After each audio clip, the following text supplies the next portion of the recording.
Hello everyone. Today we bring you part 2. First, let's briefly recap the previous episode. At the edge of the abyss, a summoner named Zhang Yu wrote a tale of extraordinary comeback with his exceptional strength and strategy. He was an underestimated genius who single-handedly challenged countless formidable foes in the four-star abyss. The story began with Zhang Yu wielding the Phantom Spirit Staff, facing a group of arrogant professionals who looked down on him, thinking he was just a nobody among summoners. However, Zhang Yu paid them no mind. His staff cut through the air, summoning powerful beasts that won him instant fame, silencing all doubters. Next, Zhang Yu faced even harsher challenges in the depths of a prison's death row. The rules here were brutal, with the warden ruling from on high and the guards being merciless. But Zhang Yu was undaunted. His summoned beasts, like tigers released from their cages, swept away all obstacles, and his strategies were so brilliant that they made the guards tremble. Each battle was an opportunity for Zhang Yu to prove himself. Not only did he defeat powerful opponents, but he also stirred up a storm within the prison, and his fame quickly spread throughout the abyss. His summoned beasts, from the warbull to the lightwing elf, were extensions of his power, each becoming a dominant force on the battlefield under his command. The warden, once an unshakable figure, finally bowed before Zhang Yu. Zhang Yu not only broke the prison's rules but also became the new warden, taking control of the prison's fate. In the arena of the Young Professionals Tournament, Zhang Yu's name became the focus of everyone's attention. He challenged all the geniuses with his own strength and wisdom, making him the center of the spotlight. Each battle was a performance, and each victory was proof of his prowess. That wraps up the recap of part 1. I hope you enjoy today's part 2. Your likes and comments are my biggest motivation. If you are interested in this story and are watching it for the first time, you can go to the comments section or playlist below to start from part 1. Now, let's begin the story of part 2. In the temple of Shangyu City, Zhang Yu received the newly refined staff from the blacksmith, Mengzhen. The dazzling weapon looked completely different from the first time he saw it. Its colors were more vibrant, emitting a soft, pale blue glow. The crystal ball at the top of the staff occasionally flickered with small black souls amidst the gray-white mist. The overall weight had slightly increased, and the aura it emitted was noticeably stronger. Mengzhen beamed with satisfaction, clearly proud of his work. He eagerly invited, "Come, take a look at the attributes." Zhang Yu raised the Phantom Spirit Staff and carefully examined its attributes. Weapon: Ancient Phantom Spirit Staff. Required level: 20. Usage requirement: Staff Mastery. Class tier: Dazzling. Base attributes: Intelligence 450, Casting Speed 50, Elemental Damage 80. Equipment effect: The Phantom Spirit Staff can absorb elemental power, and when the elemental power reaches 100, it releases the active skill Phantom Spirit. Phantom Spirit: The next skill cast will replicate as a Phantom Spirit skill, possessing 80 of the original skill's power. Forging: 12. Forging attributes: Intelligence 586, Dark Attribute 120, Dark Attribute Summon Damage 21. Forging special attribute: Summoning a Dark Attribute creature will reduce all nearby creatures' resistance to dark attributes. Enhancement: 9. Enhancement attributes: Summon Damage Penetration 6740. Enhancement special attribute: Adds 9 extra damage on critical hits. Refinement: 0. Runes: No runes embedded. Mengzhen, worried that Zhang Yu might not fully grasp the staff's power, began to explain in detail. We used a large number of soul beads as attribute materials during forging. Soul beads are typical dark attribute materials, so this Phantom Spirit Staff now has dark attribute attack capabilities. Considering you're a summoner, we specifically designed the forging special attribute to enhance your summoned creature's dark attributes. Mengzhen continued excitedly, but the real highlight is the 120 points of dark attribute enhancement. You should know that the attribute enhancement for ordinary professionals is 0. Even for elemental mages, their attribute enhancement is around 100 at level 20. This staff's 120 attribute enhancement is almost equivalent to an elemental mage's passive enhancement. Not to mention, the forging special attribute reduces enemies' resistance to dark attributes and increases the damage of dark attribute summoned creatures. Zhang Yu listened patiently, feeling Mengzhen's sense of accomplishment and pride. After all, crafting such a successful dazzling tier weapon was a rare opportunity for many blacksmiths. Zhang Yu was very satisfied with the result. Although it was costly, it was definitely worth the price. The original 450 intelligence attribute, increased by 586 points through 12 layers of forging, provided a total of 1036 intelligence from a single staff.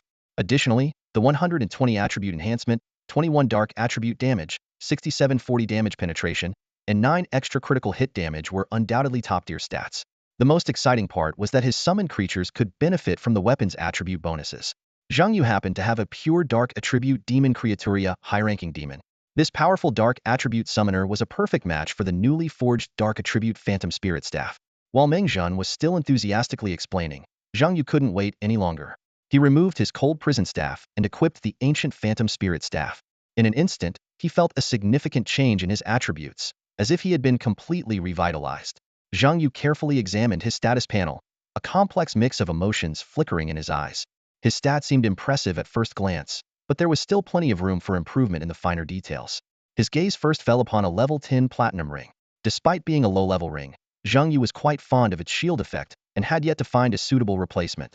Next, he noticed two pieces of golden equipment, a hat and pants that could be upgraded with some investment. As he scanned his summon gear, Zhang Yu frowned. His high-level demon was still missing a decent piece of equipment, currently making do with a level 1 sharp fang. The third-tier giant-winged spirit butterfly also needed an upgrade, a task that urgently needed to be prioritized. He sighed, realizing his talent points were running low, with only 1,000 points left, far from enough. These points were crucial for increasing the trigger rate of his golden scale dragon's equipment. To make matters worse, his bond system was rather underwhelming, with the highest bond being with just 3 VIP stewards, falling short of the 4 needed to activate the steward bond. In his mind, Zhang Yu began to list his needs. A geek wrench, more talent points, higher level equipment. The list grew longer and longer, and a sense of daunting responsibility settled over him. However, this heavy feeling was soon overshadowed by the excitement of the upcoming 4-star abyssal adventure. Unlike others, Zhang Yu didn't fear encountering other space-time professionals. To him, more professionals meant more loot boxes and more resources. Opponents were not obstacles but valuable resources. A slight smile curved Zhang Yu's lips, and a glint of anticipation sparkled in his eyes. Despite the long road ahead, every step was filled with opportunities and challenges. He couldn't wait to step into that unknown world and claim the treasures awaiting him. 6 days flew by in the blink of an eye. During these days, Zhang Yu was mostly in a state of rest, often seen between the training grounds and the library. The second phase of the abyss was inaccessible, and the third phase was still awaiting its opening. This downtime gave him a chance to refine his skills. Standing in front of the mirror, Zhang Yu carefully examined his new gear. The old yellow cap and pants had been replaced with a platinum mage's ceremonial top hat and trousers from a set. These were not bought out of his own pocket, but were part of the Phase 3 level subsidy provided by the province. His fingers lightly brushed the brim of the hat, feeling the magic imbued within. As for the remaining pieces, chest armor, gloves, and boots, Zhang Yu had handed them over to Chaifeng. "Help me exchange these for some forging stones and enhancement stones," he said, his eyes gleaming with anticipation. This was one of the benefits of joining a faction. Resources could be better utilized and circulated.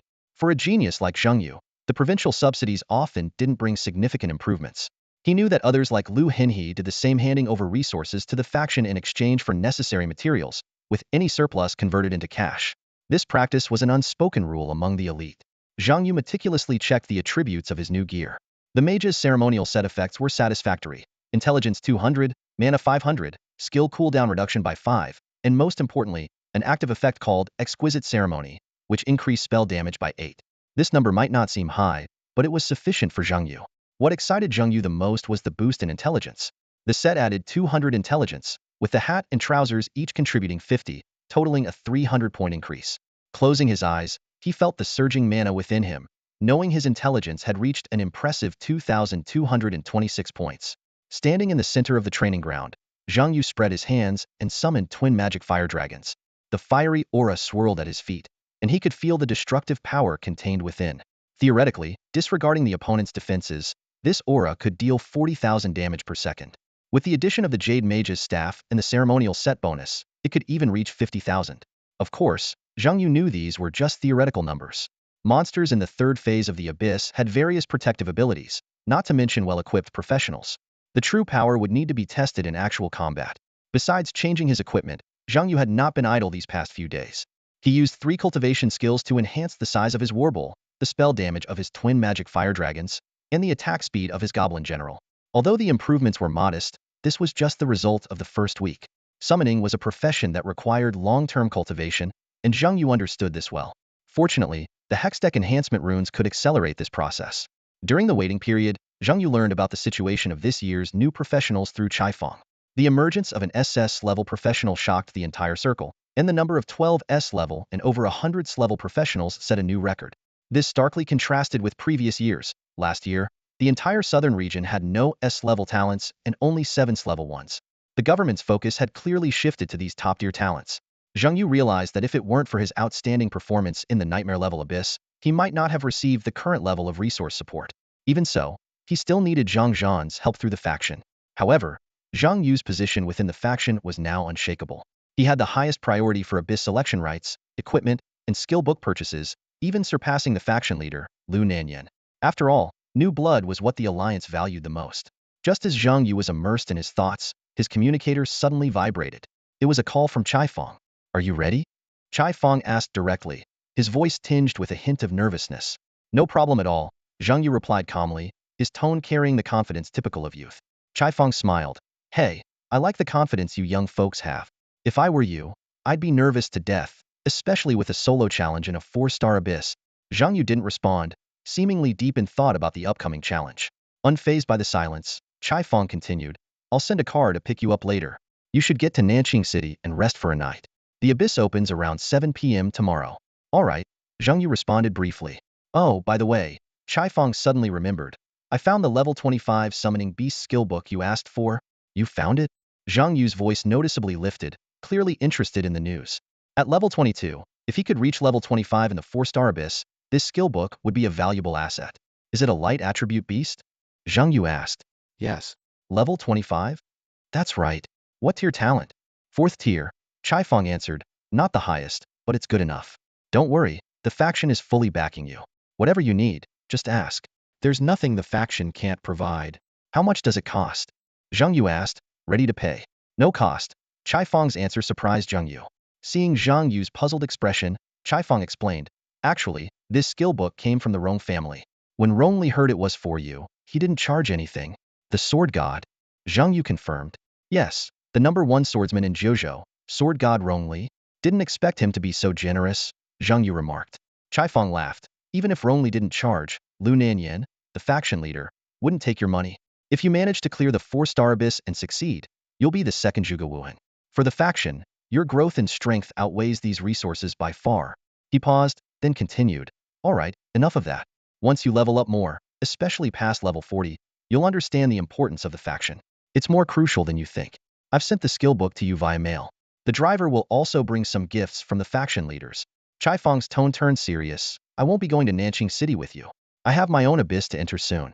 I wish you all the best, and come back alive." "I'll wish the same for myself." The air grew tense. For professionals, entering the abyss always meant facing the possibility of death. Returning alive was the greatest blessing. Zhang Yu was silent for a moment, seeming to absorb the weight of the blessing. Nanqing City is located at the intersection of Jiuzhou, Shaba, and northern Myanmar. As a nanny car carrying Zhang Yu entered the city limits, it was stopped and searched by the military. The driver explained that the security in Nanqing City had always been poor, mainly due to rampant scam syndicates that often smuggle, kidnap, and create disturbances in the area. "Are scams still a thing?" Zhang Yu asked, puzzled. He was not familiar with this aspect of the world, and was surprised that the northern Myanmar region here was so similar to his previous life. The driver, a frequent visitor to Nanqing City, knew quite a bit about the local situation. "Plenty of them," he said. "The most outrageous ones target new professionals like you. Some claim they can help people level up and gain strength without entering the abyss, fooling many young folks. Others lure people into gambling by promising a free gift of 300,000. The driver paused and added, "And you are also part of their betting pool." "Me?" Zhang Yu was taken aback, not expecting to be a subject of gambling. "That's right," the driver explained. "They bet on your clearance time, your chances of passing the next stage, and even the number of professionals you kill and the time you get killed." "You can bet on that?" Zhang Yu exclaimed. "How do they know my information?" "Forum posts, temple announcements, even your friend list," the driver elaborated. "You entered a 4-star abyss. As soon as you kill a few professionals, the temple will issue a notification."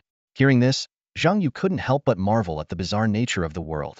He had thought that his fame was limited to Shangyu City and Jiangshui City, but he was surprised to find that he was also well known in Nanqing City. The vehicle drove into Nanqing City and soon arrived at the Apostles' Isle Abyss Hall. There, Zhang Yu met Mayor Minimo, a level 42 priest, and the highest level priest Zhang Yu had encountered so far. Minimo was dressed in typical priestly robes, his demeanor gentle and refined, with a thin face and slender build. It was hard to imagine that such an elegant mayor could manage the chaotic Nanqing City. Minimo warmly welcomed and hosted Zhang Yu. After all, the Apostles' Isle Abyss was within his jurisdiction, and having someone clear it would greatly benefit Nanqing City. Generally, choosing a 3-stage abyss would be done in a city of the same faction, ensuring that the benefits stayed within the group. The 3-stage abyss in Shangyu City had shown no signs of opening for the past 2 months, and the only 4-star abyss had been dormant for half a year. In addition to Mayor Minimo, Zhang Yu also encountered Lu Henhe, the daughter of the alliance leader, and her teammates. Although there was not much interaction between the groups, Lu Henhe's teammates were watching Zhang Yu from a distance, clearly interested in him. Zhang Yu didn't mind. He knew it was hard to stay low profile. An S-level talent, a summoner profession, and the challenge of a 4-star abyss that even an S-level talent like Lu Henhe dared not attempt alone were all enough to draw attention. The most attention-grabbing part was that they would enter the Apostles' Isle abyss at the same time. Although not in the same instance, entering simultaneously meant inevitable comparisons. Who cleared it first, who failed, who got killed, and who killed the most would all become hot topics. Zhang Yu, though unfamiliar with the forums of other places, knew that the debate over who was stronger between him and Lu Henhe was already the hottest topic in Shangyu City. Casinos outside the Nanking city border had also opened bets on the two of them. Marketing accounts were making a big deal out of it. In this world, professionals held a status even higher than celebrities, not only with high fame but also with more power. Their every move was fodder for public discussion, from professional information and matches to personal gossip. After the Zhou Yun incident in Jiangshui City, Zhang Yu had learned to face such attention calmly. As he was lost in thought, a low hum interrupted him. Looking up, Zhang Yu saw a phantom island rising in front of the Abyss Hall. It's here! He stood up, watching the gradually forming island shadow. This phenomenon only occurred when a 3-stage abyss opened, a scene quite novel for Zhang Yu, who had only experienced 1- and 2-stage abysses. He focused intently on observing the island phenomenon until a system prompt appeared before him. The 3-stage abyss, Apostles' Isle, has been opened. Zhang Yu faced the abyss difficulty selection screen and unhesitatingly clicked on the 4-star difficulty. This was the competitive abyss, where 5 teams of professionals would be matched to enter together. As the system displayed matching in progress, Lu Henhe stepped slowly in front of Zhang Yu. Don't feel pressured, she said calmly. I don't intend to compete with you. After all, it's unfair to compare when you're going in alone, and I'm bringing a team. I'll wait a bit longer for you if you can clear it solo. Lu Henhe's words carried a tone of respect for Zhang Yu. As a second-generation professional who knew more about the inner workings, she understood that soloing the highest difficulty abyss was beyond a simple competition, it was a test of one's limits. Anyway, I hope you succeed, she continued, her eyes showing genuine sincerity. If you manage to solo the 4-star abyss, even if I drop out of the top 3, I'll accept the loss wholeheartedly. With that, Lu Henhe turned to her teammates and called out, Let's go. Our opponents are ready. She gave a casual wave to Zhang Yu. See you on the other side. Beams of light descended from the shadow of the island, enveloping Lu Henhe and her team. In an instant, they vanished. The system prompt sounded timely. Match successful. Current matched teams, 5. Current matched players, 21. Entering Apostles' Island 4-star difficulty abyss. Please wait for teleportation. Immediately, a beam of light enveloped Zhang Yu. Under the watchful eyes of Mayor Minimo and others, he too disappeared, entering the Apostles' Island abyss. Minimo gazed at the spot where Zhang Yu had vanished and murmured, Hope everything goes well. It's been years since the Yin Yun Alliance had a professional solo a 4-star abyss. If Zhang Yu succeeds, there's a place for him in the future. Meanwhile, Zhang Yu found himself floating in midair. Before him was a colossal figure, seemingly connecting the heavens and the earth. Suddenly, a blinding light flashed, and the massive figure collapsed, transforming into an island. The system's voice echoed in Zhang Yu's ears. The death of a god brings rebirth. This island, formed from the corpse of a fallen god, is filled with unknown energies. Obtain them, and you will gain the powers of a god. But be cautious, you are not the only hunter here. Whether you become prey or predator depends on your own strength. At that moment, an author's note suddenly appeared. Couldn't hold on this afternoon, had to get in 4 drip, feeling off. The moment he landed, Zhang Yu decisively summoned the giant-winged spirit butterfly. Just as a protective shield enveloped him, a spear streaked through the air like a meteor, striking the shield heavily. Crack! The shield's value plummeted by 8,000. Fortunately, Zhang Yu's intelligence was over 2,000, bringing the shield strength to 26,000. Such an attack was far from enough to break through the defense. Earlier, when Zhang Yu was transported to the Apostles' Islet via beam, he had already spotted a native hiding in the bushes during his descent. This native was the picture of a stereotype. Brown skin adorned with tribal tattoos, sharp teeth glinting coldly, and long brown hair braided tightly. Whoosh! Another spear whizzed through the air. This time, it missed Zhang Yu and was blocked by the warbull. The warbull's formidable defense, combined with the attributes granted by the Dragon Sage, significantly reduced the damage. Less than 3,000 damage was negligible to the warbull, which boasted 70,000 health points. Seeing his attack fail, the native turned and fled without hesitation, moving at an incredible speed. Zhang Yu wasn't about to let him go. He immediately activated the active skill of his platinum equipment, the Wraith Bracelet Wraith's Noose. A blood-stained black rope shot out, accurately lassoing the native's neck.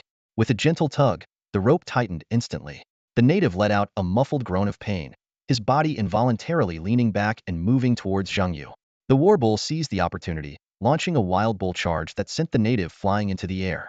Entering the savage bloodline combat mode, the warbull launched a ferocious attack. Surprisingly, the native's defense was quite high. Despite the warbull's attack power exceeding 10,000, each strike only dealt around 6,000 damage. Zhang Yu noticed that every time an attack landed on the native, his colorful tattoos would glow, seemingly absorbing part of the damage.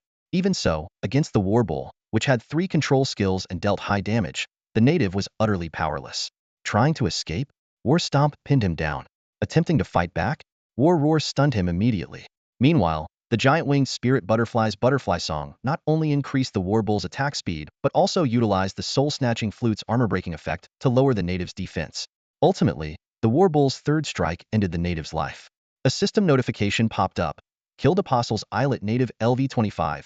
Gained 10,209 experience. Zhang Yu was slightly surprised that this ordinary monster granted 10,000 experience, equivalent to a second-stage elite monster. But on second thought, this was the most challenging abyss of the third stage, so the experience point seemed reasonable. He needed 500,000 experience to level up from 22 to 23, making this gain a drop in the bucket. After killing the native, Zhang Yu noticed the tattoos on the native's body were slowly dissipating. The energy dispersed into the air, eventually returning to the ground. Zhang Yu knew well that the land beneath his feet was actually the corpse of a god. So, the tattoos that could absorb damage were the so-called divine power? Zhang Yu pondered, dissatisfied that this power had not been transferred to him. Just as he was mentally grumbling, system notifications popped up one after another. The apostle mark has been refreshed. The system notification suddenly flashed before Zhang Yu's eyes. You can find the coordinates of the apostle mark on the map. Zhang Yu immediately opened the system map, and several different colored markers popped up. A green marker, the closest to him, caught his attention. The system continued. Try to gather as many apostle marks as possible. Obtaining an apostle mark will temporarily enhance your abilities based on the mark's power. The more marks you collect, the greater the boost in your strength. Zhang Yu's gaze swept over the dead natives on the ground, deep in thought. The system only mentioned that acquiring the marks would increase his power but didn't specify the final outcome or how to end this abyss. Could it be to eliminate all competitors? Zhang Yu muttered to himself, a smile playing at the corners of his mouth. If that's the case, then it's perfect. A glint of greed flashed in his eyes. The more I kill, the more spoils I get. I desperately need talent points and emblems right now. Zhang Yu sprang into action. He retrieved the warbull from his storage space and took out a specially designed saddle to attach to the giant winged butterfly. He had commissioned this custom flying saddle during his downtime to solve the problem of gripping the butterfly's fuzzy skin. He mounted the saddle, secured his seatbelt, and gripped the handles on either side. To the giant winged butterfly, which stood over 3 meters tall with a wingspan exceeding 5 meters, Zhang Yu's weight was negligible. Go. Speed up. Zhang Yu commanded. The giant winged butterfly let out an excited, lingling sound and flapped its wings vigorously, lifting off into the air. Though not highly agile, its flying speed was remarkable. In the blink of an eye, they ascended into the sky, heading in the direction Zhang Yu indicated. From his vantage point, Zhang Yu could clearly see a small area emitting a green glow not far away the location of the apostle mark. More notably, a group of professionals and several natives were rushing toward the same spot from various directions. Excellent. Zhang Yu's eyes gleamed with excitement. The more, the merrier. Far from being intimidated by the impending fierce competition, Zhang Yu was thrilled. He anticipated more opponents, as it meant more rewards. The giant winged butterfly carried him swiftly towards the greenlit area, ready to face the intense battle that awaited. Boss, look at the sky. Zhang Yu looked up and saw a team of professionals had chosen the same mark as he did. Both sides noticed each other almost simultaneously, causing the atmosphere to become tense. Damn. Big fluttering moths. The captain shouted gruffly, his face hidden behind a grotesque, writhing mask. Are they professionals? One team member asked. Yeah, not local monsters. The captain replied curtly. A ranger quickly used his eagle-eye skill, his sharp gaze penetrating the clouds to clearly see Zhang Yu seated on the back of the giant-winged spirit butterfly. Probably a druid or summoner, the ranger analyzed. Does that mean we've been exposed? Another team member asked worriedly. The captain nodded in confirmation. Yes, it's obvious he's already spotted us. Man, I wish we had a flying class, the ranger sighed. The fact that he's flying so openly means he's either very confident or setting an ambush. The captain agreed. An ambush is more likely. So, when we reach the mark, let's not rush to grab it. First, we fight them off, then we take the mark. Got it. The team members responded in unison. Meanwhile, in the air, Zhang Yu observed the team's movements closely. He quickly analyzed their composition. The captain was a typical warrior, accompanied by 3 more warriors, a priest, and a ranger. This was a favored setup among professionals. Zhang Yu thought to himself, a third-stage ranger is no joke, possibly the best scout with eagle eye and long-range attacks. I'm more wary of the ranger than the 3 warriors. He decisively ordered his war bulls in the summoning space. Focus on taking out the ranger and the priest first.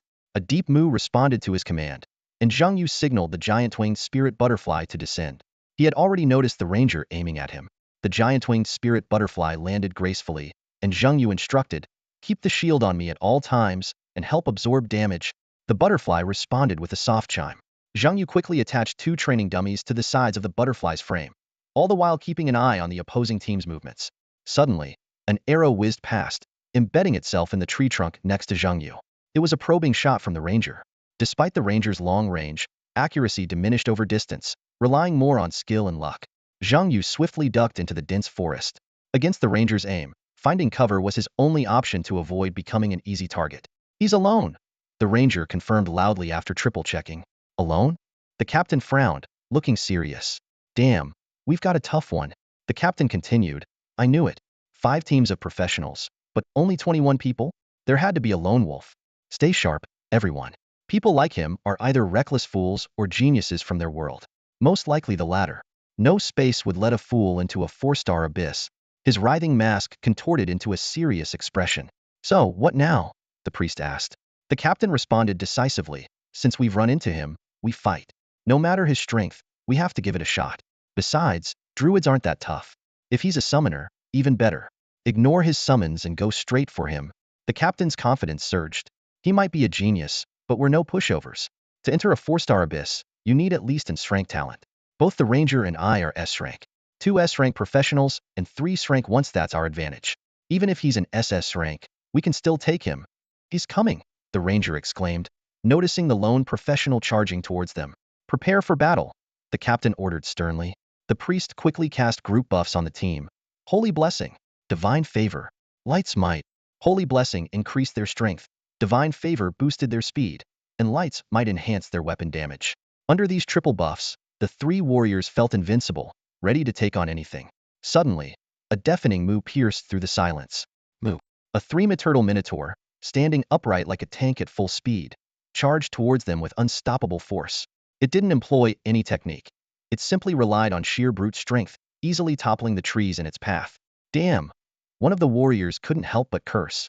Although he prided himself on being able to punch a regular bull to death with a single blow, he was clearly lacking confidence in the face of this colossal beast. The ranger was about to reassure his comrade that he had set traps when he watched in stunned silence as the war minotaur trampled right over his carefully placed snares, as if they didn't exist. The only proof that the traps had any effect was the 4,000 damage points that appeared above the minotaur's head. Unstoppable skill. Get out of the way! The captain immediately recognized the skill and shouted the order. However, one of the warriors ignored the command and insisted on confronting the beast heathen. A silver glow enveloped him, and he raised his giant sword towards the charging minotaur. Thorn Aura. Battle Counter. This was the warrior's most prized skill combo, designed to take the hit and deliver a powerful counterattack. Just as the war minotaur was about to collide with the warrior, 2 fireballs suddenly came from the sides and exploded on him, disrupting his counterattack skill. The minotaur's charge hit him squarely. Boom. With a loud crash, the warrior was sent flying. Although the minotaur took some damage from the Thorn Aura, the warrior clearly suffered much more severe injuries. Heal. The priest quickly cast a healing spell to restore the injured warrior's health. In the distance, a man named Zhang Yu observed the scene with an amused smile. He murmured to himself, I didn't expect anyone to dare take on a war minotaur's charge heathen. He's got guts. Zhang Yu knew that the real danger of the minotaur's charge wasn't the damage itself but the follow-up control moves. Sure enough, after landing the initial hit, the war minotaur followed up with a war stomp, slamming the airborne warrior into the ground. It then activated its primal blood rage combat mode, stomping and swinging its giant axe down towards the warrior's head. Save him! The captain shouted as he rushed forward, but the minotaur suddenly roared to the sky, stunning another warrior.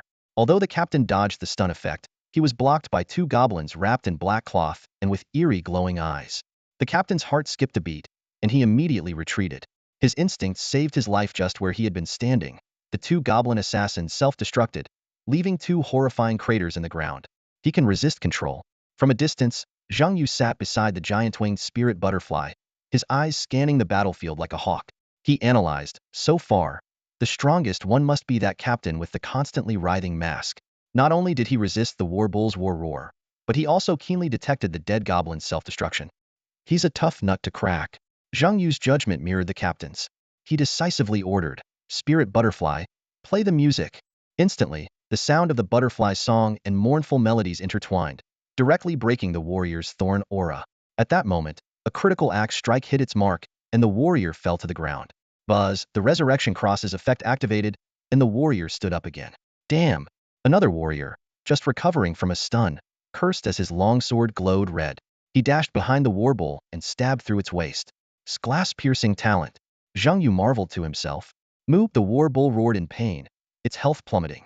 But with its primal bloodline, it fought more fiercely as its health dropped. The blood patterns on its body lit up, and it swung its axe in a sweeping motion. Sensing danger, the piercing talented warrior quickly retreated. The just-revived warrior seized the moment, his thorn aura lighting up, and taunted the war bull. Despite being at a two-tune disadvantage, the war bull resisted stubbornly. The captain noticed a goblin riding a giant wolf, exuding an imposing aura, preparing to join the battlefield, followed by a squad of various combat units. He realized the situation was dire. "Asen, cover me," the captain ordered decisively. He knew this lone wolf was no simple opponent, and that the summoner had to be dealt with quickly. Rain of arrows. The ranger known as Asen immediately unleashed his skill. Arrows rained down, creating a smokescreen that obscured the goblin general's vision. The captain dashed into the smoke, evading the goblin general's attacks, and headed straight for Zhang Yu's hiding spot. "Die!" he roared, unleashing a blood-infused slash at Zhang Yu. Boom! The ground split open, but Zhang Yu had already sprouted bee wings and moved away. He observed the captain's mask from a distance, thinking it might be the source of his abilities. Suppressing his surprise, the captain's mask twisted even more, and he surged forward with blood energy towards Zhang Yu. He needed to finish this quickly, or his teammates would be in grave danger. Suddenly, a massive, hideous troll blocked his path. Roar! The troll bellowed, raising its hammer to strike. The captain was about to counterattack when he noticed entangling branches at his feet. "Trivial trick," he sneered. As an S-class talent user, such obstacles were insignificant. Blood rage slash. A circular blood slash instantly cut through the troll's body and dispersed the branches at his feet. At that moment, the mask on the captain's face morphed into Zhang Yu's features. "Got you," he pointed, and his warrior's blood aura spread, enveloping Zhang Yu. "Die." The blood aura transformed into multiple sharp swords, aiming straight at Zhang Yu's vital points. Locked skill? As the blood sword thrust towards Zhang Yu, there wasn't a hint of worry in his eyes. Unable to dodge, he decided to take it heed-in. This was clearly the enemy captain's trump card, intended for a swift kill. However, Zhang Yu was no easy target. With a crack, the shield shattered. The training dummy absorbed part of the damage, and this seemingly impressive strike didn't even breach the first line of defense. "Is that all?" Zhang Yu glanced at his unscathed health bar, a mocking smile curling at his lips. "You're so weak. You can't even one-shot a summoner." The masked warrior was stunned, staring at Zhang Yu in disbelief. "Are you really a summoner?" His prideful attack had been effortlessly neutralized, and the thickness of Zhang Yu's shield was far beyond his expectations. In reality, one training dummy had already fallen, and the other was barely holding on. Combined, the two dummies had 40,000 health, and the shield had nearly 30,000. This meant the warrior's attack had dealt a staggering 70,000 damage. "Sorry, you were just a bit short," Zhang Yu said with a smile. Even if the damage had pierced through the training dummies, the giant-winged butterfly would have shared 50, and the Spirit Boot's active skill provided a 30 damage reduction. With this level of protection, how could he possibly be harmed? "Demon!" Zhang Yu commanded, summoning a higher demon. The menacing figure appeared, and chains immediately ensnared the captain. Simultaneously, for arrows shot from the shadows, hitting the warrior with pinpoint accuracy and unleashing a stunning plasma effect, instantly taking away a third of his health. It turned out the goblin general had been waiting for the right moment. Meanwhile, the ranger was struggling under the high damage from the twin demon fire drakes, with his attacks being intercepted by goblin death soldiers and shield bearers. The two S-rank warriors were suppressed by the warbull, and the S-rank ranger's assault was blocked by the goblin combat squad, while also being continuously hit by the twin demon fire drakes. Seeing their plan to swiftly kill Zhang Yu fall apart, the captain looked at the higher demon cloaked in black mist and felt a surge of alarm. Worse yet, the goblin general, equally formidable, was watching from a distance. Retreat. The captain made a quick decision. Continuing the fight would mean certain defeat. "You've been marked by the higher demon? Where do you think you're going?" Zhang Yu sneered. And you dare turn your back on a higher demon? Are you serious? There was no way he would let his prize slip away. Only by killing the enemy could he obtain the treasure chest. They were not allies, and with the captain's strength, he would become a future threat. Elimination was the only option. Without any hesitation, the higher demon turned into a shadow, aiming straight for the captain's head. Demon decapitation. The demon struck. The high-ranking demon's black streak slashed across the captain's neck. Sesharp claws cut through, yet no blood spurted out. The captain remained unharmed, and Zhang Yu was not surprised. As an S-ranked talent bearer, the captain surely had life-saving measures, just like Zhang Yu's invincible diamond-grade item, the ancient boots. The captain didn't counterattack, as he was busy dealing with 4 plasma arrows shot by the goblin general. Blood shield. A thick red energy shield enveloped the captain, effortlessly blocking all attacks. In the distance, a warrior with piercing talent was being relentlessly pushed back by a war bull. "Captain, help!" he cried out in despair. The war bull, with its savage bloodline, fought with increasing ferocity, its eyes blood-red and raging. The captain observed coldly, calculating in his mind. This summoner hadn't even used the berserk skill of his summoned beasts, yet he had them cornered this far. What was more concerning was the dazzling staff the summoner wielded. The captain's mask could sense danger, and Zhang Yu's summoned beasts and staff were the sources of that threat. After weighing his options, the captain decided to save only the priest. With the priest and the Apostle Island's marking rule, he still had a chance to turn the tables. As for the other teammates, as long as Ranger Asen survived, the remaining 2 useless ones were bound to be devoured by the summoner. Who would blame him then? The captain ran straight towards the priest, shouting to the ranger, "Asen, save yourself.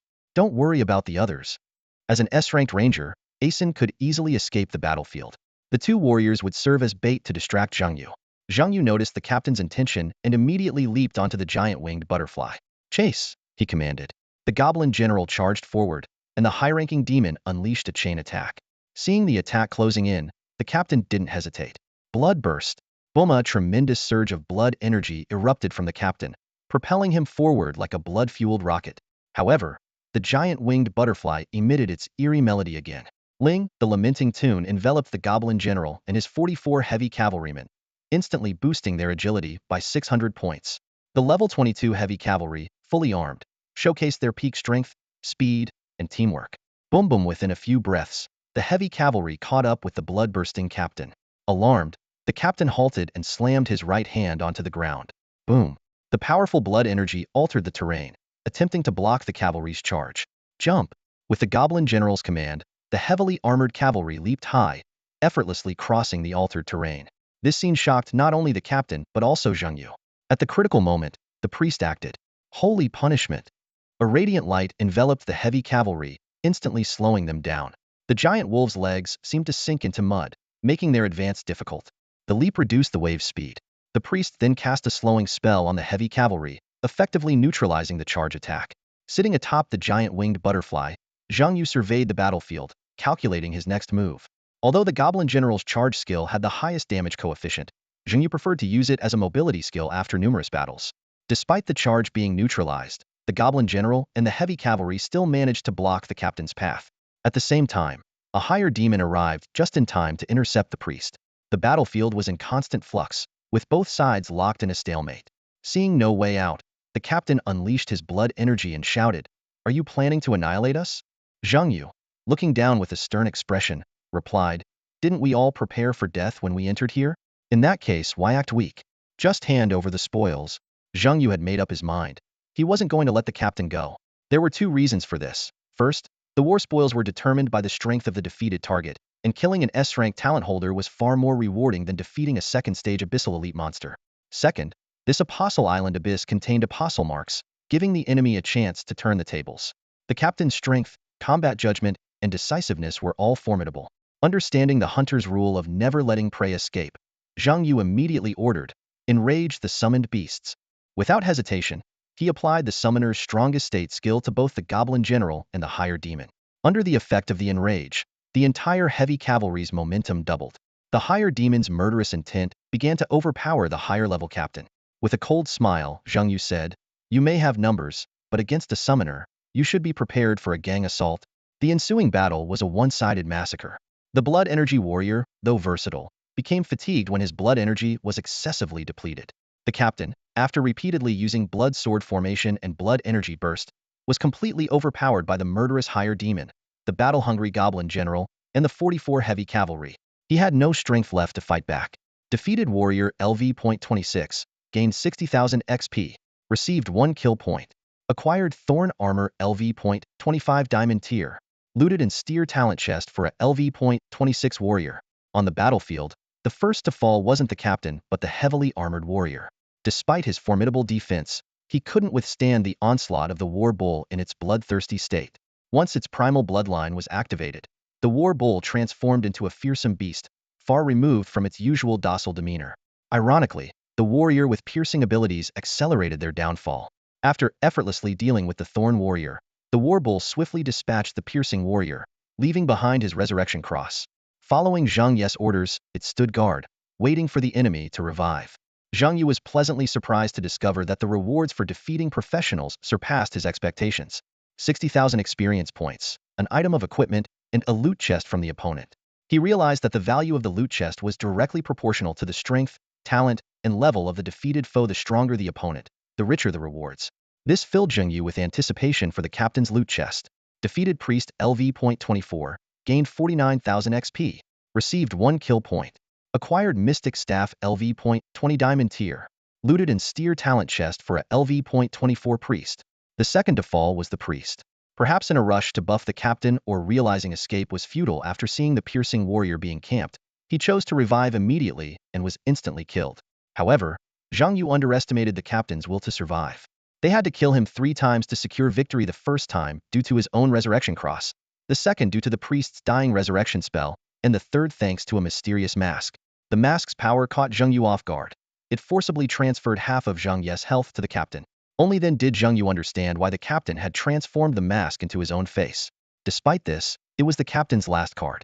Even with half of Zhang Ye's health, he couldn't hold out long under the heavy cavalry's assault. Without the ability to instantly kill Zhang Yu, the captain, surrounded by summoned beasts, was doomed to a slow death. Eventually, the captain's head was severed by a high-ranking demon. Zhang Yu cautiously waited for a moment, then signaled the giant winged butterfly to descend. He walked to where the captain's head had fallen and stomped on it without hesitation. With a crisp crack, the head and mask shattered together. Defeated warrior LV.27, gained 58,000 XP, received 1 kill point. Acquired blood bracelet LV.25 diamond tier, looted an S-tier talent chest for a LV.27 warrior. Zhang Ye's actions weren't driven by cruelty but by caution. Not hearing the system notification meant the opponent might still be alive. Even with just a head, a professional could potentially revive. Zhang Yu didn't want to give his opponent any chance. Only the system notification could put him at ease. The third loot chest was in hand, and it was a precious S-tier talent chest. The other 2 chests were guarded by the war bull and the twin flame dragons, along with the goblin combat squad. The one being camped by the twin flame dragons was the ranger.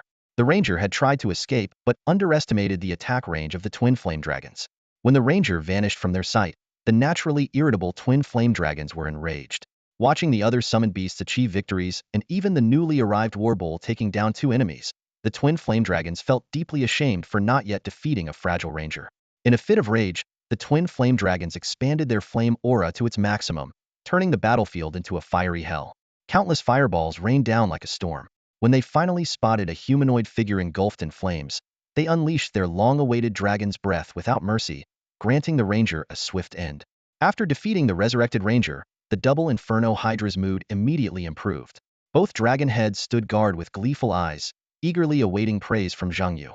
In its mind, the upper demon and the goblin general had only managed to take down one opponent, whereas it had just defeated a professional with S-level talent, clearly a greater accomplishment. As Zhang Yu and his team approached, the double Inferno Hydra quickly wiped the smile off its faces, pretending to stare earnestly at the resurrection marker. Despite its efforts to conceal its emotions, the subtle expressions on its 2 heads did not escape Zhang Yu's notice. Observing the Hydra's feigned seriousness, Zhang Yu knew all too well that repeatedly defeating an S-level ranger wasn't particularly praiseworthy. However, the Hydra's constant glances at him made it clear it was yearning for some recognition. Unable to hold back his amusement, Zhang Yu softly said, "The era of Tsundra is over." As he spoke, he reached out and patted one of the Hydra's burning dragon heads. Although the Hydra didn't understand what Tsundra meant, Zhang Yu's gesture was undoubtedly the highest form of praise, instantly lifting its spirits. Zhang Yu then looked up at the resurrection marker and instructed the Hydra, "Stand guard." The maximum wait time for resurrection is 30 minutes. The double Inferno Hydra confidently replied, if no one comes to rescue him, I can wait not just 30 minutes but an entire day. Just as it finished speaking, the ranger suddenly revived. His inner monologue flashed. The captain is dead, the priest is dead, and the bramble warrior is dead. Waiting any longer would be a slow death. Better to go down fighting than endure the agony of waiting. However, the ranger's hopes were quickly dashed. He had no room to maneuver once he was close. The goblin general had already gathered his strength, the upper demon's chains were ready to strike, and the double Inferno Hydra unleashed several blasts of fiery breath, engulfing him completely. The ranger didn't even have time to counterattack before he fell. A system notification immediately sounded. Defeated professional ranger LV23, gained 55,000 experience. Earned 1 kill point. Obtained Dragon's Roar Longbow LV20 Diamond Tier. Acquired S-level Talent Loot Box 23 level Ranger. Then another message followed. Defeated Professional Warrior LV29. Gained 60,000 experience. Earned 1 kill point. Obtained Gentleman's Rapier LV25 Diamond Tier. Acquired S-level Talent Loot Box 29 level Warrior.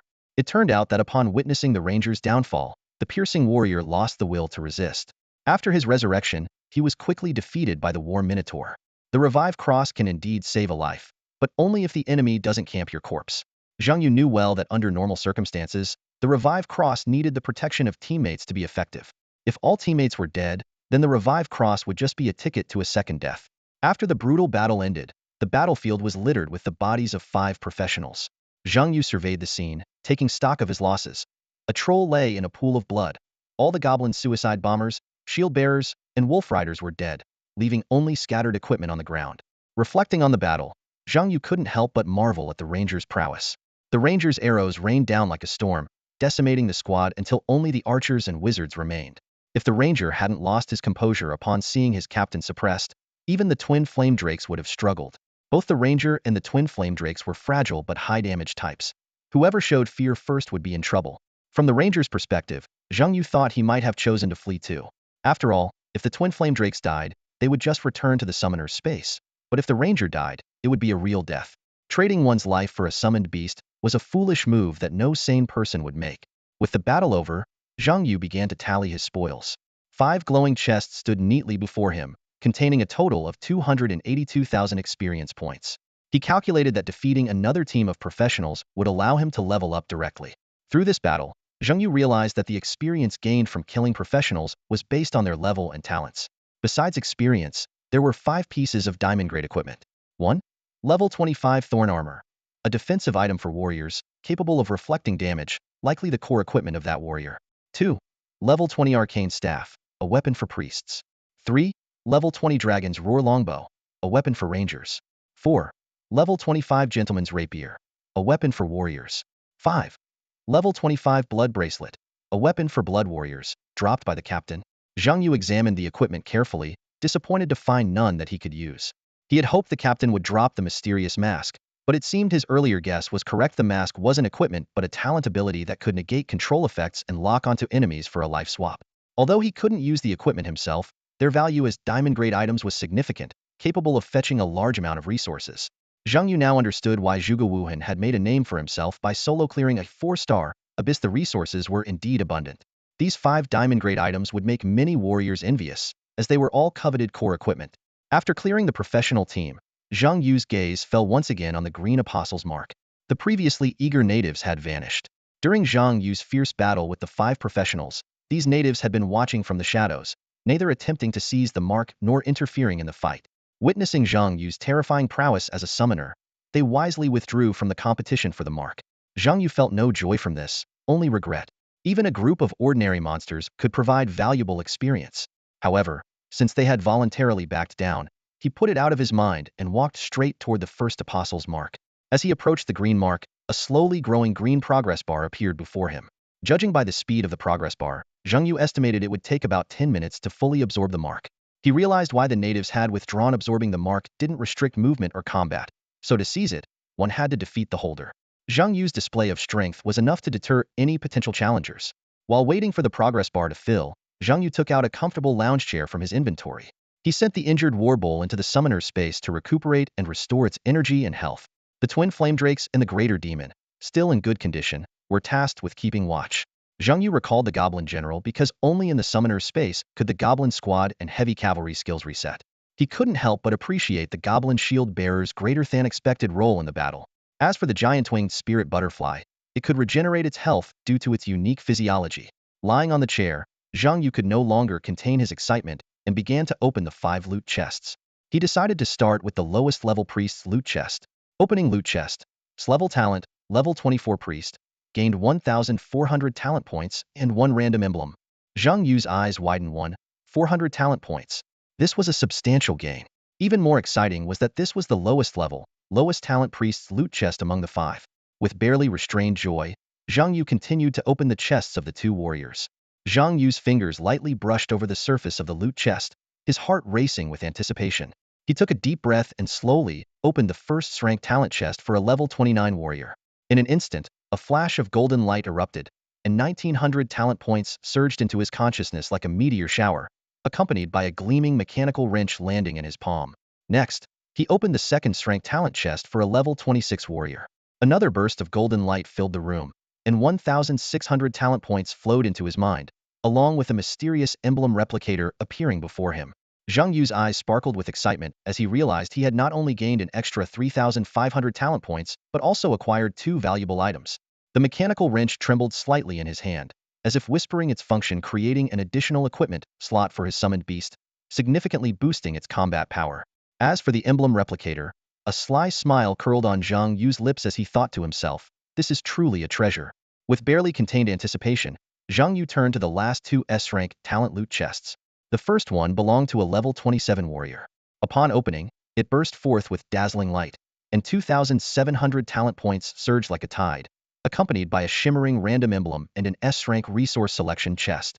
The second chest, from a level 23 ranger, emitted a similar radiant glow, yielding 2,300 talent points, another random emblem, and another S-rank resource selection chest. Zhang Yu's mind raced, forming a hypothesis. Could it be that S-rank talent chests start at 1,000 talent points, while S-rank chests start at 2,000? Seeing the captain drop 2,700 talent points, his smile nearly stretched to his ears. Previously, Zhang Yu had been worried about saving up the 200,000 talent points needed for the Golden Scale Dragon's equipment, fearing it would be impossible to gather enough in a short time, not to mention enhancing his summoned beast talents. But now, just by defeating 5 professionals, he had directly pocketed 9,900 talent points. It was an unexpected windfall. Of course, Zhang Yu knew that without the quality boost from his earlier windfalls, he wouldn't have had the strength to defeat this team of professionals so easily. He understood that the value of talent points differed between the early and late stages. Although 9,900 talent points were not enough to elevate his war bowl to the 7th tier, it was sufficient to promote his higher demon and twin fire Jiao to the 6th tier, which was a considerable improvement. Faced with this unexpected bounty, Zhang Yu decided to prioritize enhancing his strength rather than merely hoarding points. The most urgent task was to clear the Apostle Abyss. This battle had not only shown him the power of professionals from other dimensions, but also given him a clearer understanding of his own capabilities. Reflecting on the details of the battle, Zhang Yu couldn't help but feel a bit anxious.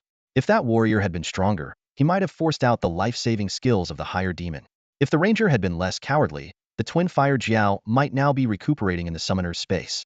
This victory made Zhang Yu realize that his strength was not yet stable and needed further enhancement to remain undefeated in future battles.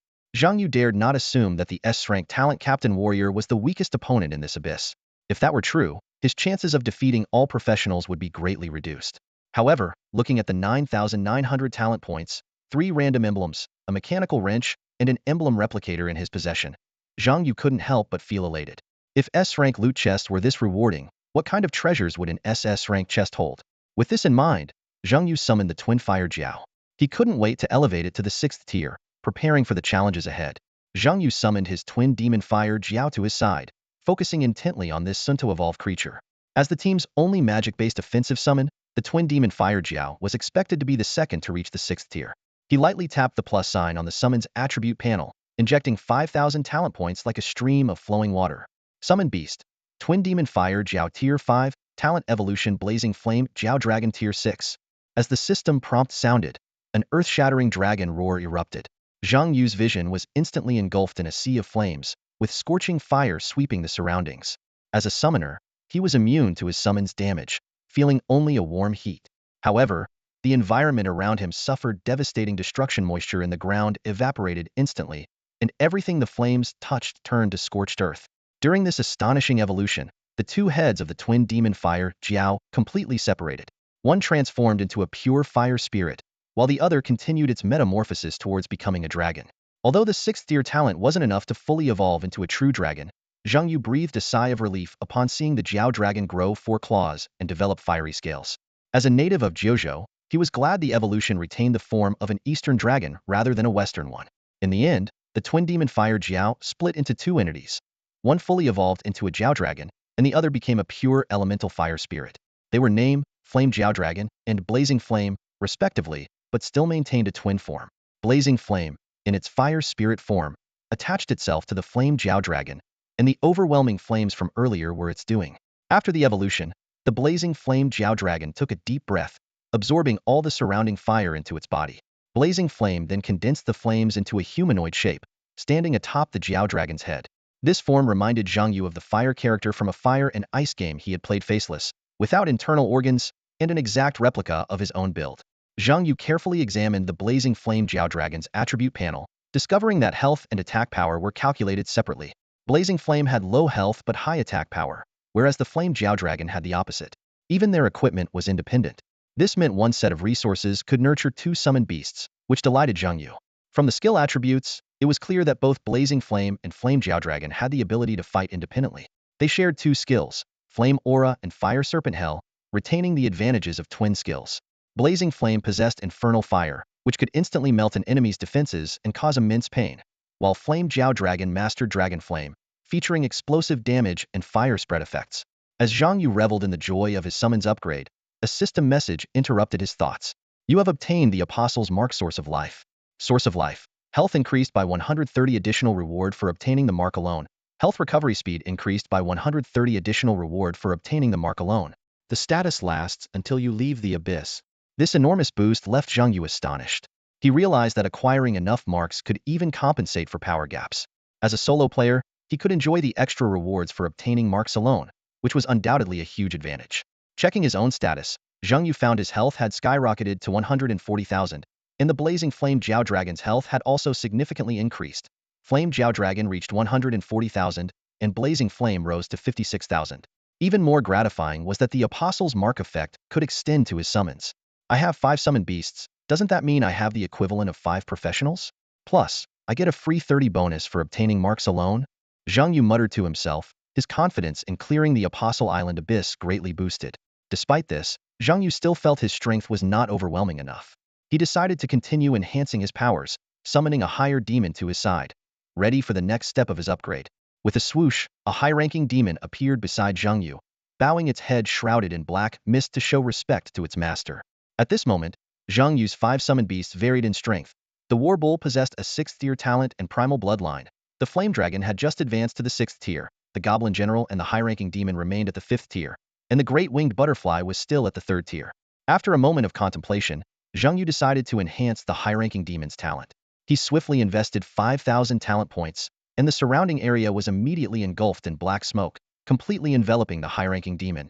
The high-ranking demon's 5th-tier talent instantly evolved into the 6th-tier Hell Executioner. With the ear-piercing sound of metal scraping, the black mist dissipated. The former high-ranking demon had transformed into an over 2-meter-tall executioner, clad in a black cloak and wielding a massive scythe. Despite the change in form, it remained bound by chains. Zhang Yu carefully examined the Hell Executioner's attributes. Level: 22 increases with the summoner's level. Health: 48,800. Attack power: 20,158. Talent: 6th tier, 20,000 talent points needed for the next upgrade. The new abilities left Zhang Yu in awe.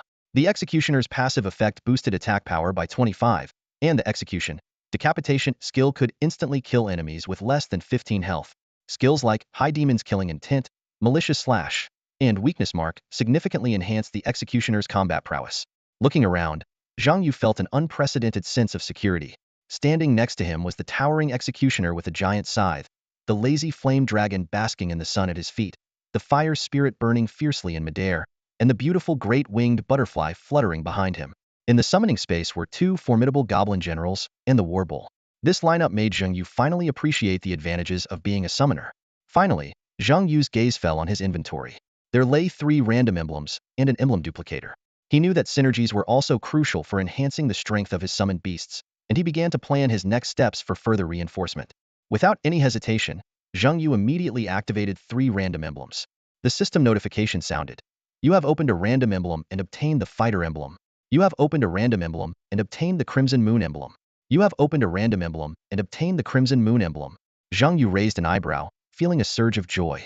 His luck seemed almost too good to be true, drawing 2 identical emblems again. He recalled that he already had 1 fighter emblem, and now he could activate a synergy effect. The system panel displayed, 2 fighters gain 15 maximum health and increase in size by 15. After a moment of consideration, Zhang Yu decided to bestow the fighter emblems on the War Bull and the Goblin General. These 2 frontline tanks received substantial boosts. Especially the War Bull, whose already massive frame became even more imposing with the 15 size increase. Next, Zhang Yu's gaze fell on the newly acquired Crimson Moon emblems. He carefully examined the new synergy effect. Crimson Moon 246,810.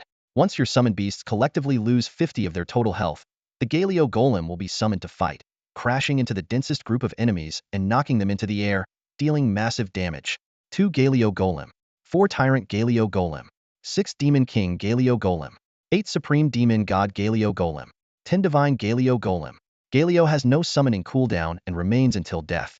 Galio cannot regenerate health or energy, nor receive any healing skills, but can benefit from buffs provided by summoned beasts and the summoner. Zhang Yu's expression turned a bit peculiar. He never expected to witness Galio descending from the sky. For a moment, he was almost tempted to deplete his summoned beast's health just to summon Galio. But logic quickly prevailed, reminding him that the primary goal was to win the battle. Galio and its knock-up effect, along with massive damage, were undeniably powerful trump cards not to be wasted lightly. Moreover, Galio could only benefit from buffs given by summoned beasts and the summoner. Zhang Yu calculated that if it could receive the Apostle Mark buff, it would be even more worthwhile to summon. Finally, Zhang Yu casually distributed the Crimson Moon emblems and the Golden Scale Dragon emblem among his summoned beasts, activating their synergy effects. Then, he used the last emblem replicator to duplicate a VIP Steward emblem, achieving the Force Steward effect. Choose 2 summoned beasts to evolve into VIP Stewards. Without hesitation, Zhang Yu selected the highest damage dealer, the Executioner, as the second VIP Steward. Immediately, one of the Hell Executioner's skills transformed.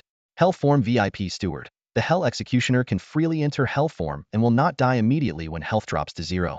Hell Form maintains an extremely powerful combat state until energy is exhausted or the form is voluntarily deactivated. The summoner who has signed a Master Servant contract can also revive it. The Demon Beast can only enter Hell Form once per day. Zhang Yu silently noted this powerful new ability, fully preparing for the upcoming battle. The changes in the Hell Form skill made Zhang Yu's eyes light up. No longer needing death to trigger it, he could now enter freely without time constraints, only limited by his stamina. Combined with the principal arc, it was undoubtedly a powerful combination. Although the skill's damage hadn't increased, its significantly enhanced flexibility greatly boosted its combat effectiveness. Zhang Yu quickly reviewed his current synergy effects. 4 VIP Stewards Goblin General Heavy Cavalry, Barbaric Bloodline War Minotaur, Flame Dragon Jiaolong, Hell Executioner, 2 Fighters Barbaric Bloodline War Minotaur, Goblin General Heavy Cavalry, 2 Dragon Sages Barbaric Bloodline War Minotaur, 2 Golden Scale Dragons, and 2 Crimson Moons. He realized he lacked offensive synergies and thought he should add some swordsmen, archers, rangers, or glacial synergies. The number of crests was also insufficient. His gaze shifted to the top left corner of his vision, where a system-generated list floated, displaying the roster of professionals who had entered the Apostle Island Abyss. The list didn't show specific names, only numbers, professions, levels, and survival status. Zhang Yu quickly scanned the 5 entries that had turned gray and marked as deceased, feeling a slight sense of relief. He worried that other professionals might die too quickly or more precisely, that they wouldn't die by his hand. For Zhang Yu, killing other space professionals was the fastest way to gain strength. Not only could he acquire a wealth of experience and equipment drops, but he could also get crests, replicators, and loot boxes, as well as the still unclear killing points. Even without knowing the exact use of the killing points, he could tell they were a highly valuable resource. At that moment, a system notification sounded. Apostle marks have been refreshed. The map has been updated with the new Apostle mark coordinates. This time, 12 marks have been refreshed, each guarded by an energy protector that must be defeated to obtain the mark. Zhang Yu noticed the reduced number of marks. Fewer marks meant a higher likelihood of encounters. In the previous round, he was lucky to only run into the masked captain's team. Other professional teams seemed to have avoided each other, leading to the masked captain's team being the only one to suffer casualties. Instead of immediately checking the map, Zhang Yu first recalled all summoned beasts except for the giant winged spirit butterfly, then mounted the butterfly and took to the sky. While apostle marks were important, to him, the ultimate goal of seizing the marks was victory. If he could eliminate all competitors, wouldn't all the marks be his? As he ascended, Zhang Yu's field of vision expanded. The island wasn't large, and the light from all 12 apostle marks came into view. Suddenly, he spotted a team of professionals about 3 marks away from him. To his surprise, another team was rapidly moving in that direction, clearly targeting not the mark but the team of professionals. Zhang Yu frowned slightly, thinking, oh, someone else has the same idea as me? Clearly, this team had the same goal, to hunt. It seemed they were confident in their own strength, Zhang Yu surmised. In the abyss, the wisest strategy was usually to sit back and watch others fight, only engaging when absolutely necessary. After all, losing a team member or a resurrection cross meant a decrease in combat power. Only those extremely confident in their abilities would actively seek out battles. Killing professionals yielded experience, equipment, and killing points, making it a tempting but competitive endeavor. Spirit butterfly, speed up and fly over there, Zhang Yu urged, his eyes gleaming with excitement. They've started fighting. We need to get there quickly to mediate. This self-proclaimed helpful and peace-loving professional smirked meaningfully as he directed the giant winged spirit butterfly towards the impending battle. Ling, the giant winged spirit butterfly, sensed her master's urgency to save lives and immediately began its butterfly chant, instantly bestowing a 600-point agility boost. With a swift gust of wind, Zhang Yu, riding the magnificent butterfly, sped towards the battlefield like an arrow. Meanwhile, at the edge of the battlefield, a team had already reached the apostle's mark. In the group, a petite girl with a green staff cautiously scanned the surroundings. She turned to the muscular young warrior with dark gray skin beside her and whispered, "Brother, someone is tracking us." Hearing this, the young warrior quickly reacted. The massive sword on his back swayed slightly with his movements as he commanded in a deep voice, "Druids form up. Shield warriors protect the mages." He then asked, "Sister, from which direction are they coming?" "From the sky," the girl exclaimed. The young warrior looked up sharply and saw a dazzling butterfly diving towards them at incredible speed. Instinctively, he moved to dodge, but realized the butterfly wasn't attacking. Instead, it gracefully flapped its wings and landed elegantly. A puzzled voice came from behind the butterfly. "Huh, did I arrive too early?" The young warrior stared warily at the sudden figure.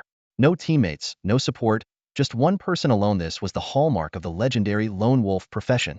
Sensing the hostility, Zhang Yu peeked out from behind the giant winged spirit butterfly's wings, offering a friendly smile. "Don't worry, I'm here to mediate." After a pause, he added, "Mediate? Well, it seems I came too early. You haven't started fighting yet." Just then, the sound of hurried footsteps came from the distant forest. A warrior wielding dual axes leaped out, shouting, "The mark is mine. The kills are mine. All the gear is mine."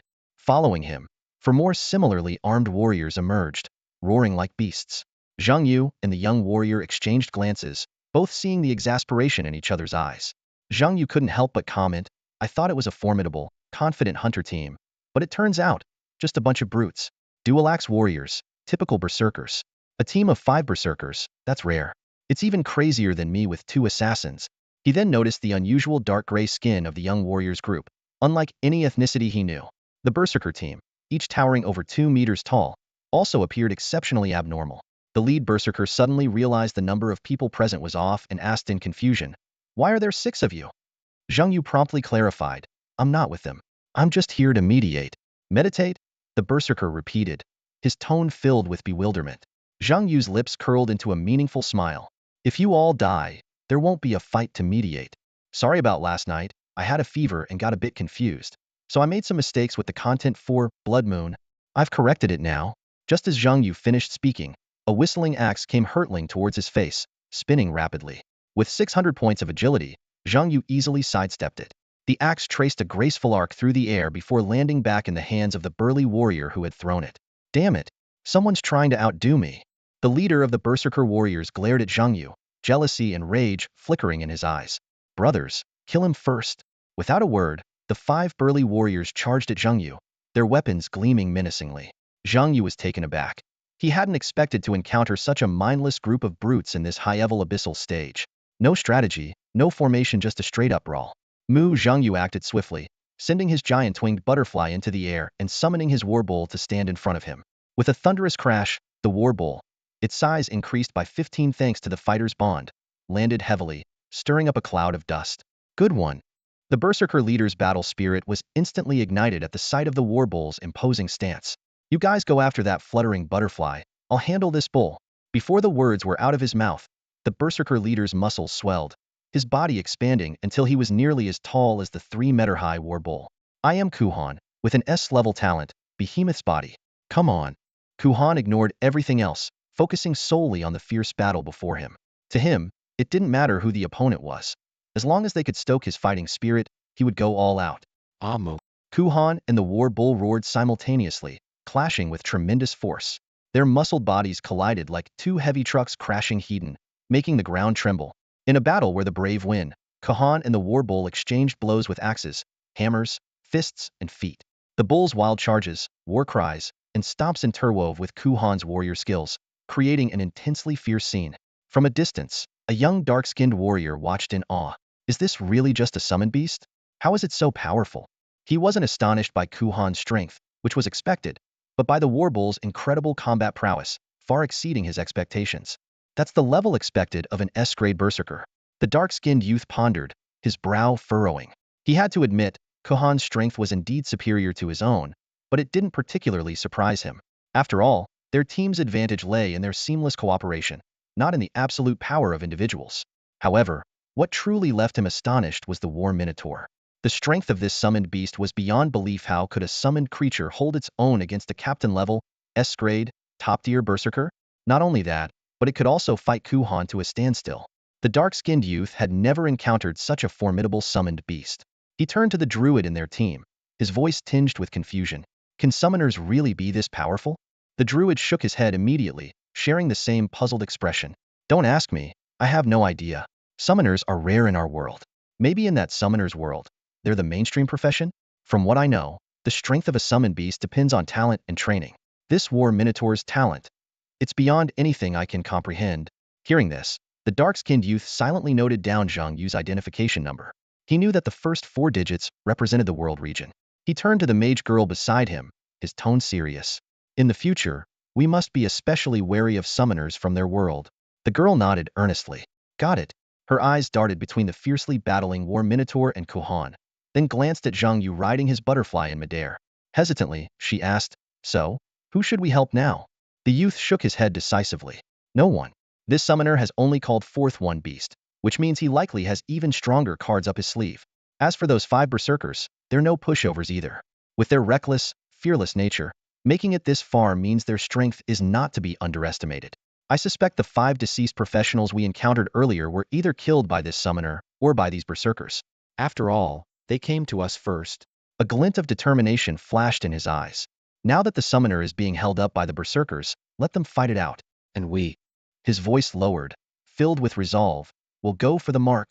The dark-skinned youth surveyed the situation before him, calculating his next move.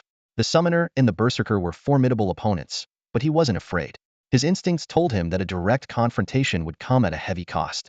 It would be better to strike first, seize the apostle's mark that could greatly enhance his power, and then join the fray. As he stealthily approached the mark, a streak of silver light cut through the sky. A silver spear shot towards him like a meteor, missing him but creating a massive crater upon impact. The explosion was powerful, imbued with the energy of the apostle's mark. Who's there? The youth tensed up instantly, scanning his surroundings with heightened vigilance. Another spear whistled through the air. This time, the youth caught sight of his attacker, a native of the Apostles' Island, bearing dozens of spears on his back and marked with tricolor insignias. An elite monster. The youth wasn't the only one who recognized the powerful native. Zhang Yu and the group of berserkers in midair also noticed this formidable foe. Ordinary natives couldn't compete with professionals for the mark. Only elite-level beings had the strength to join the contest. Even more surprising, this native bore 3 apostles' marks. The spear that caused the explosion was clearly an ability granted by these marks. Damn it, trying to steal my mark? Kuhan also noticed the elite native and the dark-skinned youth attempting a sneak attack. Damn it, let's finish this quickly. Someone's trying to take our stuff. He roared, unleashing incredible strength and speed, sending the war bull flying dozens of meters with a single kick. Turning to Zhang Yu in midair, he shouted, Hey, little summoner, stop flying around up there. We might not be able to hit you, but your strongest summoned beast has already fallen. Either leave or come down and face your death. Zhang Yu chuckled in response. Who told you that was my strongest summoned beast? Not the strongest? Kuhan frowned, puzzled. He acknowledged the war bull's strength. If it wasn't the strongest, what could be more powerful? At that moment, a familiar bellow interrupted his thoughts. Moo, the war bull roared as it stood up. Who told you the war bull was defeated? In a fight to the death, the war bull has never lost. With its primordial bloodline, the lower its health, the stronger its combat power. The longer the battle, the purer its bloodline. The message was clear. Kuhan was now facing the war bull at its peak state. Moo, the war bull let out another earth-shaking roar. Being kicked away was a great humiliation. It was its master's frontline shield, an indispensable war machine on the battlefield. Even in death, it would never fall. Ha ha, good. Bring it on. Feeling the war bull's powerful aura, Kuhan grew excited once more. Simultaneously, a wall of fire suddenly rose, blocking the other 4 berserkers from providing reinforcements. Zhang Yu's voice echoed, "Did I say you could leave?" With a dragon's roar, the flames created by Fan Yin formed a barrier, trapping the berserkers. The fire dragon activated its flame aura, unleashing Inferno Serpent Hell, attacking everyone within the yellow mark's range indiscriminately. Scorching flames swept over, and damage numbers appeared above everyone's heads. The professionals endured varying degrees of damage based on their magical resistance, equipment effects, and distance from Fan Yin the fire dragon. Although the dual aura effect wasn't as strong as Zhang Yu had hoped, dealing thousands of damage per second was not something they could withstand for long. Holy Light Shield. The priest and the dark-skinned youth's team quickly cast a group shield to resist the flame aura. Elemental resistance. The mage raised his staff, boosting his teammates' fire resistance. Under the protection of these 2 skills, they barely managed to fend off Fan Yin's area attack. Though still taking damage, they could mitigate it by drinking potions. The berserkers, however, were in a worse situation. They were closer to Fan Yin and lacked the support of a priest or mage, forcing them to endure the searing flames. Damn it! A bald berserker realized they couldn't stay trapped inside the firewall. Otherwise, they would be roasted alive. He clashed his dual axes together, creating a deafening metallic sound and stirring up a whirlwind. The visible gust blew a gap in the firewall. The other 3 berserkers seized the opportunity, charging out unscathed and heading straight for the flame-wielding Fan Yin, raising their axes to strike. Roar, but before they could reach Fan Yin, the fire dragon blocked their path. Whoosh, whoosh, whoosh, whoosh. Meanwhile, the goblin general from the rear shot plasma arrows at them. In an instant, the 3 berserkers found themselves facing Fan Yin, the fire dragon, and the goblin general in unknown battles. Zhang Yu, lying on the back of the giant winged butterfly, observed the chaotic battle below. The war bull brawling with Kuhan, the other berserkers tangled with Fan Yin, the fire dragon, and the goblin general, while his combat squad engaged as well. Around the mark, the elite native with 3 apostles' marks single-handedly held off the dark-skinned youth group, showcasing incredible power. Thanks to the elite native's interference, the dark-skinned youth couldn't reach the mark. Now, it was a matter of which side would show a weakness first. As soon as one side gained the upper hand, the entire battle would shift. Zhang Yu still had an uncalled 6th-tier talent, the executioner, waiting for the right moment to turn the tide. Unexpectedly, it wasn't any professional or the elite native that changed the battlefield, it was the mark itself. The chilling air of the extreme ice elements filled the atmosphere, the bear's roar echoed through the skies, and the holy blessings light shone brightly. The team of young black-skinned warriors displayed their wealth of combat experience, each member showcasing their unique skills to swiftly defeat the elite native creatures. The mage's frost magic froze the elite natives in place, while the priest's blessings empowered their allies. A druid summoned a giant bear, capable of both dealing damage and controlling the battlefield, launching a fierce assault on the enemies. However, the brown marks on the elite natives absorbed a significant portion of the damage. Suddenly, a red mark on one of them glowed, and with a swift thrust, it pierced through the giant bear's body. The priest hurriedly cast a healing spell, but the native's damage was far beyond expectations, rendering the healing ineffective and restoring the bear's health in time. In the nick of time, the young black-skinned warrior swung his greatsword, smashing it down heavily on the elite native. "Go away!" he shouted. The powerful strike driving the elite native into the cracked ground with immense force. At that moment, the Gui skill not only stunned the elite native, but also accidentally triggered a nearby yellow mark. The ground suddenly trembled as the yellow mark sank into the earth. In an instant, a giant composed entirely of rocks emerged from the ground. The sudden appearance left everyone stunned, halting the battle as they stared in awe at the colossal figure. Zhang Yu quickly examined the rock giant stats. Mark Guardian Yellow Rock Giant.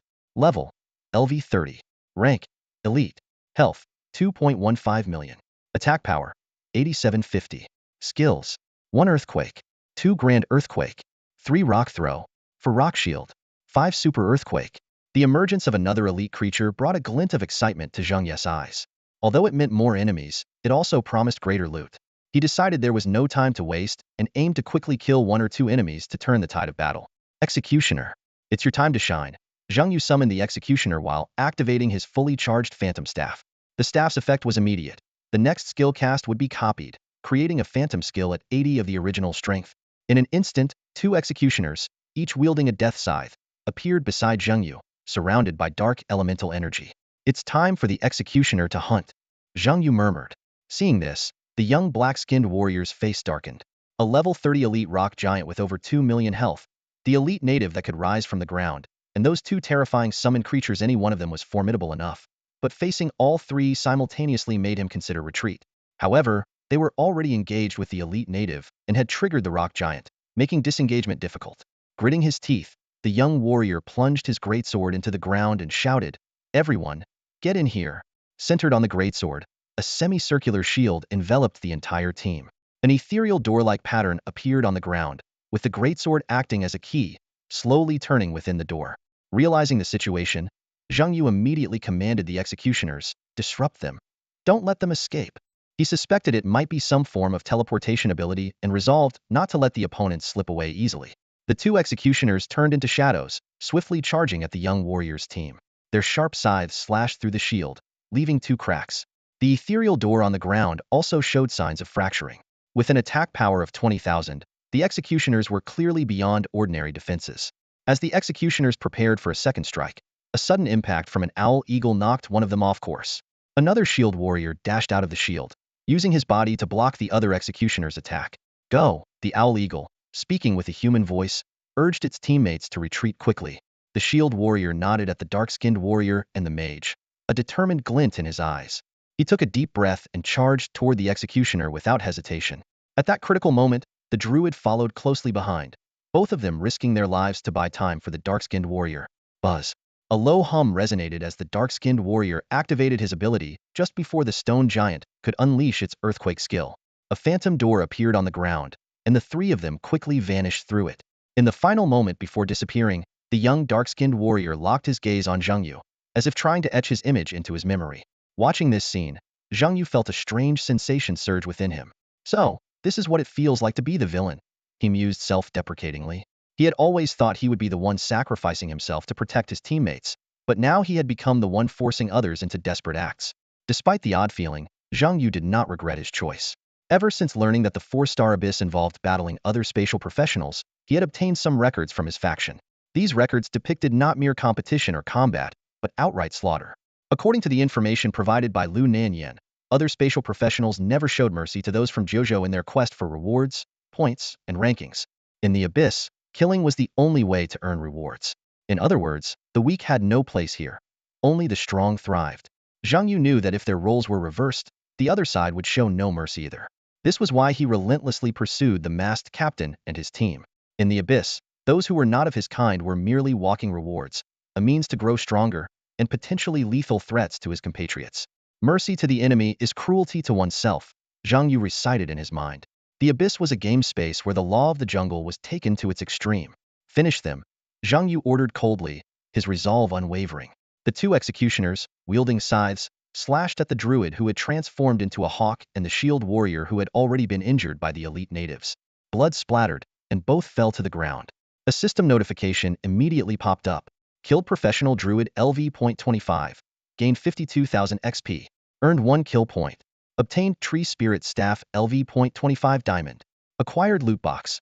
S-rank talent LV.25 druid.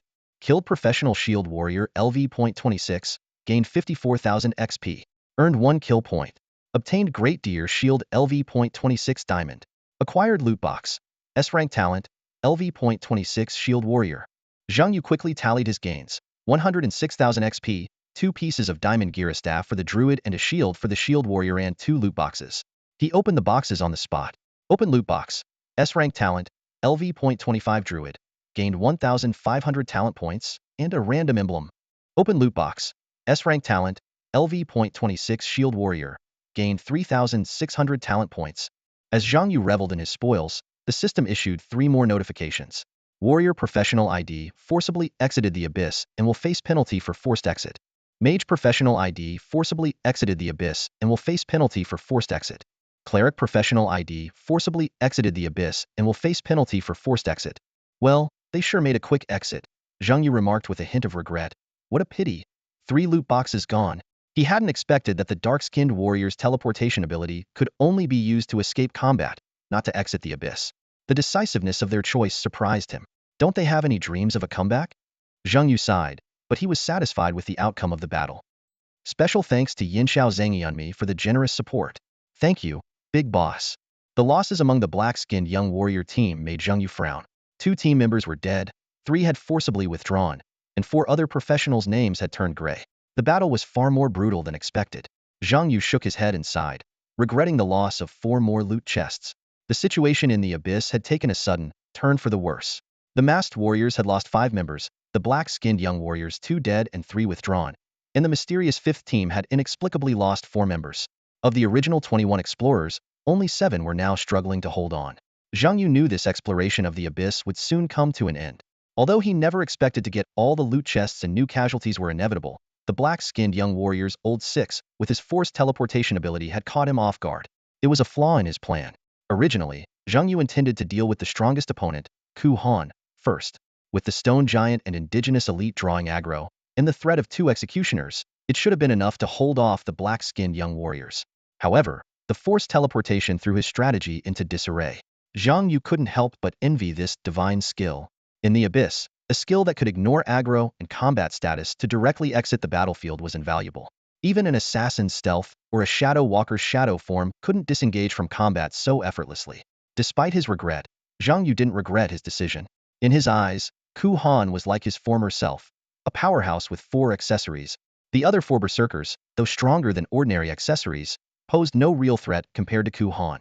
Zhang Yu estimated that Ku Han probably had the strength to enter a 4-star abyss alone, much like Zhuge Wuhan from the Smoke faction. By now, the war bull was struggling to hold on, and if not for the timely intervention of the goblin general, it would have been recalled to its space. However, Ku Han remained at peak condition, enough to single-handedly take on an entire team of masked warriors. Scanning the struggling berserkers, Zhang Yu made an assessment. Since Fan Yin released his Hellfire skill, the berserkers' armor and magic resistance had been completely corroded, unable to withstand the continuous damage from the flame aura and fire serpent hell. They could only keep chugging health potions to stay alive, but the cooldown time limited their recovery speed. Worse, they couldn't even reach Zhang Yu in midair, helplessly watching their health deplete. Even if they braved Fan Yan's Hellfire to attack the flame wyvern, the giant winged butterfly would instantly heal it. This was why Zhang Yu viewed the 4 berserkers as accessories. They appeared fierce on the surface, but were merely ordinary class professionals relying on Ku Han, not even as threatening as the warrior with the piercing talent earlier. With Ku Han being held by the Warbull and Goblin General, the 4 berserkers were completely ineffective. Zhang Yu decided to end the battle quickly to prevent the indigenous elite from snatching the mark. The giant winged butterfly began its chant again, and Zhang Yu activated his berserk skill, applying the Yin Shun Boots effect to the Warbull to prevent it from being instantly killed by the enraged Ku Han. Simultaneously, the Goblin Shaman sacrificed its life to restore the Warbull to full strength, granting it a powerful buff. The Warbull let out an earth-shaking roar.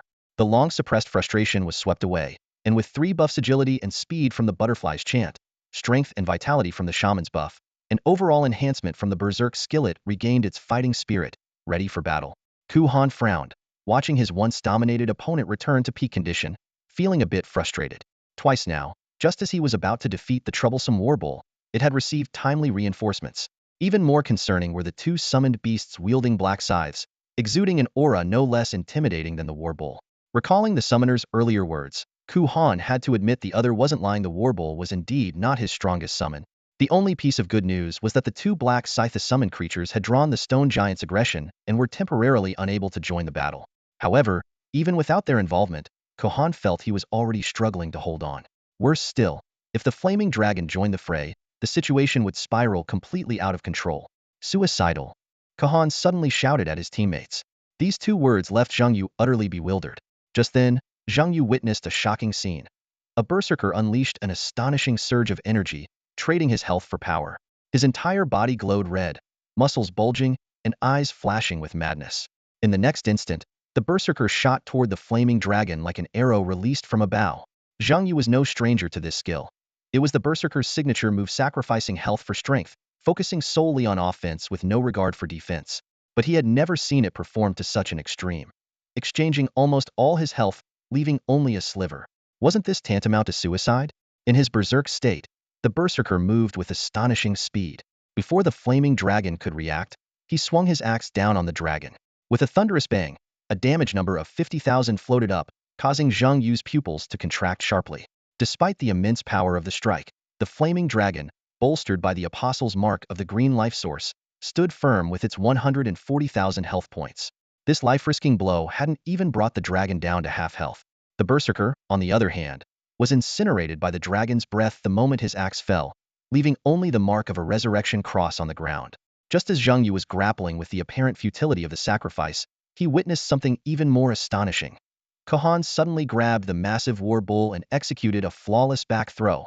Zhang Yu watched in stunned disbelief as Kuhan's form grew larger. In that moment of realization, Zhang Yu finally understood the true meaning behind the berserker's suicidal act. Kuhan was not an ordinary berserker. He was a rare, hidden class known as the Undertaker. The Undertaker, a hidden warrior class, is epitomized by Kuhan, who ranks 21st on the Kyushu leaderboard. Previously, Zhang Yu had mistaken Kuhan for a berserker who traded blood for power, but the truth was far more astonishing. The abilities of an Undertaker are fearsome. They can inherit the strength and health of deceased teammates and even temporarily control their corpses. At this moment, Kuhan had absorbed the power and health of a fallen warrior, exploiting a loophole in the rules that considered the resurrected state as death. Combined with his unique talent growing larger with more health, Kuhan's current form had surpassed that of the war bull, reaching an intimidating level of strength. Zhang Yu finally understood why the berserker had fought so hard to gain power before sacrificing himself, and why a foreman berserker squad had been assembled. These were not mere accessories, but a carefully designed tactical reserve. Among all classes, only berserkers could trade blood for power, and undertakers inherit a percentage of the maximum health regardless of the actual loss. This meant that berserkers and undertakers were a perfect match, leveraging each other's strengths to the fullest. Recalling how he had nearly gone all out to kill that black-skinned trickster, Zhang Yu felt a sense of relief. If he had done so, he might have met his end at Kuhan's hands. He couldn't help but think of Zhuge Wuhan, who had managed to stand out in this abyss filled with geniuses and maniacs, proving his extraordinary capabilities. Zhang Yu silently warned himself never to underestimate anyone who had solo cleared a 4-star or higher abyss. The battle raged on, with berserkers sacrificing themselves one after another. Another berserker fell under the feet of the flame dragon, failing to even touch it. Zhang Yu didn't want to repeat past mistakes but couldn't prevent their deaths. Berserkers with enhanced power had terrifyingly low health, dying upon contact with the flame aura. Yet, Zhang Yu dared not deactivate the aura, fearing the kill might be credited to his side. As the 4 berserkers entered their resurrection state, Kuhan's form swelled to a gigantic size, towering more than 2 meters above the war bull. This 5-meter muscle giant wielded a tumter-long great axe, instilling fear just by standing there. What surprised Zhang Yu even more was that Kuhan's equipment also grew, perfectly adapting to his new size. On the ground, the 4 corpses beneath the resurrection crosses suddenly crawled out, becoming zombies under Kuhan's command. Though Zhang Yu wanted to scoff, he didn't dare drop his guard. He remembered Mayor Min Mo's warning from Nanqing. Always be extra cautious when encountering any hidden class, as they are inherently more powerful than regular ones. Zhang Yu made a quick decision, recalling the executioners entangled with the stone giant. The stone giant attempted to pursue but was intercepted by an elite native eager to claim the apostle's mark. The elite native showed no interest in the battle between the summoner and the undertaker, focusing solely on killing the stone giant first. The 2 executioners dashed toward the gigantic Kuhan like lightning, their black scythes gleaming with malice. Despite his massive size, Kuhan remained agile, swinging his great axe to counter. With a thunderous crash, the axe missed, thanks to the butterfly buff enhancing the executioners. Not only did they evade the attack, but they also maneuvered behind Kuhan, delivering 2 malicious slashes that left a bloody cross mark on his back. Get lost! Kuhan roared, his voice waves stunning both the real and fake executioners. He stomped the ground with his right foot, unleashing a formidable aura that repelled the executioners and even forced back the charging trolls. Only the war bull, with its unstoppable charge, managed to ram into Kuhan's waist. Kuhan scoffed disdainfully. Ha! Little bull, you're no match for me now. Kuhan braced himself against the charging war bull, his muscles straining and the ground beneath his feet cracking from the immense force. He quickly tossed his axes into the air, freeing his hands to firmly grasp the bull's horns. With veins bulging from his arms, he unleashed a tremendous surge of strength, flinging the massive creature backward. With a thunderous crash, the war bull was toppled to the ground. Kuhan caught his falling axes and, without hesitation, swung them down.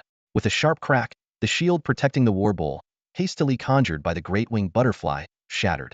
The axe blades bit deeply into the bull's flesh, sending blood splattering. Despite the butterfly's shared damage and the shadow boot's 30 damage immunity, the war bull suffered a grievous wound, though it was not yet on the brink of death. Kuhan scoffed, disdain flickering in his eyes, and raised his axes again. At that moment, a jet-black flame surged towards him, forcing him to halt his attack. The searing fire burned his skin, the pain like 1,000 needles piercing his body. Worse still, he felt his strength draining away and his defenses plummeting. You're strong, but you're up against a summoner who alone is a formidable team. Zhang Yu's voice rang out calmly. The battle has only just begun. Before the words had fully settled, a huge shadow hurtled down from the sky, aiming directly at Kuhan. It wasn't just a boulder. It was the legendary guardian Galio. Simultaneously, the flame dragon, having shaken off the zombies, joined the fray, spewing scorching dragon fire. From the other side, the blazing flame unleashed another wave of dark fire. Kuhan was caught in a dire predicament. A massive object, possibly Galio, was descending from above, while dragonfire and dark flames closed in from either side. Having just endured the searing flames, he knew their danger. Another hit would likely nullify his defenses. If that happened, the two executioners, who had been waiting for their chance, would surely deliver a fatal blow. In a split second, Kuhan chose to retreat. However, this played right into Zhang Yu's hands. Behind Kuhan, 12 invisible goblin assassins were poised, ready to detonate themselves at any moment. With threats looming from all sides, an even fiercer battle was about to erupt. What is this? Kirihin exclaimed, furrowing his brow at the sudden appearance of a dozen black goblins. Before he could react, 12 death goblins exploded simultaneously, enveloping him in a cloud of poisonous purple mist. A severe dizziness and nausea hit Kirihin as his skin rapidly decayed under the corrosive toxins. His health plummeted, and his escape route was completely cut off. Just then, Galio landed heavily, causing a massive earthquake. All creatures within the quake's range, including elite natives, stone giants, and Kirihin, were thrown into the air. 3 bursts of explosive damage appeared above their heads. Due to the weakened defense from the vile fire, Kirihin took more damage than even the elite native monsters. The war bull seized the moment and launched Kirihin into the air just as he was about to land. The twin executioners followed up with additional damage.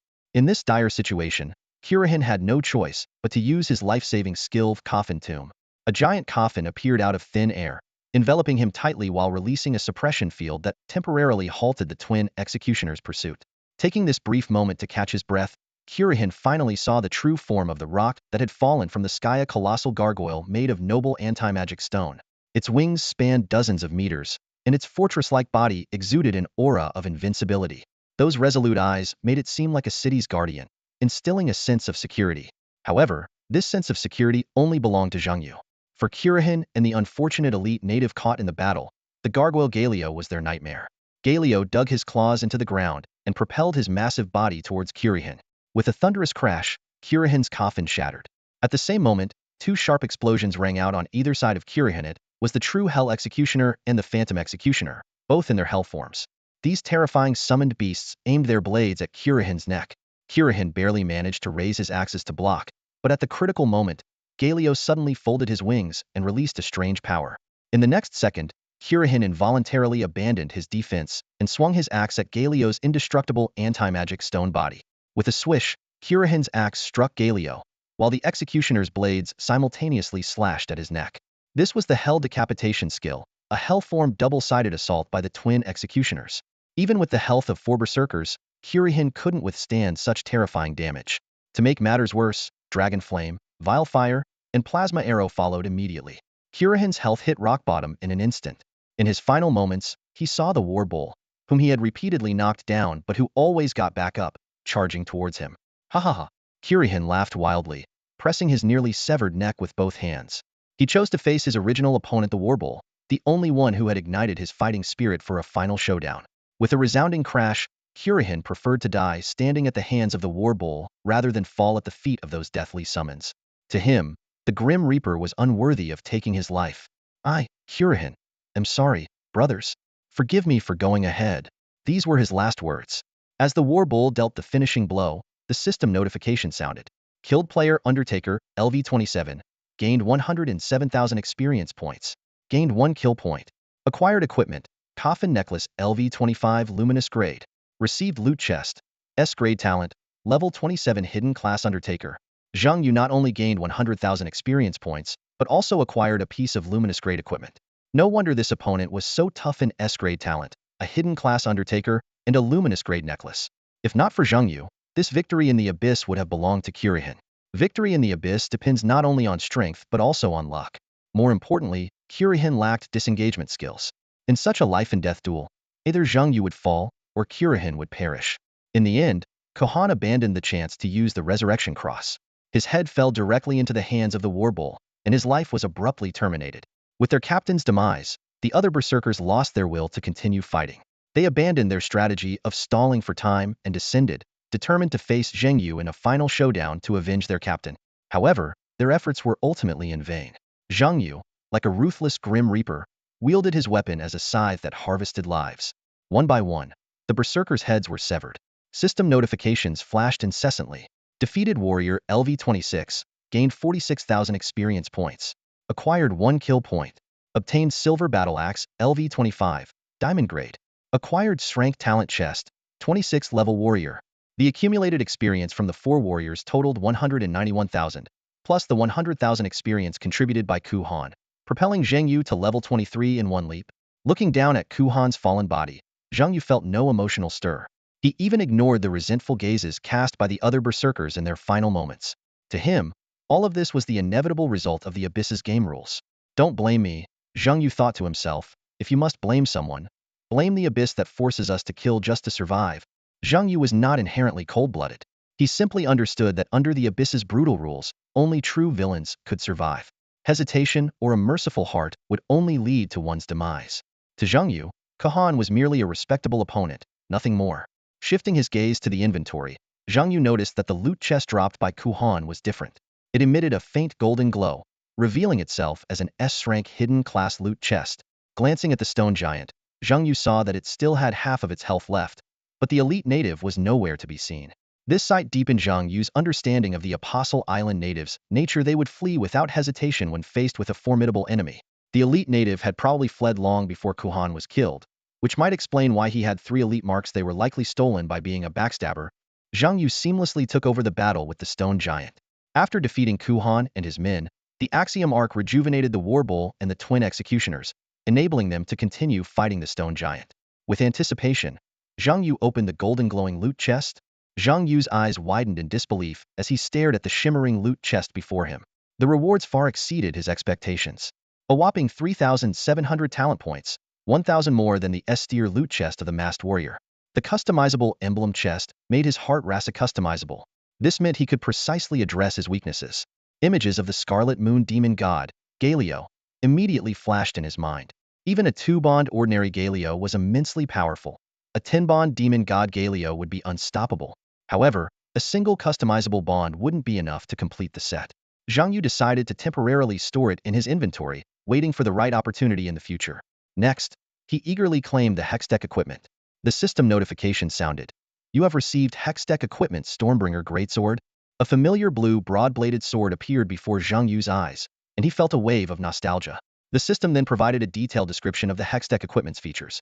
It could be equipped by summoners of the 6th tier or higher, and different components could be combined to create finished equipment without conflicting with the summoner's existing gear. Once equipped, it could only be removed using a special unloader, which could be obtained from the resource selection chest.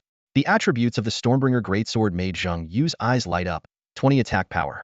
Even more exciting was the fact that this sword could be combined with other equipment to forge various powerful finished items, such as the Blade of Death or the Giant Slayer.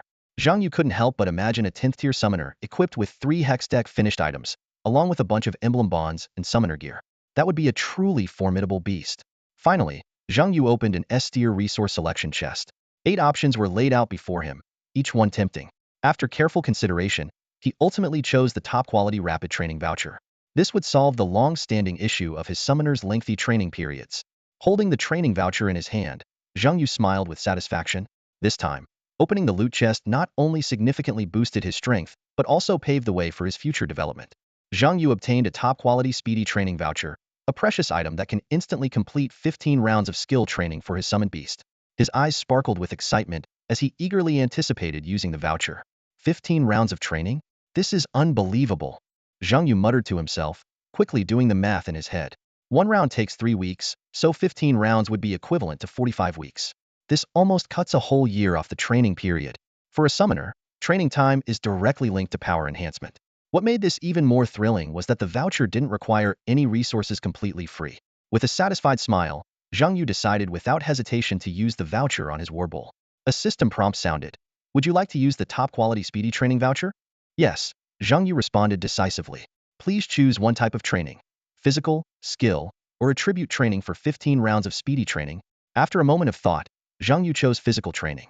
As a tank-type summon beast, the warbull's survival capability was crucial. Recalling the battle against Kurin, Zhang Yu realized that although the warbull held out for a long time, it often ended up in a critical state. Without the giant winged butterfly sharing the damage and the shadow boots providing damage immunity, the warbull might have fallen much sooner. Facing opponents like Kurin, who had high attack and defense, the warbull needed stronger resilience.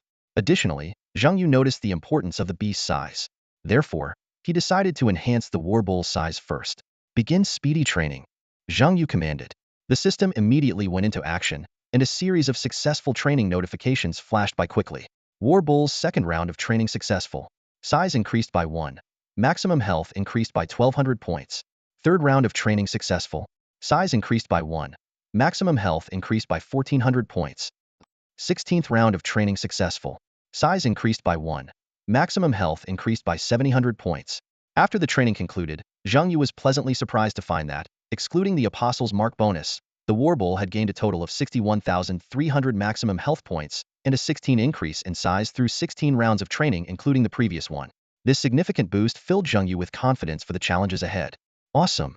The warbull's health skyrocketing made Zhang Yu feel a surge of excitement. He stared at the data panel of his summoned beast, wrestling with his thoughts for a long time before finally deciding to use those precious resources. Do it! Zhang Yu resolved, no longer hesitating. He knew there would be countless opportunities to delve into higher-level abysses in the future, with treasure chests within reach. High-quality core stones could only be obtained at level 30, and runes at level 40, so opening chests now would be a waste. Right now, this training opportunity could immediately boost his strength, making the warbull truly formidable. Without further delay, Zhang Yu converted his remaining 2 S-grade resource selection chests into 15 high-quality rapid training tickets, a total of 30 times. He unhesitatingly used all the training opportunities on the warbull, adhering to the philosophy of limitless training. The training process unfolded smoothly. System notifications flashed continuously. Warbull's 17th training successful. Increased body size by 1. 7,000 health points added. Warbull's 18th training successful. Increased body size by 1. 8,000 health points added.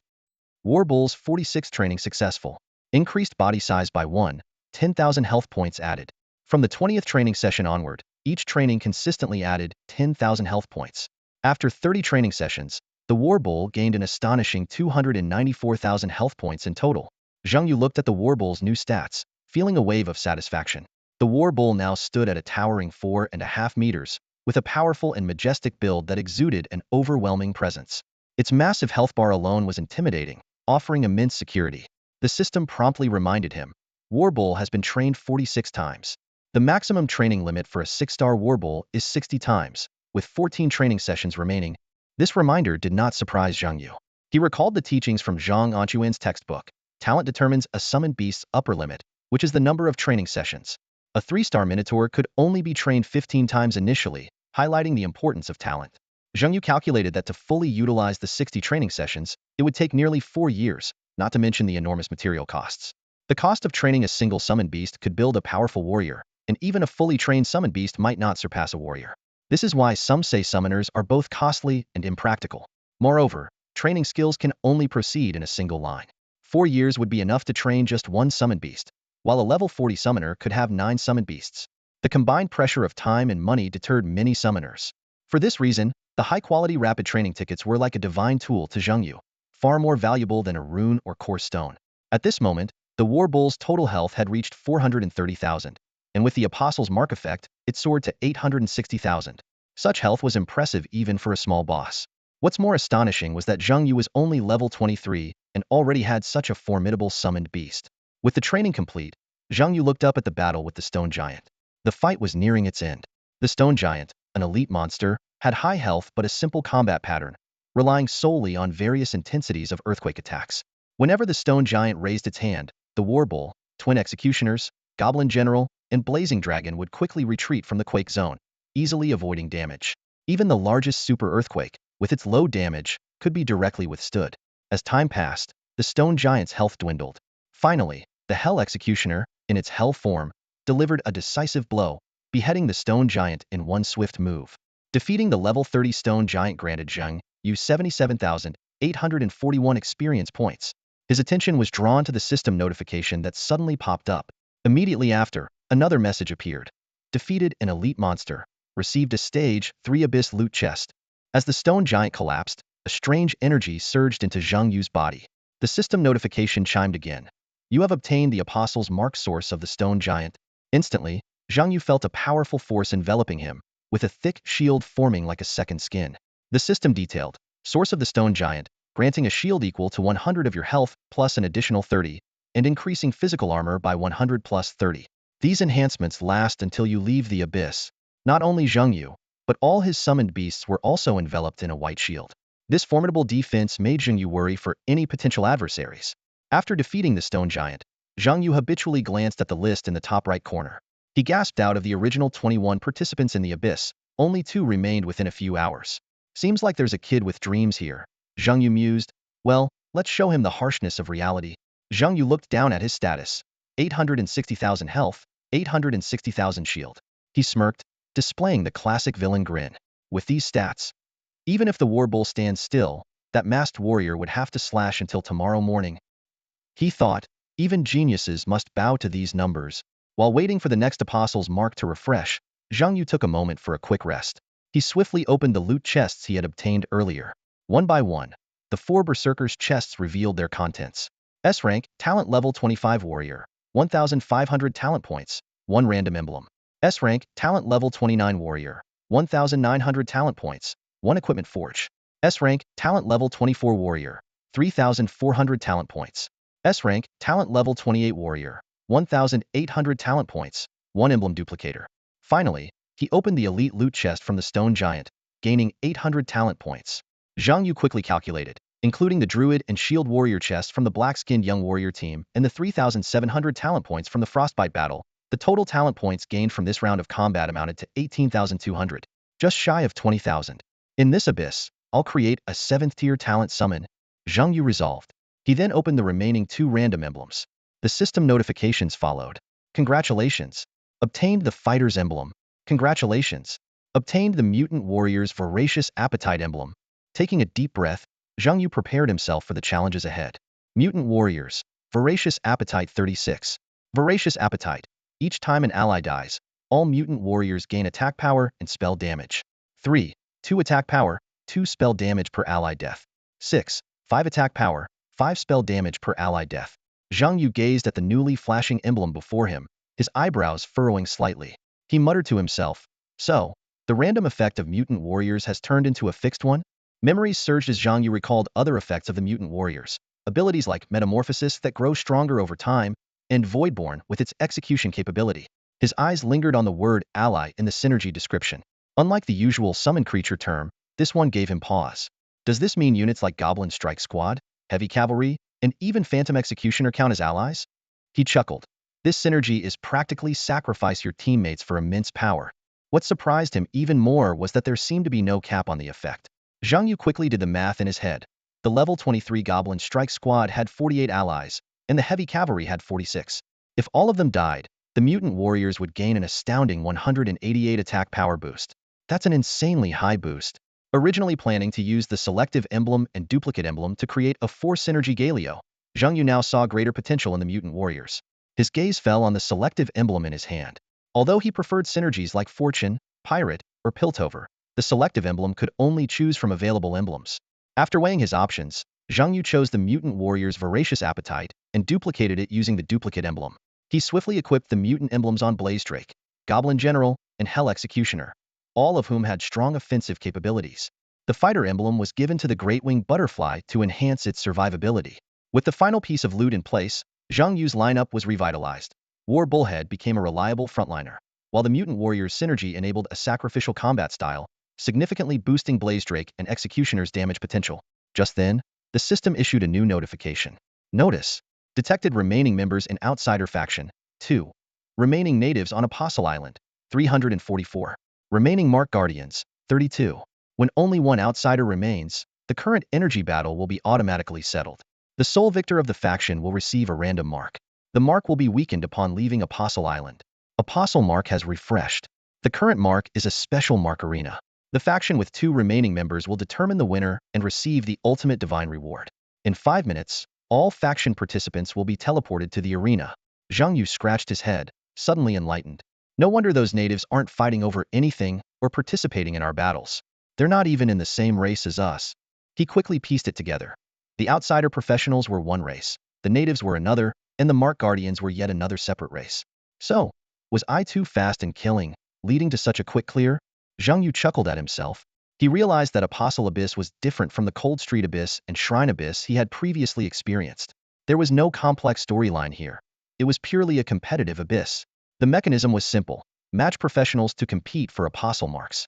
As the number of marks dwindled, conflicts between professionals would escalate. Zhang Yu thought of the professional team he hadn't encountered, possibly defeated by Mark Guardians or elite natives. In the end, only one person could clear it. For the other beings in this Apostle Abyss, their battles would continue. Just like the native elite who slipped away under the stone giant's nose, Zhang Yu understood that brute force wasn't necessary. With patience and the right opportunity, he could evade the mark. After all, many more battles awaited them in the future. Such abysses were not uncommon, especially after the 3rd stage.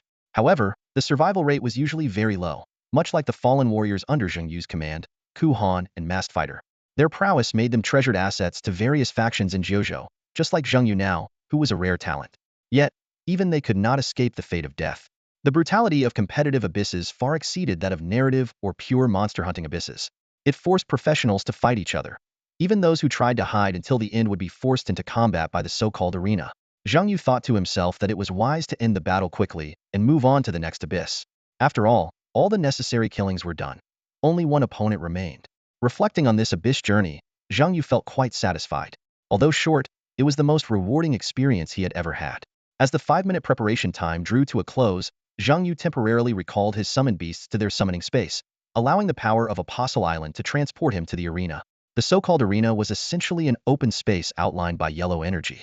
Apart from Zhang Yu and a black-haired young man standing within the area, the perimeter was densely packed with natives and dozens of varied Mark Guardians. Some resembled beasts, others plants, and some appeared as elemental incarnations. Under the constraints of Apostle Island's rules, they watched the upcoming match peacefully as competitors. Zhang Yu was filled with curiosity about this Apostle Island. If the natives represented the new humans born here, did the Mark Guardians represent the energy of the dead god's corpse? What did they, the outsiders, represent? Why did the god die? Why were these rules established after its death? Or rather, why turn this place into a competitive abyss? With these questions in mind, Zhang Yu glanced over the audience outside the arena. He was surprised to see a vine Mark Guardian with 4 human corpses pressed under its massive vine body. Zhang Yu turned to the black-haired young man and asked, "Those 4? They wouldn't be your teammates, would they?" Clearly, the question hit a sore spot. The black-haired young man, burning with rage, drew his sword and roared, "Die! I will win. For my teammates, I will win." Zhang Yu clapped his hands lightly, his tone mocking, "Great! So much spirit. Let me reward you with a minotaur." With that, he summoned the War Minotaur. The 4.5-meter-tall War Minotaur landed with a thud in front of the black-haired young man. His eyes widened at the massive health bar: 860,000 health points, 860,000 shield points. In an instant, the young man's eyes became exceptionally clear. He was angry for a moment, then recognized the reality of his situation. Zhang Yu saw through the black-haired youth's intentions. It was clear he wanted to flee. However, once you step into the arena, there's no turning back. Even the black-skinned warrior with the forced teleportation ability couldn't leave this stage of life-and-death combat. Mu, the war bull, let out a deafening roar, the sound waves knocking the black-haired youth unconscious. He was powerless, lifted high by the bull's horns, helplessly tossed in the air. Fear washed over him like a tidal wave, and the shadow of death loomed over him. At this moment, the black-haired youth finally understood why other fighters died so quickly. Clearly, there was a monster in this abyss whose strength far surpassed everyone else, namely, the summoner before him. The summoned beast had a health pool comparable to a boss-level creature. Even with the Apostle Mark's enhancements, it was still absurdly high. Zhang Yu watched the black-haired youth's pitiful attempt to escape with a cold stare, a hint of mockery on his lips. Now I see why your teammates are dead and you're still alive. You survived by cowering and running away. Seeing the youth's pathetic state, devoid of any will to fight, Zhang Yu wasted no more words. He summoned the Hell Executioner, saying, "End it. Let's finish this charade." The Hell Executioner turned into a shadow, silently striking at the black-haired youth. Under the Warbull's control and the Executioner's high damage, the youth didn't last even 10 seconds. Before he died, the black-haired youth glared venomously at Zhang Yu. "Don't celebrate too soon. One day, you'll end up like me, chased into the abyss like a stray dog. You're no exception. You only won here because you haven't faced a true powerhouse. When you do, you'll realize your strength is nothing but an ant's before them." Thud, before he could finish, his head was already flying through the air. The Executioner, following Zhang Yu's command, swiftly decapitated him. "Annoying," Zhang Yu muttered impatiently.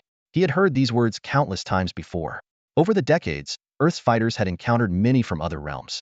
Many had been forced into the abyss, their identities thoroughly investigated by predecessors. In short, these people failed to defend their own abyss, allowing gods to occupy their territory. This explained why resources were heavily allocated to high-talent fighters in the 9 provinces, while ordinary fighters received less. The abyss was essentially a game for gods to plunder realms, and fighters had to continually eliminate the abyss to halt the gods' invasion. This shocking truth was discovered by Nan Muyun, the world's top fighter, from a coerced opponent. Gods and fighters were playing the same game, just under different rules. Zhang Yu learned these secrets on his second day in the faction, thanks to Chaifeng. The faction only accepted fighters above level 40, and young fighters with S-level talent only these had the right to know the secret. Zhang Yu vividly remembered the video call with Lu Nanyan. According to current human progress, when the 10th tier abyss appeared, only a handful would reach level 90, qualified to enter the 10th tier abyss and stop the so-called gods' invasion. The government would focus resources and attention on 2 areas: factions and potential newcomers capable of reaching Nan Muyun's level. The surge of potential newcomers this year was anticipated. The appearance of the 9th tier abyss signaled that humanity's time was running out. Allocating resources to factions allowed high-level fighters like Nan Muyun, Li Chenggong, and Rongli to act as vanguards, buying time for newcomers to grow. This was why Zhang Yu's resources were easily transferred to Li Feng. Lu Nanyan's explanation echoed in Zhang Yu's mind. Although he possessed S-level talent, he wasn't on par with top-tier professionals like Nan Muyun, and thus wasn't included in the major plan for Kyushu's next decade. Ordinary S-level talents were insignificant in this grand scheme, and the resources Zhang Yu obtained were all fought for by himself. These words made him realize the confidence behind Li Nan and Zhou Yun's brazen actions. They understood Kyushu's future strategy well. Zhang Yu couldn't help but recall his university days in his previous life, when he once lost a scholarship for needy students. The similarity between the two situations struck him. He shook his head, bringing his thoughts back to the present. The 10th level abyss was still far out of reach, and he was only at level 23. There was a long way to go before he could awaken and confront Zhou Yun. However, he didn't feel pressured. After all, there were strong individuals like Nan Muyun ahead of him. Let the tall ones hold up the sky, Zhang Yu comforted himself. The most important thing now was to improve his strength, and the future could be planned gradually. Just as he was deep in thought, system notifications popped up consecutively. The first was about the black-haired youth's kill. Defeated professional LV24, gained 38,000 experience points. Earned 1 slaughter point. Acquired black iron, shirt, LV25, platinum grade. Received S-level talent 24 level warrior loot chest. Zhang Yu sighed inwardly. Indeed, very poor. Although he sympathized with the opponent's plight, in the abyss, it was kill or be killed. A 24 level professional's core equipment being just a platinum grade shirt was quite shabby in this 4-star abyss. No wonder they were killed by an elite Mark Guardian. Their strength was truly lacking. Immediately after, a notification from Apostle Island arrived. You have slain the last faction member, securing victory in the faction war. Received the Energy God's gift, acquiring the Life Source Mark. The Life Source Mark will lose 9/10 of its effect after leaving Apostle Island due to the loss of the Energy God's blessing. You have cleared the 4-star abyss of Apostle Island. In Nanqing City, at the entrance of the Abyss Hall on Apostle Island, a luxurious sedan came to a halt.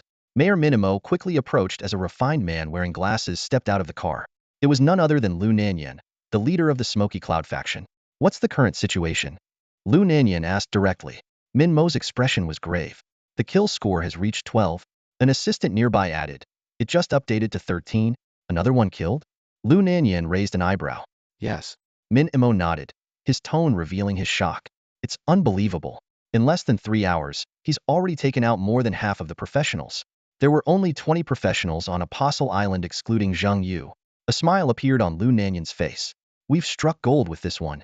We owe it to Zhang Zhan for insisting on recruiting Zhang Yu and demanding an S-level resource for him. Min Mo's eyes showed a hint of envy. Our Smoky Cloud faction has gained another cornerstone professional. Lu Nanyan immediately shook his head. Don't jinx it. The last time I heard that was when Wang Hui entered the 5-star abyss, and he never came back. Lu Nanyan's expression turned serious. For Zhang Yu, Rong Mingjian, and Lu Hinhe to become key players in our ultimate plan, following Zhuge Yuan's path alone isn't enough. I hope they can create miracles, but more importantly, I hope they survive. Mentioning Wang Hui brought Min Mo into silence. As a fellow professional, he knew well of Wang Hui's Glory Day San S-level talent, a hidden profession, and was seen as the future successor of the Smoky Cloud faction, even expected to follow in Nan Mayan's footsteps. However, a challenge in the 5-star abyss left the genius forever inside. The assistant cautiously asked, can we really start preparing to celebrate? Even though 13 professionals are dead, there are still 7 left. It feels like celebrating at halftime. Minimo explained, go ahead and prepare. The mechanism of Apostle Island is that with each apostle mark obtained, one's strength at least doubles. Most importantly, obtaining an apostle mark alone grants additional bonuses. Clearing it is not a problem. Just as the assistant turned to make arrangements, Minimo called them back. Don't prepare. Why? The assistant asked, puzzled. Didn't he already clear it? Before the words settled, a notification popped up before all professionals in Nanqing City. Notice. Congratulations to professional Zhang Yu the Summoner for breaking the historical clearance time for the 4-star difficulty of Apostle Island Abyss. Clearance time, 2 hours, 57 minutes, and 25 seconds. Team Leader, Zhang Yu the Summoner. Team members, none? Even the usually composed Lu Nanyan couldn't hide his surprise. How long did it take? Less than 3 hours to clear a 4-star abyss. Minimo, what's the historical record for clearing the 4-star difficulty of Apostle Island? Lu Nanyan asked eagerly. Minimo recited it readily. The fastest was 2 days, and that record is mine. Lu Nanyan smiled slightly. Zhang Yu has broken another of the mayor's records. I wonder if he'll break one of mine. I'm looking forward to it. Lu Nanyan was clearly in a great mood, eagerly anticipating even more astonishing feats from Zhang Yu in the future. Lu Nanyan stood by the window, his brow furrowed and thoughts churning. He recalled the previous concerns caused by the SS-level practitioner from the Li faction. An SS-level talent was enough for the Li family to demand a significant portion of Kyushu's resources. In comparison, the only noteworthy member of the Yinyun faction was his daughter, but her advantage was negligible against an SS-level talent. As for Rong Mingjian, though quite powerful, he belonged to the Rong family's swordsmanship faction and had no ties with Yinyun. However, the situation had taken a turn. Although Zhang Yu only had an S-level talent and was a much-doubted summoner, his combat abilities were impressive. He had single-handedly cleared a 4-star abyss, breaking historical records and securing the top spot on the dual rookie leaderboard. Such combat performance was undoubtedly the best proof of his potential. Lu Nanyan rubbed his chin and muttered to himself, it seems I have to thank Li Nan and Zhou Yun. If not for them, Zhang Yu wouldn't have gone to Shangyu City, nor would he have joined our Yinyun faction. No, the one I should thank the most is Zhang Zhan. Suddenly, Lu Nanyan realized he hadn't seen Zhang Zhan for several days, and it had always been Chai Feng reporting on his behalf. He turned to his secretary and asked, by the way, where is Zhang Zhan? The secretary respectfully replied, Mayor Zhang Zhan has entered the abyss. Arranged by Wuhan? Yes. A slight smile appeared on Lu Nanyan's lips. It seems Wuhan places great importance on Zhang Yu. That phrase, special attention, priority opportunities was exactly what Zhuge Wuhan said. He calculated in his mind. Zhang Zhan's ranking in the Yinyun alliance was low, and his status wasn't high. Ordinarily, he wouldn't be considered for a team in the 5-stage abyss. With his strength, he couldn't pass without strong teammates. Being able to join a team so quickly must have been arranged by Zhuge Wuhan. After all, Zhuge Wuhan was responsible for adjusting team compositions and arranging high-level abyss entry rights for the Yinyun faction. Zhang Zhan hadn't had any notable achievements or merits recently, so being given a team ahead of time was clearly a reward from Zhuge Wuhan for bringing in Zhang Yu. Lu Nanyan couldn't help but think about Zhou Yun, who had struggled to join the Li faction but still hadn't secured a team. As Lu Nanyan pondered, a sudden humming sound came from the depths of the abyss. He looked up sharply, a trace of anticipation in his eyes. Zhang Yu is out. The news of Zhang Yu clearing the level spread like wildfire, instantly sweeping through the online forums of Nanqing City. Simultaneously, the forums in Shangyu City also erupted, with a flood of comments pouring in. I knew this guy could do it. Wow, 3 hours. That's insane. I checked the record for the Apostle Island 4-star abyss. The fastest was 2 days. Tao Qian glanced at the buzzing forums and shook his head with a chuckle. Relax, everyone. This is just a normal performance for my buddy Yu. Someone asked curiously, wait, isn't the 4-star abyss different from the nightmare level abyss? A seasoned player quickly explained, you don't get it, do you? The 4-star abyss is even harder than the nightmare level abyss. But why didn't Zhang Yu clear the 4-star abyss here in Shangyu City? Another person questioned. Because it doesn't exist, another player answered. Our city has 2 3-phase abysses, but 4-star difficulty is randomly activated, and it hasn't happened here yet. That's a shame. This honor should belong to Shangyu City, someone said regretfully. It doesn't matter much, a rational voice interjected. The 3-phase abyss offers no rewards and isn't a perfect clear.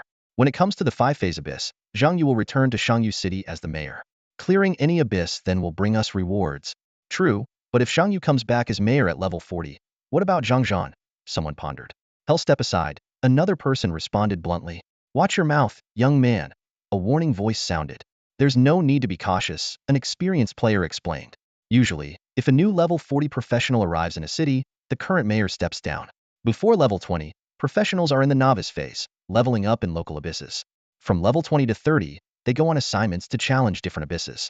From level 30 to 40, they undergo training in Zhongzhou with professionals from all over Juzhou, teaming up and leveling up together.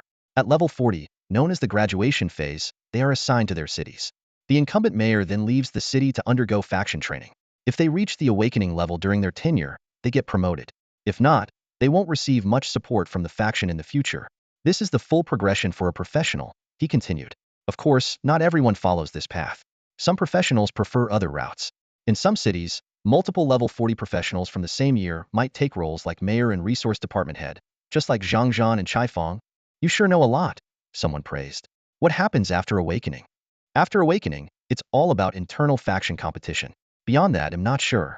The forum was bustling with discussions, experts sharing knowledge, onlookers enjoying the drama, and newcomers joining in. Meanwhile, the professionals in Jiangshui City were fuming. Their forum had just been shut down again, barely half a day after it was reopened. Upon hearing about Zhang Yu breaking another record, the admin didn't even wait for Zhou Yun's order and directly pulled the server plug. Zhou Yun's office was silent. However, this time, the expressions of those present were less grim, as they had grown accustomed to such a tense atmosphere. Even if they weren't used to it, they had to learn to adapt, as this oppressive silence would become a frequent occurrence. If Zhang Yu clearing the Ancestral Hall Abyss and Dark Valley Abyss was considered luck or finding a clever method, then this 4-star abyss shattered that myth.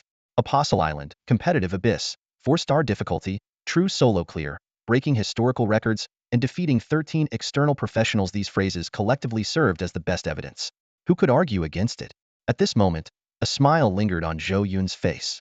However, this smile carried a special undertone, part frustration, part irritation, and part malice.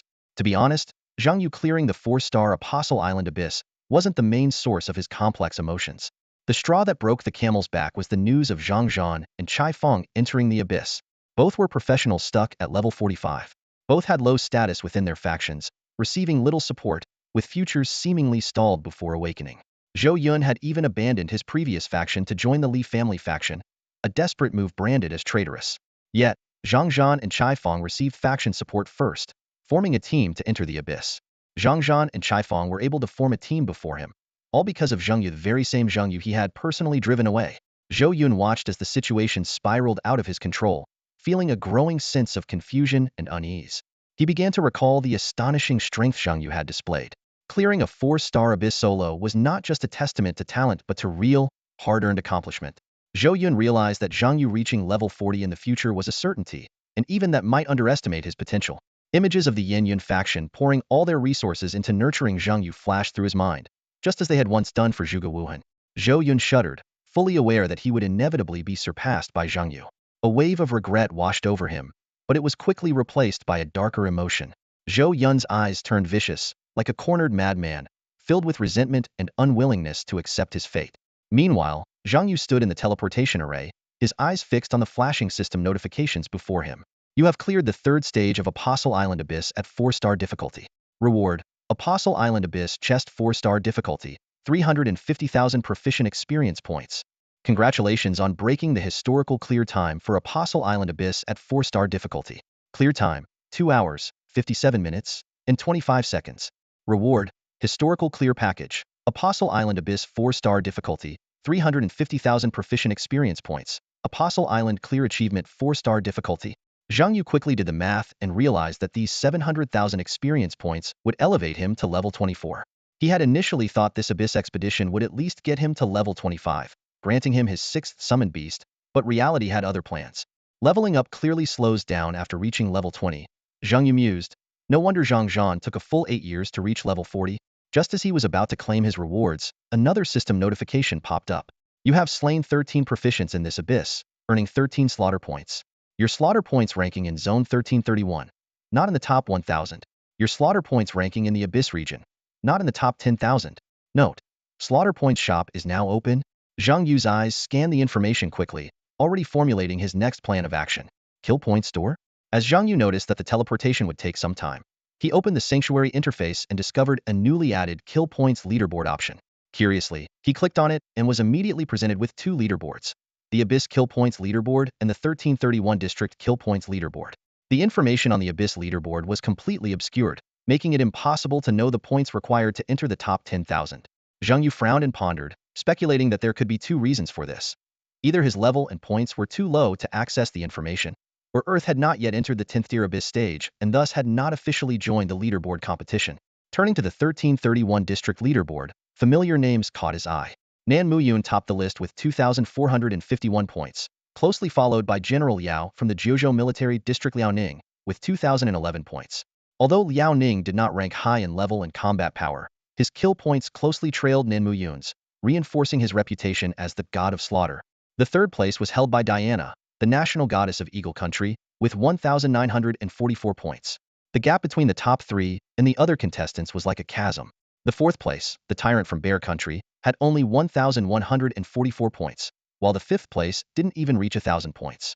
Zhang Yu quickly scanned the leaderboard and found that sword god Rongli was in the 10th position, while Lu Nanyan was 12th. Deputy Alliance leader Zhuge Wuhan held the 50th position with 289 points, and Li Chunggong was 9th. Li Nan was far behind, ranking beyond 700 with only 30 points. As for Zhou Yun, Zhang Zhan, and Chai Feng, none of them made it onto the leaderboard. Zhang Yu noticed that the points for the 1,000th spot on the leaderboard were exactly 14. He regretted that he was just 1 point away from making it. A closer look at the leaderboard revealed significant point disparities. The top 3 had nearly 2,000 points, the top 20 around 500 points, all well-known figures. Professional players ranked beyond 100 generally had fewer than 100 points, with even 14 points being enough to break into the top 1,000. This phenomenon was not hard to understand. Although the sanctuary had descended on Earth for decades, many people had never managed to enter a 4-star abyss in their lifetime, let alone engage in direct combat with other space professionals. For professionals like Zhang Zhan, Zhou Yun, and Chai Feng, even leveling up was a significant challenge, let alone battling others. The only surprising thing for Zhang Yu was that Li Nan's points were only 30, far below his expectations. Closing the leaderboard, Zhang Yu found the legendary Kill Point store. The interface displayed, "Welcome to the Kill Point store. This is one of the crucial stores in the Abyss. No payment is required. As long as your points reach a certain amount, you can choose corresponding items from the store." Zhang Yu stared at the reward list in front of him, his expression shifting unpredictably. The surprise of earning 13 points far exceeded his expectations. 1-point items unlocked. Claim 1 million XP. 5-point items unlocked. Claim 1, a premium skill book. 2, a refined core stone of your choice. 10-point items unlocked. Claim 1, 2 million XP. 2, a random brilliant piece of equipment. 3, a premium skill book. Zhang Yu's heart raced as he gazed at the generous rewards. A total of 3 million XP meant he could level up 3 times in a row. Adding the 700,000 XP he had previously earned, he would soar from level 24 to level 27. Each level up after level 20 was incredibly challenging, making this triple boost feel like a windfall. Even more enticing were the rewards: a piece of brilliant equipment, 2 premium skill books, and a core stone of his choice. Any one of these items would be enough to make other players fight tooth and nail. Including the brilliant tomb necklace he had obtained from Ku Han, Zhang Yu now possessed 3 pieces of brilliant equipment. He couldn't help but wonder, if 13 points could bring such generous rewards, what kind of treasure would Nen Mu Yun get with over 2,000 points? The thought both excited and intimidated him. Eagerly, Zhang Yu began to claim all the rewards, including the 2 completion rewards. Instantly, 3.7 million XP was credited to his account, rocketing his level up. Level: LV23, LV27. HP: 70,112, 114,419. Mana: 1,100, 1,550. Intelligence: 2,345, 2,766. Strength: 188, 252. Agility, 4979. Additionally, he unlocked his 6th summoner space and reached the level 25 threshold for career advancement. An HP of 110,000 was an astonishing figure for a summoner. This was thanks to the HP growth limit increased by the Bloodstone and the 10 HP boost from the Life Source mark. Excluding the HP provided by his equipment, Zhang Yu's base HP had already reached over 70,000. This meant he could perform HP sacrifices more freely, without the all-or-nothing risk to ensure his summoned beast's progression. After leveling up, Zhang Yu's inventory still held numerous treasures. A completion chest, a historical record chest, a loot chest from defeating the black-haired youth, 2 random premium skill books for his class, a core stone of his choice, and a random brilliant piece of equipment for his class. Looking at it all, Zhang Yu couldn't help but marvel. This abyssal expedition had been incredibly profitable. Before he had time to unpack, the teleportation was already complete. As Zhang Yu landed, he was greeted by 2 familiar figures, Lu Nanyan and Min Mo, walking towards him. Leader, Zhang Yu blurted out in surprise, furrowing his brows. Lu Nanyan's lips curled into a gentle smile as he said elegantly, "Surprised to see me?" Shaking his head, Zhang Yu explained, "It's just that whenever I came out of the abyss before, it was always Mayor Zhang Zhan and Minister Chaifeng who greeted me. This time, it's the leader himself. I'm a bit flattered." "Ha, I don't see you looking particularly flattered," Min Mo interjected coldly, a hint of disdain in his voice. Lu Nanyan smiled and asked, "How does it feel?" Zhang Yu joked lightly, "The run was too quick, didn't feel much of anything." Lu Nanyan was momentarily speechless before laughing. "You cheeky fellow, you really know how to play it cool. Even Zhuge Wuhan wasn't this nonchalant back in the day." But then again, Zhuge Wuhan didn't kill 13 professionals in his first round. "Where's Nan Muyun?" Zhang Yu asked curiously, his eyes scanning the surroundings for the legendary figure. Lu Nanyan sighed. "I think he also had around a dozen. But Nan the War God was among the very first batch of professionals. They didn't have much data to go on back then, so they made a lot of mistakes. Nan Muyun was truly one of the original pioneers. The guinea pigs sent in at the very beginning," he continued. "Of that first group of professionals, the only one still active on the abyssal battlefield today is the War God himself. And he's been the world #1 for nearly 30 years. Dominating the rankings for 3 decades, his achievements have earned him respect from professionals in other countries. Hasn't Lu Hinhe come out yet?" Zhang Yu asked, his eyes scanning the area again. Min Mo responded with exasperation, "Have you even checked the time? It's been less than 3 hours. Her round hasn't even seen a single casualty yet." Casualty? Zhang Yu finally noticed the screen in the hall. It displayed the list of those who entered the abyss, similar to the list of professionals he saw in the Apostle Island abyss. The only difference was that it didn't show the region numbers. It did show their professions, levels, and status. Currently, no one had died in Lu Henny's abyss. Why is it moving so slowly? Zhang Yu wondered aloud. Why did I encounter nothing but reckless fighters and sneaky players on Apostle Island? He had fought 3 battles in 3 hours, killed 13 professionals, and seized 2 marks, yet Lu Henny's area was peaceful? Min Mo explained to Zhang Yu. The Apostle Island abyss is one where the more intense the fighting, the faster the progress. I remember I had Chaifeng give you the strategy guide, hoping you'd avoid fights. The more battles and deaths, the faster the Apostle marks respawn. Zhang Yu nodded. I read it, but he thought to himself, I didn't follow it. Entering the abyss to avoid fights? That's like going to a battlefield without a gun and playing rock, paper, scissors instead. Both the war treasures and the kill points encourage competition. Avoid fights? Impossible. So after reading Min Mo's guide, Zhang Yu decided to ignore it entirely. Min Mo continued, typically, 5 teams would split the dozen or so marks. At least for the first few respawns, they wouldn't encounter each other. It's like a game of musical chairs. When there are plenty of chairs, there's no competition. Everyone just takes a mark, kills some natives, and the mark guardians. According to my guide, it's possible to avoid dying in Apostle Island. It all depends on the mark situation. If the opponents get several strong attack marks, then just surrender and save your life. If your team gets the strong attack marks, then you can go all out. It's a gamble on the Apostle mark effects. I'm actually very curious why your match ended so quickly. They should know to avoid fights, considering they've had more time to develop, Min Mo said, puzzled. Lu Nanyan added, that's where you're wrong. The more they understand the abyss, the more they realize one thing. Resources are gained at the edge of the blade. The longer the sanctuary exists, the more pressure they feel. They become more desperate to earn kill points. Even the regular clearance rewards aren't enough for them, let alone your method of using forced withdrawal penalties to grind 4-star abysses with time and luck. They can't accept that. Lu Nanyan turned to Zhang Yu with a gentle smile on his face. His voice was steady and powerful, showing no sign of pressure. We have plenty of time. With us holding the front line, you have enough time to level up and develop. Relax, the pressure is on us. but the future is yours.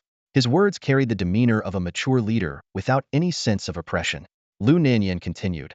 We managed to clear the stage quickly thanks to those reckless berserkers.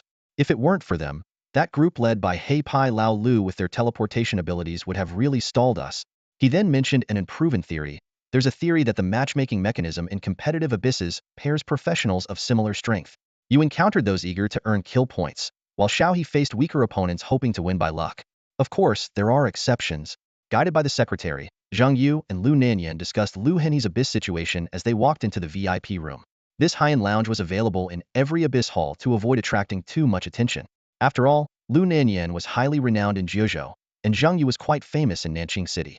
Soon, the news of Zhang Yu clearing the stage spread across Nanqing City, drawing a large crowd to the hall to catch a glimpse of the legendary expert. The two quickly entered the lounge, temporarily escaping the enthusiastic crowd. Lu Nanyan, with a calm expression, said, there are two things. First, the Yenyun Alliance is betting on you. This statement left Minimo, who was beside him, with his mouth half open in surprise. Zhang Yu asked, puzzled, betting on me? Yes, Lu Nanyan nodded. Do you remember the ultimate plan I mentioned before? I remember. It's about allocating resources to factions and newcomers before the 10th level abyss appears. Lu Nanyan explained, the ultimate plan has two parts, one for us and one for you. Based on your current performance, both Zhuge Wuhan and I believe you have the potential to be a key player in the second part. The Yenyun Alliance will allocate resources to you in the later stages, so you don't need to worry about any resource issues. He paused and then continued. As for your conflict with Li Feng, well, Li Nan, you need to resolve it yourself. Zhuge Wuhan, the entire Yenyun Alliance, and I are all backing you up. Lu Nanyan initially wanted to mention Li Feng but reconsidered, thinking Li Feng wasn't even worthy of being Zhang Yu's opponent at this point. Regarding the enmity between Zhang Yu and Li Nan, as well as Zhou Yun, Lu Nanyan actually thought it was beneficial. It could drive Zhang Yu to level up faster. He even contemplated intensifying the conflict, perhaps provoking Zhou Yun to retaliate, and then stepping in to resolve it, thereby strengthening Zhang Yu's loyalty to the Yenyun Alliance. Of course, this was just his idea. Zhou Yun, being over 30, probably wouldn't do something so foolish, right? Zhang Yu felt a bit hesitant after hearing Lu Nanyan's proposal. Despite having enstrength talent, as a summoner, he worried that other members of the Yenyun Alliance might object. However, Lu Nanyan's smile reassured him somewhat. Don't worry, Lu Nanyan explained. We've already had a serious meeting about this, and it was unanimously approved. Unanimously? Zhang Yu asked in disbelief. Minimo, who was standing nearby, couldn't help but laugh. Yes, unanimously. Initially, some people had biases against summoners and questioned your strength talent. But after Alliance leader Wuhan had a heart-to-heart with them, it became unanimous. Zhang Yu could already guess what that heart-to-heart entailed. Although he had never met Zhuge Wuhan, the unwavering support he had shown and the stories Zhang Yu had heard from Chaifeng about Zhuge Wuhan cutting down high-ranking officials made him very curious about this leader. A truly formidable man, Zhang Yu remarked. As soon as he said this, he noticed the peculiar expressions on Lu Nanyan and Min Mo's faces. Did I say something wrong? Zhang Yu asked, confused. Lu Nanyan smiled without saying a word, while Minimo quickly shook his head. No, you're right. But he couldn't hide the mischievous grin at the corner of his mouth. Lu Nanyan didn't explain and instead changed the subject. Let's move on to the second matter. You're already at level 27. Would you like to represent the Yenyun Alliance in the Youth Profession Tournament? Zhang Yu was a bit surprised. Is registration open now? A secretary nearby explained. The registration deadline is tomorrow. Technically, your cohort shouldn't be eligible. The Youth Profession Tournament is usually for the previous year's newcomers. The job change date is mid-June, but the registration cutoff is early July. Not every newcomer can reach level 25 within 20 days like you did, Zhang Yu realized. So you'll be competing against professionals from previous years? The secretary smiled and replied, the Youth Profession Tournament is open to those who have changed jobs within the last 3 years. So you won't be competing against just last year's cohort, but the past 3 years. You're the only exception. Just me? For now, yes. Zhang Yu curiously asked, why choose this date? It seems like they don't want the newest cohort to participate. Lu Nanyan nodded in agreement. You're right. That's the intention. She explained that there were 2 reasons, giving newcomers a year to grow and boosting the tournament's viewership. Zhang Yu worried. Aren't you afraid you'll get crushed? There is a level gap after all. Lu Nanyan reassured him. No worries. The organizers will pair you with less powerful competitors. What you've achieved in 20 days takes most people a lifetime. Among the younger generation, your strength is easily in the top 100. For the newest member, that's more than enough. Zhang Yu nodded in agreement. That's fine then. As long as there are rewards and it doesn't interfere with my leveling up in the abyss. Ever since experiencing the massive rewards from kill points and loot chests, He had become addicted to it. Lu Nanyan smiled. The youth profession tournament is also known as the resource distribution tournament. The individual rewards aren't much, but it greatly benefits factions and cities. The government reallocates resources based on the performance of new talents.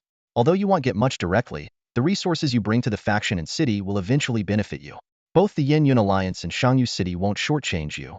Zhang Yu understood the deeper meaning. This is also a way to silence those who don't support me within the faction, right? Lu Nanyan gave an approving nod. Exactly. It's because you reached level 25 that you have this opportunity. Overall, it's only beneficial for you. In Jiuzhou, gaining more resources requires some marketing and publicity. The youth tournament is the best stage to showcase your talent and strength. You can use this competition to prove the worth of summoners and openly compete for resources as an SS rank talent. On the battlefield, only performance matters, not talent. Winning is the only way to prove your strength. Zhang Yu returned to the hotel, exhausted, and quickly replied to congratulatory messages from Tao Qian, Wenren Qingyu, Ku Ying, Cha Yun, and others. Despite the lingering thrill of the battles, the continuous fighting had drained his energy. He collapsed onto the soft bed, sinking deeply into its embrace. The Arc of Justice could restore his summoned beast's energy, but it couldn't replenish his own stamina. All Zhang Yu wanted now was a good rest. After a deep sleep, Zhang Yu stretched and picked up his phone to browse the forums. A smile crept onto his lips, and his eyes sparkled with joy as he read the posts analyzing his battles, filled with words of praise. The admiration from strangers online brought him an indescribable sense of happiness. He then contacted Minimo to inquire about Lu Henhe's situation. Learning that Lu was still in the abyss and not in immediate danger, Zhang Yu decided to not worry about it further. After a simple breakfast, Zhang Yu comfortably lounged on the sofa and began sorting through the spoils of his recent battles. First, he examined the 13 pieces of equipment dropped by the defeated professionals. A warrior's thorn armor, a priest's mystical staff, a ranger's dragon roar longbow, a masked warrior's blood bracelet. All were diamond-grade items, each one a core piece of the opponent's gear.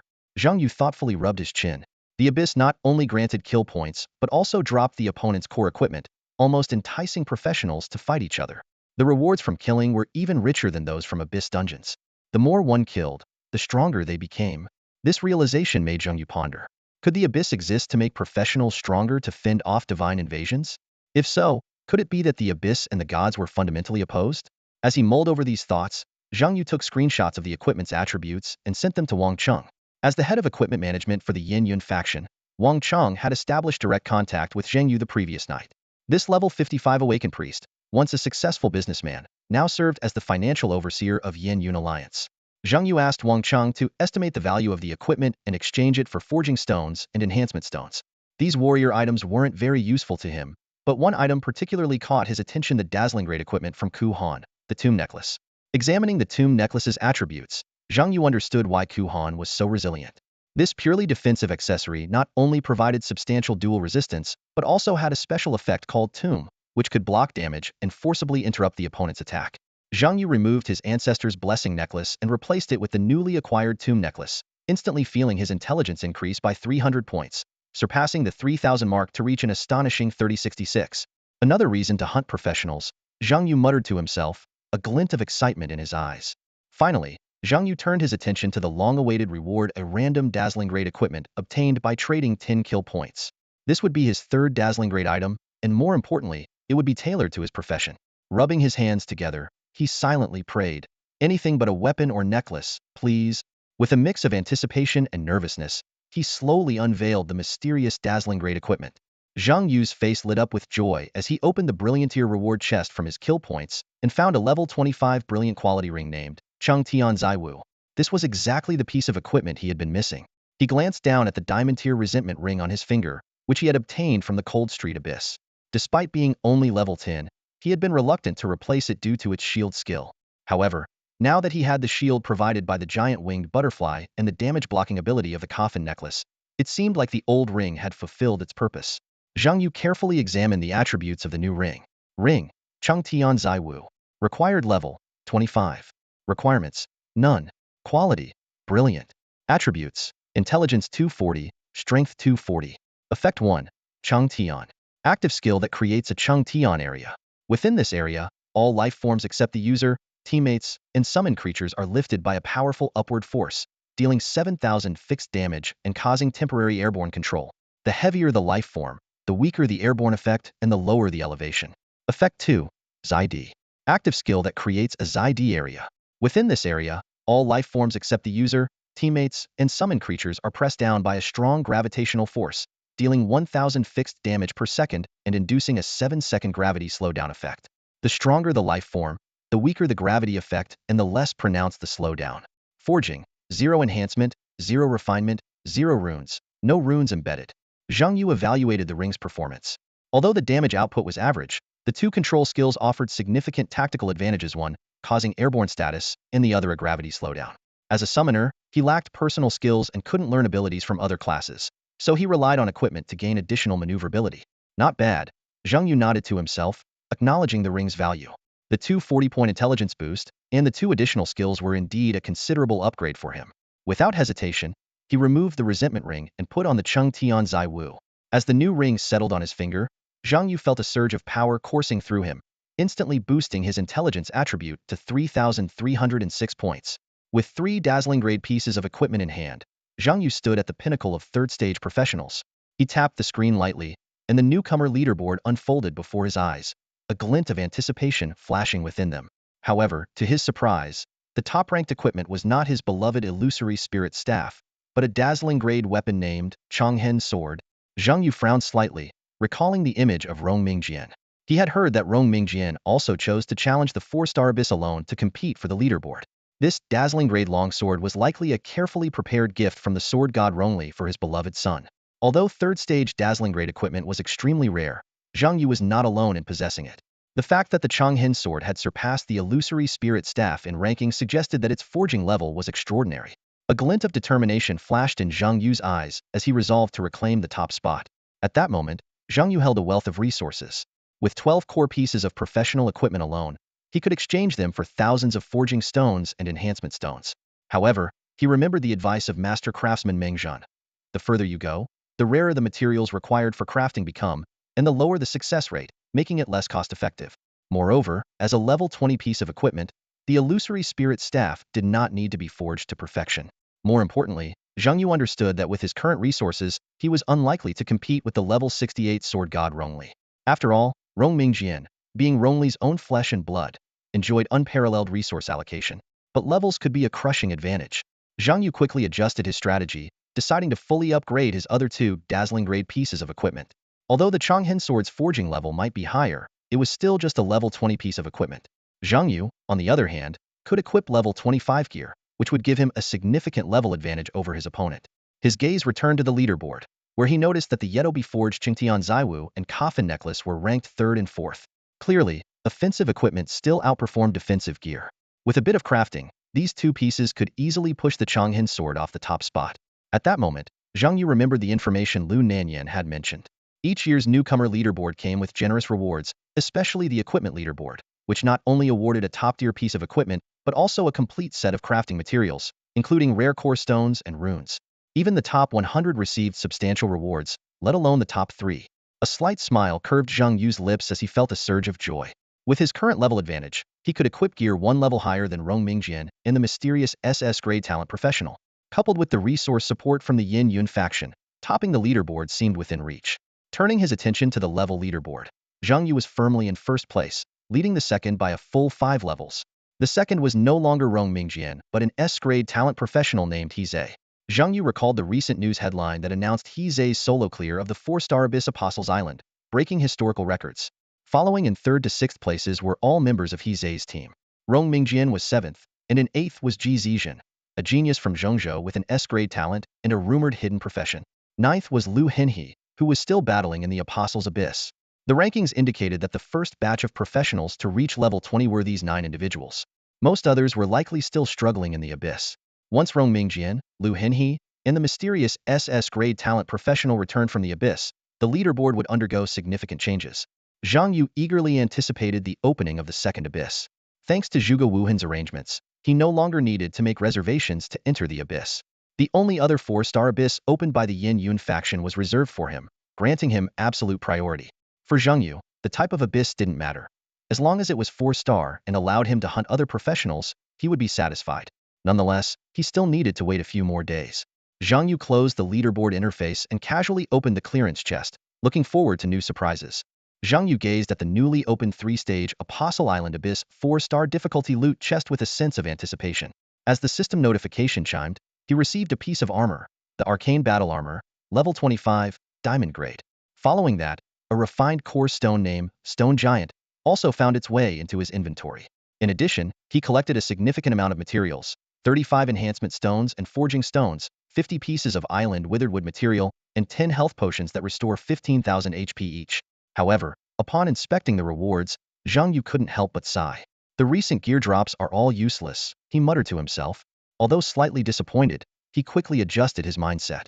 After all, he already had 3 pieces of radiant-grade equipment, and even if this diamond-grade armor was usable, he was reluctant to replace his current hornet robe unless he found a better escape mechanism. Recalling his encounters with other professionals, especially after witnessing Ku Han's prowess, Zhang Yu no longer underestimated anyone. He understood that everyone had their unique way of surviving. Whether they were forced into the abyss or actively challenging the 4-star abyss, these professionals were not to be taken lightly. Several memorable examples flashed through Zhang Yu's mind. The masked warrior's full control negation and blood manipulation, the black-skinned warrior's forced disengage teleport, and Ku Han's mysterious hidden class the Undertaker. These experiences reinforced his belief in the importance of having a reliable survival skill. Turning his attention to the Stone Giant Core Stone, Zhang Yu carefully examined its attributes. Level 25. Quality orange. Refined attributes HP 5000, intelligence strength 100. Refined skill. Any shield type skill increases shield value by 10. Honestly, the attributes of a level 25 core stone are pretty poor. Zhang Yu thought with relief, glad he hadn't chosen a core stone from the resource selection chest earlier. If he had, he would have regretted it immensely. He recalled the quality tiers of core stones: white, green, blue, purple, orange, red, black, gold, and rainbow, with a rumored tier above rainbow called radiant. Currently, the only radiant core stone in the entire game was embedded in Nan Muyun's punishment sword, making it a unique existence. Although a piece of equipment could only hold one core stone, it could be removed at any time. Zhang Yu decided to ask Uncle Meng to help embed the core stone into his gear when he had the chance. Seeing the level 25 core stone's attributes, he dismissed the idea of opening the random core stone reward from his kill points. He planned to wait until at least level 30, when he could have a chance at obtaining a red quality core stone, ensuring higher quality. Next, Zhang Yu opened the historical completion record chest. The system notification chimed again, and he received a level 25 diamond grade summoning beast equipment called Star Abyss. Additionally, he obtained the same number of enhancement stones, forging stones, island withered wood material, and health potions as before. Looking at these rewards, a satisfied smile finally appeared on Zhang Yu's face. This kind of chest is the way to go, he said to himself. I needed summoning beast equipment, and it dropped summoning beast equipment. Summoned beast equipment Star Abyss, a level 25 diamond grade item, emitted a faint blue glow. Zhang Yu carefully examined its attributes: 3000 attack power, 110 agility, 1-star energy point gain per attack. Accumulating 100 points could increase attack power by 200 and agility by 20, stacking up to 1000 points. 1000-star energy points mean an additional 2000 attack power and 200 agility. Combined with the original 3000 attack power, this equipment can boost a summoned beast attack power by up to 5000. Not bad, Zhang Yu calculated silently. He then replaced the sharp fangs of the Hell Executioner with the Star Abyss. As a high-attack summoned beast with assassin traits, the Hell Executioner's decapitation effect grows stronger with higher attack power. This equipment seemed tailor-made for it. Zhang Yu then opened the final loot chest, dropped by the black-haired youth. Inside, he found only 1200 talent points and no emblem. However, this pushed his total talent points past the 20,000 mark. It's time to summon a 7th-tier beast, Zhang Yu mused. But which one? He had 2 ideas. One was to enhance an old summoned beast, ideally the War Bull, which had already been cultivated 46 times and was currently his strongest beast. The other option was to upgrade the Hell Executioner, boosting the burst damage of his only assassin-type beast. The second idea was to elevate a new summoned beast, his 6th one, directly to the 7th-tier talent. Zhang Yu leaned towards the latter, given the immense potential of his light-type beast. Let's see if this light-type beast is truly as amazing as Zhang Anquan claimed, capable of becoming the core summoned beast. Zhang Yu took out the level 25 skill book for summoned beasts that Chaifeng had given him earlier and began to study it carefully. The light-type summoned beast Light Spirit Archer. A pure light-type, flying output beast. This was the exact summoned beast Zhang Yu had requested and was widely recognized as the strongest output beast among summoners. Zhang Yu recalled the data he had reviewed. The highest level ever reached by a summoner wasn't by the textbook author Zhang Anquan, but by the foreign summoner Verda, who nearly reached the awakening level of 50. Verda's strategy was 10 Protect 1, focusing all efforts on guarding this light spirit archer. Even his 7th tier, level 45 summon beast was protective, highlighting the light spirit archer's formidable output capacity. However, Verda ultimately failed to pass the awakening challenge. As some experts said, failing to overcome the awakening battle meant not truly stepping onto the path of a strong professional. Decades ago, the highly anticipated Verda not only failed but also perished in that battle. The shortcomings of summoners became glaringly apparent.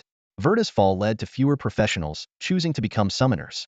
In contrast, warrior-type professions, which were simpler to operate and easier to grow, became more popular. The high difficulty and significant drawbacks of the summoner profession naturally led to its abandonment by the younger generation. Additionally, the disparagement by so-called experts further relegated the profession to the fringes. There were efforts made by summoners during this period, such as Zhang Anquan, the author of the textbook. According to the records, his journey as a professional was exceptionally arduous. Despite not lacking talent, he struggled to find team members and had to fund his own upgrades, reaching only level 20. Zhang Anquan always believed in the limitless potential of summoners, but there was a lack of people to validate this belief. He tried but failed to realize his vision, ultimately halting at the 4th stage of his professional journey. Government resources were often out of his reach, and without faction support, even his few supportive professional friends gradually left the field. This led to the saying, "Quit early, join the factory early." His sentiment was not one of disappointment in the summoner profession itself, but rather a reaction to the societal discrimination against it, which forced him to give up. In his book, Zhang Anquan discussed a particular theory. A summoner is the only one who can single-handedly form a perfect team. As Zhang Yu recalled Zhang Anquan's words, various possibilities of summoner lineups flashed before his eyes. He thought of a single core strategy, concentrating resources on one summon like Weirda, attribute-based lineups, where he excelled in coordinating all summons attributes to maximize damage, and all-core lineups, the ideal scenario where every summon becomes a key player. These thoughts raced through Zhang Yu's mind, yet his hands didn't pause as he skillfully drew a contract formation on the ground. With the final stroke, the formation lit up, and a blinding light spread from the center. However, this intense light didn't affect Zhang Yu's vision, just as the flames of a blazing flame wyvern would never harm him. The light gradually condensed, revealing a graceful figure at the center of the formation. It was a slender elf, carrying a gleaming longbow and quiver slung across her back. She had the characteristic pointed ears of her race, and her large eyes radiated a charming, anime-like allure. However, her face below the eyes was hidden by a pure gold mask. Her long golden hair flowed freely down her back, and an arrow blade tattoo on her arm flickered with the light. Almost instinctively, Zhang Yu made a decision. Without even checking the 5th-tier talents of the light elf archer, he immediately spent 5,000 talent points to upgrade her to the 6th tier. In his mind, this leap was bound to bring a qualitative transformation, akin to the war bull gaining the wild bloodline or the twin flame dragons evolving into the blazing flame wyvern. As the talent points were consumed, a stronger energy wave surged from the summon. Zhang Yu held his breath, awaiting the new transformation. Summon Beast Light Elf Archer 5th-tier talent evolution. Summon Beast Lightwing Elf 6th tier. Light brings eternal life and grants me the power to halt wars, declared the Light Elf Archer with unwavering resolve, making a gesture as if embracing the light. She gracefully knelt on one knee, and the scattered beams of light around her began to converge, focusing on her slender figure. A miraculous scene unfolded. The light gradually condensed, forming a pair of wings on the elf's back. When unfurled, each wing reached a length of 3 meters, with a full wingspan of 6 meters. In front of the petite elf, these wings appeared astonishingly grand. Although composed solely of light elements, the wings looked like real angel wings, radiating a holy glow. Zhang Yu watched in awe, a feeling of indescribable reverence welling up inside him. As the last ray of light dissipated, the light elf archer officially evolved into the Lightwing Elf. From her earlier declaration, Zhang Yu inferred that she had received a mysterious blessing, granting her the ability to wield light in battle. This meant that the Lightwing Elf had surpassed the realm of ordinary elves. "My king," the Lightwing Elf addressed Zhang Yu with the most formal elven etiquette upon seeing him. Zhang Yu noticed that each elf called him differently, reflecting their unique personalities. Among all his summoned creatures, the Lightwing Elf was undoubtedly the most courteous and noble. Gazing at the powerful wings behind the Lightwing Elf, Zhang Yu found the answer to who should be his first tier 7 summoned creature. With limited talent points, enhancing the most powerful summoned creature was undoubtedly the wisest choice. Advancing the Lightwing Elf from tier 6 to tier 7 required 20,000 talent points, the same as other summoned creatures. Having already spent 5,000 points, Zhang Yu had 16,200 points left. He refrained from using the demon contract to sacrifice health, as health was crucial in battle. Previously, he had relied on ample health to withstand the attacks of a swift masked warrior. At this stage, Zhang Yu couldn't afford to sacrifice too much health. he still needed 3,800 talent points. The training dummy provided a mere 40 points, and using free attribute points to increase health seemed inefficient compared to boosting intelligence. Zhang Yu had one more opportunity to acquire talent points for free: the Hextech enhancement rune at level 25. This was the key upgrade. If he could draw an economic rune, he could save a significant amount of health. While he didn't hold out much hope, he decided to give it a try. Draw Hextech enhancement rune, Zhang Yu silently commanded. The system prompt immediately followed. Congratulations! You have drawn the 11th rune gold level rune early education. Congratulations! You have drawn the 12th rune prismatic level rune hedge fund, early education, silver level enhancement rune. Your summon creatures will permanently gain 1 attack point for each enemy they defeat. Hedge fund, prismatic level enhancement rune. Instantly gain 8,000 talent points. Your stored and used talent points will accrue interest, calculated at the end of each abyss run. For every 1,000 talent points stored, gain 100 points of interest, with a maximum interest cap of 5,000 points. Zhang Yu was momentarily stunned. Then a peculiar expression spread across his face. Could it be that his luck with equipment had shifted to the Hextech runes? Both early education and hedge fund were enhancement runes he had long desired. The earlier one acquires early education, the more pronounced its effects. Unfortunately, he hadn't obtained it before the Dark Valley, which could have boosted the Flame Dragon's attack by at least 1,000 points. Still, it wasn't too late now. If early education was a delicate dessert, then hedge fund was a substantial main course. Earning 100 points of interest for every 1,000 points saved, up to 5,000 points, meant that with 50,000 talent points, he could max out the savings. Each abyss run would then yield 5,000 talent points. Zhang Yu couldn't help but fantasize if he could obtain another hedge fund.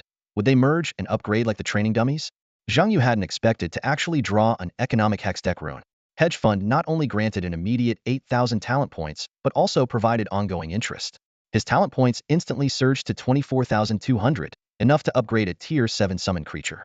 It's you, Zhang Yu said, looking at the graceful elf before him.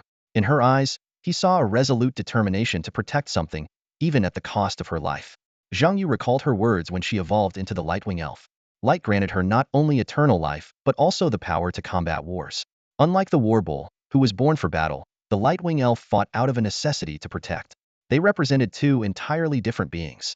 Without hesitation, Zhang Yu invested 20,000 talent points, the most he had ever spent at once. He was about to welcome his first tier 7 talent summon creature. Summon creature, Lightwing Elf, tier 6 talent evolution summon creature. Elven Bow, Lightwing Elf, tier 7. The Lightwing Elf slowly spread her wings, a divine light enveloping her soft body. Under this light, her delicate features and fair skin appeared exceptionally holy, so much so that Zhang Yu felt no trace of desire. A special symbol appeared on the Lightwing Elf's forehead, and within the illuminating beam, a green bow and arrow faintly materialized. She reached out and grasped the green bow. The system prompt followed. Your summoned creature, Lightwing Elf, has been recognized by the Elven bloodline, gaining the advanced Elven bloodline mark and acquiring the Elven bow passed down through generations. As the divine beam faded, the Lightwing Elf, holding the Elven bow, had a gentle green glow emanating from the bloodline mark on her forehead. She had truly become a light elf inheriting the Elven bloodline legacy. The summoned beast, the spirit bow, and the radiant winged elf hovered in the air, emitting a gentle glow. She was at level 27, and as the summoner's level increased, her health had reached an astonishing 217,000 points. With an attack power of 24,105 points and a talent tier of 7, she needed just 50,000 more talent points to level up. Zhang Yu gazed at the leader of the Elven clan and couldn't help but admire her. No wonder she's the core damage dealer. She really is something else. The radiant winged elf's traits were impressive. She possessed a passive Elven bloodline ability, allowing her to partially resist magic damage. Her advanced bloodline could even negate 50 of the magic damage from enemies, significantly enhancing her survivability. Her 5 skills were each unique. Elven Archer LV27. As the elected leader of the Elven clan, the radiant winged elf's archery skills were unparalleled. This passive skill increased her shooting speed by 40 and her shooting range by 50. Wings of Light LV27. Each normal attack marked the enemy with the Wings of Light seal, with damage stacking infinitely with each hit, increasing by 1 each time. Skill attacks would unfurl her wings, shooting 27 feathers of light at the target, marking the enemy. Radiant Burst LV27. She fired a magic arrow imbued with immense light energy, exploding in a designated area. This not only dealt massive damage, but also triggered the Wings of Light. Each layer of Wings of Light inflicted 5,000 true damage, making it incredibly powerful. Spirit Bow, Treant LV27. In a forest or plant-rich environment, the Treant could provide the radiant winged elf with enemy positions, acting as a living radar. Spirit Bow, piercing arrow LV-27. Channeling the power of her elven ancestors, she used the Trent's mark to guide an ultra-long-range attack. This shot ignored all enemy defenses and guaranteed a critical hit, serving as her ultimate weapon. Zhang Yu meticulously analyzed the radiant winged elf's abilities. Although her attack power was not extraordinarily high, the combination of Wings of Light and Radiant Burst made her a true core damage dealer. The Wings of Light continuously stacked damage, and coupled with the high attack speed from Elven Archer, ensured her sustained output. Radiant Burst provided burst damage, with the true damage from triggering Wings of Light bypassing defenses and significantly enhancing her damage potential. No wonder the strongest summoner in history, Verda, chose to invest resources in the Radiant Winged Elf. Zhang Yu murmured, "If my resources were limited, I might make the same choice." He recalled the predicament he faced in the abyss of the Apostle Islands. Facing the high-health Mourner Frost and the Stone Giant with 2 million health, he deeply felt the lack of a strong damage dealer. The high magic resistance of Mourner Frost drastically reduced the output of the Blaze Fire Dragon, forcing him to rely on the Goblin General's electrified arrows. Defeating the Stone Giant was even more arduous, taking his 4 summoned beasts a long time to bring it down. The Stone Giant not only had astounding health but also various defensive measures. High resistance, thick armor, sturdy shields, recovery skills, brutal regeneration, and even racial suppression. Theoretically, the dragon's breath could deal 100,000 damage, but hitting the Stone Giant, achieving 50,000 was already quite good.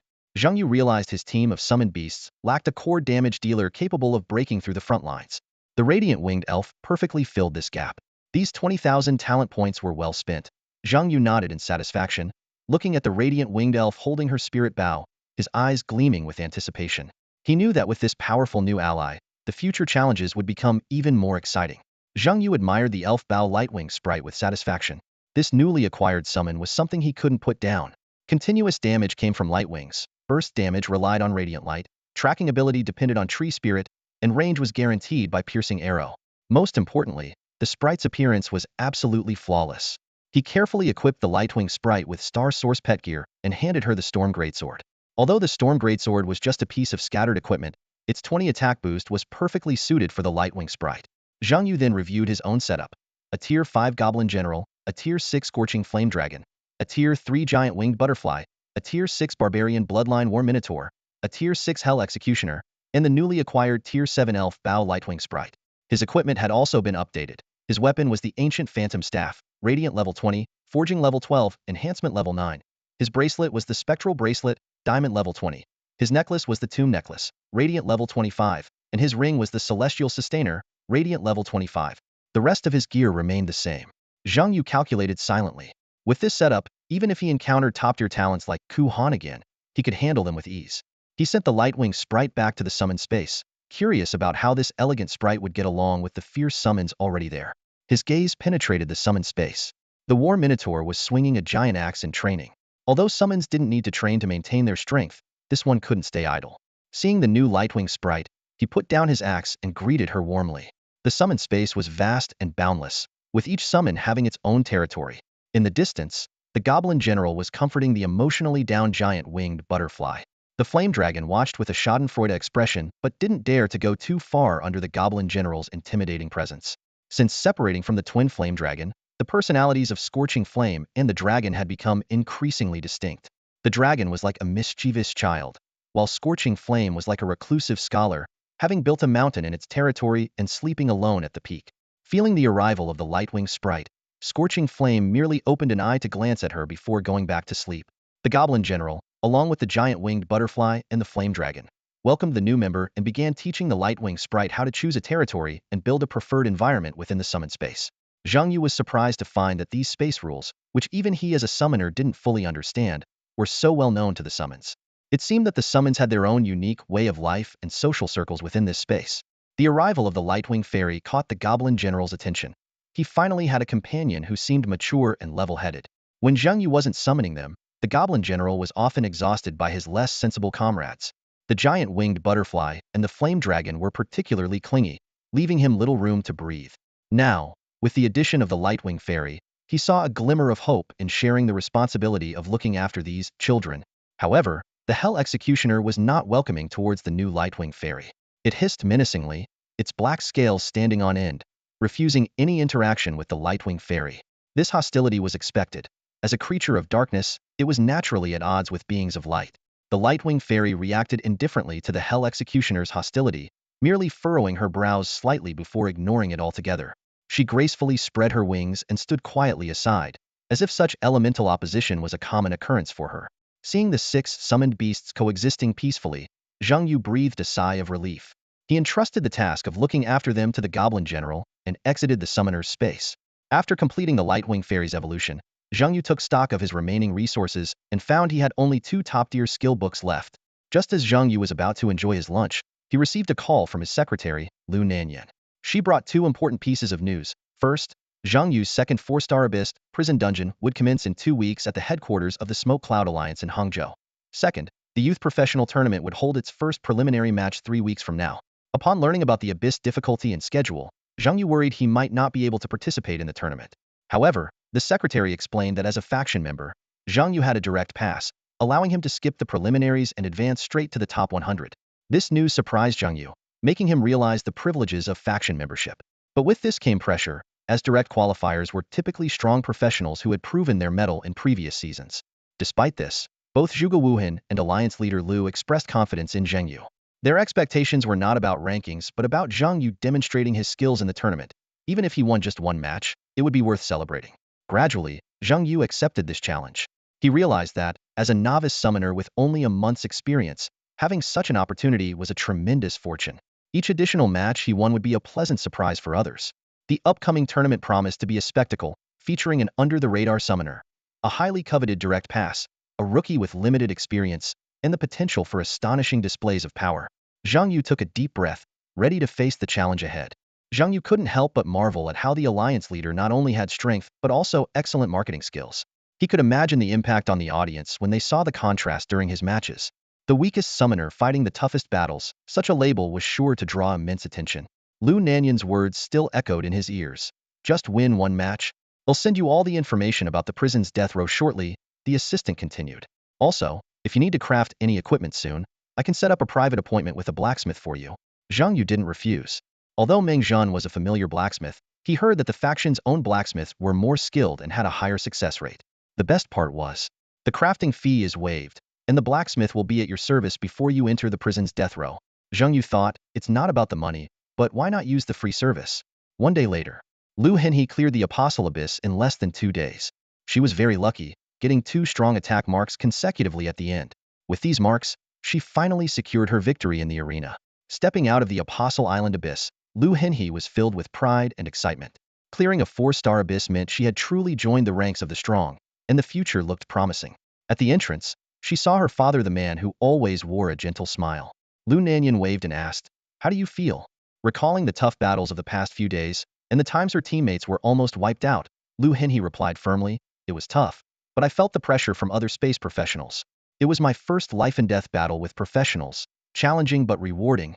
Lu Nanyan nodded appreciatively. Let's go home then. He had stayed in Nanqing City just to wait for his daughter, but there was still much to do. Lu Henhe asked curiously, "Aren't we waiting for Zhang Yu?" Lu Nanyan smiled. He cleared it long ago, and he's not in Nanqing City anymore. Cleared it? Lu Henhe asked in surprise. He did it alone. Faster than our entire team? Lu Nanyan pointed to the data published by the temple in the Abyss Hall. Didn't you notice there was no historical record when you came out? He not only cleared it solo but also broke the record. Lu Henhe looked at the record time, her mouth half open in disbelief. Less than 3 hours? She suddenly felt a sense of defeat. She had been excited because she knew the Apostle Island's clearance time exceeded 2 days. She had been proud, even modestly saying those words earlier. But comparing her time to Zhang Yu's 3 hours made the data seem unreal. Seeing his daughter's emotions, Lu Nanyan gently said, "There's always someone better. Even your father was overshadowed by Rong Li's talent. But Rong Li was also overshadowed by other space professionals." Lu Henhe asked puzzledly, "How did you get through it?" She faced a similar dilemma, always being outperformed by Rong Mingjian. And now there was Zhang Yu, with even more formidable Li family SS-level talent professionals in the future. Her strong-willed nature made her feel quite uncomfortable. Lu Nanyan looked at the special 3-hour record in the hall, reminiscing some old memories, and said with relief, "Get through it? There's no need. When the tide of the times comes, these extraordinarily talented people will be the first to face it. I don't envy them. I admire them. Because when the sky falls, it's the tall ones who hold it up. They are the tall ones." This era needs geniuses, monsters, and prodigies because only their emergence can give us hope. Listening to her father's words, Lu Henhe was silent for a while, then nodded seriously. I understand. But Lu Nanyan withheld one thing from his daughter. Why compare yourself to these freaks? If you knew that Zhang Yu not only broke the record but also killed 13 professionals alone, earning 13 kill points, would you still want to compete? If you knew that this included an S-level hidden talent professional? However, he didn't tell Lu Henhe this directly. It would crush her confidence. Just like their generation of professionals never compared themselves to Nan Mai, and being too abnormal made any comparison meaningless. Returning to Shangyu City, Zhang Yu first headed to the temple. Compared to his last visit for forging, the temple now seemed more deserted, with the newcomer season long over. However, Zhang Ye's reception this time was markedly different. As soon as he stepped into the temple, a group of professionals recognized him and surrounded him. Is that the legendary Zhang Yu? Master Zhang, can we take a photo with you? Zhang Yu, can you share some tips about the Apostle Islands? I probably won't ever get to that level, but I'm dying to know how to clear it. Yeah, your strategies are more thrilling than any novel. Questions flew at him from all directions. Fortunately, the temple's administrator quickly recognized Zhang Yu and came to his rescue. Master Zhang, in the future, please notify us in advance when you plan to visit the temple so we can make the necessary arrangements. The administrator's tone was extremely respectful, considering Zhang Yu was a shoo-in to reach level 40 and would likely replace Zhang Zhan, becoming his superior. It's not a big deal. I've just reached level 25 and want to undergo a job specialization, Zhang Yu explained. Second job change, also known as job specialization. The third job change is the awakening at level 50, Zhang Yu continued. I've heard that job specialization requires completing a task-based abyss and preparing the appropriate materials. But I'm not sure what materials are needed for a summoner's specialization. The administrator, Lu Zhua, seemed well prepared and immediately responded. Everything has been arranged for you. You can proceed directly to the second job change abyss. Zhang Yu was a bit surprised. Everything is ready? Yes, as soon as you emerged from the Apostle Islands abyss, I had everything set up. We started preparing the second job change materials when you arrived in Shangyu City. Zhang Yu couldn't help but admire the efficiency. This is what professionalism looks like. Not only were the cumbersome procedures eliminated, but all the materials were also prepared. So, I can undergo the job change now? Of course, Lu Zhuo replied, feeling quite proud. He hoped that this future legend would appreciate his efforts. As Lu Zhuo guided Zhang Yu to the center of the temple, he asked, "Are you familiar with the second job change abyss?" Zhang Yu shook his head. "I only know a few lines from textbooks." The mandatory education didn't cover the second job change abyss in detail. Lu Zhuo explained, "The second job change requires you to clear a job change abyss. This abyss is somewhat challenging, but for you, it should be a breeze, probably taking just around 4 hours to clear." Zhang Yu pointed to two professionals sleeping on recliners atop the second job change platform and asked, "Who are they?" "That's why I asked if you knew about the second job change abyss. The main difference between this abyss and others is that everyone shares the same abyss." Zhang Yu was puzzled. "What do you mean?" Lu Zhuo elaborated. "As I mentioned, the second job change abyss is somewhat difficult. For an average level 25 professional, soloing it is impossible. They need to wait for others to join, up to 20 people. So, there are only 2 of them right now?" "Not exactly," Lu Zhuo shook his head. "All the temples around the world are waiting together. So, the waiting time is short, usually half a day to form a team. But these 2 are waiting specifically for you." "Waiting for me?" Zhang Yu suddenly realized that his rank on the newcomer leaderboard was public. So if he were to undergo the second job change, he would inevitably return to Shangyu City. Lu Zhuo added, "Even with 20 people, failure is a possibility. But with you, the success rate is 100. For professionals, failure and death are omnipresent. The second job change and the awakening are the stages with the highest failure and death rates. The first major hurdle for professionals is the second job change abyss." Zhang Yu couldn't help but question. "An abyss that can still fail with 20 people, and you tell me it's only somewhat challenging?" But Lu Zhuo stood his ground and said to Zhang Yu, "You have cleared too many of the highest difficulty abysses, which has skewed your perception of an average professional's abilities. For them, clearing an abyss is no easy feat." Zhang Yu frowned in thought as Lu Zhuo continued, 20 level 25 average professionals entering a 4-star abyss would likely not survive. However, in a second-tier abyss, they have about a 30 chance of clearing it. These words made Zhang Yu realize his misunderstanding. Looking back, aside from his very first simple-level Cold Street abyss, he had always tackled the highest difficulty challenges. This had unknowingly led him to believe that even simple-level abysses were life-threatening for average professionals. Zheng Yu understood that what he once thought was an insurmountable second-tier abyss for 20 professionals working together was actually far less challenging than a nightmare-level abyss. "So, do I need to wait for half a day?" Zheng Yu asked, already planning how to use the time. He considered visiting the sanctuary shop or checking the auction house for good equipment. Lu Zhuo smiled reassuringly. Don't worry, you won't have to wait long. Just sit here for a moment. Zheng Yu nodded in agreement without asking for details. After all, it didn't matter much to him when he entered the abyss. Lu Zhuo then woke up two professionals who were waiting to change their class and quietly reminded them not to disturb Zheng Yu. Although these two were also level 25 and would not be inferior to Lu Zhuo in the future, they decided to heed the advice and keep their distance.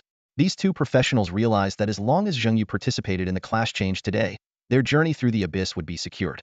They greeted Zheng Yu politely and excitedly, and Zheng Yu responded with a smile.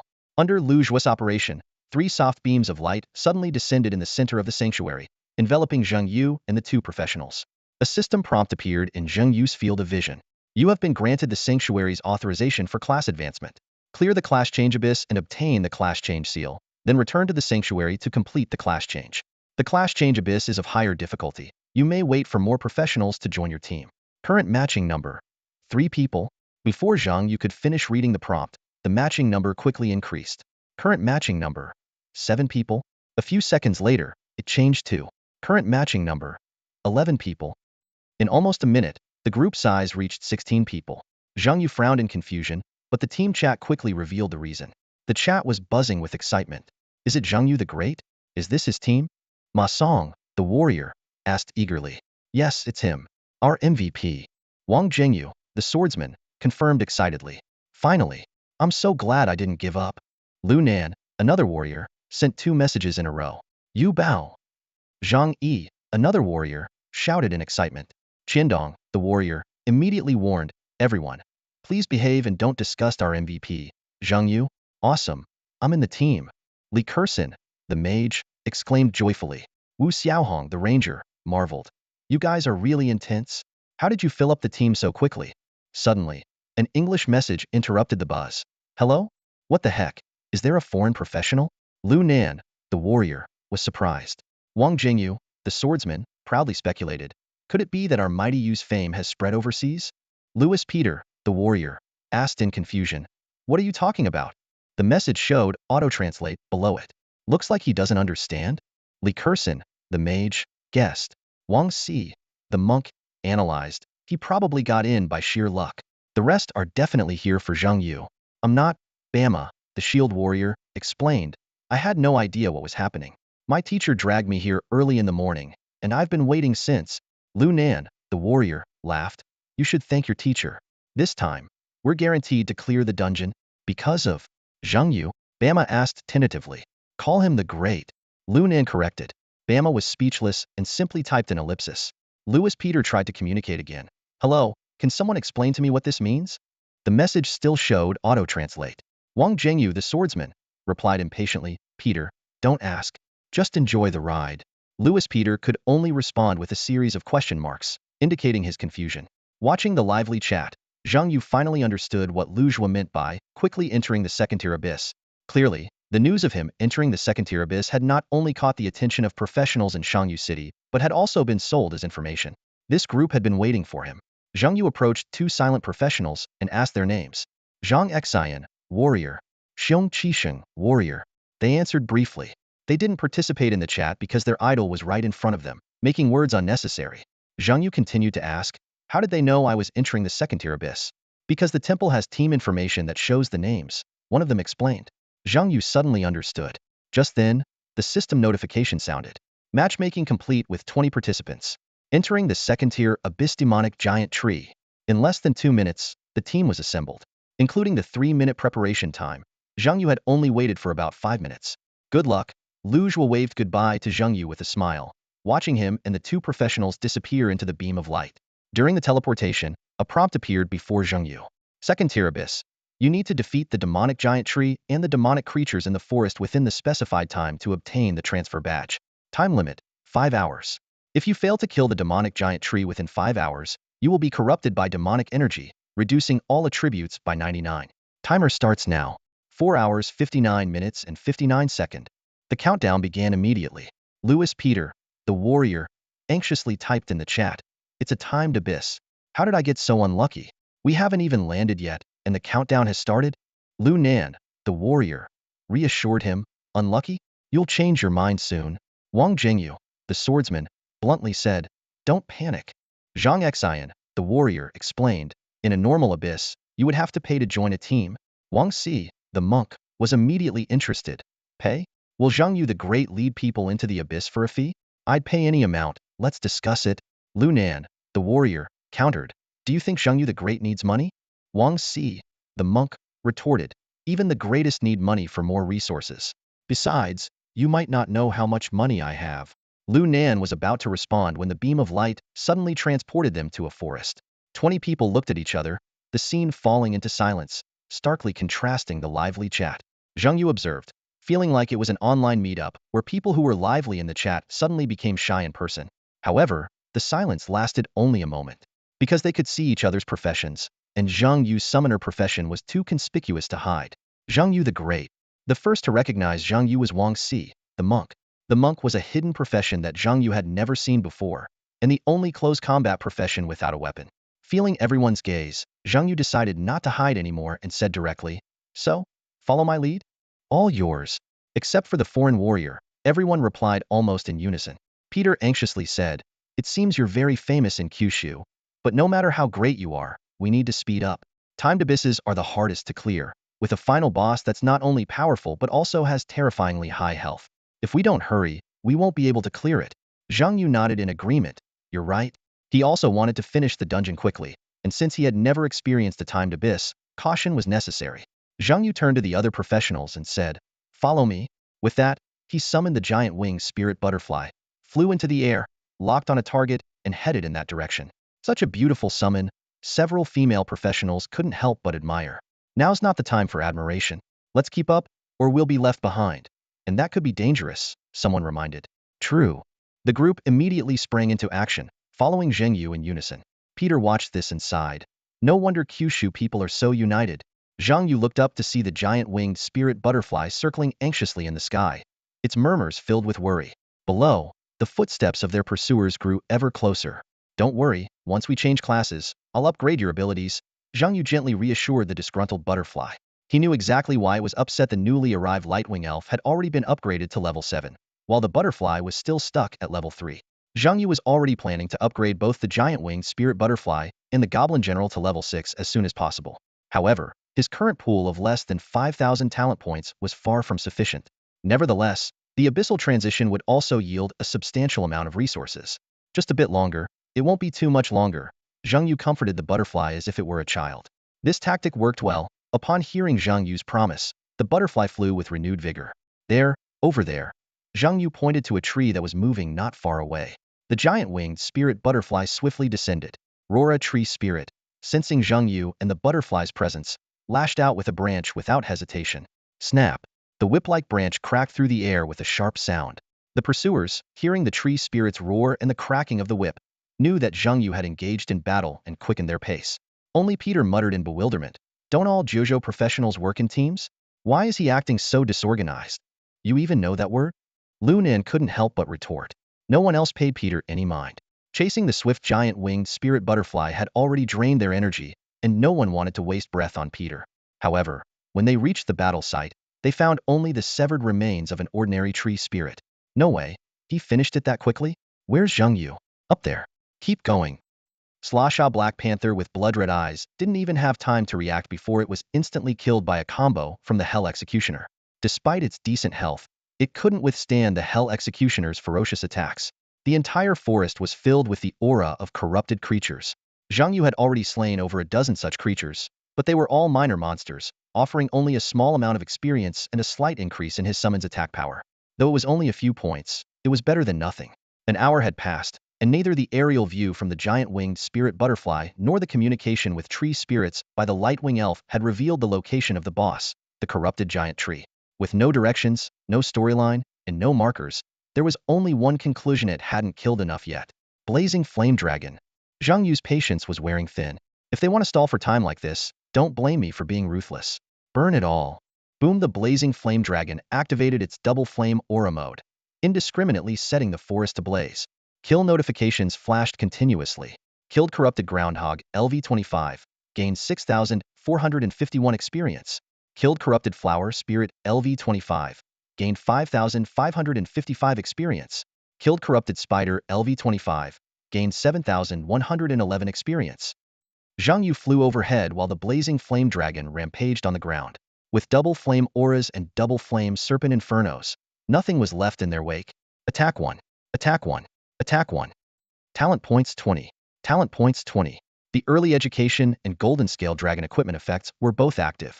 Although the probability was low, the sheer number of kills ensured some gains. Watching the blazing flame dragon's attack power steadily increase, Zhang Yu felt that this kind of progress was still worthwhile. However, this state didn't last long. All the kill data suddenly vanished, replaced by a system notification. You have angered the forest lord, the corrupted giant tree. Boom! The ground shook violently.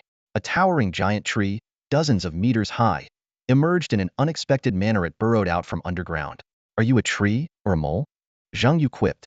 The corrupted giant tree didn't respond but launched an attack on Zhang Yu in the sky, its branches stabbing like spears. Alright, let's get to it then. Without hesitation, Zhang Yu unleashed all his summons. Swish, swish, swish. The blades of the Hell Executioner sliced through the air with razor-sharp precision, severing every branch that attacked Zhang Yu. The war bull bellowed a thunderous roar, charging ahead like an armored vehicle. Its impact was so powerful that even the massive, demonic tree staggered. The goblin general seized the opportunity and unleashed a flurry of arrows. Meanwhile, the Lightwing Fairy spread its wings and flew around Zhang Yu, marking the demonic tree with 27 radiant sigils. These sigils were not only beautiful but also deadly, amplifying the power of the fairy's first arrow by 27. Suddenly, a clear, ringing sound echoed through the air. It was the butterfly spirit song, a skill that consumed its own health to enhance the team. At level 27, the butterfly song instantly boosted the team's agility by 700 points, causing the Lightwing Fairy's firing speed to reach its peak. Whoosh, whoosh, whoosh.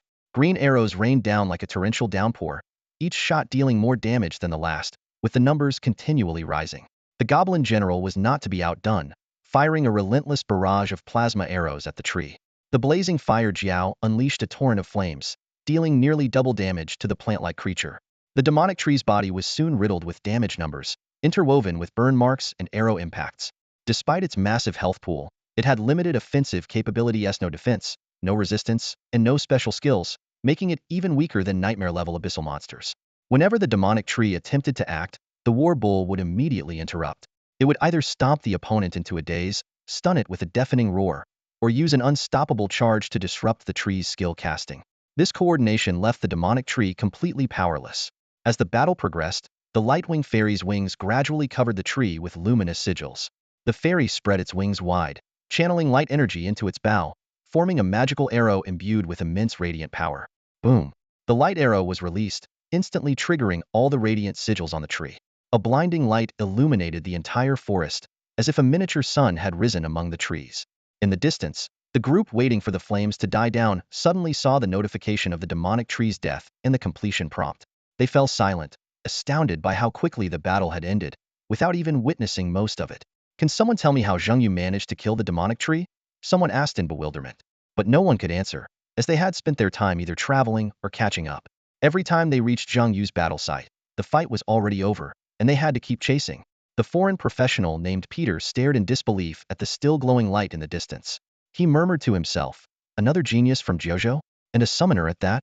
After defeating the level 30 corrupted giant tree boss, Zhang Yu glanced at the notification that popped up, clicking his tongue in dissatisfaction. 35,000 experience points, a class change emblem, and a loot chest. Such meager rewards were quite disappointing. However, he was prepared for this, as the main reward of the class change abyss was indeed the emblem. Before leaving the abyss, Zhang Yu eagerly opened the loot chest, hoping to gain some extra benefits. The chest revealed only 2,800 talent points, with no other rewards. Calculating in his head, he added these to his remaining 4,600 points, totaling 7,400 talent points, which equated to 740 interest points.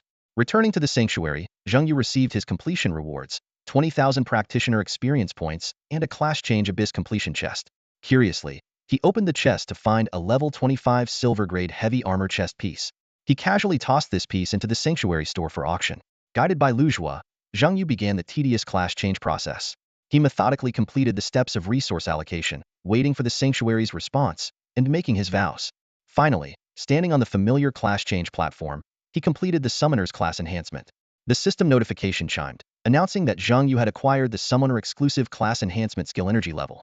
This skill grants summoners the ability to modify their summoned beast's abilities, with each level increase adding additional attribute points to the beast. Raising the energy level requires summoner energy and specific materials.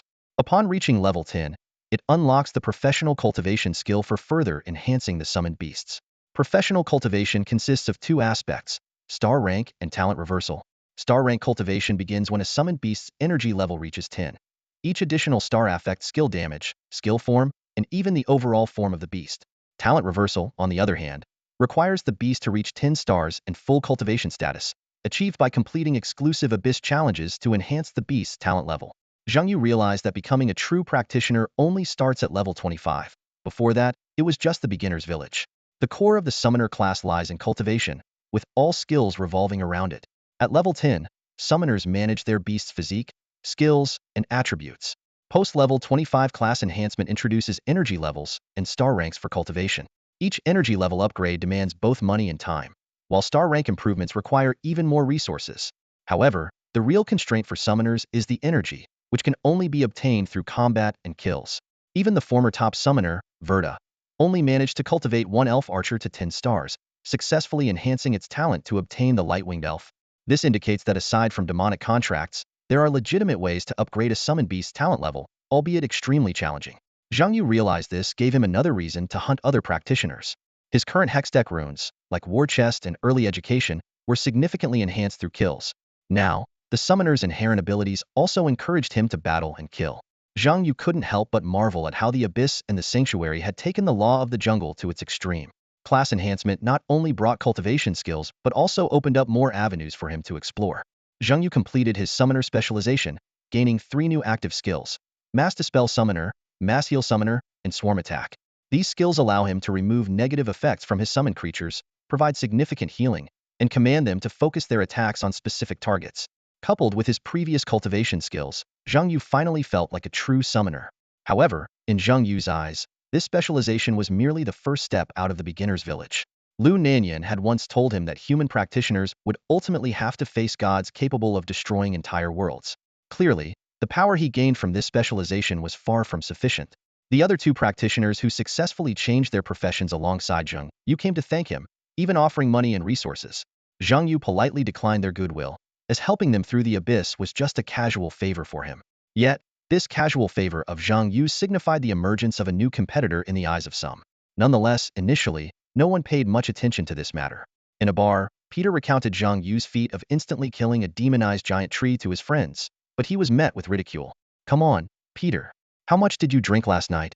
A friend laughed. "A summoner instantly killing a demonized giant tree? Do you even know how much health that thing has? I told you to lay off the drugs. Now look, your brain's fried." Another friend guffawed. Blushing with embarrassment, Peter defended himself passionately. "You have no idea how powerful this summoner from Jojo is."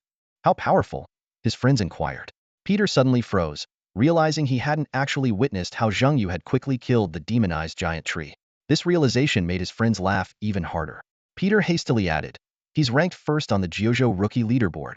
That just means this year's rookies in Jojo are pathetically weak, letting a summoner take the top spot," a friend mocked. "Enough, Peter," another friend said. "Just admit you're weak. Being carried through by a summoner isn't something to brag about." Veins bulging on his forehead, Peter continued to argue. "Being carried by a summoner isn't shameful. Clearing a dungeon? Is that shameful?"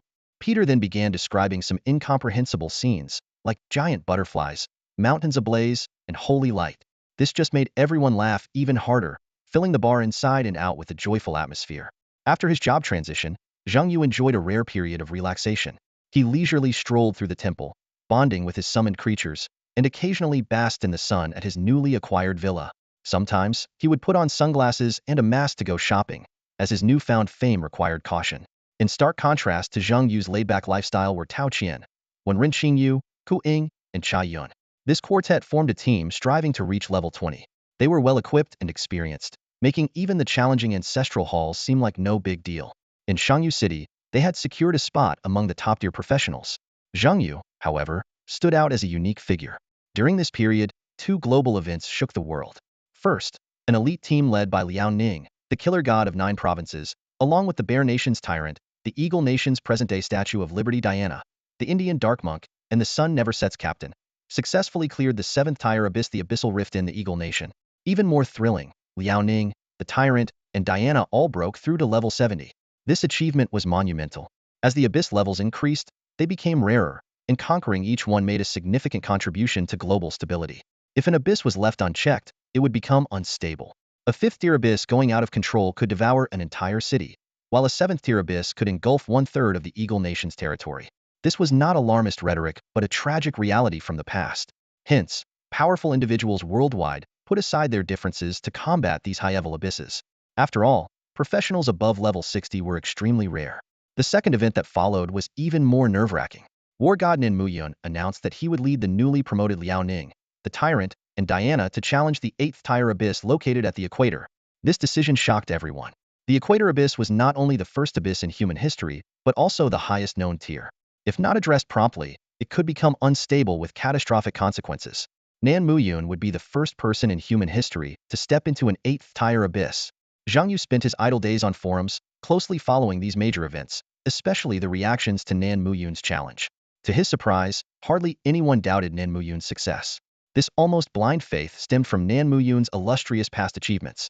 However, Zhang Yu could sense the immense burden on Nan Muyun's shoulders. Although he was far from Nan Muyun's level, he had begun to feel the weight of responsibility within his faction and in Shangyu City. As one forum post aptly put it, Nan Muyun couldn't afford to lose. Indeed, no one analyzed combat power comparisons or speculated on the difficulty of the Equator Abyss. Even experts refrained from analysis. Everyone seemed to deliberately ignore the terrifying 8th-tier label. It wasn't about whether Nan Muyun could win, but rather that he had to win. Staring at a news photo of Nan Muyun's stern face, Zhang Yu felt as if the entire world's expectations rested on this middle-aged man in his 50s. He silently hoped that Lu Nanyan and Rongli could level up quickly to share some of the war god's burden. As for Zhang Yu himself, he hadn't pondered much about the responsibilities he might bear in the future. In his view, he was just an ordinary summoner. If the sky fell, Nan Muyun would hold it up. If Nan Muyun couldn't, there were Lu Nanyan and Zhuge Wuhan. And if they also failed, wasn't there still that SS-rated professional? Although Zhang Yu currently topped the rookie leaderboard, he noticed from forum discussions that not many people believed he could reach the heights of Rongli or Zhuge Wuhan. People seemed to remain skeptical about the future of summoners. Some posts predicted he might reach level 70, but their reasoning was based on the high overall quality of this year's rookies rather than Zhang Yu's personal strength. They believed that future high-tier abysses would inevitably rely on this batch of newcomers to conquer. The forum discussions are in full swing, with many netizens believing that Zhang Yu has leveraged some unique advantages to his benefit. Despite his intimidating level, he has yet to earn the recognition of the top players. Instead, his unique approach to clearing the abyss and his innovative strategies have made him a legend on the forum, even giving rise to the term clearing IQ. Zhang Yu's advantages are mainly evident in the early stages, where he skillfully uses various mechanisms to shorten the clearing time, allowing him to clear 2 more abysses than other players. However, the abyss after the 4th stage requires genuine combat strength, at which point his advantage diminishes. A well-known analyst shared his insights on Zhang Yu in the Zhongzhou forum. He believes Zhang Yu is more suited to a military role, as his strength is still lacking compared to his abyss acuity. However, Zhang Yu's strategies show that having a teammate like him can avoid many mistakes and wrong paths. Most importantly, Zhang Yu is exceptionally suited for pioneering new stages. The analyst hopes Zhang Yu can level up beyond 70 to assist the war god Nin Muyun in pioneering, which would be a great boon for humanity. After reading this, Zhang Yu had a complicated expression. He muttered to himself, "Is this a compliment or an indication of my lacking strength? Why do I feel a bit happy after reading it?" He shook his head. Well, no expectations mean no moral pressure. The sun was shining brightly as Zhang Yu looked at his summoned beasts leisurely enjoying the yard. In the pool, a massive war minotaur almost filled it entirely. On a lounge chair, a light-winged sprite, identical to Zhang Yu, was basking in the sun. Not far away, the blaze beast disguised itself as a small sun, while a miniature dragon lazily hung from a tree. Zhang Yu decided to continue enhancing his strength. He waved at the giant, winged butterfly playing with real butterflies on the lawn. "Ling, come here." The giant winged butterfly excitedly flew towards Zhang Yu, its massive body pinning him under the lounge chair. Coughing, Zhang Yu pushed away the overly enthusiastic summoned beast, spitting out some moth fur, and asked, "Where's the goblin general?" Ling, the giant winged butterfly, let out a long call. Zhang Yu was surprised. Cooking? He can cook? Recently, the villa had been empty, with Tao Qian and the others deep in the abyss. Bored, Zhang Yu decided to let all his summoned beasts out to bond. Only the Hell Executor, who disliked sunlight and had a strong homebody attribute, chose to stay in the summoning space. Zhang Yu never expected to find the goblin general busy in the kitchen. This unexpected discovery left him deep in thought. "You've got to admit, the Goblin General's cooking is top-notch. Zhang Yu couldn't help but be amazed as he looked at the muscular Goblin General in front of him. The general was surprisingly refined, with elegant manners and articulate speech, completely overturning Zhang Yu's preconceived notions about goblins. Who knew a VIP steward could have such capabilities? Zhang Yu muttered to himself. He found it hard to believe that a goblin, even a general, could exhibit such sophistication. In his mind, goblin generals were supposed to be bloodthirsty beasts, not cultured individuals. Zhang Yu pondered that this transformation might be due to the steward's influence. Yet, he couldn't help but wonder why other creatures with the same VIP steward bond, like the War Minotaur, Flame Wyvern, and Hell Executioner, didn't exhibit the same level of refinement. Could it be that the bond worked differently for each species? Unable to figure it out, Zhang Yu sneakily ate his steak behind the War Minotaur, mumbling to himself. Master, is something troubling you? The Goblin General asked politely, noticing Zhang Yu's odd behavior. Zhang Yu shook his head. No, nothing much. I was just thinking it's time to upgrade your and the giant winged butterfly's abilities. The Goblin General remained calm upon hearing this, a testament to his battlefield experience. However, the giant winged butterfly behind him let out an excited bling, causing Zhang Yu to quickly dodge to avoid being knocked under the table by the massive, fluttering creature. On one hand, we have to go to a 4-star abyss named Prison Dungeon in 5 days. No one has cleared it yet, so it's bound to be tough. On the other hand, there's the upcoming Youth Prodigy Tournament, which will be filled with top contenders. We need to boost our strength, Zhang Yu explained as he quickly finished his steak and headed to the courtyard with the giant winged butterfly and Goblin General. Considering the potential damage from the giant winged butterfly's evolution, Zhang Yu chose the courtyard for the upgrades. The high-end villa area in Shangyu City had spacious gaps between houses, ensuring they wouldn't disturb the neighbors. Zhang Yu decided to upgrade the Goblin General first. Typically, summoners abandon goblins once they reach level 25, breaking the contract since the only level 1 skill book available is for goblins. But Zhang Yu's situation was different. He had invested many talent points in the Goblin General and had fought countless battles together. The Goblin General was not only a formidable fighter, but also the leader in the summoner's space, making it impossible to break the contract. Most importantly, upgrading the Goblin General from Tier 5 to Tier 6 required only 3,000 talent points, the lowest among all summoned beasts. Zhang Yu didn't hesitate to invest the 3,000 talent points. Summoned Beast Heavy Cavalry Regiment Goblin, General Tier 5 Talent Evolution Elite Squad Goblin, General Tier 6. With the system notification, 3 powerful roars echoed through the courtyard. Suddenly, a military flag appeared in the Goblin General's hand. A legion? Zhang Yu immediately checked the attributes of the Tier 6 Goblin General. Besides the basic attribute increase and skill coefficient enhancement, the Goblin Combat Squad had undergone significant changes, including a new skill. The Goblin Elite Squad consisted of warriors handpicked by the Goblin General, rigorously trained and battle-hardened. This special operations unit included 54 Elite Goblin Heavy Cavalry, 27 Elite Goblin Archers, 15 Elite Goblin Death Warriors, 27 Elite Goblin Shield Bearers, 6 Elite Goblin Siege Artillerymen, 2 Elite War Trolls, 1 Elite Goblin Battle Mage, 1 Elite Goblin Shaman. The Heavy Cavalry Regiment was directly integrated into the Elite Squad, with all members evolving into elite warriors. The trolls upgraded to 2 war trolls, and a new goblin battle mage was added, significantly boosting combat power. The impressive roars heard earlier came from this elite squad. This was a true elite squad, personally assembled by the Goblin General. Additionally, the Goblin General had gained a new skill.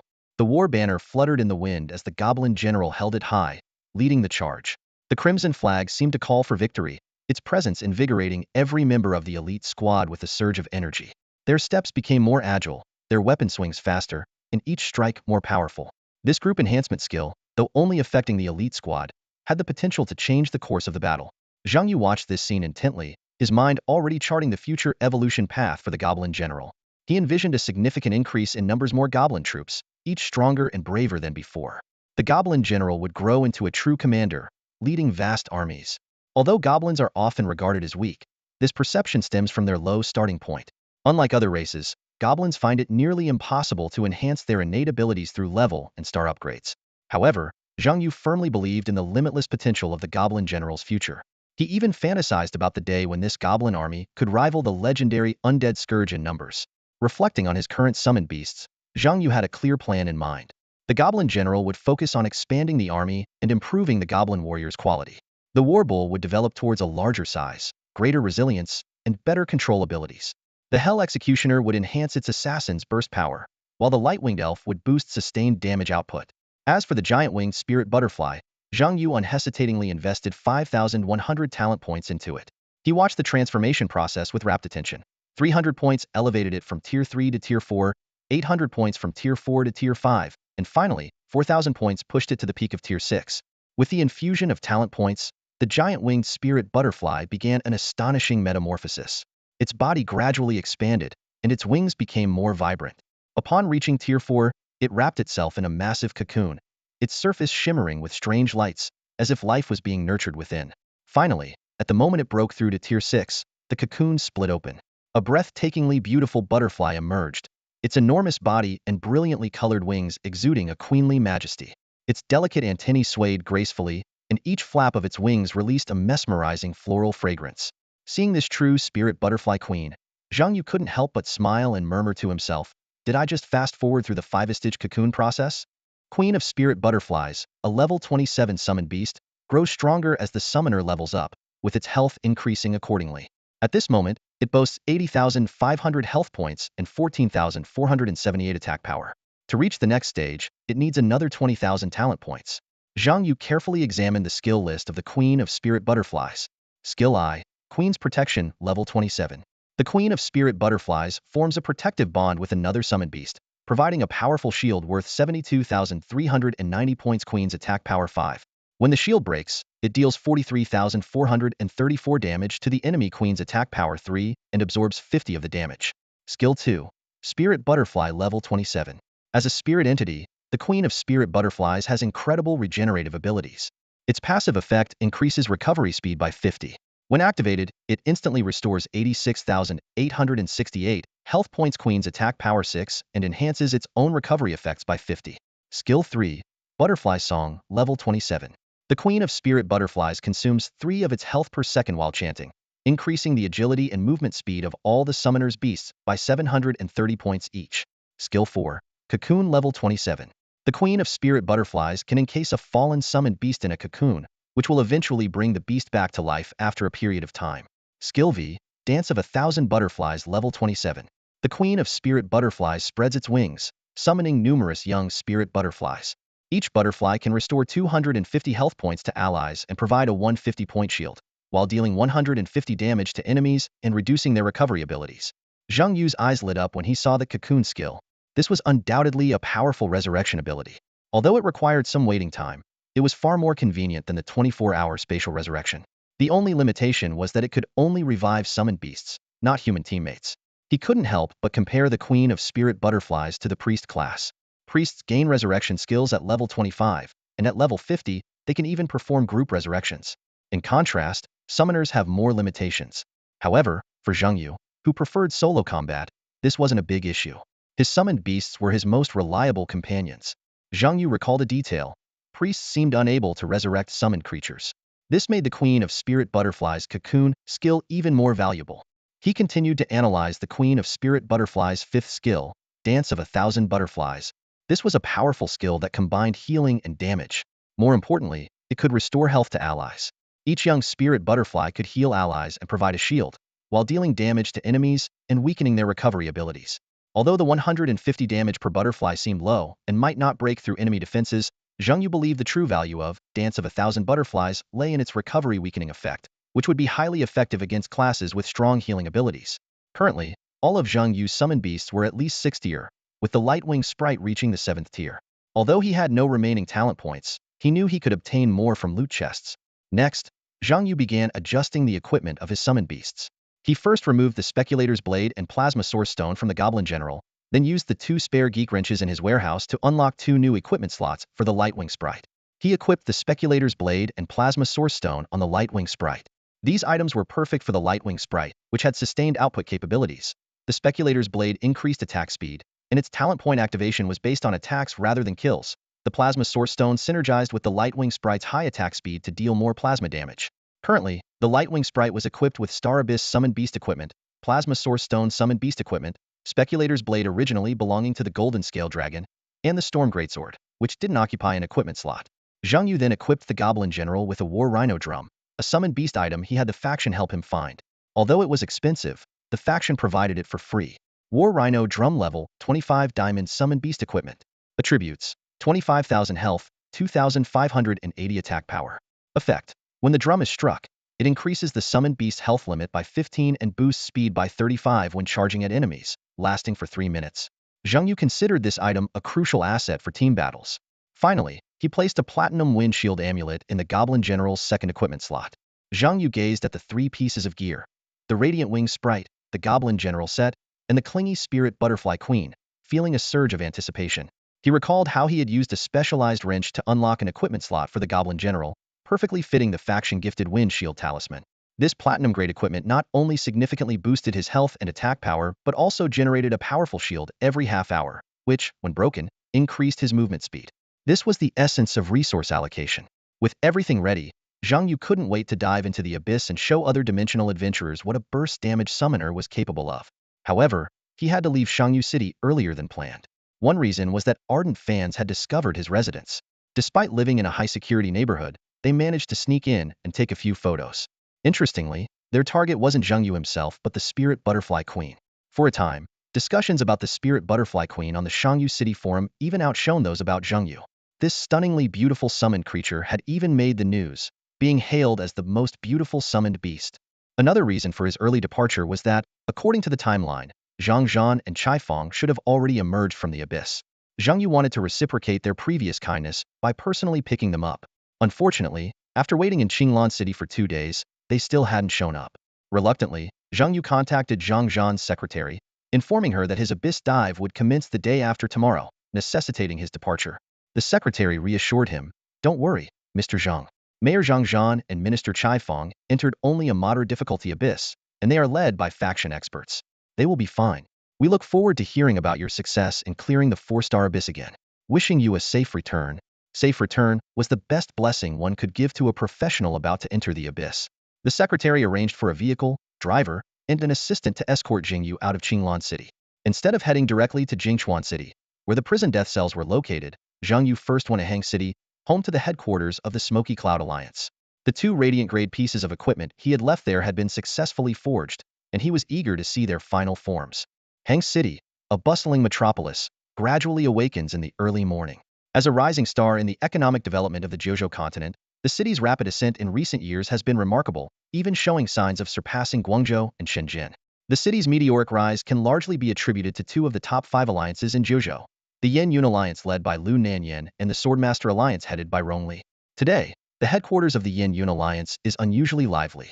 A large group of young people has gathered early, eager to catch a glimpse of the legendary summoner Zhang Yu, who hails from a remote small town. Among them are tattooed bald youths, petite girls, and young warriors carrying giant swords. These young professionals from various walks of life all share the same curiosity and anticipation. As a modest car slowly pulls up to the entrance, a murmur spreads through the crowd. Zhang Yu finally appears before them, but his appearance is quite different from what most had imagined. Is that the famous summoner? The bald youth frowns, scrutinizing Zhang Yu with a hint of doubt in his eyes. "I thought he would be at least 2 meters tall." The petite girl mutters in disappointment. "Why would you think that?" The young warrior with the giant sword asks, puzzled. The girl explains confidently, "Think about it. Summoned creatures are usually weak. If the summoner wasn't strong, how could they achieve Zhang Yu's level of success? He's not a warrior, so he should at least look sturdier, right? Plus, he probably wouldn't want to send his beautiful Spirit Butterfly Queen into battle." The young warrior is left speechless and can only agree, "You make a good point. I can't argue with that." Despite their surprise at Zhang Yu's appearance, the enthusiasm of the young crowd remains undiminished. They whisper among themselves, their eyes never leaving Zhang Yu as he approaches. "I wonder if we have a chance to team up with him," the young warrior asks hopefully. "Not likely," the girl replies bluntly. "He's already level 27. If he clears another 4-star abyss, he'll probably reach level 30. We're not even in the same league." The young warrior refuses to give up hope. Maybe not. In the first few stages, talented professionals like Zhang Yu and Lu Henhe level up quickly, but it slows down in the 5th stage. "We might still catch up." A chubby boy sitting on the steps chimes in. "That's true. In our faction, only Lu Henhe and Zhang Yu have the strength and potential to be team leaders in the 5th stage. Even if they team up, they still need 3 more members. That person will be me," the bald youth declares confidently. "Don't be so arrogant. We all have S-level talent, so why should he be the team leader?" he grumbles. The chubby boy retorts, "Iron Head, are you serious? Do you really think S-level talent can solo a 4-star Apostle Island? Or that you can earn 13 kill points in one go?" Iron Head, the tattooed bald youth, doesn't get angry. They have been teammates since their career transition and have been clearing abysses together. But he doesn't answer the chubby boy's question because he knows deep down that he can't do it. Zhang Yu's record speaks for itself and is beyond doubt. The chubby boy continues, "My dad said Zhang Yu might not be S-level talent or just an ordinary summoner." "Why do you say that?" the young warrior asks. The chubby boy explains, "My dad said there's historical precedent for this. Some people were initially rated as S-level by the temple, but turned out to be S-level after awakening. Another possibility is that they appear to have a regular profession, but actually have a hidden profession that requires specific conditions to activate. Both scenarios have historical records. Zhang Yu might belong to one of these categories, or even both." The young warrior ponders, "So, Zhang Yu could be an S-level talent with a hidden profession?" The chubby boy corrects him, "It's just a possibility. Unless Zhang Yu himself confirms it, no one can be sure." He adds, "My father is the chief analyst of the Yin-Yun Alliance and a top scholar. His words are usually reliable." "That makes sense," the young warrior nods. "An S-level talent with a hidden profession, just like our vice leader Wuhan. He also soloed a 4-star abyss back then." The chubby boy concludes, "That's why I think the government's policy of distributing resources based solely on talent isn't very reliable." As the young professionals fervently discuss, Zhang Yu has already entered the headquarters of the Yin-Yun Alliance. His arrival not only sparks heated debates among the new generation of professionals, but also heralds a potential shift in the professional landscape of Hang City and the entire Jiuzhou continent. The chubby guy, filled with dissatisfaction and indignation, said to the boy with the giant sword, "Like Zhang Yu, who even had resources snatched by that good-for-nothing kid from the Li family, just because Zhang Yu is a summoner. This is blatant professional discrimination. And I think your combat skills are no worse than some of those with S-grade talents. Why shouldn't you get the lion's share of the resources?" The boy with the giant sword just smiled lightly and waved his hand, saying, "That's all in the past. Now, not only has Zhang Yu received the full support of the Yin-Yun faction's resources, but I've also gotten what I deserve." Achievements speak louder than words. Just as he finished speaking, Zhang Yu was led into the hall by a staff member. The staff member, quick and efficient, immediately introduced, "These are your fellow professionals from the same cohort. They just returned from the Abyss last week and are all above level 20 now. You can chat with them while I contact the blacksmith for you." Zhang Yu nodded in agreement. He wasn't shy and knew that these people were probably here to meet him. After all, anyone who could join the faction had at least S-grade talent, either passing the rigorous assessments or being scouted as elite members beforehand. After introductions, Zhang Yu learned the basics about the people present. The boy with the giant sword was named Lu Hong, an S-grade warrior. The chubby guy with a mature look in his eyes was Dai Juming, an S-grade rare hidden profession alchemist. The petite girl was Yu Yin, an S-grade mage. And the boy with sharp eyes who rarely made eye contact with Zhang Yu was named Lu Hao, also an S-grade warrior. There were a few other professionals standing in the distance, seemingly hesitant to approach. As soon as they met, Yu Yin eagerly asked, "What does the spirit butterfly queen eat? Does she grow up drinking dew?" Zhang Yu couldn't help but picture the spirit butterfly devouring a steak while being scolded by the war bull. Though he couldn't explain why a butterfly like the spirit butterfly enjoyed eating meat and had both a proboscis and a mouth for feeding, he decided to maintain her image and not shatter the girl's fantasy. So he told a harmless lie, "She doesn't just drink dew, she doesn't even poop. How could a little fairy butterfly poop?" After touring the faction headquarters, Zhang Yu arrived at a forging room even more magnificent than the temple in Shangyu City. The constant clanging of metal filled the air, and waves of heat hit him as he stepped inside. He carefully accepted 2 pieces of equipment handed to him by the blacksmith, a ring emitting a strange glow and a uniquely designed necklace. Zhang Yu examined the ring closely. The words, "Chang Tian Zai Wu," faintly appeared on its surface, and the level 25 requirement surprised him. The ring's attributes were astonishing. It increased both intelligence and strength by 240 points. Even more exciting were its special effects. Using Chang Tian would double his airtime, while Zai Wu could cause a stun effect. The forging and enhancement data were equally impressive. Level 17 forging provided a 725-point intelligence boost, doubling both airtime and gravity. Level 11 enhancement added 11 magic damage reduction and resistance to control skills. The necklace, named Graveyard, was also exceptional. With a level 25 requirement, it offered a 300-point increase in both intelligence and strength, as well as 8,000 points in magical and physical defense. Level 15 forging and level 10 enhancement further amplified its performance, especially by adding an extra 15 health when the wearer had a shield. However, what truly shocked Zhang Yu were the black-quality summoner core stones embedded in both pieces of equipment. He recalled that the best he had in his warehouse were only orange quality, and here they had skipped 2 entire levels. Noticing Zhang Yu's astonishment, the blacksmith named Wayne and explained, "These core stones were personally sent by Leader Liu. He said that whatever others have, you should have too." Wayne paused before adding, "These are top-tier pieces of equipment, and these black-quality core stones are a perfect match." Besides, he said with a hint of humor, summoner core stones are always reasonably priced. Wei Nan continued, explaining that the forging process for the Cheng Tian Zai Wu ring had gone exceptionally smoothly, reaching level 17 with just 1,300 forging stones. Although this number sounded staggering, market value exceeding 400 million, it was highly efficient for equipment of this caliber. To be honest, Wei Nan said with a bit of regret, if your equipment weren't capped at level 25, I would have continued forging. I've crafted weapons up to level 65 for the leader, reaching level 26 forging. For level 25 equipment, level 17 is already the limit. Zhang Yu nodded thoughtfully, understanding Wei Nan's point. Both pieces of equipment had reached the maximum potential for their current level, and even the black core stones were barely fitted. Reflecting on his time with the Yinyun faction, Zhang Yu felt a warm surge of gratitude. Priority in equipment crafting, the convenience of abyssal choices, and now these two top-tier summoner pieces with precious black core stone. She had never imagined that leaving Jiangshui City would lead to such generosity. Looking at the equipment in his hands, Zhang Yu felt a deep sense of appreciation and anticipation. The casket necklace and bearing the heaven glowed brilliantly in Zhang Yu's hands. These two pieces of equipment had consumed 2,500 forging stones and 2,000 enhancement stones, forged to levels 17 and 15, and enhanced to levels 11 and 10, respectively. Zhang Yu knew that these materials far exceeded the value of the core equipment he had obtained from various professionals. His eyes flickered as he realized that the Yin-Yun Alliance had fronted a significant portion of these resources for him. So, resource allocation really does tilt in one's favor. Zhang Yu murmured to himself, recalling the grand promises made by Lu Nanyan. He hadn't expected those promises to be fulfilled so quickly. He realized that it would be difficult to refuse the faction's future requests for him to lead others. Zhang Yu didn't mind the idea of leading people. He reminisced about the days when he guided Tao Qian, when Ren Qingyu, and others through the abyss. Now, Tao Qian, when Ren Qingyu, Ku Ying, and Chai Yun had all developed the ability to navigate the abyss independently. Although their potential might be limited, Zhang Yu had indeed cultivated 4 high-level professionals for Shangyu City.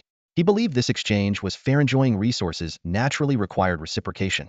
More importantly, nurturing more high-level professionals would also lay the foundation for his ultimate plans. Zhang Yu carefully donned the 2 pieces of equipment, feeling a surge of powerful energy flow into his body. The familiarization increased his intelligence by 1,327 points, and the 2 core stones contributed another 400 points. His total intelligence soared to an astonishing 5,000 points. As a summoner, this meant that his summoned beast's attack power would significantly increase. This incredible number sparked a bold idea in Zhang Yu's mind. Perhaps he could really lead a team through a 4-star abyss. But he quickly suppressed this thought, deciding that unless Lu Nanyan or Zhuge Wuhan personally requested it, he would not take the initiative to lead people into such dangerous territory. After obtaining the newly crafted equipment, Zhang Yu wasted no time. He hurried to Jingchuan City overnight and took a brief rest at a hotel. At 3 a.m., he calmly entered the abyss entrance alone. The system prompt sounded in his ear. 3-phase abyssal prison death cell has been activated. You have chosen a 4-star abyss, matching with 6 teams of professionals to enter the abyss together. Matching in progress. Please wait. Moments later, the matching was successful. Current match teams, 6. Current match participants, 26. Entering the abyssal prison death cell at 4-star difficulty. Please wait for the transfer. With a wave of dizziness, Zhang Yu found himself in a grim space. The system's voice echoed again. This is a prison for those who have broken the rules, and the rules were established by the gods. Please choose your faction prisoner or warden. Zhang Yu took a deep breath, ready to make his choice. At this moment, he felt an unprecedented mix of pressure and anticipation. Zhang Yu floated in the pitch-black void, and suddenly, a selection screen appeared before him, reminiscent of a video game. He recalled the extensive strategy information previously sent by Zhuge Wuhan. Although these strategies were incomplete, no one had ever truly conquered the abyss of the prison dungeon. They provided Zhang Yu with a basic framework of the game rules. The prison dungeon is a faction-based game. 6 teams must choose a side, 3 teams of prisoners and 3 teams of wardens. The prisoner's goal is to escape the prison, while the wardens aim to capture specific prisoners. Both factions engage in intense combat within the perilous prison, while also contending with elite monsters like prison inmates and guards. Each faction has its unique strengths and weaknesses. Prisoners can ignore prison rules, but their actions are restricted, allowing them to escape only at specific times. Wardens can move freely but must strictly adhere to the rules, facing punishment for any violations. Most strategies recommend choosing the prisoner faction. Despite the restrictions, it's preferable to being bound by the cumbersome prison rules. However, Zhang Yu made an unexpected choice. He chose the warden faction. When the selection screen displayed 3 prisoner teams, 1 warden team, Zhang Yu realized he was the only one who chose to be a warden. Although the warden faction is theoretically easier to win, Past experiences indicated that identifying the disguised professionals among prisoners was no easy task. If a mistake was made, not only would they face punishment from the prison warden, but also fierce resistance from the prisoners, making it time-consuming and dangerous. But Zhang Yu had his own considerations. He loathed the feeling of being imprisoned and preferred to be in control. More importantly, he saw opportunities within the warden system. By climbing the ranks within the prison, he could eventually break free from the rules. Zhang Yu planned to bring his genius pressure tactics from the real world into the game, making other players experience the stress tactics of Lu Henhe and Rong Mingjian. I'm going to bring my talents to the prison dungeon, Zhang Yu resolved silently, ready to showcase his skills in this dangerous game world. Alliance formed successfully. There are 15 members in the prisoner faction and 11 in the warden faction. The warden faction has been informed. The warden has recently felt that some pests have infiltrated the prison and plans to tighten control over the prisoners. You have been assigned to patrol the west side of the third floor for 12 hours.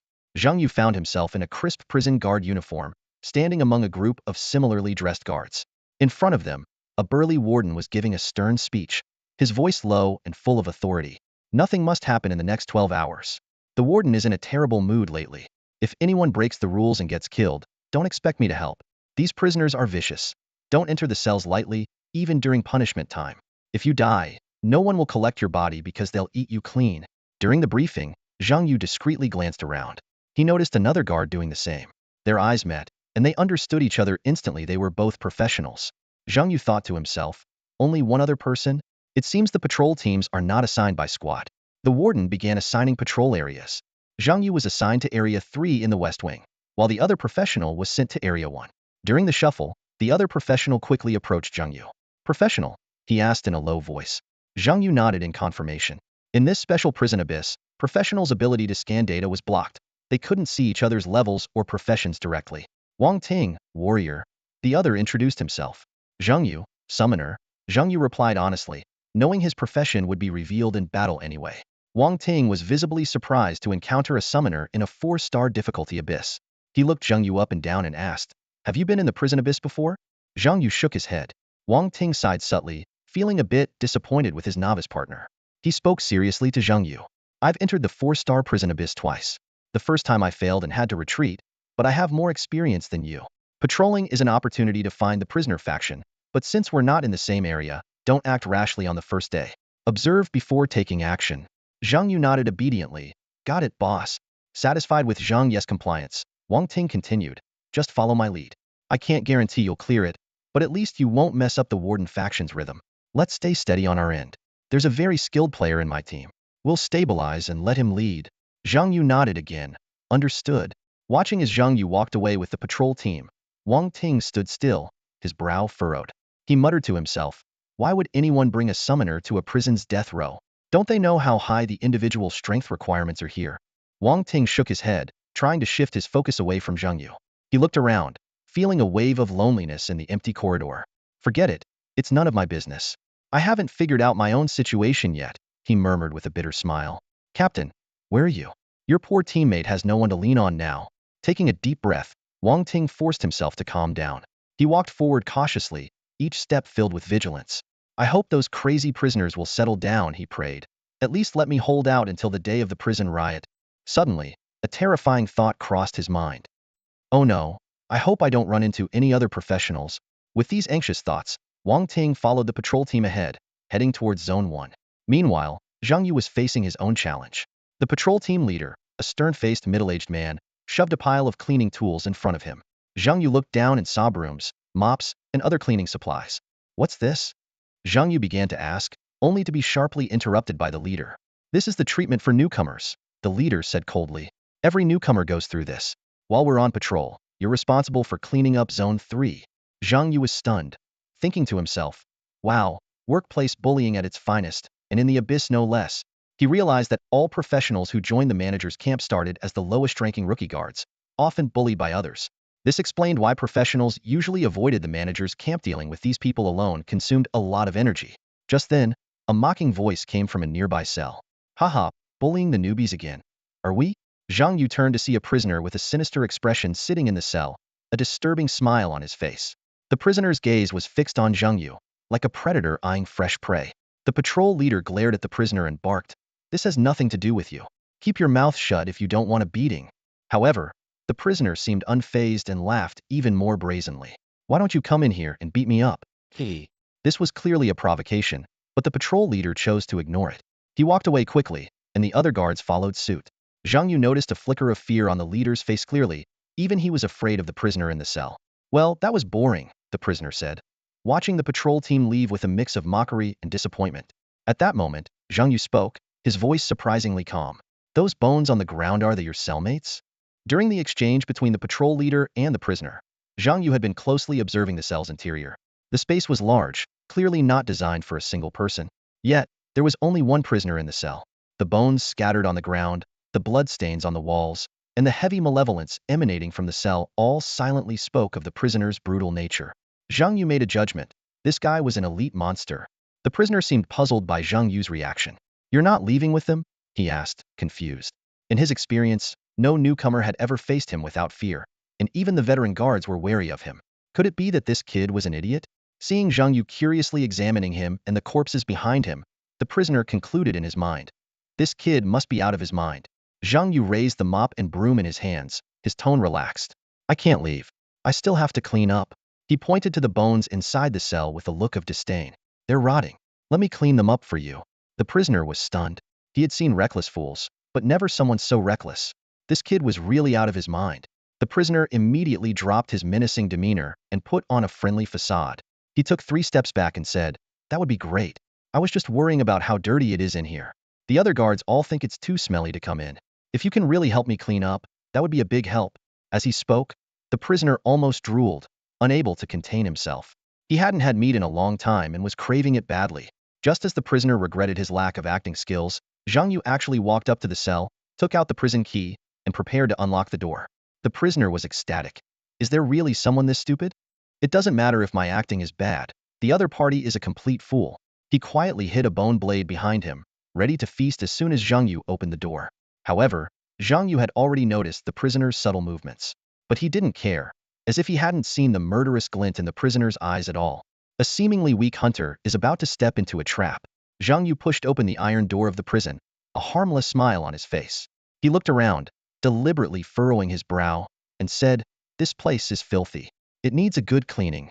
The prisoner lurking in the shadows squinted his eyes, feeling a surge of joy. He thought he was the real hunter, unaware that he had already fallen into Zhang Yu's snare. Who are you talking to? The prisoner couldn't help but ask, his hands stealthily reaching for the weapon hidden under his clothes, ready to strike first. At that moment, Zhang Yu's actions left the prisoner stunned. Zhang Yu turned around and calmly locked the prison door. It's very clean outside, he said with a smile. I can't let the trash escape, or I'll get scolded by my boss. The prisoner realized too late that something was wrong. Suddenly, 3 figures appeared behind Zhang Yu, a shadow emanating a hellish aura, a blazing red flame, and an elf with radiant wings. The space was instantly filled with the tension of battle.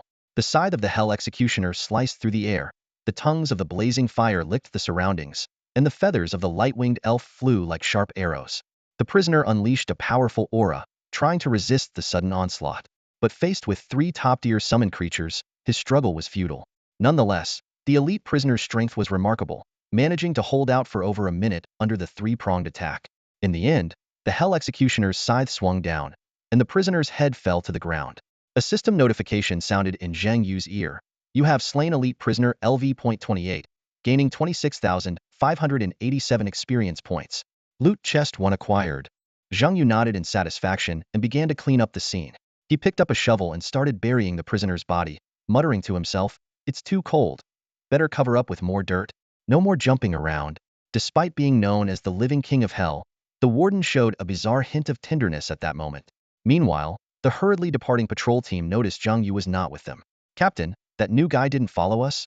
One team member asked worriedly. He didn't really stay behind to clean, did he? He's too honest.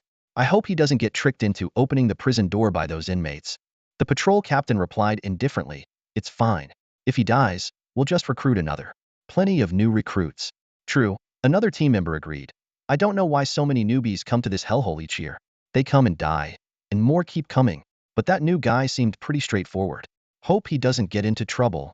Little did they know, the newbie they were worried about was leisurely sorting through his spoils, entirely unconcerned with their anxieties. After eliminating the elite prisoners, Zhang Yu waited for a long time, but no punishment came. His boldness stemmed from knowing that the penalties for breaking rules weren't severe. The punishment only caused 12 hours of weakness, and it was inflicted on the summoned creatures, not the summoner.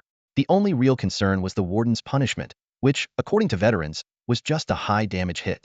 As long as it wasn't instant death, Zhang Yu could handle it. He thought to himself, it seems the guide was right.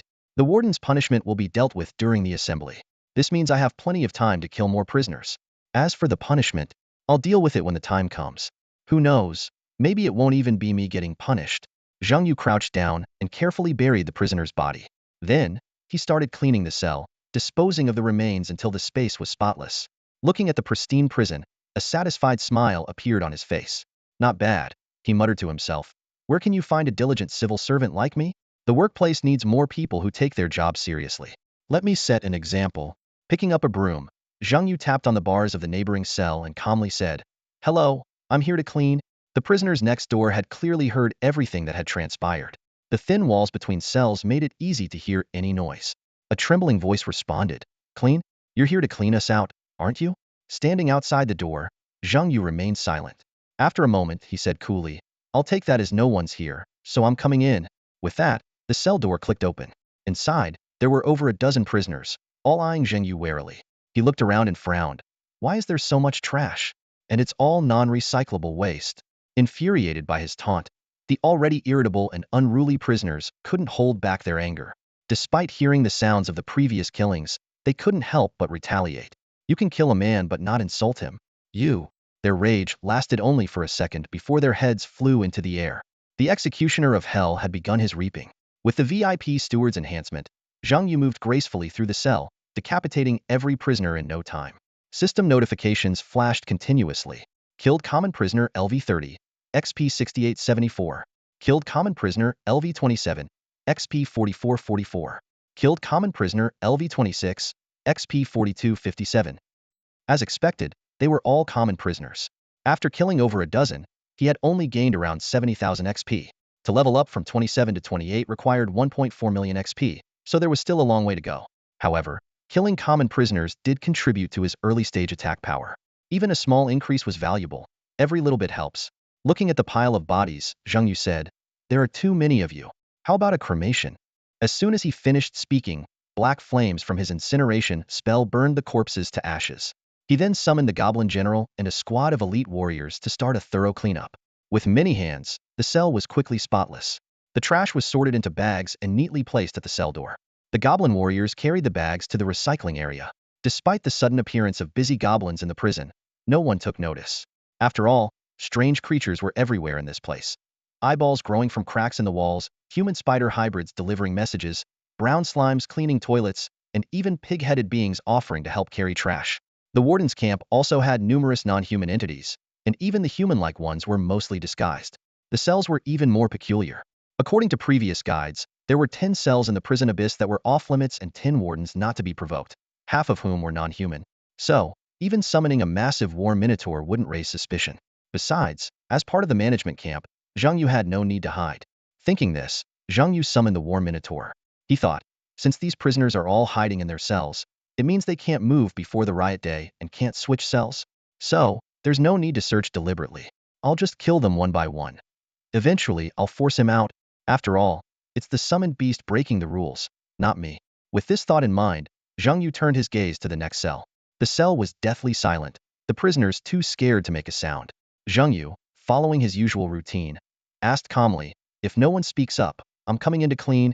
The prisoners initially thought about resisting, but the sight of the nearly 5-meter war minotaur behind Zhang Yu made their courage evaporate instantly. It was as if an invisible hand gripped their throats, rendering them speechless. A commotion broke out in the cell. When everything settled, Zhang Yu had gained tens of thousands of experience points, increased his attack power by several points, and left a pile of corpses behind. Without hesitation, he moved on to the next cell. As long as no one stopped him, he would continue this way. After all, he could always let the war minotaur take the blame later. The 4th and 5th cells held ordinary prisoners. The 5th cell had a slightly stronger guy, but he only gave Zhang Yu an extra 3,000 experience points, not quite an elite monster. When Zhang Yu arrived at the 6th cell, the sight before him caught his eye. The entire cell was shrouded in darkness, and a dark-skinned, shirtless man sat in the deepest corner. Beside him were 3 other imposing prisoners. Zhang Yu glanced at the cell number, West Wing 3006. He felt a surge of excitement and thought, so it's you guys. If I remember correctly, this is one of the 10 forbidden cells. What luck? Luck? The dark-skinned man looked up at Zhang Yu, his voice deep and intimidating. You think you're lucky? Zhang Yu smiled calmly and explained. This prison has over 1,000 cells, 3 floors underground, 5 above ground, totaling 8 levels. Each level has 4 sections, each section with a maze of corridors, and each corridor has 6 cells. To be randomly assigned here on the first day and encounter one of the 10 forbidden cells, how is that not luck? After cleaning up trash all day, it's great to finally find something worthwhile. I feel incredibly lucky. The man stared at Zhang Yu, a hint of interest flashing in his eyes. 10 forbidden cells? Interesting. At that moment, Zhang Yu noticed a startling detail. The man had double pupils.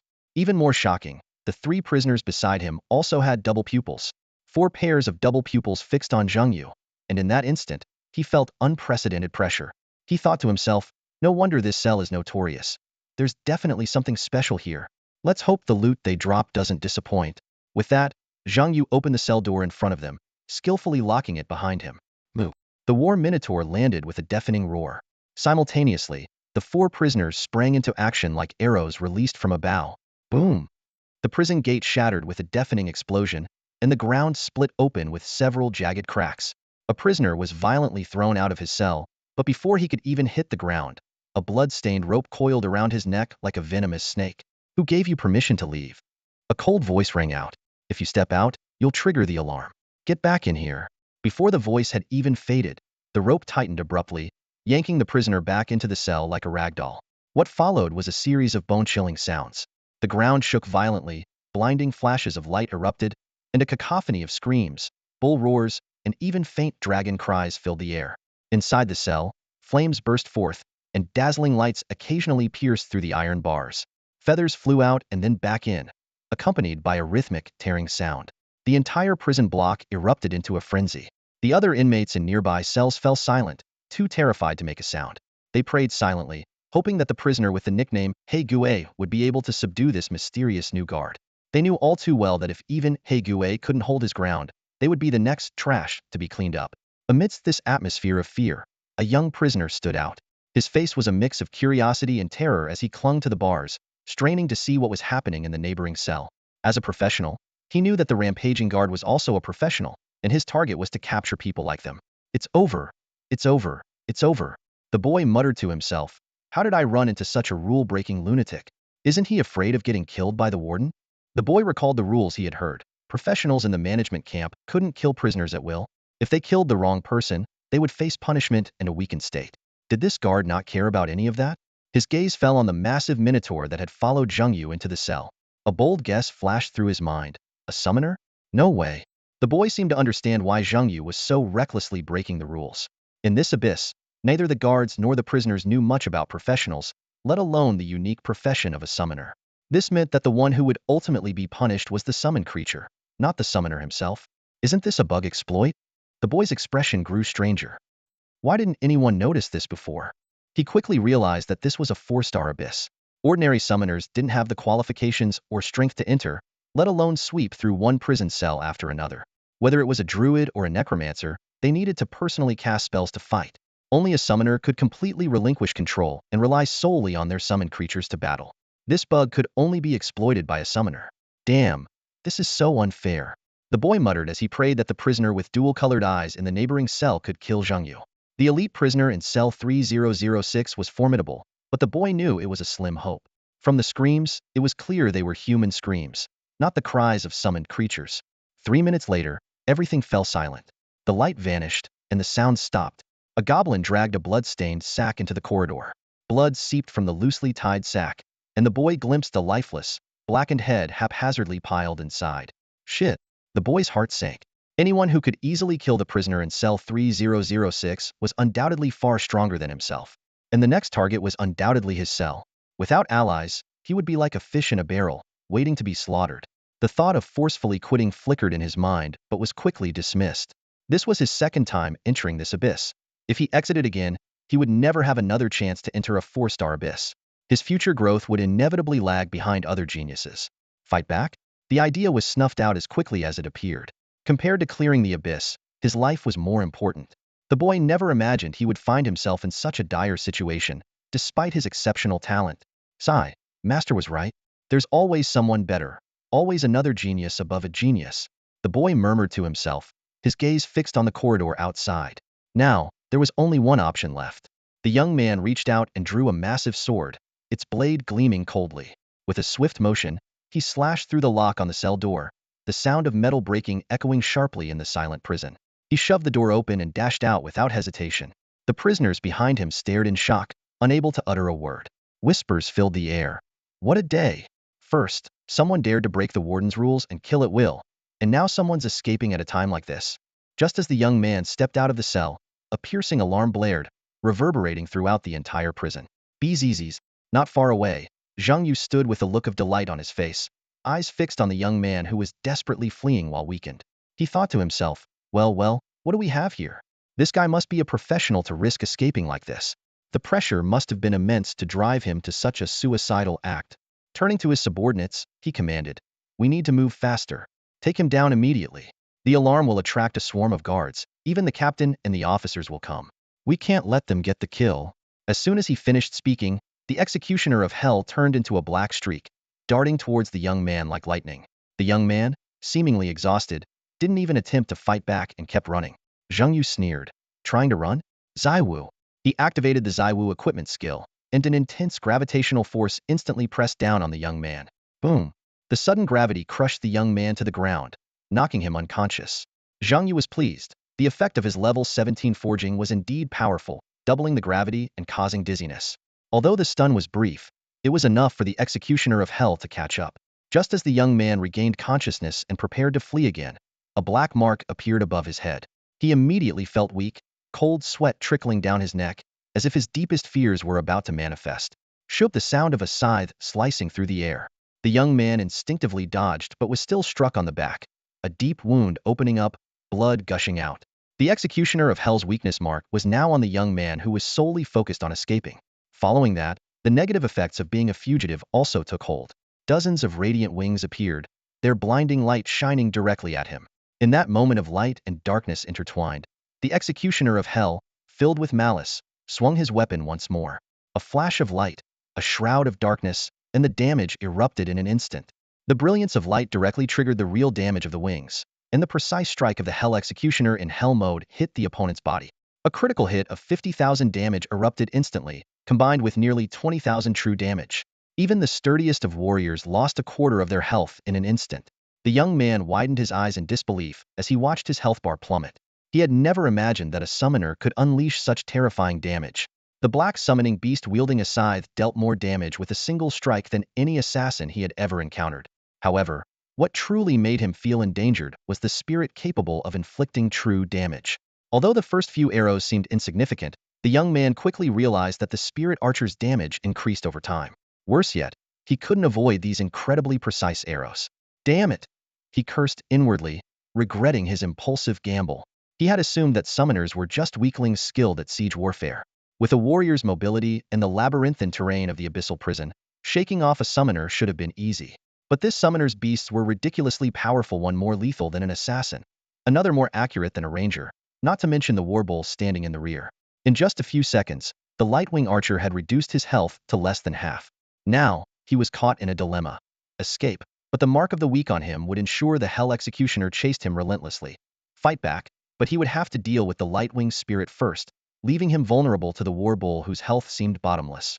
As he prepared for a desperate fight, a powerful upward force suddenly lifted him into the air. Before he could react, nearly 100 light-feathered wings pierced his body. The lightwing spirit spread its wings, enveloping the young man in a radiant glow.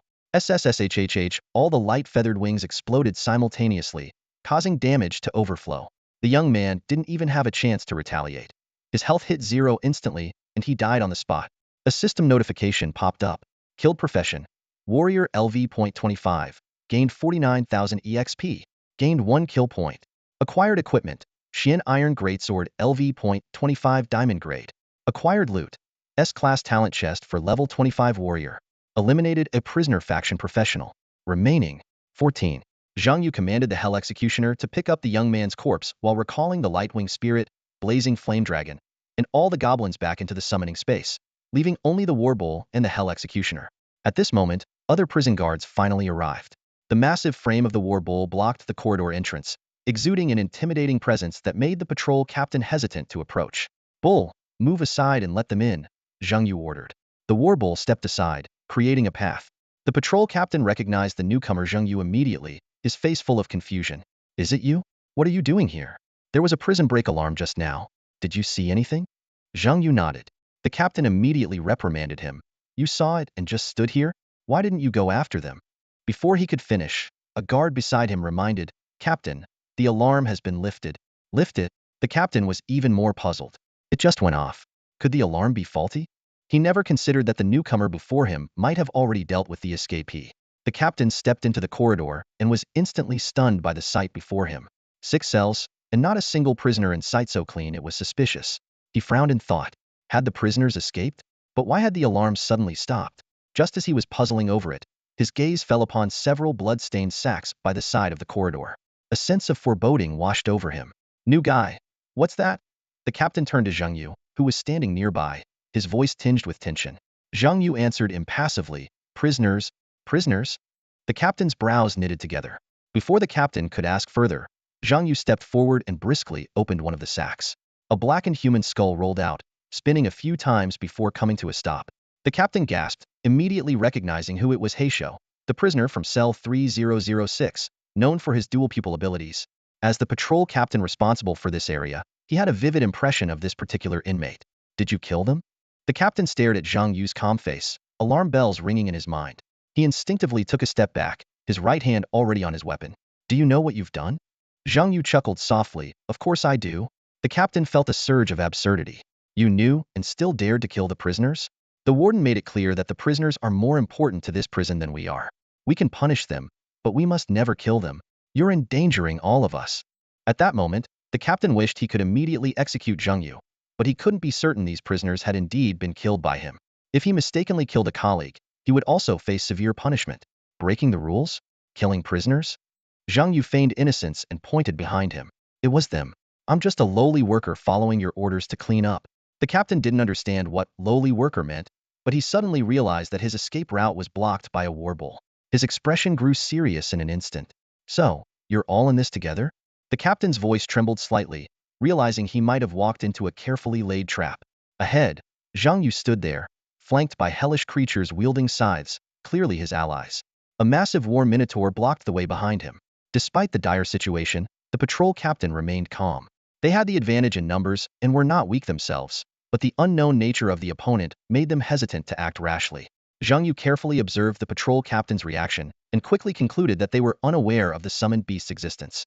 To the patrol captain, Zhang Yu, the war minotaur, and the hell executioners were just 3 individuals working together, not a summoner and his summoned creatures. As tensions escalated, the surrounding walls began to writhe. Blood-red eyeballs emerged one by one, staring intently at Zhang Yu and the patrol captain. At the same time, the ceiling became densely covered with spiders. Zhang Yu looked up and felt a chill run down his spine as his sanity plummeted. These spiders had baby heads, dripping with blood. 8 eyes were distributed across their foreheads, eyes, cheeks, and mouths, forming the spiders' 8 eyes. The horrifying sight reminded Zhang Yu of the human-skin spiders in the abyss of cold prisons. One spider, with sparse hair and bloodshot eyes, spoke, "The warden wants to see you." The patrol captain's expression became complicated as he looked at Zhang Yu, seemingly waiting for his decision. He seemed unsure whether to feel relieved or resigned. "All right, let's go," Zhang Yu said, making a please lead the way gesture. The patrol captain hesitated, sizing up Zhang Yu and asked, "Are you sure it wasn't you who did it?" He had been prepared for a deadly confrontation with Zhang Yu. In the past, some newcomers had suddenly gone mad and killed prisoners, but they had always been bitten to death by the spider swarms because they resisted to the end. "I told you, it was them who did it. Why don't you believe me?" Zhang Yu retorted. The patrol captain stared at Zhang Yu and slowly voiced his judgment. "My intuition tells me their deaths are connected to you. Also, I feel like you harbor ill intentions towards me. More importantly, I think you're fearless because you're ignorant." The patrol captain believed that Zhang Yu had never met the warden or experienced the warden's punishment and therefore had no idea how terrifying it was to face the warden. "You can't escape anyway," the patrol captain continued. "With the dark blood eye, everything you do is recorded. If you're lying, you'll die even faster." Deep down, the patrol captain hoped this newcomer would be killed by the warden. There were always more newcomers, and this one was clearly a troublemaker. He had initially thought Zhang Yu might be a promising candidate when he saw him obediently take the cleaning tools. Little did he know, Zhang Yu was courting death. However, one thing kept bothering him. Why were these newcomers so fixated on the prisoners? This wasn't the first case of a newcomer violently killing prisoners in the prison.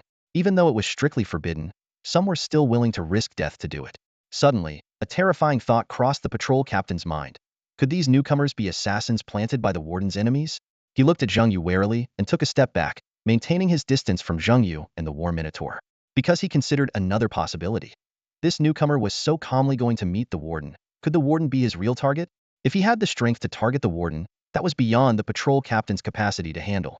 Realizing this, he didn't dare to look at Zhang Yu directly, fearing his suspicion might be correct. The warden's location was on the basement level. As they descended the stairs from the third floor, Zhang Yu carefully observed the layout of the prison. Just as the strategy guide mentioned, this prison had no external doors or windows. It was a completely sealed space. No entrances or exits. Zhang Yu mused. No wonder they weren't puzzled by the appearance of the war minotaur and the hell executioners. A completely sealed environment with no doors or windows meant no one could enter or exit at will. If new creatures appeared, they had to be entities allowed by the prison's rules. But without exits, how could the prisoners escape? Zhang Yu had no idea. No professional from the 9 provinces had ever cleared the abyss of the dead prison. Naturally, no one knew how prisoners cleared it. They only knew that prisoners had a chance to survive, while the manager's faction faced fatal risks. Therefore, previous professionals recommended choosing the prisoner faction, not because it was easier to clear, but because the managers were more likely to die. The criminal just needs to hide well. Zhang Yu followed the unsettling baby-headed spiders and the patrol captain to the first-floor lobby. He was momentarily taken aback by the scene. The lobby was packed with prison guards, clearly summoned urgently due to the recent alarm. After leading them to their positions, the spiders silently disappeared. Zhang Yu asked, puzzled, "Aren't we supposed to meet separately?" The patrol captain shot him a cold, disdainful look. "You think the warden would meet a lowly guard like you alone? If you didn't kill the prisoner, you don't need to rush to see the warden.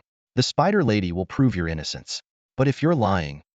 His voice dropped ominously, "then death awaits you." A shiver ran down Zhang Yu's spine as he recalled information from the strategy guide. The spider lady, an elite guard in the prison guard faction, ranked third among those one should never offend. The first, of course, was the warden. The second was the eerie, blood-red eye on the wall, the dark blood eye. The spider lady controlled the baby-headed spiders. The fourth was the giant on the platform holding a steel fork, nicknamed Iron Tower, his body covered in iron lumps. Suddenly, a coquettish laugh came from the ceiling. Zhang Yu looked up to see a simply dressed woman hanging upside down from a chandelier. This was the succubus, the 9th-ranked guard in terms of strength. She wielded a thorn whip, her voluptuous figure and flexible joints hanging in a strange yet alluring pose. Her every move exuded classic succubus charm, though she was quite different from what Zhang Yu had imagined. This succubus from the prison's death row exuded an aggressive allure, more like a quintessential dominator. Zhang Yu glanced around and noticed that the other guards were all looking down, not daring to raise their heads. Only he and a few other new guards dared to look up. It was clear that these people were also professionals. Only professionals would have such curiosity and courage. Zhang Yu silently noted their faces, realizing that they were also observing him, especially Wang Ting from his team. Wang Ting hurried over to Zhang Yu, asking mysteriously, "Do you know what's going on?" Seeing Zhang Yu shake his head, Wang Ting looked exasperated. "You're lucky you ran into me. Otherwise, you wouldn't even know how you died. I really don't understand how your world dared to send you into a 4-star abyss. No matter how high your talent, you should at least check the strategy guide, right?" Lowering his voice, he explained, "You saw Iron Tower, right? The guy over 5 meters tall, covered in iron lumps? He's the executioner in charge of punishments in the prison. He usually doesn't attend meetings unless someone has broken the rules. And since this is an emergency meeting, something big must have happened." With a knowing look, Wang Ting analyzed, a professional from the prisoner faction died earlier, which means the alarm was triggered by that professional. Now that the warden has called an emergency meeting, it means our management faction took action. Rubbing his chin, Wang Ting said seriously, "And our faction's professional hasn't been forced to quit yet.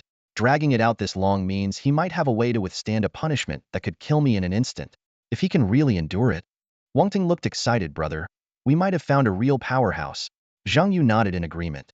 "You're right." But inwardly, he was calculating the implications of this information. Zhang Yu looked around and was astonished to see that almost all the top leaders of the administrator faction were present.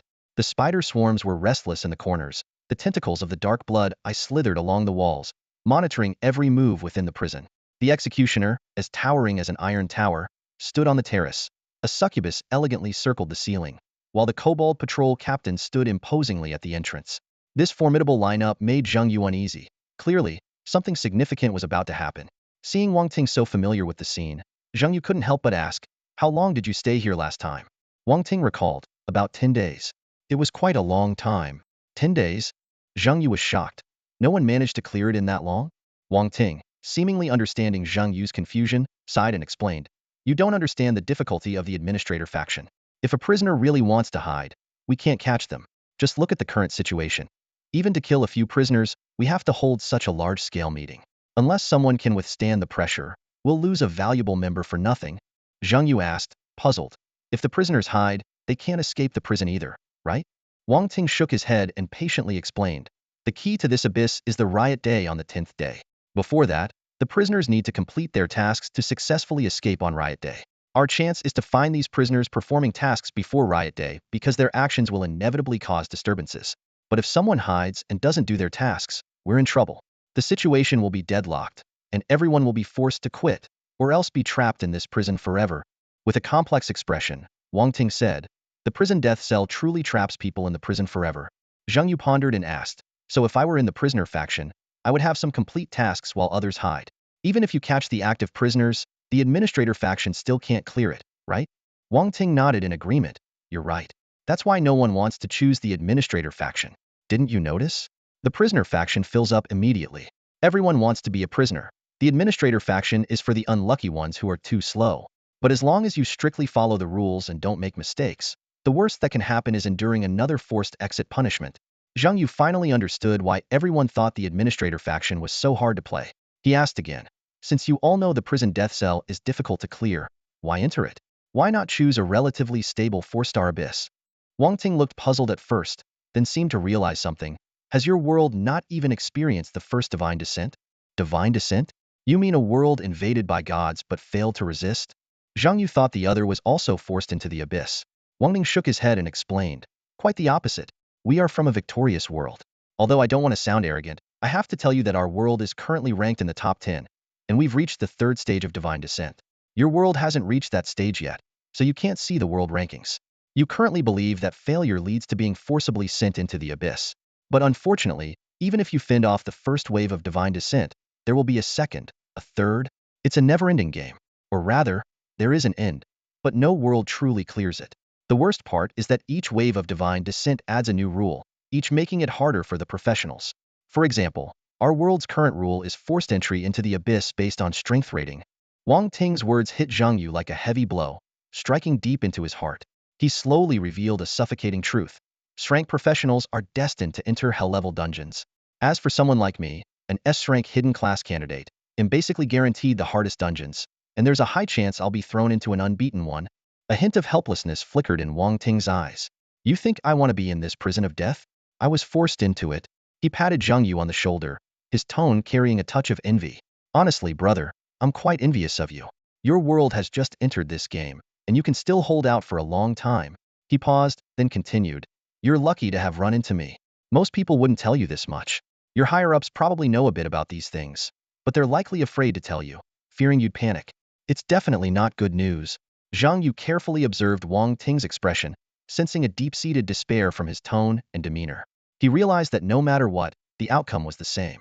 If they lost, the gods would take over the world. If they won, new rules would force them into the abyss anyway. This game never ends. Zhang Yu murmured to himself. Suddenly, he remembered why Lu Nanyan hadn't told him about these rules. Because the worst thing is having no hope. Zhang Yu thought to himself. Behind hope lies despair. How many young people can accept that? He recalled the scene on Apostle Island where the 4 berserkers faced death with resolve, and Ku Han's calm acceptance of life and death. Zhang Yu suddenly understood. No wonder, he thought, they're all young. They're not unafraid of death. It's just that they have no way out. Noticing the complex emotions in Zhang Ye's eyes, Wang Ting felt a pang of guilt. He sighed. "I really shouldn't have told you all this. I'm just too talkative." Normally, veterans from the old world wouldn't share such despairing news with newcomers. "It's my fault." Wang Ting's self-reproach was evident. He explained, "I have a tendency to talk a lot, especially when I meet newcomers. I just can't stop myself." Zhang Yu was momentarily lost in thought, but quickly regained his composure. He looked at Wang Ting seriously and said, "Thank you." Wang Ting was puzzled. What are you thanking me for?" Zhang Yu gave a bitter yet determined smile. "Thank you for telling me the brutal rules of this game. It's allowed me to completely abandon my previous plans and focus on what I need to do. Encountering a professional who has experienced divine intervention is rare, but finding one who is completely open and honest is even rarer. Zhang Yu felt a deep sense of gratitude, and his eyes shone with genuine admiration as he looked at Wang Ting.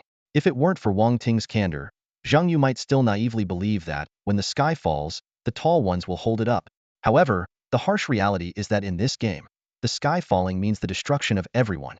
Zhang Yu pondered why Lu Nanyan had kept this information hidden.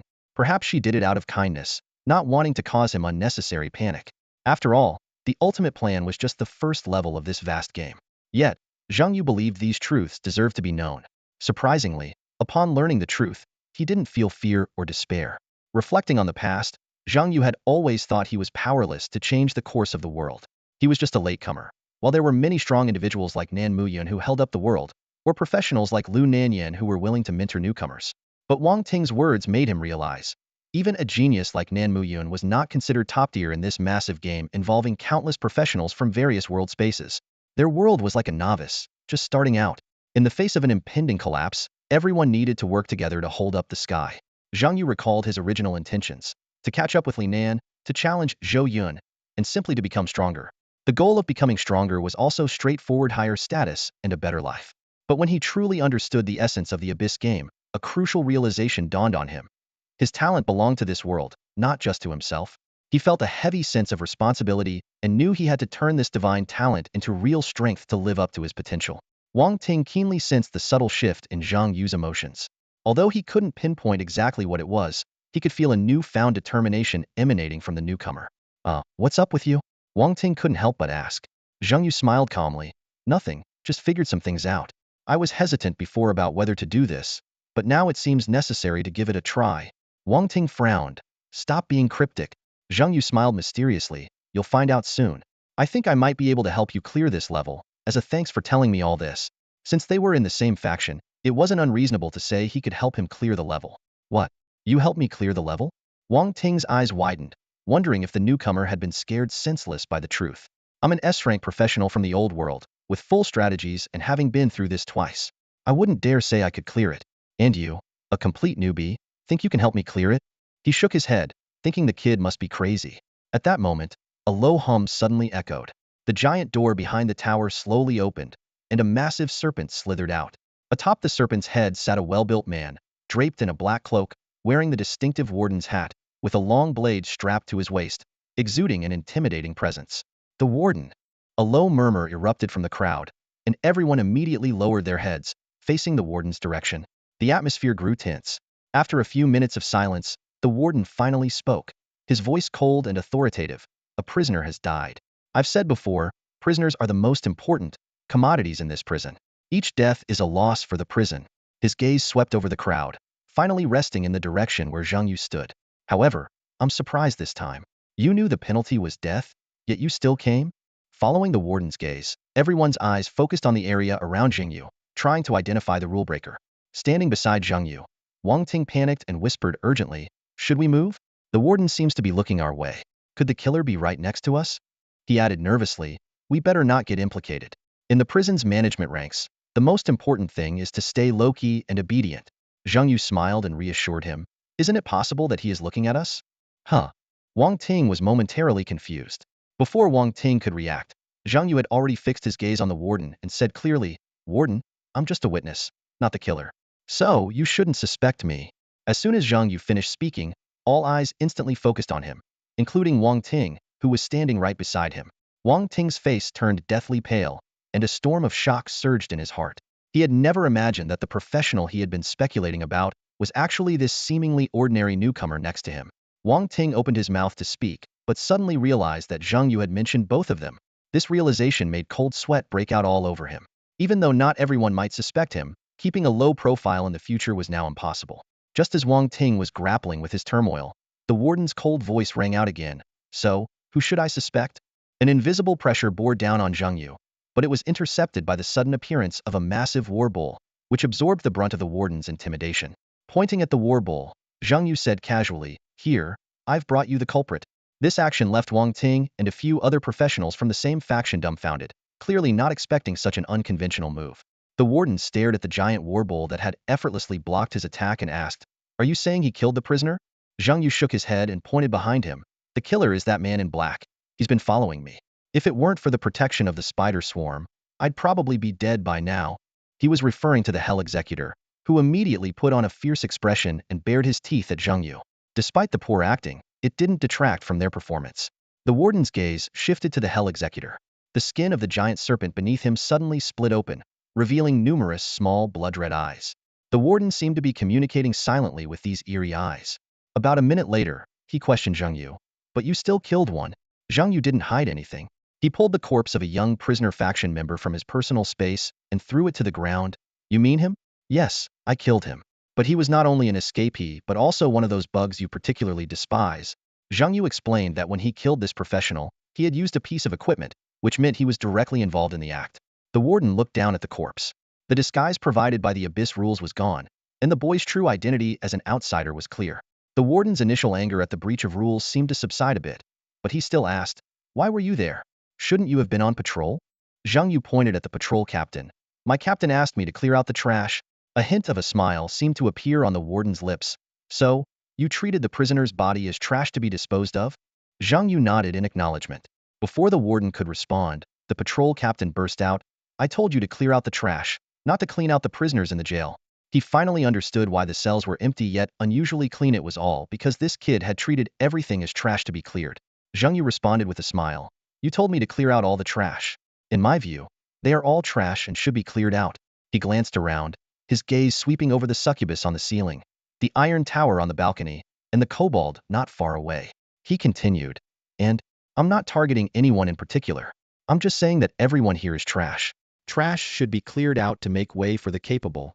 With that, Zhang Yu locked his eyes on the patrol captain, his tone disdainful. "Don't you agree with me? Little trash." Faced with Zhang Yu's insults and provocations, the patrol captain's expression darkened instantly. He swiftly drew the long whip from his waist, its handle creaking in his grip. "Are you provoking me?" the patrol captain shouted, his voice echoing through the empty hall.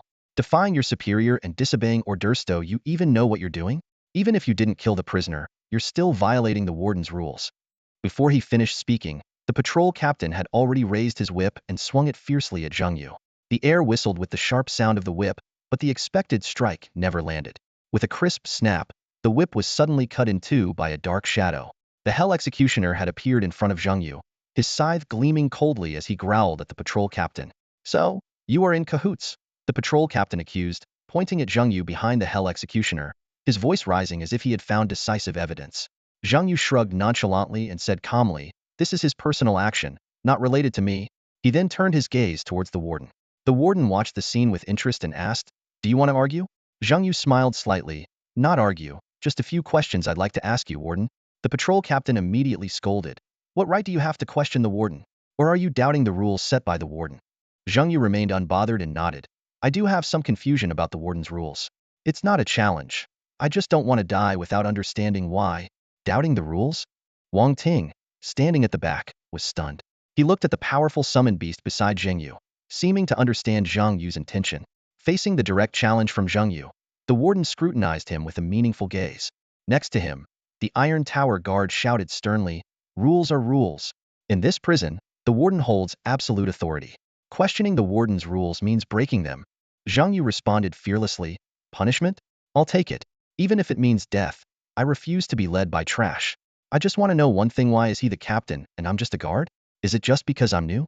He stared directly into the warden's eyes, his tone growing firmer. "Warden, I want to know what qualifies you to be the warden." This statement hit like a bomb, plunging the hall into dead silence. Zhang Yu had not only questioned the rules, but had also directly challenged the warden's authority. However, the warden showed no sign of anger, instead responding with interest, "Strength. I have the power to suppress everything here. That's why I'm the warden." A victorious smile appeared on Zhang Yu's face as he got the answer he wanted. "If that's the case, why should I be beneath him?" He pointed at the patrol captain and continued, "If we must follow the rules and respect strength, warden, can I understand that by accepting this punishment, I can earn a chance to rise?" Zhang Yu didn't directly point out the contradictions in the warden's rules, because this was exactly what the warden intended. In truth, these rules were a form of autocratic control, a way for a despot to consolidate power. Subordinates were never allowed to defy superiors, yet strength was also supposed to be the measure of rank. This inherently contradictory system was the warden's means to oppress the ordinary guards. Zhang Yu had long noticed a problem. The powerful guards mentioned in the strategy guides, as well as what Wang Ting had said, indicated that the management of the prison hadn't changed for decades. The reason was simply no one had ever broken the rules. Wang Ting had said that to survive in the prison, one had to be low-key and follow the rules. But following the rules was exactly what had prevented the management from ever winning. Under the warden's rules, finding all the prisoners was impossible because the prisoners could hide and choke the management team. To uncover all the prisoners, one needed power within the prison. And the only way to gain power under the rules was through time, not only strength but also seniority. But professionals didn't have years to spend in an abyss. So, breaking the rules was the only hope of winning. Zhang Yu questioned the warden not to seek death, but to force the warden to admit that strength is paramount. When Zhang Yu first laid eyes on the warden, a bold idea flashed through his mind. Though the warden was powerful, he was not irreplaceable. This thought, like a sharp blade, cut straight to the core of the prison system. Zhang Yu keenly realized that the rules set by the warden were likely designed to consolidate his own position. He looked around and noticed that no one had ever questioned the warden's authority. But at this moment, Zhang Yu decided to break this taboo. Taking a deep breath, he mustered the courage to ask the question no one dared to ask. Confronted with this unexpected challenge, the warden had no choice but to give Zhang Yu the answer he was hoping for. In that instant, Zhang Yu understood a crucial point. Individual strength alone cannot secure the rule over a group. The warden needed rules and a hierarchical structure to maintain order. To avoid disrupting his carefully constructed power system, he had no choice but to acknowledge the principle of strength above all. However, once this statement was made, it became the basis for Zhang Yu's next actions. Zhang Yu stepped forward slowly and approached the patrol leader. Pointing at the leader, he kept his eyes fixed on the warden. "I don't think he deserves it," Zhang Yu said firmly. "Having someone so weak as my superior, I refuse to accept it." The warden frowned and asked, "You want to challenge him?" A sly smile played at the corners of Zhang Yu's mouth. "Not me, him," he said, pushing the Hell Executioner to the front. "I'm someone who respects strength," Zhang Yu continued, his tone tinged with flattery. "Just like I admire you, warden. I want someone strong to be my superior. So, I nominate this Hell Executioner to be my superior." The warden's face flickered with surprise at Zhang Yu's words. The patrol leader's eyes widened in shock, momentarily speechless. The prison guards watching the scene exchanged bewildered glances, clearly not expecting things to unfold this way. "So, after all your righteous talk, the one challenging the rules isn't you," a guard couldn't help but remark. Despite the unexpected nature of Zhang Yu's every word, everyone present vividly remembered the moment when the Hell Executioner took a whip for Zhang Yu. Whether it was Zhang Yu or the Hell Executioner challenging, the outcome was the same. Zhang Yu's words cleverly exploited a loophole in the rules. He clearly stated his acceptance of punishment while insisting on continuing the challenge. This both adhered to the warden's established rules and met the challenge's requirements. To others, the rules were constraints. To Zhang Yu, they were opportunities to be leveraged. "All right." To everyone's surprise, the warden agreed. But he added, "You're right. If the person you recommend is strong enough, then after he challenges your leader, he must also withstand my punishment. But be clear, my punishment is not easy to endure." Zhang Yu nodded and pointed at the Hell Executioner. "Let's make it clear then, if he takes the punishment, I won't be punished."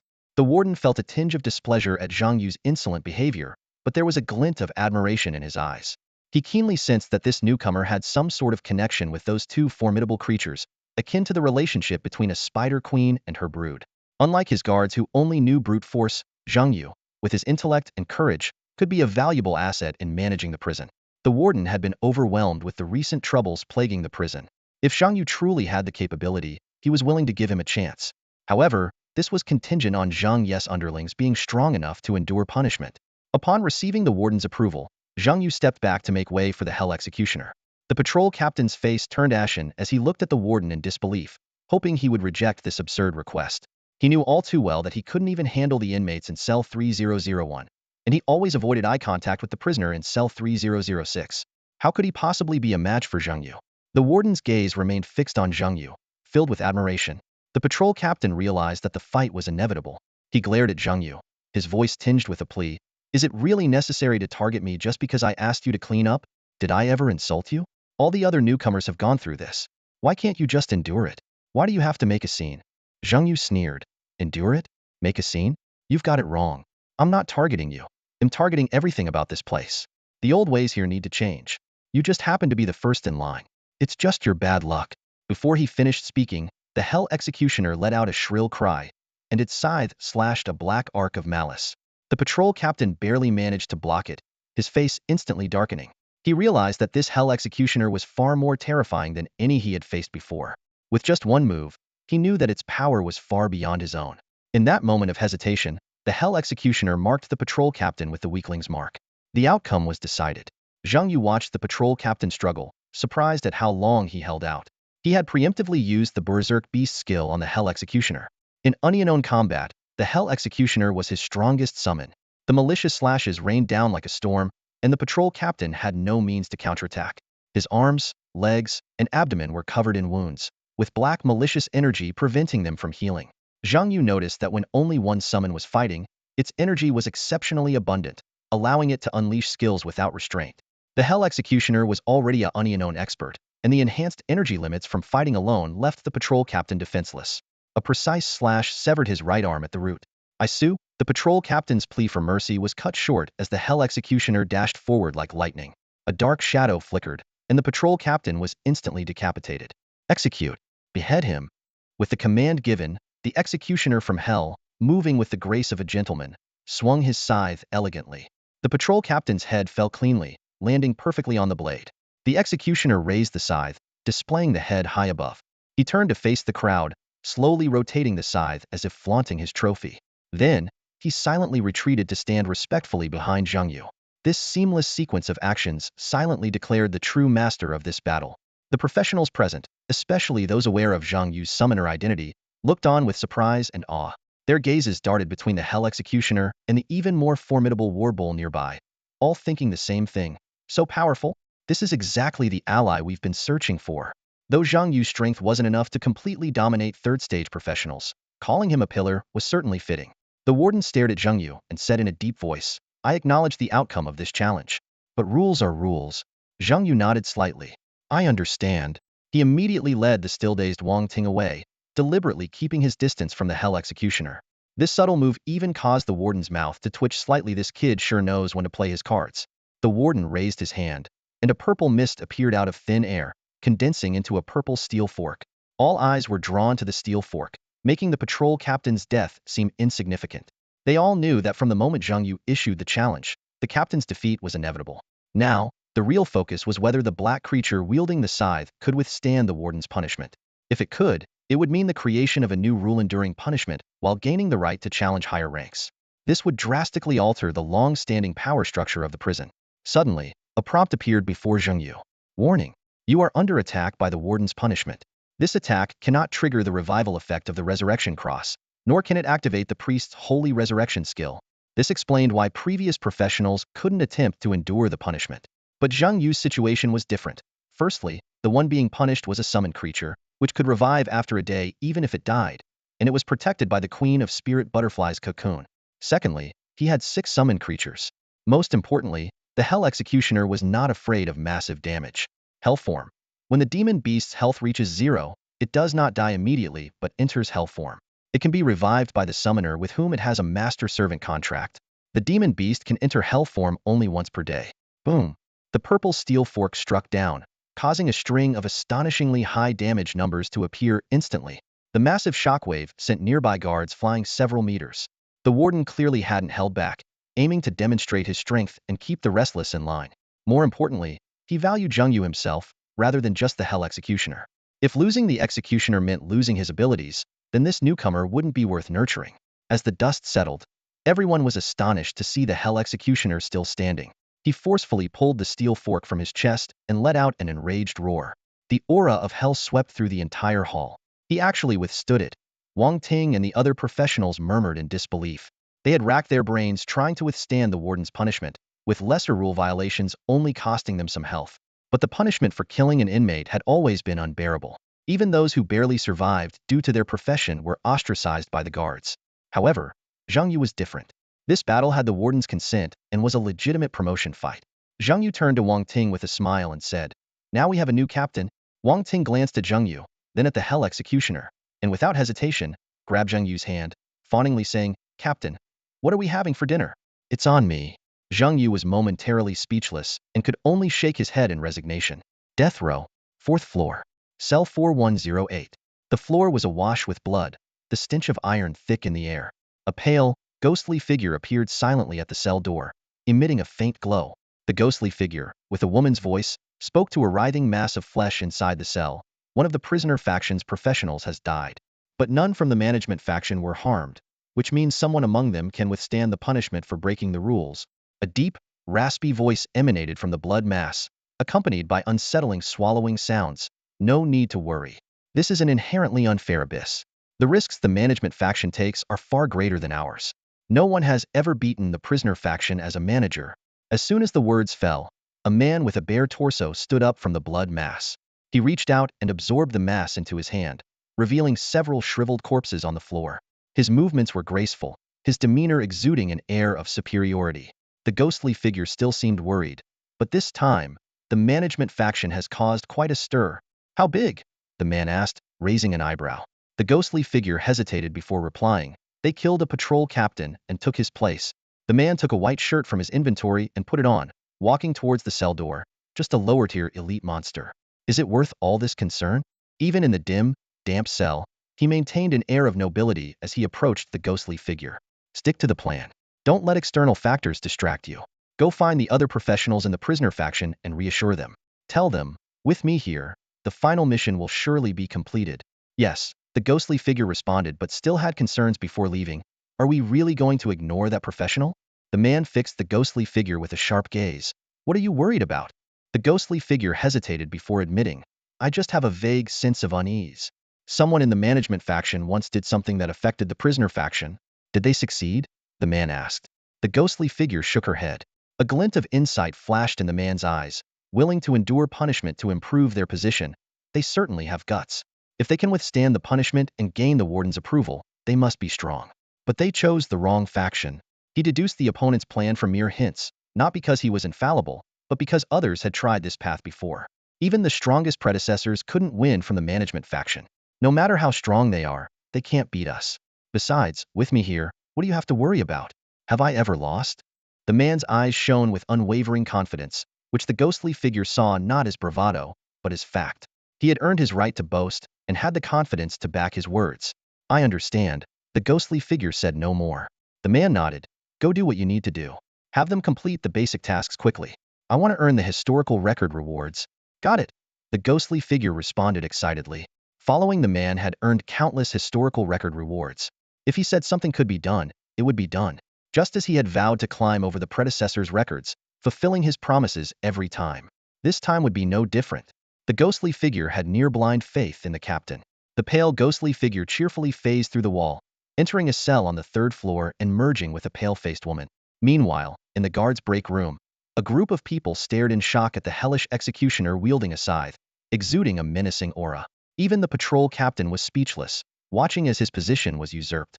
Even the enforcers of the underworld couldn't comprehend, and the patrol captain couldn't drive him away. Who knew if he would be the next one challenged? Although his strength surpassed that of the captain, the advantage was not significant. He knew he couldn't easily defeat the patrol captain, let alone face the underworld enforcers. He wasn't exactly afraid, but he definitely didn't want to get caught up in this conflict. Just as the tension was reaching its peak, Zhang Yu entered with the war bowl and Wang Ting, breaking the deadlock. The patrol captain's face lit up with a smile upon seeing Zhang Yu. He still remembered the previous battle, where those two formidable beings only obeyed this newcomer's commands. The captain was about to speak, but then realized he didn't even know the other man's name. I go by Hua Yin Wang. Zhang Yu introduced himself calmly. The patrol captain was stunned, momentarily at a loss for words. Aren't you all using code names here? Like Spider-Woman, Iron Tower, Kobold, even the warden doesn't have a name.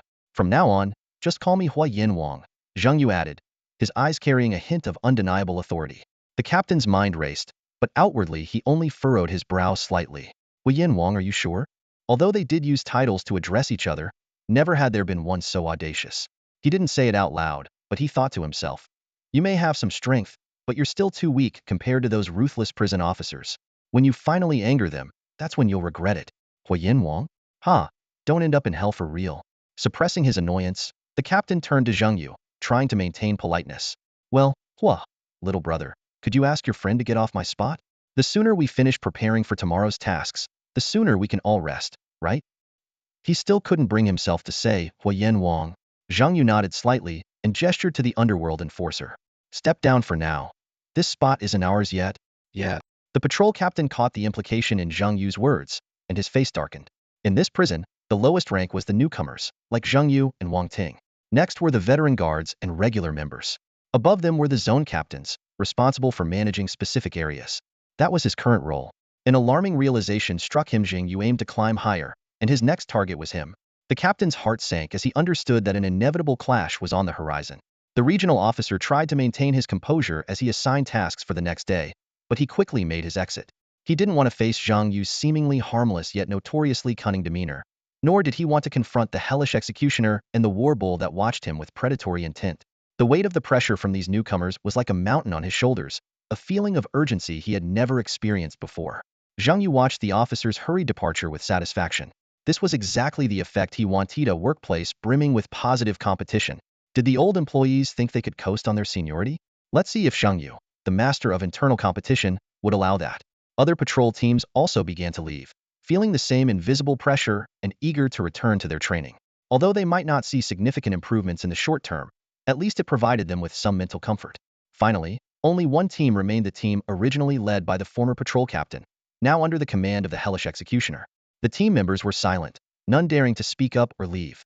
They had all bullied Zhang Yu when he was a newcomer, and seeing what happened to their former captain, they feared they might meet the same fate. The silence stretched on, with Zhang Yu engrossed in his book, seemingly deep in thought. Eventually, someone couldn't hold back any longer and timidly called out, "Captain?" It took 2 calls for Zhang Yu to snap out of his thoughts. He smiled and said, "He's the captain." Everyone turned to look at the hellish executioner, shrouded in dark mist and exuding a menacing aura, their faces full of resignation. They all knew that the real captain was Zhang Yu. Sensing the awkward atmosphere, Zhang Yu decided not to make things difficult for them. "You can go. Staying here won't do any good.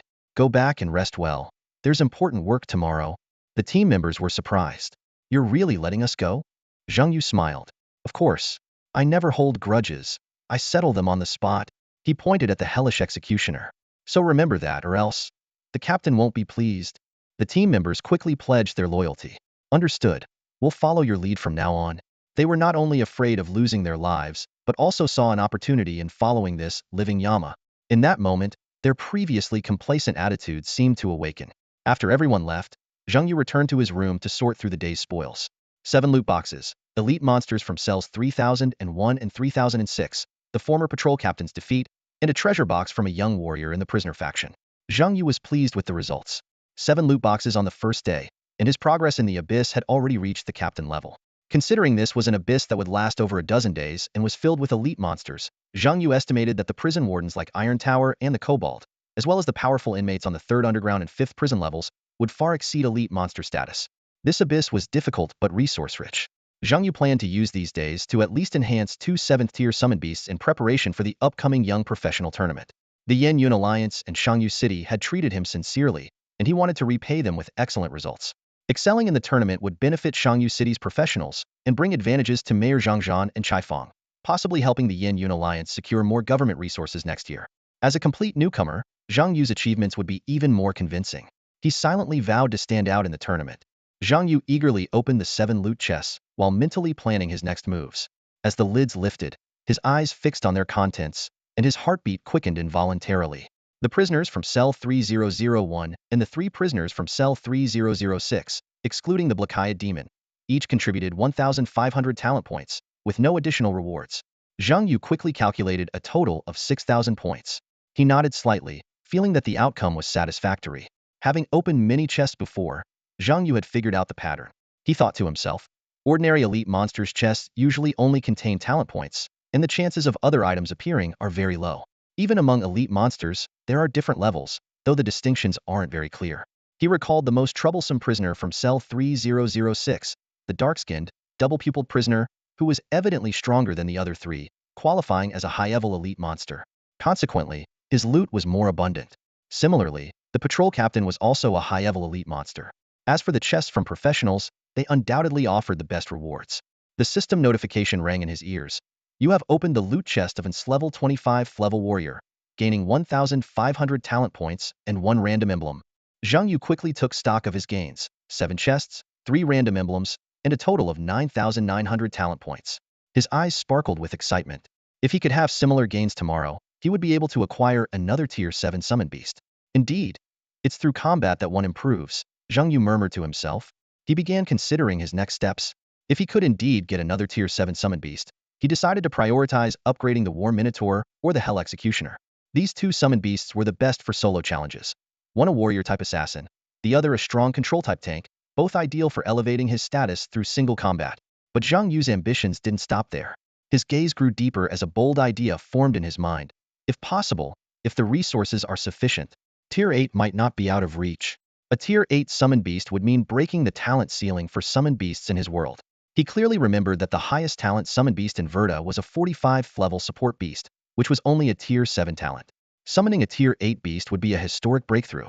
Zhang Yu's eyes turned towards the first floor hall, filled with ambition and anticipation. He whispered, if I had a Tier 8 summoned beast, I might even go for a big play. Maybe I could achieve a perfect run once more. This thought filled him with exhilaration, as if a whole new realm of possibilities was unfolding before him. The dungeon prison. The next day, 3rd floor, West Wing. Zhang Yu and Wang Ting met as planned in the West Wing, the air thick with tension. Minutes ticked by, and 20 minutes later, the regional officer was still nowhere to be seen. Zhang Yu frowned and muttered, could he be hiding? I never thought he was such a coward.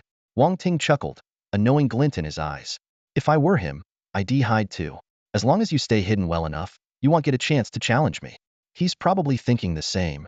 He recalled the events of the previous night. As a district officer, he had seen everything. The regional officer had shown signs of avoidance last night, so it wasn't surprising he was hiding today. A confident smile curled at the corner of Zhang Yu's mouth. He won't be able to hide forever. Are you planning to search room by room like yesterday? Wang Ting asked, a hint of doubt in his voice. Zhang Yu responded firmly, as long as the warden doesn't change the rules, he'll keep doing it. Wang Ting furrowed his brow and couldn't help but question, but even if you keep searching, you can't cover many cells in a day. There's no way you can search them all before the riot day. Plus, for this prison, inmates are valuable assets. They call them goods, though no one really knows why. The warden won't let you keep killing them. To Wang Ting, Zhang Yu's performance last night was impressive but had limited impact. At most, it elevated him from an ordinary guard to a team leader.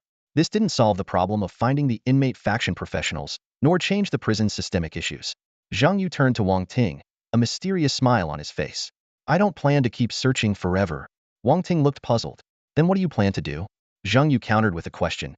You just said the warden won't let me keep killing. So what do you think he'll do? Wang Ting hesitated. He was about to say the warden would kill Zhang Yu directly but realized something. Zhang Yu hadn't killed any inmates. From the warden's perspective, Zhang Yu had never harmed an inmate.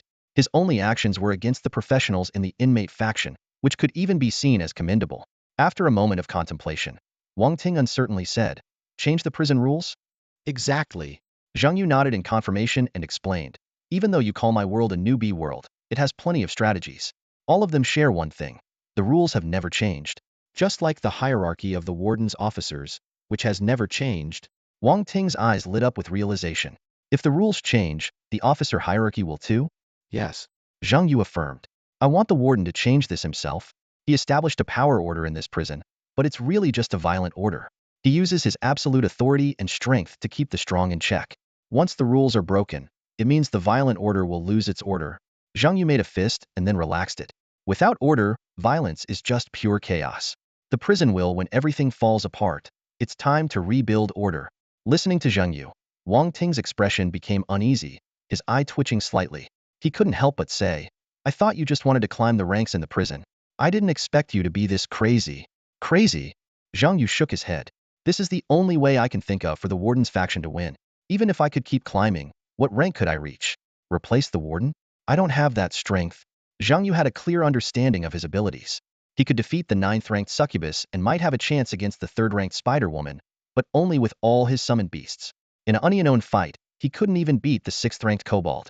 If you play by their rules, you can beat their subordinates, but winning against the big boss is a pipe dream. So, you have to break the rules. Make them play by my rules to win. Wang Ting pondered and said, so, you keep killing inmates and breaking rules, using your summoned beasts to counteract the rules. It's not just to anger the warden, but also to make some officers notice the loopholes? Zhang Yu nodded, his eyes gleaming with intelligence. His plan was unfolding step by step, and this was just the beginning. Wang Ting squinted his eyes, looking as if he had everything figured out, and rubbed his chin speculatively. Like, that dog-headed man? I noticed yesterday when the warden agreed to your challenge. He glanced at the dog-headed man. It's possible that quite a few officers are unhappy with the warden's rules. The more he thought about it, the more it made sense, and he added excitedly, the veterans from my world did mention a theory like this dismantling the prison guard system.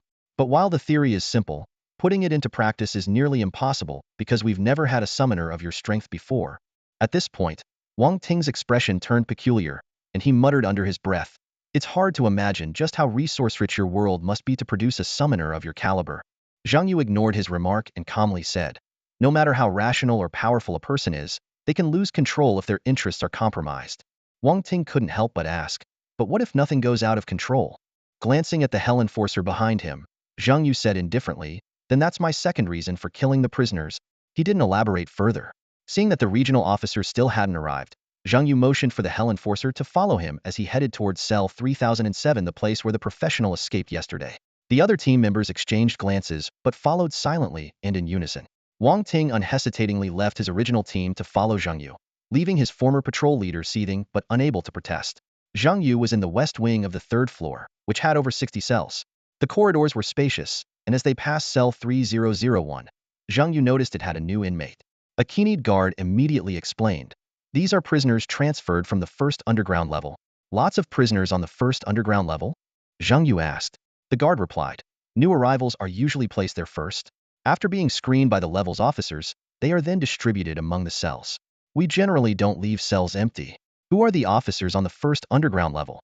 Zhang Yu inquired. Lord Dark Blood-I. The guard answered respectfully. Zhang Yu nodded. Only he can monitor the entire prison and manage prisoner allocation. He then gave a deliberate glance at the eyeball embedded in the corner of the wall. Zhang Yu wasn't worried about the eyeball eavesdropping on his conversation with Wang Ting since Dark Blood-I could only see. Not hard, his was a surveillance system that had lost its audio function. Let's go, Zhang Yu said, then corrected himself. Let's patrol. On the first floor of the prison, inside the warden's office. The warden frowned, staring intently at the Dark Blood-I in front of him, listening to its report. His face, etched with years of worry, looked old, and a few strands of white hair slipped through his fingers. That newcomer is killing prisoners again. The warden muttered to himself, his frown deepening. Although he isn't doing it personally, those guys following him obey his every word. Clearly, they're in this together. I even suspect there's some kind of pact between them. He rubbed his temples in frustration and continued, but I can only punish the ones who directly commit the murders. And from the looks of it, they seem capable of blocking my attacks. The warden's gaze swept across the office and landed on a hefty rulebook. Change the rules, he scoffed. No way. I know exactly what that kid is up to. These rules were established when the prison was built and have never been altered. If I change them now, those restless officers wanting to get out will start questioning the rules' origins and even my authority. He stood up and walked to the window. Outside, the gloomy sky hung over the entire prison. Besides, the prison situation is unstable right now. There's an infiltrator among the prisoners, and several troublesome issues haven't been resolved. We can't afford any slip-ups before the delivery date.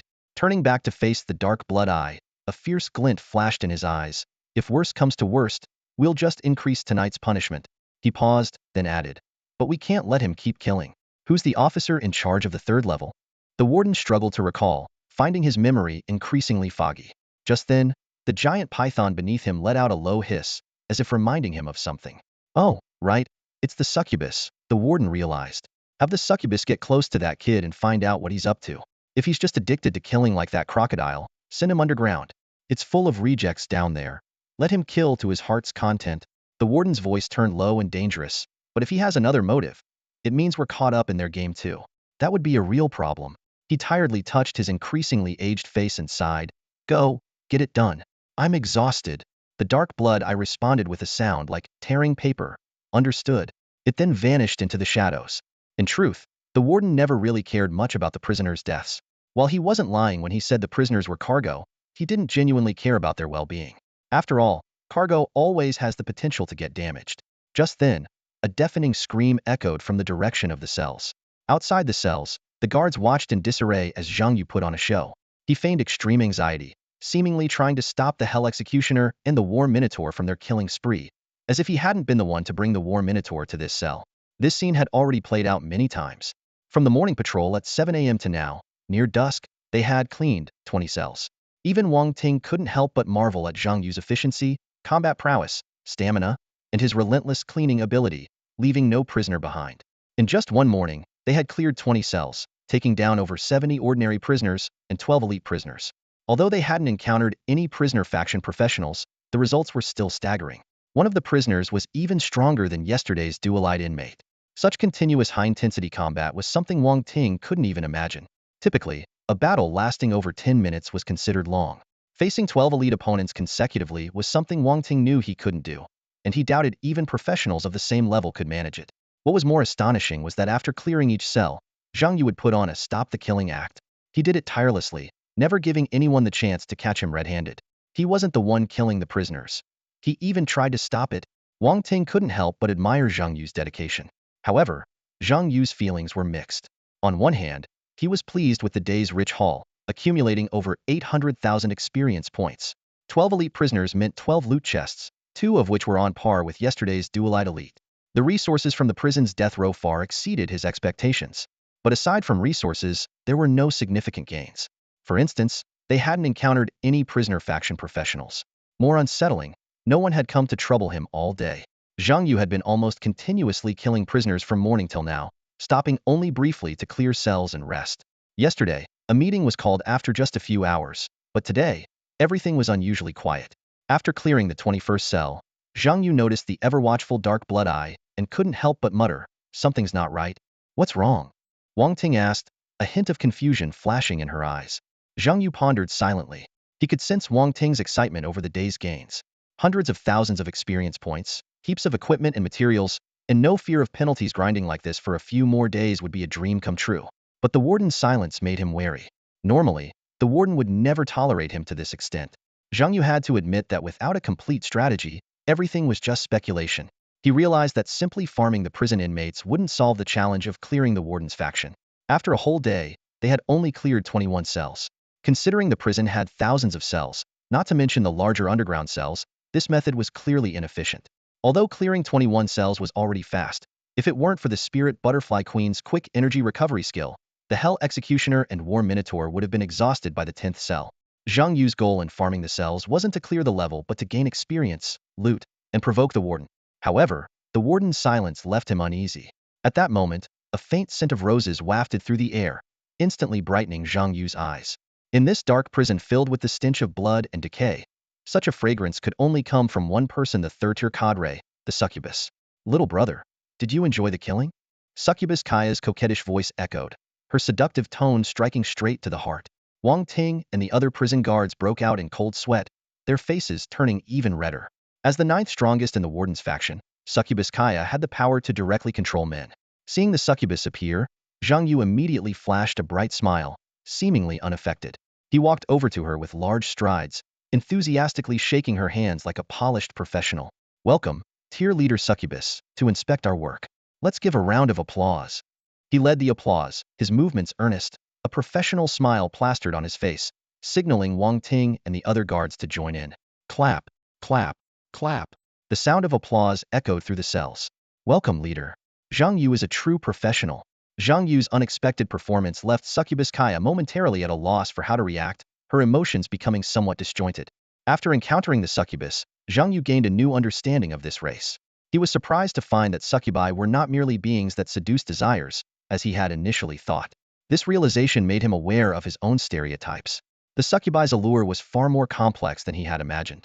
They could emit specific pheromones for different species and morph their appearance into whatever their target found most appealing, thereby reducing their opponent's combat effectiveness. This ability was not just simple seduction but a formidable tactical advantage. In this world where strength reigned supreme, appearance alone couldn't elevate one to a leadership position. The closer Zhang Yu got to the succubus, the more he sensed the lethal intent hidden beneath her allure, like a sharp dagger ready to strike. "Are you wary of me?" the succubus asked softly, her voice tinged with a hint of teasing. "Am I not attractive?" They were sitting in an uncleaned cell. Although the scent of blood wasn't strong, a few prisoners huddled in the corners, shivering. Wang Ting stood outside the cell, eyes fixed on Zhang Yu inside, ready to react to any potential danger. After all, the succubus Kaya's strength was far beyond what her delicate appearance suggested. Facing the succubus's question, Zhang Yu openly assessed her physique. "Attractive," he said bluntly, "but just average. I've seen more beautiful humans who didn't stir my desires either." The succubus chuckled softly, a sound that made Wang Ting outside feel weak in the knees. This was the innate allure of the succubi. Even the most vigilant found it hard to resist completely. So, you're impotent? The succubus continued to tease. Zhang Yu shook his head, not angered by her words. He knew well that such matters couldn't be proven unless he engaged in a direct confrontation with the succubus. But he also understood that if he entertained such thoughts, the outcome would be anything but romantic. It would be bloody. Too much beauty feels unreal, Zhang Yu remarked. Do you know the elves? The succubus nodded in understanding. They are indeed exceptionally beautiful, but my beauty is different from theirs. Same thing, Zhang Yu remained unmoved. When beauty reaches a certain level, it becomes a weapon. He continued, I've always been curious about one thing. The beauty of the elves is only appreciated by human-like species, given that each race has its own aesthetic standards. I've seen goblin beauties, and they were quite striking. But succubi can allure any species, so… Zhang Yu glanced at the succubus's long legs and asked teasingly, in the eyes of a kobold, is your allure just that of a female? That's enough. The succubus interrupted with a playful scold, though the killing intent in her eyes was unmistakable. Zhang Yu knew well that succubi were not the benefit of other races. If he had to describe this race, beautiful assassins would be the most fitting term. Therefore, he remained vigilant, positioning himself as prey being watched by a venomous snake rather than a man coveting the succubus's beauty. This constant state of alertness made the succubus's tricks ineffective on Zhang Yu. Manipulation was a succubus's forte, and the reason many professionals suffered losses or even had to withdraw from the abyss. However, it wasn't just Zhang Yu's willpower that helped him resist the allure. It was also his two pieces of equipment, the heaven-enduring armor upgraded to level 11 and the tomb necklace upgraded to level 10. Together, these provided a 21 resistance to control effects, and allure fell under the category of control skills. More importantly, Zhang Yu's summoning space contained beings far more stunning than the succubus. The Lightwing Fairy, inheriting the elven legacy, possessed an untouchable beauty. Anyone who had witnessed the ethereal scene of the Lightwing Fairy receiving her racial inheritance would not be overly excited by a succubus. Additionally, the Queen Butterfly also redefined beauty in her unique way. Since Zhang Yu started frequently interacting with summoned beasts, his perception of beauty shifted. The more beautiful a species, the more dangerous it is. The succubus standing before him now was the perfect embodiment of this theory. Sensing Zhang Yu's attitude, the succubus realized that using her charm to extract information was futile. She dropped her seductive smile, stared at Zhang Yu with a blank expression, and coldly said, 2 questions. First, what do you gain from killing prisoners? Zhang Yu thought that this cold demeanor might be the succubus's true nature. He answered without hesitation, the thrill of breaking the rules, the satisfaction of taking down a prisoner, the excitement after clearing out a prison cell, and… He paused, a slight smile forming on his lips, the sense of accomplishment from seeing the warden send a top-tier succubus to negotiate with me. In short, killing prisoners only benefits me. Instead of getting angry at Zhang Yu's arrogant and somewhat insane response, the succubus seemed to have anticipated it. She sneered and said, as expected, anyone with real power in this prison is a lunatic. Although the succubus couldn't understand why killing prisoners would bring a sense of satisfaction, she didn't want to delve deeper. She recalled a previous conversation with the crocodile in the underground.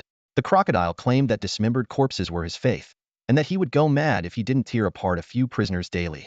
This kind of pathological obsession with killing was something the succubus neither understood nor wanted to understand, fearing it might taint her own mind. The succubus continued, second question. The warden wants to groom you, and has agreed to let you kill prisoners at will in the underground. Are you willing to work for the warden? This time, it was Zhang Yu's turn to be stunned. The warden wants to groom me? His expression was one of shock. Initially, he had planned to oppose the warden, to ally with the kobolds and the underground crocodile to overthrow the warden's rule. With his rule-breaking methods, he believed the warden would eventually want to kill him. But to his surprise, he was being recruited before his plan even began. Zhang Yu felt a secret sense of pride. Indeed, geniuses are favored no matter which world they're in. Even the warden in the abyss understands this, yet Zhou Yun and Li Nan never did. From the succubus, Zhang Yu learned many surprising things. He squinted his eyes, carefully digesting this new information. The reason the 10 leaders had remained unchanged for so long wasn't due to a lack of challengers. In fact, any budding threats were swiftly eliminated by these cunning leaders. Zhang Yu recalled the kobold, a seemingly rough fellow who once challenged the warden but was brutally beaten and became unusually obedient afterward. What was even more unsettling was the persistent undercurrent among the prisoners, a constant thorn in the warden's side. Zhang Yu nodded thoughtfully. He had sensed this long ago. Outsiders, the so-called insects, were the catalyst for this resurgence of power. For the prisoner faction to win, they had to rely on this hidden force. Riot Day. A flash of understanding crossed Zhang Yu's eyes. Riot Day was actually a large-scale jailbreak orchestrated by the professionals and the hidden powerful force. Although the warden had sensed the crisis, he had never managed to resolve the issue before Riot Day arrived. The Abyss Seal Time. The period when professionals kept entering was actually the time around Riot Day. This realization helped Zhang Yu finally piece together the entire story of the prison's death row. In short, it was a disrupted transaction by the professionals. The prisoners were merely goods, which the warden had to deliver to some force or individual at regular intervals. Zhang Yu was more inclined to believe that the warden was trading with a deity. However, before the transaction day, a sudden riot broke out, and the prisoners escaped, causing the deal to fail. Divine punishment? Zhang Yu muttered, thinking this speculation was highly plausible. Throughout the prison, the prisoners weren't the real criminals. They were the goods. The guards, including the warden, were the ones truly imprisoned, and the one imprisoning them was likely the deity itself. This thought reminded Zhang Yu of his previous confusion. While reviewing strategies, he couldn't understand why, in this high-difficulty abyss, there was no sign of a deity. Other abysses had cores directly related to deities, but the prison's death row didn't mention anything about a god. Some believed the prison's rules were set by a deity, but Zhang Yu preferred to think that these rules were established by the warden to maintain his status, under the guise of divine authority. Now, with the information revealed by the succubus, Zhang Yu finally understood the true core of this abyss. He recalled Nan Muyun's theory in abyss studies. The only way to clear any abyss was to disrupt the deity's plans. The abyss seemed to present the deity's past, experiences, and everything through the game, allowing professionals to resolve these issues in various ways. After pondering for a moment, Zhang Yu felt it was more like a rehearsal before a great war. The abyss let them understand the deity, face the deity, and view the deity from different angles, with the ultimate goal possibly being to kill the deity. Though this idea was distant, it lingered in his mind. After nearly half an hour of conversation with the succubus, they got along well and even planned to drink together that evening. This worried Wang Ting greatly. You haven't been charmed, have you?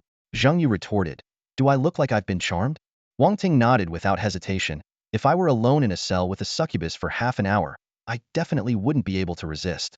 And you even plan to drink together tonight. Zhang Yu explained helplessly. There will be the kobold and other leaders too. It's not just the two of us. Wang Ting's eyes lit up. Could it be a multi? Shut up. Zhang Yu interrupted him. Got it. Wang Ting obediently closed his mouth. The patrol was interrupted by a succubus, and Zhang Yu glanced at his watch, realizing it was time for the evening assembly. He waved at the Hell Executioner, signaling that they could wrap up after clearing the last cell. The prisoner in that cell had been in a state of panic for over half an hour but had now finally calmed down completely, inside and out. Wang Ting couldn't contain his curiosity and leaned in to ask Zhang Yu, So, what did you talk about with the succubus? Zhang Yu glanced at Wang Ting, a slight smile playing on his lips. Some information that even you veterans of the old world might not know. This statement gave Zhang Yu, often mocked as a newbie, a chance to strike back.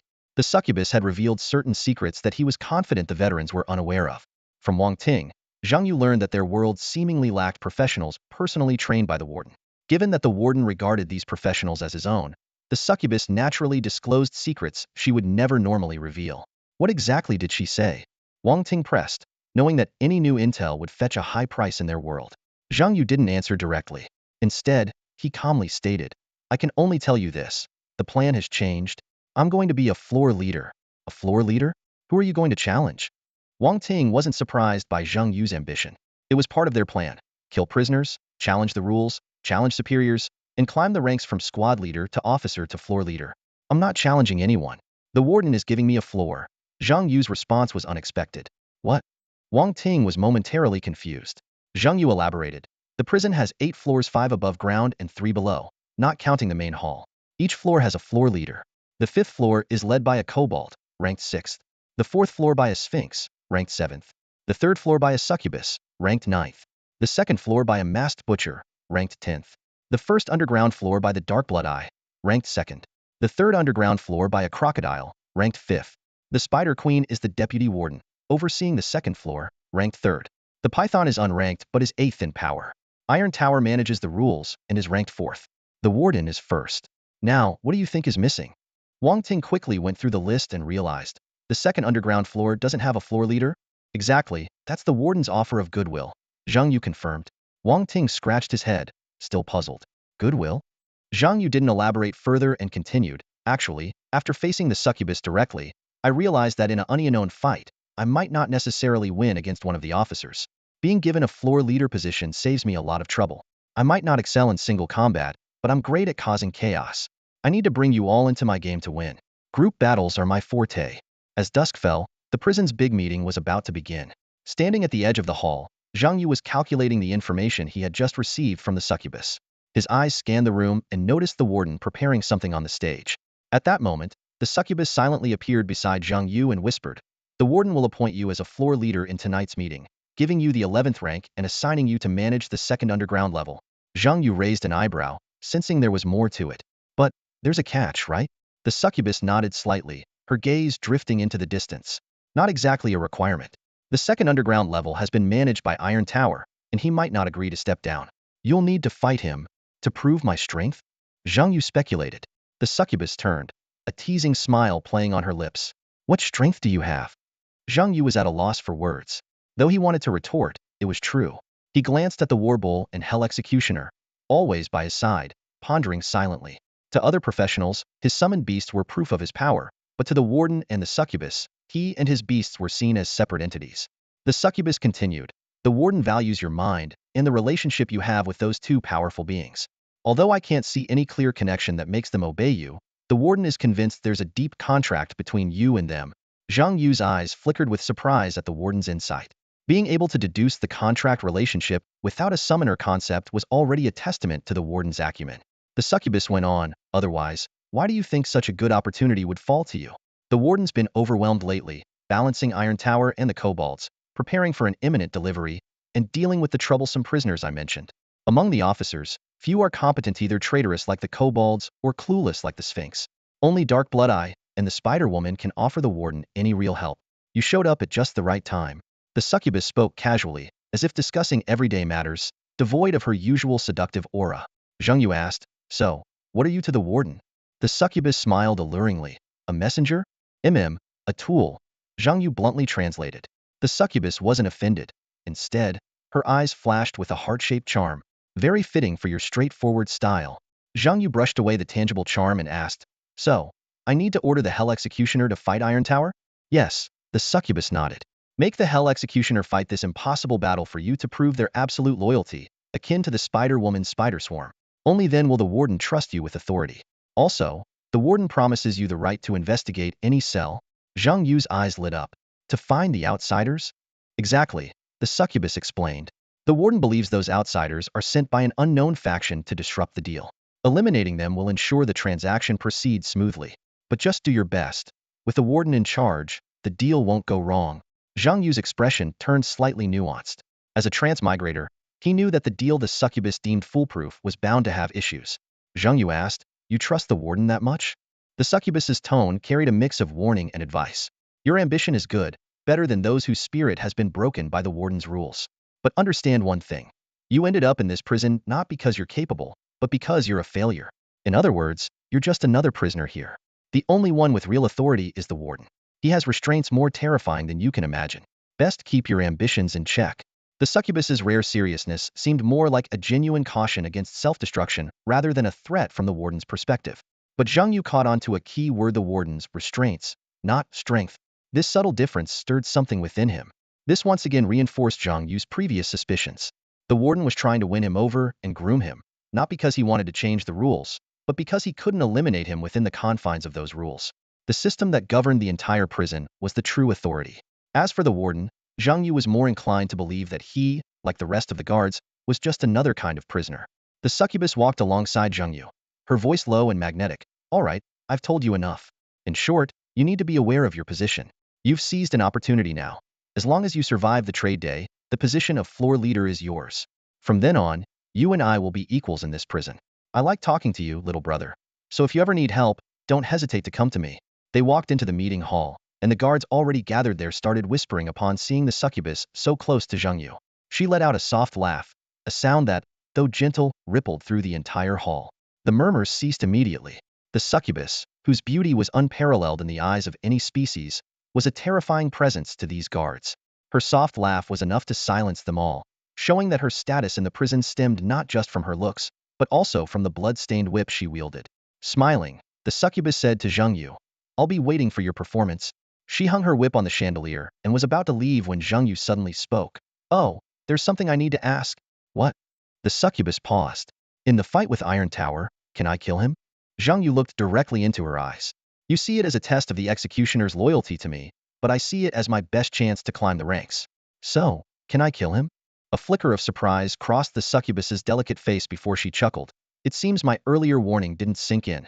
You're still as ambitious as ever, but I like ambitious men. Zhang Yu looked puzzled. You only warned me to be wary of the warden. Not that Iron Tower had any hold over me. The succubus stared at Zhang Yu, a meaningful smile playing on her lips. Of course you can. But only if he doesn't surrender. Will he surrender? No. The succubus's tone turned serious.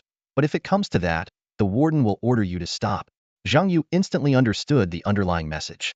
The warden would stop the fight, but he couldn't prevent Iron Tower from sacrificing himself. This realization made Zhang Yu ponder deeply. The game of power was more complex than he had imagined. A resolute gleam shone in Zhang Yu's eyes. He wasn't just boasting. He was genuinely prepared to face the Iron Tower. This was a golden opportunity to eliminate the Iron Tower, and he was determined not to let it slip away. But before taking action, he needed to make some preparations, the most crucial of which was upgrading the Hell Executioner to Tier 7. Without hesitation, Zhang Yu began opening the 12 loot boxes he had obtained today. As a series of system notifications flashed by, he didn't check each one individually but quickly tallied his total gains: 17,100 talent points and 3 random crests. Combined with the 9,900 talent points and 3 random crests left from yesterday, he had more than enough to upgrade the Hell Executioner to Tier 7, with over 7,000 talent points to spare. Next, Zhang Yu opened all 6 random crests. The system notifications rang out one after another. You have opened a random crest and obtained a fighter crest. You have opened a random crest and obtained a Scarlet Moon crest. You have opened a random crest and obtained a Lucky Star crest. You have opened a random crest and obtained a Lucky Star crest. You have opened a random crest and obtained an Assassin crest. You have opened a random crest and obtained an Assassin crest. Out of the 6 crests, 4 of them were a delightful surprise to Zhang Yu. Besides the already familiar Fighter and Scarlet Moon crests, the other 4 were unexpected bonuses. The Lucky Star crest, in particular, caught Zhang Yu's eye with its effects. Lucky Star 369. After each abyss completion, you receive a loot orb, which you can choose to accumulate instead of claiming immediately. 3 identical loot orbs can be combined into a 2-star loot orb, and 3 2-star orbs can be combined into a 3-star loot orb. 3-star loot orbs offer rich rewards. 3. With 3 Lucky Star bonded summons, you receive 1 loot orb after each abyss completion. 6. With 6 Lucky Star bonded summons, you receive 2 loot orbs after each abyss completion. 9. With 9 Lucky Star bonded summons, you receive 1 2-star loot orb after each abyss completion. This economic bond was exactly what Zhang Yu had been hoping for. Unlike the losing streak mechanism he had worried about, the Lucky Star system used an accumulation mechanism, requiring abyss completions to earn rewards but allowing him to defer claiming them. Accumulating 9 loot orbs would yield a 3-star loot orb, whose rewards were bound to be impressive. Although he currently had only 2 Lucky Star bonds, Zhang Yu was already planning how to complete the set. He considered the possibility of finding a breakthrough among the prisoners' ranks, hoping to encounter a few opponents as strong as Ku Han. Another self-select crest box and a crest duplicator would secure the rich rewards he sought. Zhang Yu's attention then turned to the other 2 bond crests. Assassin 246,810. At the start of battle, assassins blink directly behind the enemy, gaining additional critical hit chance and critical hit damage. 250 critical damage, 10 critical chance. 4. 80 critical damage, 20 critical chance. 6. 125 critical damage, 35 critical chance. 8. 180 critical damage, 50 critical chance. 10. 250 critical damage, 80 critical chance. This pure damage bond was perfect for the Hell Executioner. Zhang Yu decisively equipped the Assassin crests on both the Hell Executioner and the War Bowl, fully preparing for the upcoming battle. The Hell Executioner, known for its high burst damage, has always been a double-edged sword.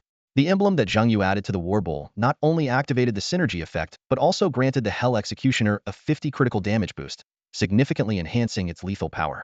However, this decision brought about an unexpected outcome: a War Bowl assassin with 800,000 health points.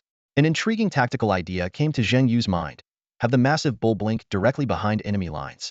This active effect provided them with more tactical options, allowing for flexible decisions on whether to use this dash skill. Nonetheless, he realized that this tactic could result in insufficient protection for the front line. After confirming the emblems were ready, Zhang Yu looked around. He noticed the Kobold, Iron Tower, and the masked butcher who hadn't appeared in the last tournament were all present. Iron Tower stared at him unabashedly, and this straightforward gaze made Zhang Yu feel the urgency of the situation. Seizing the opportunity to go to the restroom, Zhang Yu quickly summoned the Hell Executioner back to his summoner space. He immediately activated the seamless ascension mode and unhesitatingly invested 20,000 talent points.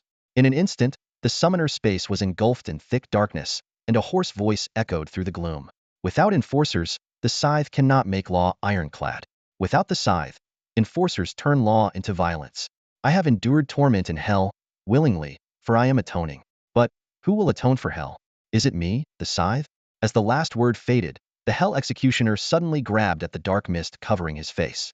He began to tear at it, not just removing the veil but ripping away his flesh, face, eyes, mouth, and even bones. Dark mist mixed with blood flowed through his fingers. This self-destructive process was so brutal that it made Zhang Yu wince in pain. When the dark mist around his head was completely torn away, what remained was a skull covered in remnants of flesh. Suddenly, black flames ignited in the hollow eye sockets. These flames seemed to declare, hell needs a fire that can punish evil itself. This fire's name is the Fire of Atonement. At that moment, the Hell Executioner completed its Tier 6 talent evolution, transforming into the Tier 7 summoning beast, the Atoner. The Redeemer, a level 27 summoned beast, grows stronger as the summoner's level increases, with its health points rising correspondingly. Its formidable power is evident with an attack power of 184,000, and its talent value stands at 33,158, just 50,000 points short of the next upgrade. As a symbol of power, the Redeemer wields an execution scythe, granting it a 25 attack boost. The Redeemer's 5 unique skills are: Execution. Punishment grants a 15 extra critical hit rate when facing enemies in a guilty state, and can even execute opponents with less than 15 health. The Redeemer's aura weakens enemies' magic and physical resistance, preparing them for severe punishment. Malicious Slash deals continuous damage and marks enemies, increasing the Redeemer's damage to marked targets by 25. In Hell form, this skill always lands a critical hit. Guilty makes the Redeemer a fearsome pursuer, significantly increasing its speed when chasing fleeing enemies and suppressing the opponent's attack power in direct confrontation. Sin Collection is an accumulative skill that gathers punishment points by attacking marked enemies, up to a maximum of 1,000 points, which enhance the next attack. Additionally, the Redeemer possesses 2 special skills, Symbiotic Bond and Hell form, along with the support of Star Source equipment. Zhang Yu carefully examined the Redeemer's new panel and noticed that its skills are primarily damage-focused. The original Execution. Decapitation has been upgraded to Execution. Punishment, retaining the execution effect while adding extra critical hit chances. With the synergy from 2 Assassin Bonds, the total critical hit rate reaches 25. The Redeemer retains the high-damage skill Malicious Slash, and the newly added Redeemer's aura further boosts its damage output. The former weak mark has evolved into Guilty, triggering additional critical hit chances and activating the Sin Collection skill, maximizing damage potential. Unlike the sustained damage type of the Lightwing Elf, the Redeemer is more akin to a true assassin, with astonishing burst damage. After upgrading the Redeemer, Zhang Yu quietly left the bathroom and ran into Iron Tower. He thought this Iron Giant would be a perfect target to test the Redeemer's damage. As Zhang Yu returned to the hall and approached Wang Ting, the door to the warden's office opened. The warden, as usual, appeared atop a giant serpent's head, looking down on everyone. His presence, a symbol of the highest authority in the prison, instantly silenced the bustling hall. All the prison guards slightly bowed their heads in submission. Zhang Yu glanced around and noticed that the kobold, succubus, Spider-Woman, and Iron Tower did not bow. He remained composed, observing the situation like the other officers. The officers had been informed that a new officer would be appointed today, and their eyes naturally fell on Zhang Yu. Even the crocodile that usually stayed on the 3rd basement level appeared at the edge of the hall. Its massive size and the strong stench of blood it exuded were impossible to ignore. Clearly, all the officers were curious about Zhang Yu's capabilities. Living King of Hell? The warden's first words almost made Zhang Yu laugh. This was the code name he had given to the regional chief. The warden looked directly at Zhang Yu and said calmly, "It's a good name, but I wonder if you can live up to it." Immediately, everyone's eyes turned to Zhang Yu. Zhang Yu hadn't expected the warden to say the name out loud, but he quickly adjusted his expression. Not bad, he thought to himself. The warden got straight to the point. You killed a lot of prisoners today. I want to know why. Faced with this direct question, the other guards were nervous for Zhang Yu. They knew the warden hated repeated mistakes, and this line of questioning meant he was on the verge of anger. However, Zhang Yu replied calmly, "Warden, you know me. I'm not strong enough to harm anyone. How could I possibly kill those vicious prisoners?" He spread his hands, indicating his supposed helplessness. The expressions of the team members behind Zhang Yu almost broke. Because what Zhang Yu said was true, he had never killed anyone himself. It was always the 2 powerful creatures by his side. By now, they could vaguely guess that the relationship between Zhang Yu and those creatures was similar to that between the Spider Queen and her spiders, the Dark Blood Eye and the Blind Eye, or the Warden and his giant python. These creatures were part of their master's combat power. The warden chuckled softly and said, "Stop playing weak in front of me. Whether it's you doing the killing or those creatures protecting you, it all relates to you." Zhang Yu directly asked, "So, what do you intend to do with me, warden?" The warden stepped down from the python's head and looked at Zhang Yu. "The usual. Rules are rules. No matter how much I admire your courage and guts, the rules can't change. You need to be punished." "Fine," Zhang Yu agreed without hesitation, though his eyes showed a hint of something else. This statement was the warden's way of telling him not to test the rules anymore. He wouldn't change them for anyone, not even Zhang Yu. It was clear that the warden had seen through Zhang Yu's recent actions and plans. But what the warden said next surprised all the guards. "The punishment will be carried out by the Iron Tower. Accept the punishment, and then work for me. The second basement level needs a manager. If you can pass the Iron Tower's test, you'll be the new level chief." Zhang Yu's appointment sent shockwaves through the ranks of the management team. The prison guards whispered among themselves, while the professionals were left in disbelief, especially those on Wang Ting's team. They learned from Wang Ting that Zhang Yu had not even reached the first stage of divine descent, yet had already accomplished something unprecedented in their world, becoming a cadre in the management camp. This news was like a sledgehammer, shattering their seemingly unbreakable impression of the warden and the other 9 cadres. A burly young man, full of confusion, turned to a short-haired woman beside him for answers. The short-haired woman thoughtfully analyzed. The warden's words earlier seemed to remind Zhang Yu that rules are unbreakable. This is actually an indirect admission that rules can be changed. Zhang Yu cleverly exploited a loophole using his summoner abilities, forcing the warden to make a concession. She continued to explain that the warden's strategy was to uphold the rules while giving Zhang Yu a position to quell the situation. This move implied that even the warden needed to appear to follow the rules, which were likely a means for him to restrict the other cadres under the guise of divine authority. After hearing this, the young man couldn't help but marvel at Zhang Yu's intelligence. He had been prepared to accept the punishment of being forced out again, but instead, he encountered such an unconventional thinker. However, the short-haired woman believed this was likely Zhang Yu's first attempt because, according to Wang Ting, Zhang Yu's previous plan was different, and the warden's level of compromise had also surprised him. This guy isn't just a genius. He's already outclassing professionals at the same stage, the short-haired woman asserted. "Have you ever seen a summoned beast that can kill elite monsters on its own? If his summoned beast can withstand Iron Tower, then his strength far exceeds the warden's expectations." She looked forward to the upcoming Abyss battle, believing that the prisoner camp would face a severe challenge. At that moment, Iron Tower's angry shout interrupted everyone's discussions. "Silence!" He struck the steel fork in his hand, and a powerful aura swept through the hall, making it hard for the prison guards to breathe. With the warden's permission, Iron Tower leaped, landing not far from Zhang Yu. The surrounding guards stepped back, leaving space for the battle. Zhang Yu spoke first. "If you want to fight me, you can't just fight me alone. You know what the warden values in me." Iron Tower, expressionless, responded, "It doesn't matter. Even if you're like the spider lady, I'll kill you all the same." "Then I'm relieved," Zhang Yu said. "But I won't bully you. I'll only send one to fight you.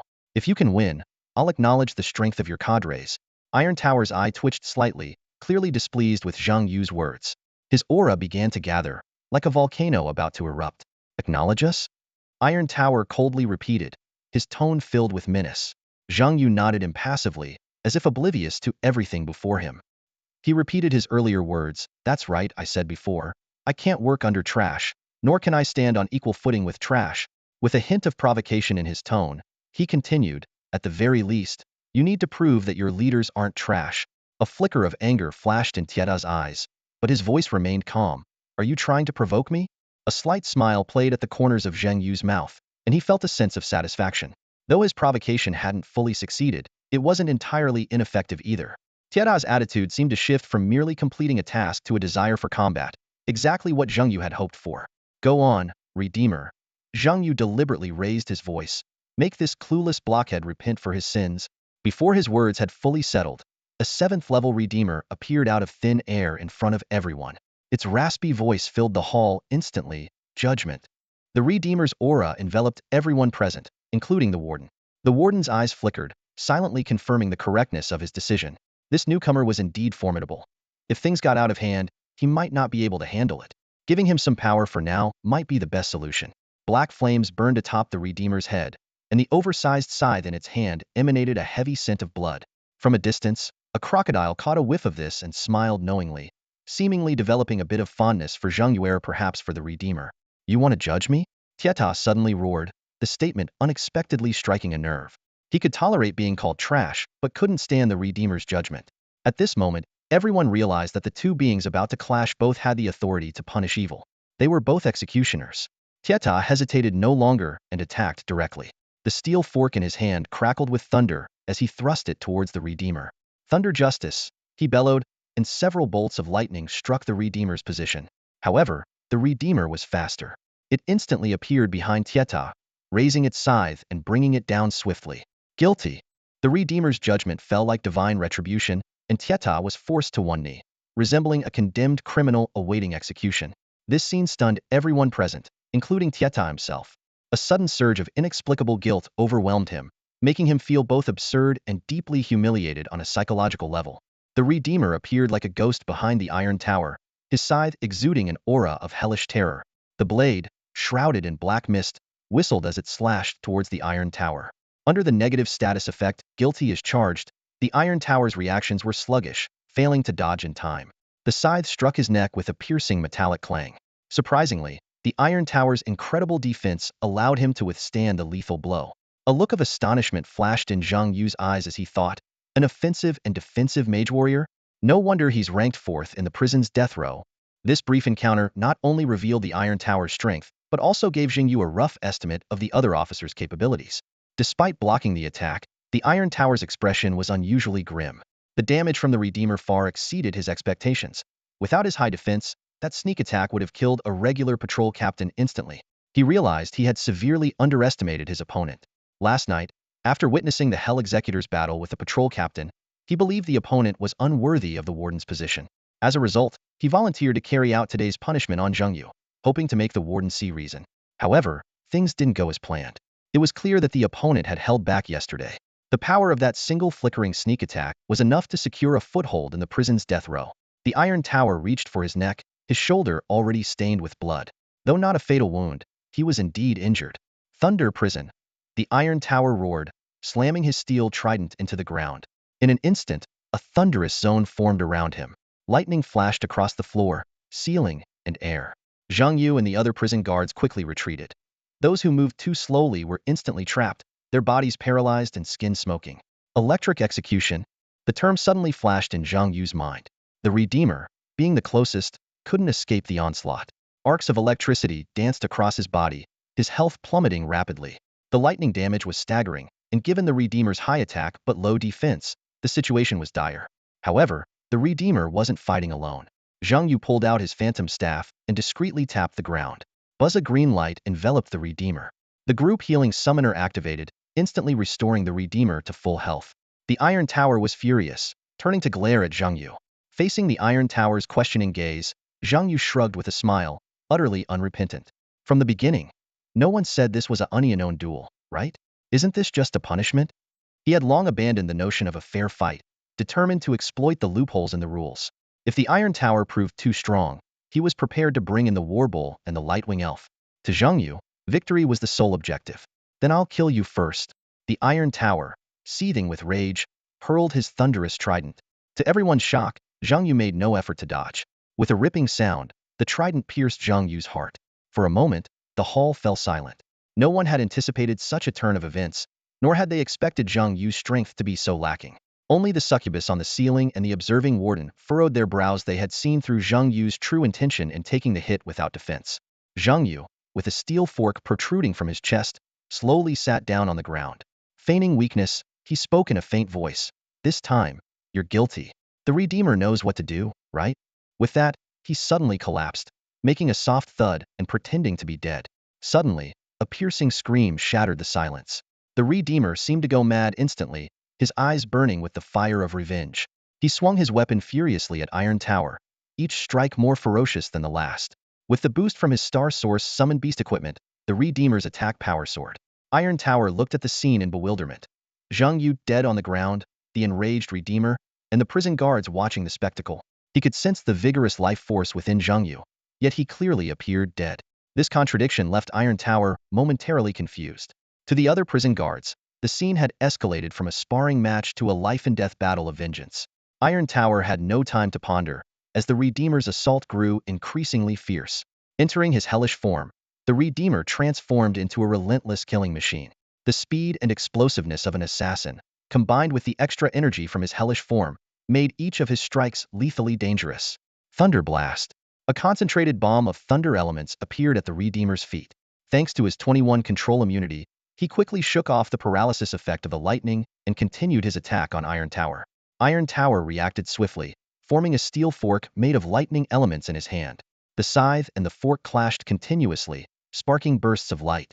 Lightning, black mist, blood, and murderous intent intertwined in the air, creating a breathtaking scene. The intense battle lasted for several minutes, leaving all onlookers in stunned silence.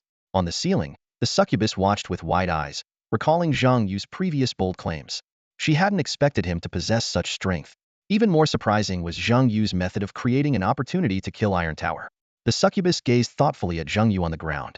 Though he appeared lifeless, his eyes remained open, observing the fight. She began to ponder.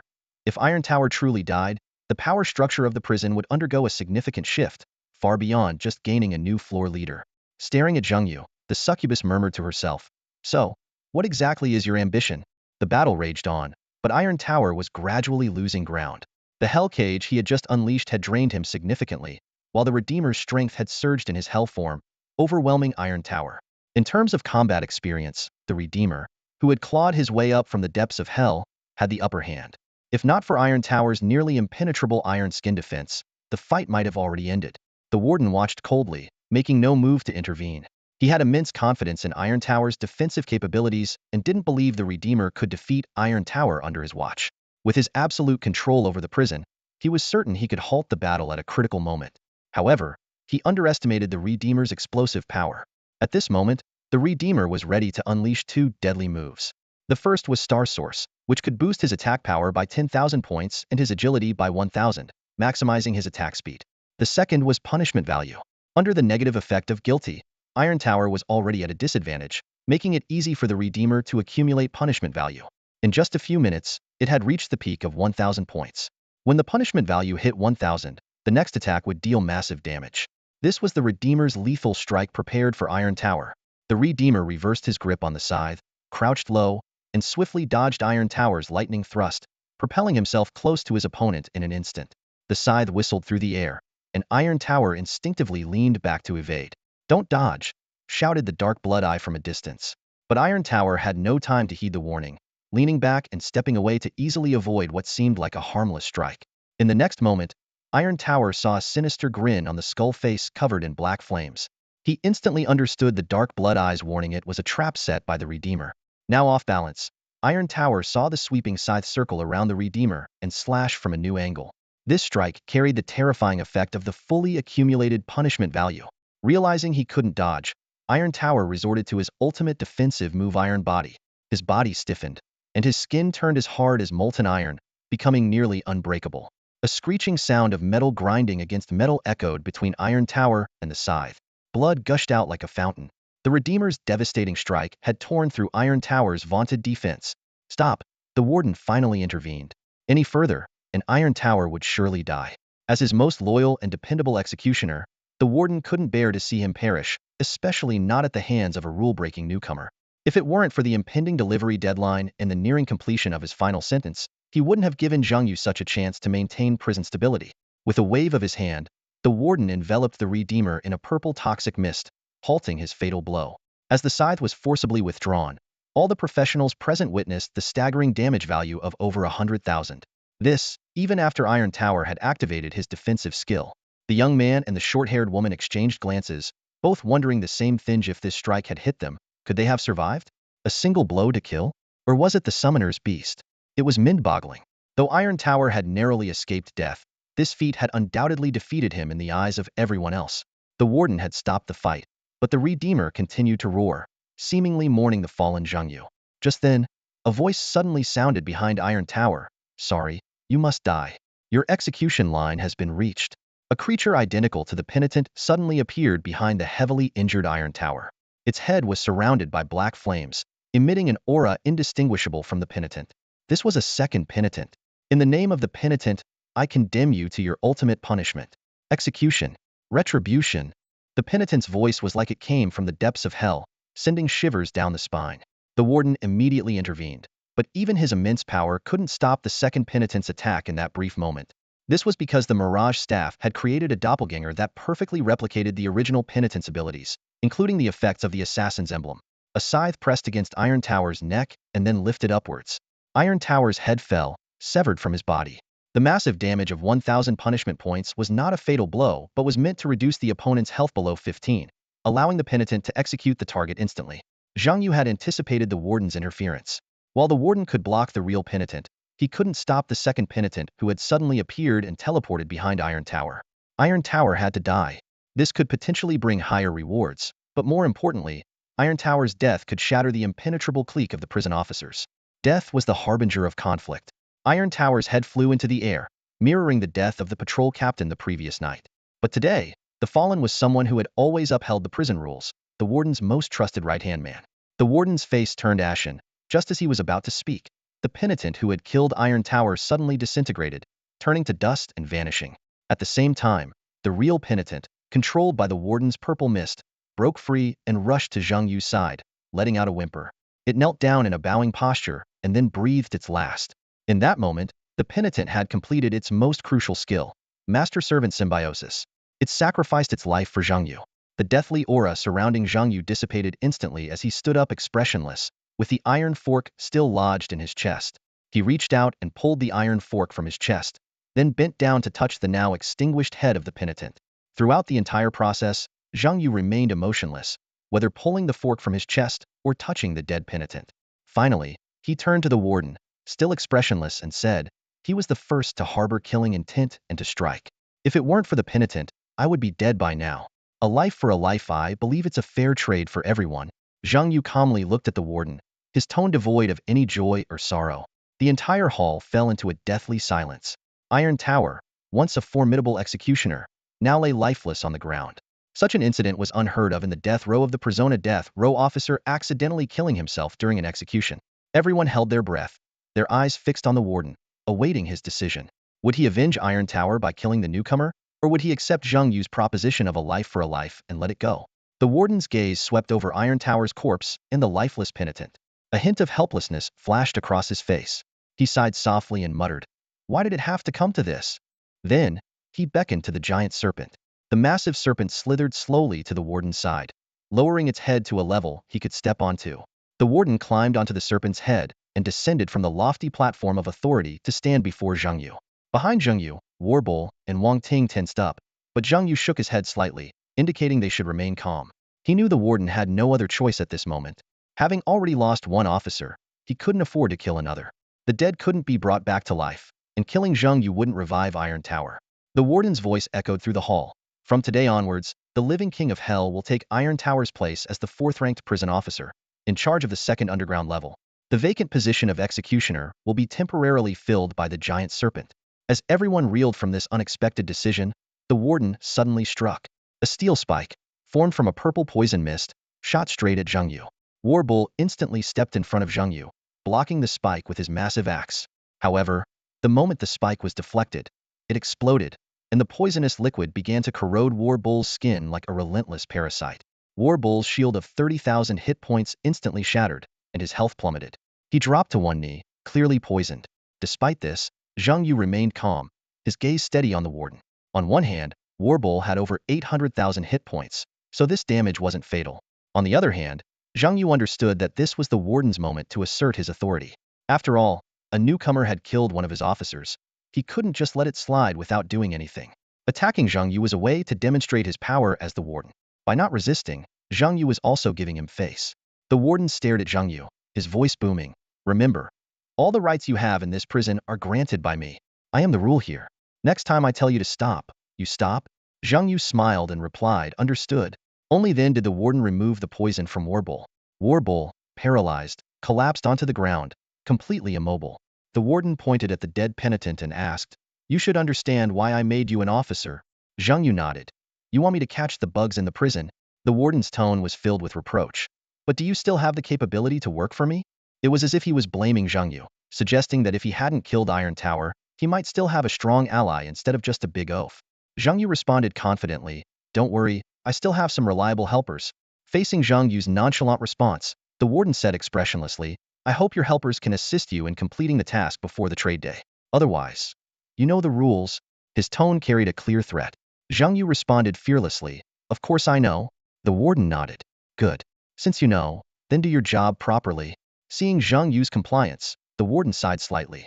Suddenly, he released a layer of purple poison mist, enveloping them and isolating any sound from the outside. Zhang Yu watched the warden warily, but the latter chuckled softly. "You don't need to worry about me causing you trouble. Tiada's death was due to his lack of strength. I can see your ambition too. But now is not the time." The warden's bluntness surprised Zhang Yu, but he didn't give him time to react and continued. "The prison exists for the trade day 7 days from now. I've been preparing for this trade for a long time, and I don't want any disruptions before then. After the delivery, I will leave." He paused, locking eyes with Zhang Yu. "I'll promise you one thing. If you help me find those foreign infiltrators hiding in the prison, and the trade is successful, I'll introduce you to the god of the prison realm, giving you a chance to become the next warden." Zhang Yu lifted his head, feigning slight surprise. The warden, seemingly ignoring this, continued, "Only you and the python know about my departure. So, I can only promise you a chance to become the next warden. And that chance lies in competing with the python to earn the god's approval." The warden's gaze grew sharp. "From the moment you killed the prisoner and tried to make me change the rules, I knew what you were up to. Others think you just want a position, some power. But I can see you want my place." He sneered, however. "You know you can't defeat me, so you plan to provoke me into changing the rules. This would incite the desire of the kobold and the crocodile, those two traitors. Then you would unite with them to overthrow me. Oh, and you'd probably need to include the succubus too." The warden's direct revelation of Zhang Yu's plan left him internally shocked, but his face remained calm. "Even though I know your intentions, I can't stop you because you're playing it straight." The warden's brow furrowed, his towering figure casting a stark silhouette in the dimly lit prison corridor. He stared at Zhang Yu and continued, "Even if I can see through your schemes, with each rule you break, this prison will eventually descend into chaos. If a riot breaks out, everything I've built here will be destroyed." The warden's voice was deep and raspy, carrying the weight of endless fatigue. "It's not just the prison that will fall apart. The most terrifying thing is failing to complete the trade. You know who we're dealing with." He paused, a flicker of fear in his eyes. "It's the god of the prison realm. Offending me might get you killed, but offending the god of the prison realm means endless suffering, a true and eternal agony. You have no idea." Zhang Yu's eyes flashed with an odd gleam as he listened. A faint, knowing smile crept across his lips. "No, I understand perfectly. Because you're already under the god of the prison realm's punishment." Zhang Yu's words cut like a knife, piercing the warden's heart. Trapped in this endless loop, forever preparing for a trade that never succeeds. Always on the brink of leaving, only to face despair at the last moment. The warden's expression froze, Zhang Yu's words peeling back layers of deception to reveal the hidden truth. Everything Zhang Yu had suspected was now confirmed. The so-called warden was just another prisoner, brought in by the god of the prison realm. The only one who could leave was the warden who successfully completed the trade. Zhang Yu finally understood why the warden, with all his power and authority, was still being led by him. It wasn't fear of Zhang Yu that kept the warden in check. It was the fear of making a mistake at the final moment. The warden took a deep breath, as if gathering his thoughts. "I always anticipated someone like Zhang Yu would come along, someone who would disrupt everything, break down the prison system. Few have the strength, the brains, and the boldness to exploit the loopholes in the rules." His gaze sharpened, locking onto Zhang Yu's eyes. "Zhang Yu's arrival confirmed my fears, but I didn't expect it to happen so late. When Zhang Yu finally appeared, I almost felt relieved." The warden's voice carried a note of resignation. "Because Zhang Yu came late enough. The trade day is imminent, and I'm close to seeing it through. But not late enough. There are still at least 7 days to go." His eyes grew complicated. With Zhang Yu, the outsider, and another hidden force in the prison, 3 threats are closing in as the trade day approaches. "I have no choice but to compromise." The warden's voice turned somber. "That means keeping Zhang Yu in check, resolving internal conflicts first, then dealing with the prisoners. I noticed that Zhang Yu isn't just interested in killing prisoners, but also obsessed with finding outsiders. That's why we have this confrontation today." His expression suddenly turned serious. "What surprised me was that Zhang Yu could kill Iron Tower." The warden gave Zhang Yu a long, hard look before continuing. "I always knew this day would come. You want the warden's position? Fine, but only after the trade day." His tone grew firmer. "I can tell you this. Even if you ally with the kobold and the crocodile, and add the succubus to your ranks, the 4 of you together aren't my match. Do you think the kobold and crocodile have been so obedient all these years out of fear? It's because I'm strong enough." Zhang Yu remained silent, scrutinizing the warden closely. This was his first chance to observe him up close. The warden stood at an imposing height of around 2.5 meters, his exposed hands wrinkled like those of an ancient, withered man. Seeing Zhang Yu's lack of response and his scrutinizing gaze, the warden didn't shy away. The position of warden is a curse. I feel myself aging more and more. I don't want to die here. His tone softened unexpectedly. So, before we tear each other apart, how about a deal? Zhang Yu narrowed his eyes, cautiously asking, what kind of deal? The warden slowly laid out his terms. Help me find the outsider. Help me complete the trade day. Help me leave the prison, and you can compete with the giant python. Next trade day, you'll be the one to leave. His voice suddenly turned stern. If you insist on causing trouble, I won't hesitate to break the rules and initiate a massacre, killing you and your allies. It might ruin the prison's order, but at least it will keep things under control long enough to complete the trade. A confident glint appeared in the warden's eyes. Choose your outcome. Zhang Yu echoed the warden's words. So, I don't really have a choice? The warden replied. You can also choose to bring out your allies and test my strength. Zhang Yu slowly shook his head, a glint of determination in his eyes. He looked directly at the warden, his tone calm yet powerful. My goal has never changed. It's always been about those vermin. Your position is merely a means to an end. Now, our interests align. You want to complete the transaction, and I want to capture them. Given that, I have no intention of vying for your position any longer. The warden squinted his murky eyes, scrutinizing the young man before him. His voice was deep and probing. So, you're an outsider too? Zhang Yu didn't deny it. He simply smiled. In that moment, the barrier between them seemed to vanish, and everything was laid bare. Zhang Yu's thoughts drifted to the information he had recently obtained from Wang Ting, piecing together the entire backstory of the prison's death row in his mind. Haven't you already guessed that? Zhang Yu countered, his gaze piercing through the warden.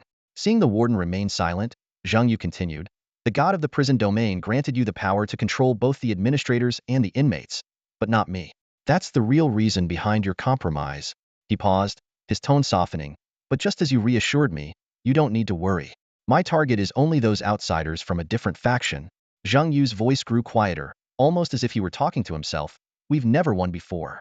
But now, I finally understand the path to victory.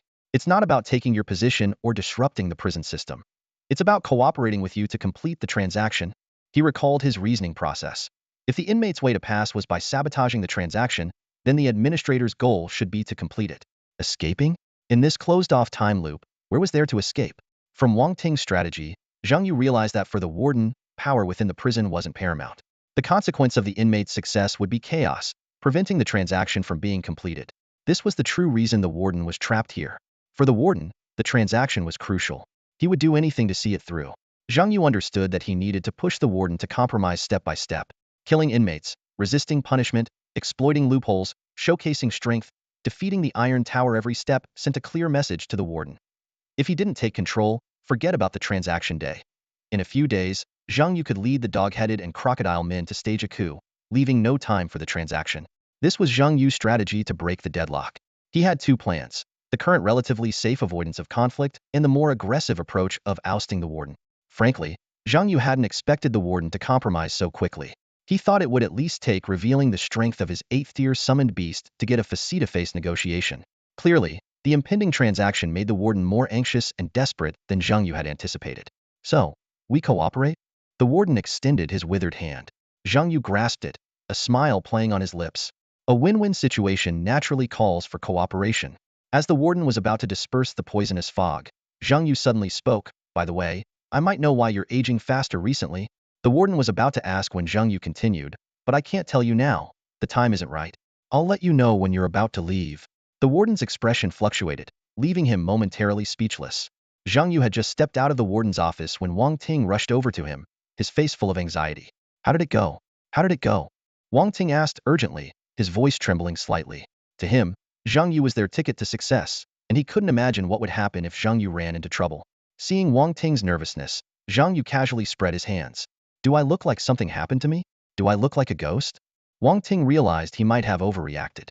He took a deep breath and changed the subject. I meant, what did you talk about with the warden?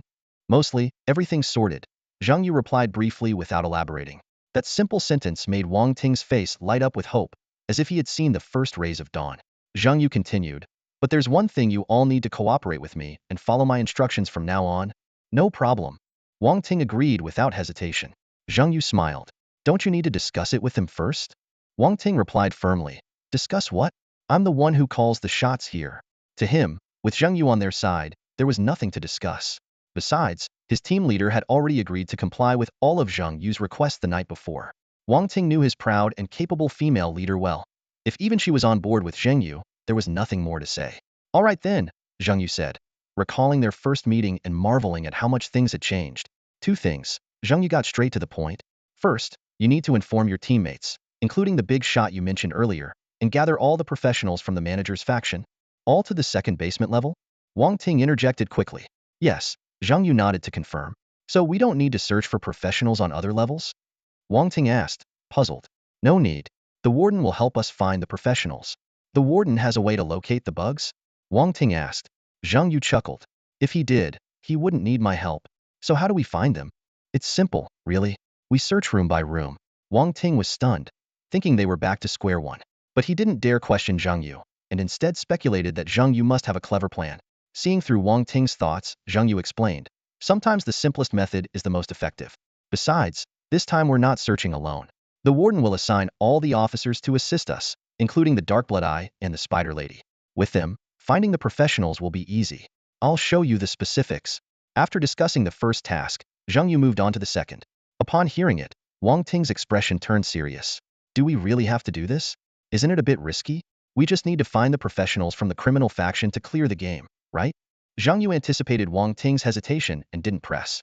I'm not forcing anyone. Just relay everything I told you to the other professionals. Those who want to join can come.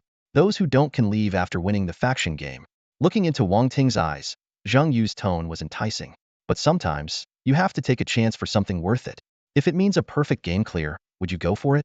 With that, Zhang Yu turned and left with the war bowl, leaving Wang Ting standing there, murmuring to himself, a perfect game clear?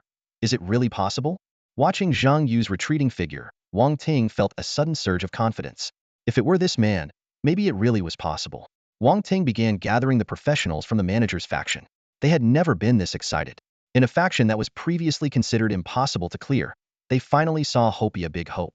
No one had ever managed to sit in a position of such power within the manager's faction. Now, all the professionals were being brought into the same team. It felt like joining a Fortune 500 company and finding out the major shareholder was a close relative who gave you the easiest job with the highest pay, where all you had to do was drink tea and clock in. It was exhilarating. All the professionals, including the short-haired woman and the young man, went to the second basement level. Yanjia. Wang Ting greeted his team leader, Li Yin, enthusiastically as soon as he saw her. Li Yin stood in the corridor of the second basement level, her gaze fixed on Wang Ting. Wang Ting stood there, brimming with energy, his head held high and eyes sparkling with the anticipation of praise. Li Yin couldn't help but chuckle softly and said, not bad. This outfit. Are you the regional officer? A young man standing nearby recognized Wang Ting's uniform and his eyes lit up. Wang Ting proudly lifted his chin and laughed. Just lucky. Brother, you said he'd give me a position to make things easier. Li Yin raised an eyebrow and half-jokingly replied, oh, calling him brother you now? Huh? Should I expect you to stop calling me sister too, now that you're my superior? Wang Ting's face turned anxious at her words. He quickly leaned in and whispered to Li Yin, no way. Here, I have to call Zheng Yu brother. After all, he's accomplished so much. Gotta give him some emotional value, right? Then, he added seriously, he's just brother for this round. But you're my sister for life. Li Yin was momentarily taken aback, unsure how to respond. The young man couldn't help but remark, no wonder the teacher likes you so much. You're shameless. Wang Ting shot him an irritated glare and snapped, if you keep quiet, no one will mistake you for a mute. Then, turning back to Li Yin, he asked, Sister Yin, do you think what Zheng Yu mentioned is reliable? Li Yin's expression grew serious at the mention of this. After a moment of contemplation, she slowly said, this, like Zheng Yu said, it's up to us to decide. I can't give you much advice, but I choose to stay and take the gamble. The young man nodded in agreement. I'm staying too. Every time I enter the abyss, I'm prepared to die. I've written several wills. If we can clear this perfectly, it increases the world's chances of resisting the divine descent. If I die, it won't matter much. The young man's words made Wang Ting thoughtful, his gaze gradually becoming resolute. Just then, the door to the second basement level's meeting room suddenly opened. Li Yin expected Zheng Yu but was surprised to see 4 officials, a kobold, a crocodile, a succubus, and a masked butcher file out.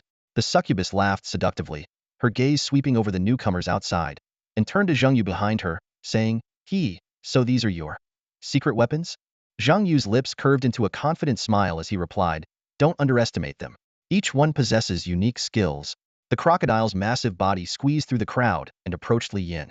He lowered his head, exhaling a strong, bloody breath as he sniffed at her. This woman smells good, the crocodile grinned. Looks like we have a reason to cooperate. With that, he bypassed the others and left the second basement level. The succubus, elegantly perched on the shoulder of the enormous masked butcher, smiled sweetly yet dangerously at Zheng Yu. I'll be waiting for your news. Don't disappoint me. Facing the succubus's seductive words, Zheng Yu remained unfazed and calmly responded, don't worry. My specialty is meeting everyone's expectations, including my enemies. After the four officials left, the remaining professionals, filled with a sense of reverence, entered the exclusive underground meeting room of Zheng Yu. From the attitudes of the crocodile and the succubus, they could sense that Zheng Yu seemed to be orchestrating a plan that could potentially achieve a perfect clearance. Zheng Yu looked around the room and warmly addressed the 10 remaining professionals, the other 2 teams besides his own. Welcome, my comrades. I know you have many questions right now, but let's address them one by one. First and foremost, the most critical issue. How to quickly identify other professionals. This was indeed the question on everyone's mind. Setting aside the idea of a perfect clearance, the immediate concern was whether they could clear the level at all. With a smile, Zheng Yu took out an item, and Li Yin immediately recognized it. A soul pearl? Exactly. Zheng Yu pointed to Li Yin like a teacher. It seems you've also cleared a ghost-type abyss. Li Yin nodded and explained. I once cleared a ghost-type abyss called Death Tunnel. The soul pearl is the most common consumable resource there. When detonated, it can impose negative effects on enemies, reducing their overall strength by 2. She furrowed her brow and looked at Zheng Yu. Are you planning to use markings to distinguish between abyssal monsters and professionals? The leader of the other team, a burly man with a stout build but not a fat face, immediately refuted. That's impossible. No marking item can distinguish between elite monsters and professionals. Otherwise, someone would have cleared it from the manager's camp long ago. Despite his rebuttal, his tone was not aggressive, which reassured Zheng Yu. Zheng Yu shook his head and said, first, even if such a marking item existed, we wouldn't have enough time or manpower to check every cell. The burly leader and Li Yin agreed and fell silent, waiting for Zheng Yu to continue. After all, reaching this point was already a significant breakthrough for the manager's camp. Second, Zheng Yu continued, who said I was going to use it to distinguish professionals? Wang Ting timely asked, so, what's your plan, brother Yu? Zheng Yu took out a bucket of paint, dipped the soul pearl in it, and then took it out. The once black soul pearl was now bright red. Now, he explained, this is no longer a soul pearl, but a treasure given to me by the warden. The warden spent decades developing this supreme tool to identify foreign intruders. It's the only trump card of the manager's camp. The young man and the burly leader fell into deep thought, while Wang Ting raised his hand and said, I don't understand. The other professionals looked gratefully at Wang Ting because they didn't get it either. Wasn't this just a dyed soul pearl? And they had seen this kind of paint before. It was just a gadget from the Temple Mall used to change the color of items and equipment, usually bought by players keen on fashion. Li Yin thoughtfully said, we, standing in the manager's camp, know through Wang Ting about Zheng Yu's comprehensive analysis of the abyss. We know the warden doesn't have such a tool, but the professionals in the prisoner camp don't know this. They've never interacted directly with the warden nor become prison officials, so they have no idea whether such a tool exists. If a lie is convincing enough, it can become the truth. She looked up at Zheng Yu, her eyes full of surprise. Exactly, Zheng Yu praised. Very clear thinking. The young man and Wang Ting noticed the faint smile on Li Yan's face, feeling a mix of emotions. They thought to themselves, sis, you're a genius in our world. How can you be so happy over a compliment? What happened to your cold and proud image? I still don't get it. Wang Ting continued to ask, I roughly understand your idea, but how exactly are we going to execute it? It's simple, Zheng Yu explained. We have the Spider Woman and the Dark Blood Eye on our side, one to spread rumors and the other to monitor. Zheng Yu came up with a brilliant plan to use the Eye of Dark Blood to spread soul beads into every cell within a day, while simultaneously spreading rumors that these were the warden's top-tier tools. Confidently, he said, we just need to wait for them to reveal themselves. Wang Ting asked skeptically, is it really that simple? What if they stay calm? Zheng Yu smiled and explained that there would always be someone with weaker mental fortitude, especially among the professionals on the second underground level. He reviewed the data provided by Wang Ting, which was information compiled from Li Yan's world. Zheng Yu analyzed that professionals were evenly distributed across each level of the prison, meaning there was at least one professional on the second underground level. And I am the head of the second underground level, with the warden's authority, able to deal with prisoners as freely as the alligator on the third underground level, Zheng Yu said confidently. Plus, we have the succubus, which makes everything much easier. Li Yin suddenly understood. She realized that every professional entering the death row of the prison would prepare communication tools, such as pets, insect messengers, or even ghost skills. Despite their restricted actions, they would definitely stay in contact and know each other's locations. As long as the succubus could extract the numbers of 3 accurate cells, it would be enough to throw them into disarray. Suddenly, Li Yin noticed that the management faction seemed to have the upper hand. Not only did they have authority, but they also had the assistance of magical creatures like the succubus. However, she quickly realized that only Zhang Yu could command the succubus to work for them. So, what do we need to do? Li Yin asked. Zhang Yu put away his smile and said seriously, you just need to find the professionals, then do nothing and leave the rest to me. Because the price for leading you through this abyss is all the killing points from this event. I want all of them. Faced with Zhang Yu's domineering demand, no one objected. Both Fatty and Li Yin, as team leaders, even agreed. No problem. As long as you ensure we pass, we don't need the killing points. Deal, Zhang Yu said with a satisfied smile. 3 days later, the second underground level of the death row echoed with wails. A young girl, drenched in sweat, cowered in a corner, listening in terror to the distant screams. 2 human-headed spiders conversed in their sharp voices. How miserable. Yeah, even more ruthless than the alligator on the 3rd level. I heard the new level head invented a method to torture prisoners. Seems like he's trying to extract some information. Extract what? Foreign bugs. The warden gave him something to identify foreign bugs. They say it's the new level head's hobby. He kills everyone. Even the cadre iron tower wasn't spared. Really that powerful? And I heard the new level head has already found many foreign bugs. These bugs came in an organized manner, knowing each other's locations. He's already extracted information from several of them. Seriously? And, before they could finish, a seductive fragrance wafted over, causing the 2 human-headed spiders to flee immediately. Only the alluring succubus remained, staring at the girl who was drenched in sweat, but trying to maintain her composure. She's a girl, can you handle it? Zhang Yu questioned, standing beside the succubus.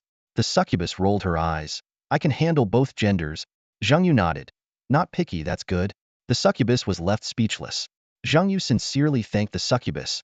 Thank you for your hard work. The succubus wiped the blood off her hands and smiled. No problem. Want to give it a try? It's quite enjoyable. She glanced suggestively at the cage. Following her gaze, Zhang Yu saw a girl inside the cage. Her body covered in whip marks, occasionally twitching, yet with a look of ecstasy on her face. Zhang Yu immediately shook his head. That's not my thing. The succubus moved closer to Zhang Yu and whispered, oh, you prefer to be in control? I can be the one getting whipped, as long as you're willing. Zhang Yu sighed inwardly. Dealing with a succubus is really tough. He suddenly realized that the succubus might not have a fixed gender or form and could even charm creatures like spiders. This thought made him respect the succubus species, and his desire faded. The succubus shook her head in disappointment. Boring man. She turned to leave. I'll be waiting for good news. I'm off for now.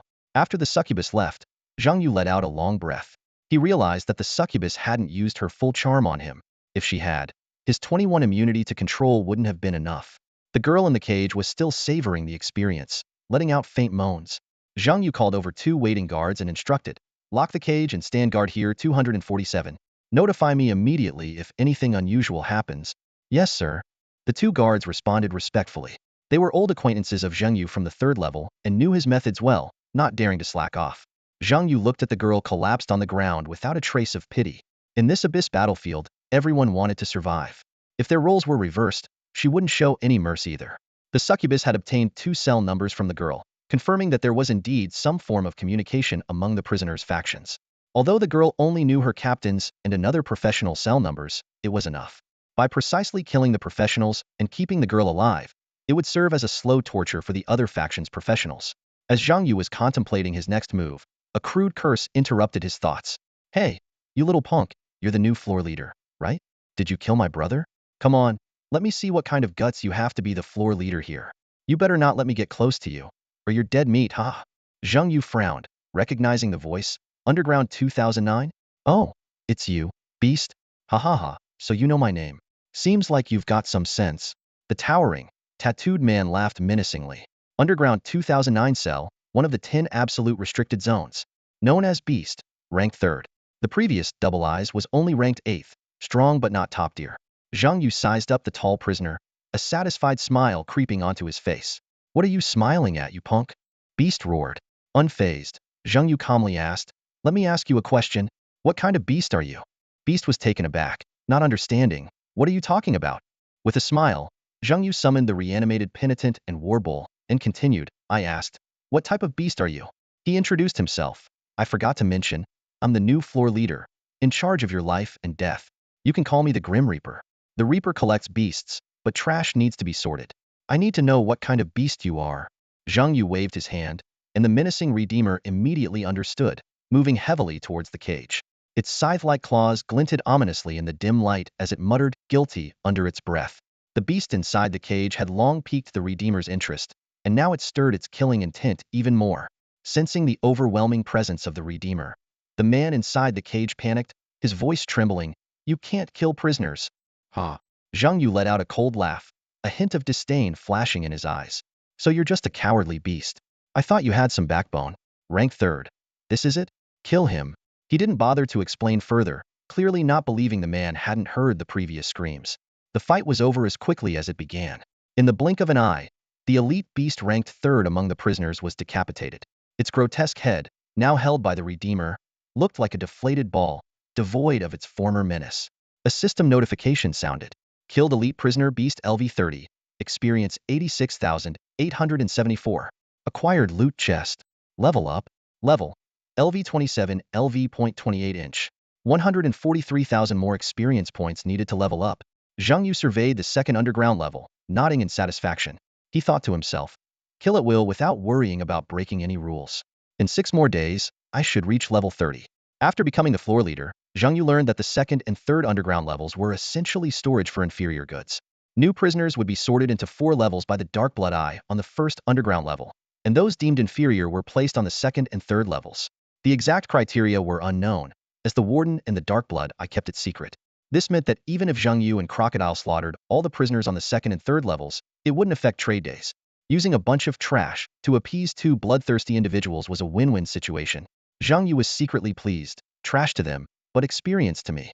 At the evening assembly, the Warden was absent as usual. Patrol captains from various departments reported to the floor leaders as they normally would. The difference was the presence of a new floor leader, whose overwhelming scent of blood was impossible to ignore.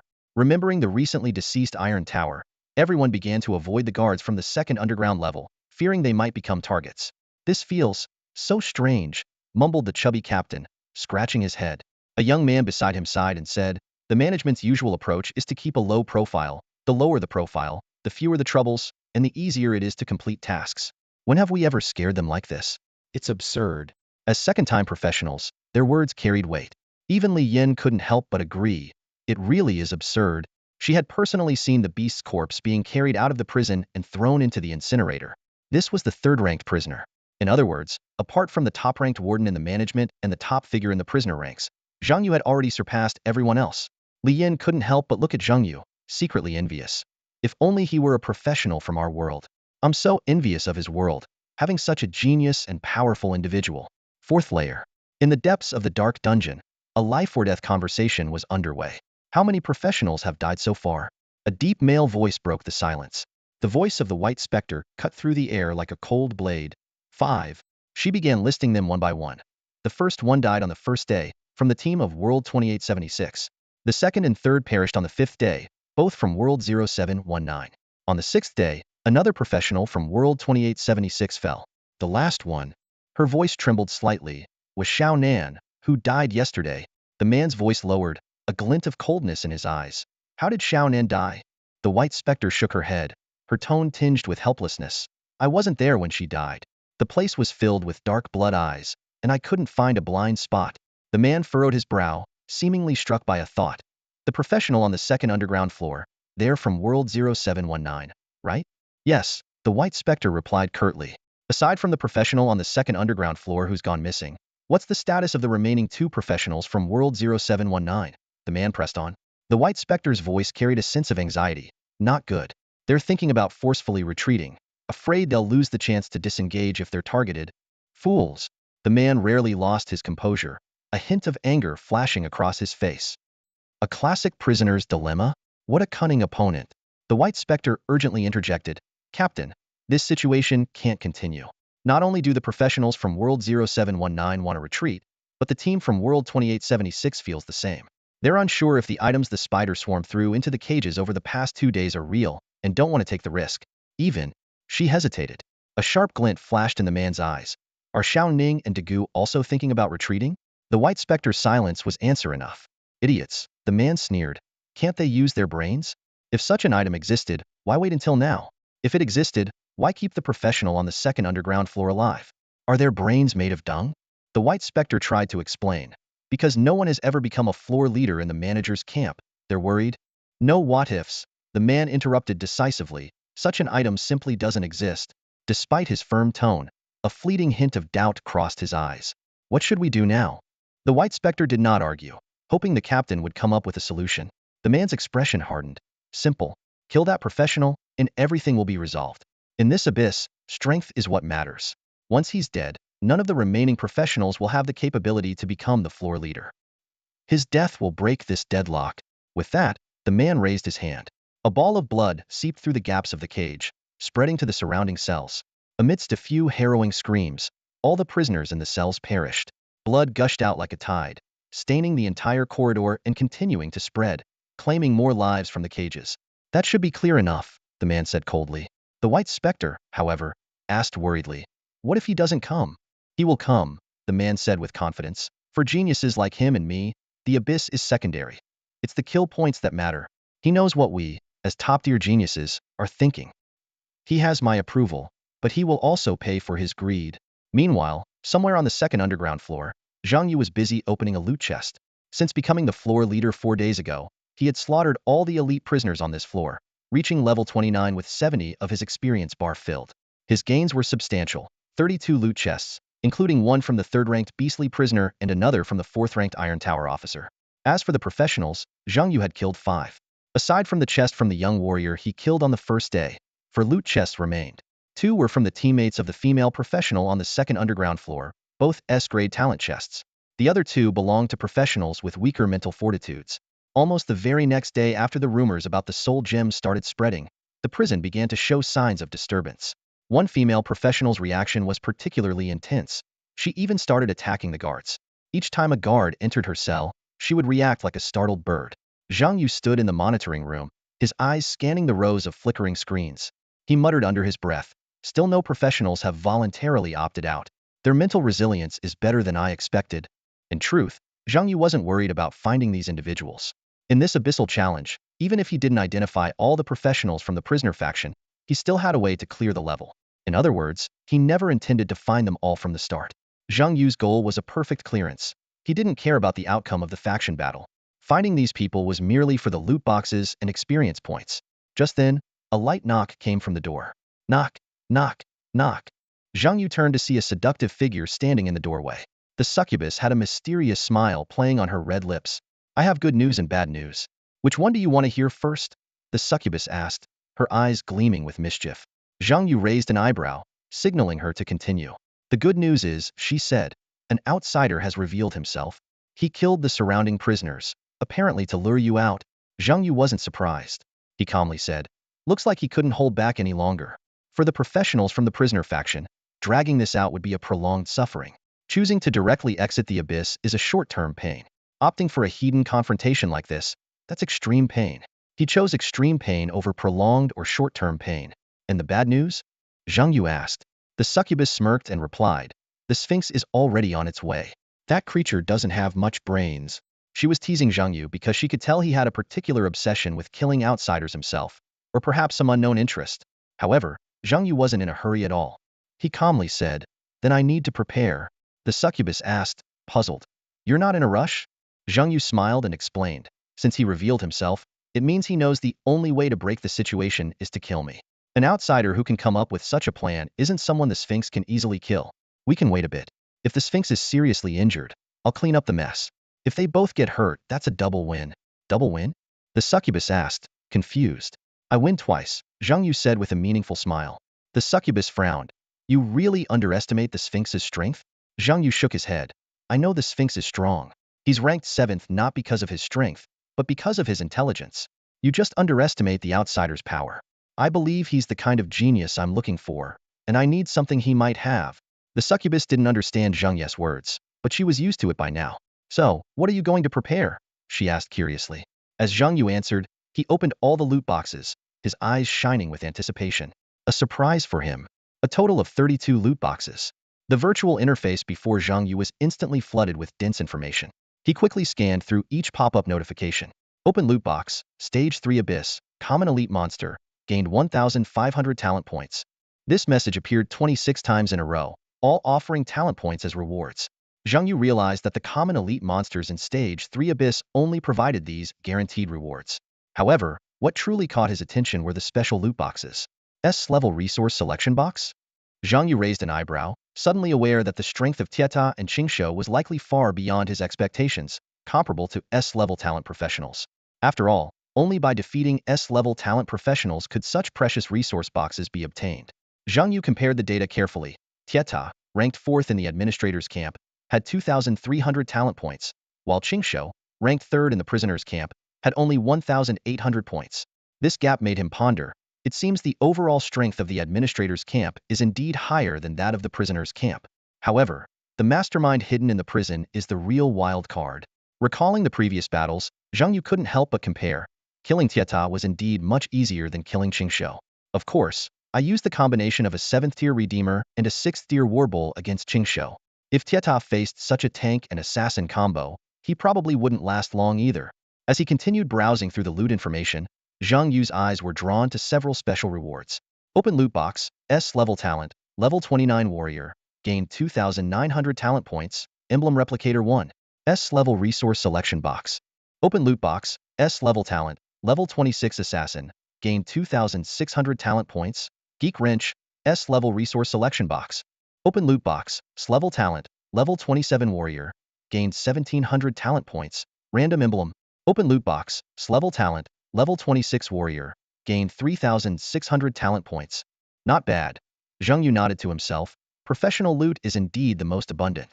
High experience points, killing points, lots of talent points, and rich resources. He quickly tallied his gains. The 4 professionals brought 2 S-level resource selection boxes, a geek wrench, a random emblem, and a precious emblem replicator. Lucky Star 1. Zhang Yu was delighted. The emblem replicator will be used to replicate Lucky Star. My combat power is sufficient now. What I lack most are resources. He did some quick math. Upgrading a 7th-tier summon beast to the 8th tier required 50,000 resource points, and he had 6 summon beasts waiting to advance, which was a staggering amount. It all depends on Lucky Star and the golden egg that's still incubating. Zhang Yu thought with anticipation. The sooner Lucky Star reaches 9 bonds, the faster I can accumulate resources. Zhang Yu carefully organized all the resources. The 32 loot boxes brought a total of 53,900 talent points, enough to upgrade either the Redeemer or the Light-Winged Elf to the 8th tier.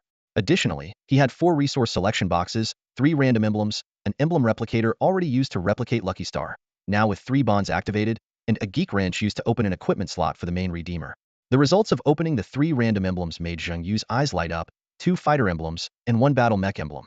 The bond effect of the battle mech particularly caught his attention. Battle Mech 36. Use the Supreme Selector to designate a Supreme Mech. In battle, the Supreme Mech can combine with 2 summon beasts possessing the battle mech bond, absorbing 90 of their base health. The summoner can enter the Supreme Mech for control. 3. Supreme Mech gains 60 attack power, 60 health. 6. Supreme Mech gains 180 attack power, 180 health, and upgrades to Apostle Mech. Zhang Yu's expression brightened instantly. Summoner control? I can actually pilot a mech, he thought excitedly. What man can resist the allure of a mech? If I had to choose between a mech and a succubus, I'd definitely pick the mech without hesitation. Although he currently only had 1 battle mech bond, Zhang Yu was already dreaming of the future. Gathering 3 mech bonds isn't too difficult. I only need 2 more. His eyes sparkled with anticipation, as if he could already see himself piloting a giant mech and dominating the battlefield. Mechs could serve as both a combat tool and Zhang Yu's last line of defense. A flicker of excitement crossed his eyes as he realized the immense potential of this bond. In critical moments, he could instantly merge his highest health Warbull into a mech, retaining 90 of its health. This meant that even with 800,000 health, he could instantly convert it into a solid 720,000 health defense. Zhang Yu couldn't help but feel a sense of relief and joy. The emblem bond had once again surprised him. He envisioned himself piloting a colossal mech and couldn't help but smile. A summoner with a combat mech, who would dare underestimate that? The surprises didn't end there. Zhang Yu suddenly realized he had gathered 6 fighters, which meant he could activate the full effects of 6 fighter emblems. The power of the fighter bond flashed through his mind. 2 fighters, 15 maximum health, 15 size increase. 4 fighters, 50 maximum health, 50 size increase. 6 fighters, 100 maximum health, 100 size increase. 8 fighters, 200 maximum health, 200 size increase. Zhang Yu quickly distributed the 6 fighter emblems among his 6 summoned beasts, including the backline damage dealer, the Radiant Archer. Although this might not be the optimal choice, he had no other options at the moment. As the last emblem fell into place, the six-fighter bond was instantly triggered. A tremor shook the summoner's space. Zhang Yu watched in awe as his summoned beasts rapidly grew in size and their health surged. The war bull, already massive, became even more formidable, letting out a joyful low growl. Zhang Yu recalled the advantage its size gave him against the Undertaker Frostbite and felt a rush of excitement about his newfound strength. The war bull's health skyrocketed to 1.4 million. Although the equipment and additional health bonuses didn't double, this figure was already comparable to a boss-level entity. Zhang Yu began to envision the future when he reached level 35 and had 8 summoned beasts, triggering the 8-fighter bond. The war bull with 200 size growth would be truly awe-inspiring. However, rationality quickly took over. Zhang Yu realized that the enlarged size of units like the Radiant Archer and the Blaze Flame might make them prime targets for enemies. This will have to do for now, he thought to himself. At least the doubled health will greatly enhance their survivability. He couldn't help but chuckle at the sight of his suddenly towering sprites. Despite the massive boost from the 6-fighter bond and the pleasant surprise of the combat mech, the real game-changer was yet to come: the imminent use of 50,000 talent points to upgrade an 8th-tier summoned beast. Zhang Yu pondered deeply. Should I enhance the Redeemer or the Radiant Sprite? This decision would significantly impact his future combat strategy. Zhang Yu stood at a crossroads, his gaze shifting between the Lightwing Archer and the Redeemer. Finally, his finger hovered over the Redeemer. This wasn't the optimal choice. Theoretically, using a demon contract to sacrifice health and boost a 6th-tier summon beast to the 8th tier, thereby having 2 7th-tier and 1 8th-tier summon beasts, was the best strategy. However, reality often diverges from ideal plans. Zhang Yu silently calculated his health. From level 27 to 29, with the enhancement from the Bloodstone, his total health had increased by just under 30,000, barely breaking the 140,000 mark. After accounting for health provided by equipment, the base health available for sacrifice was exactly 80,000.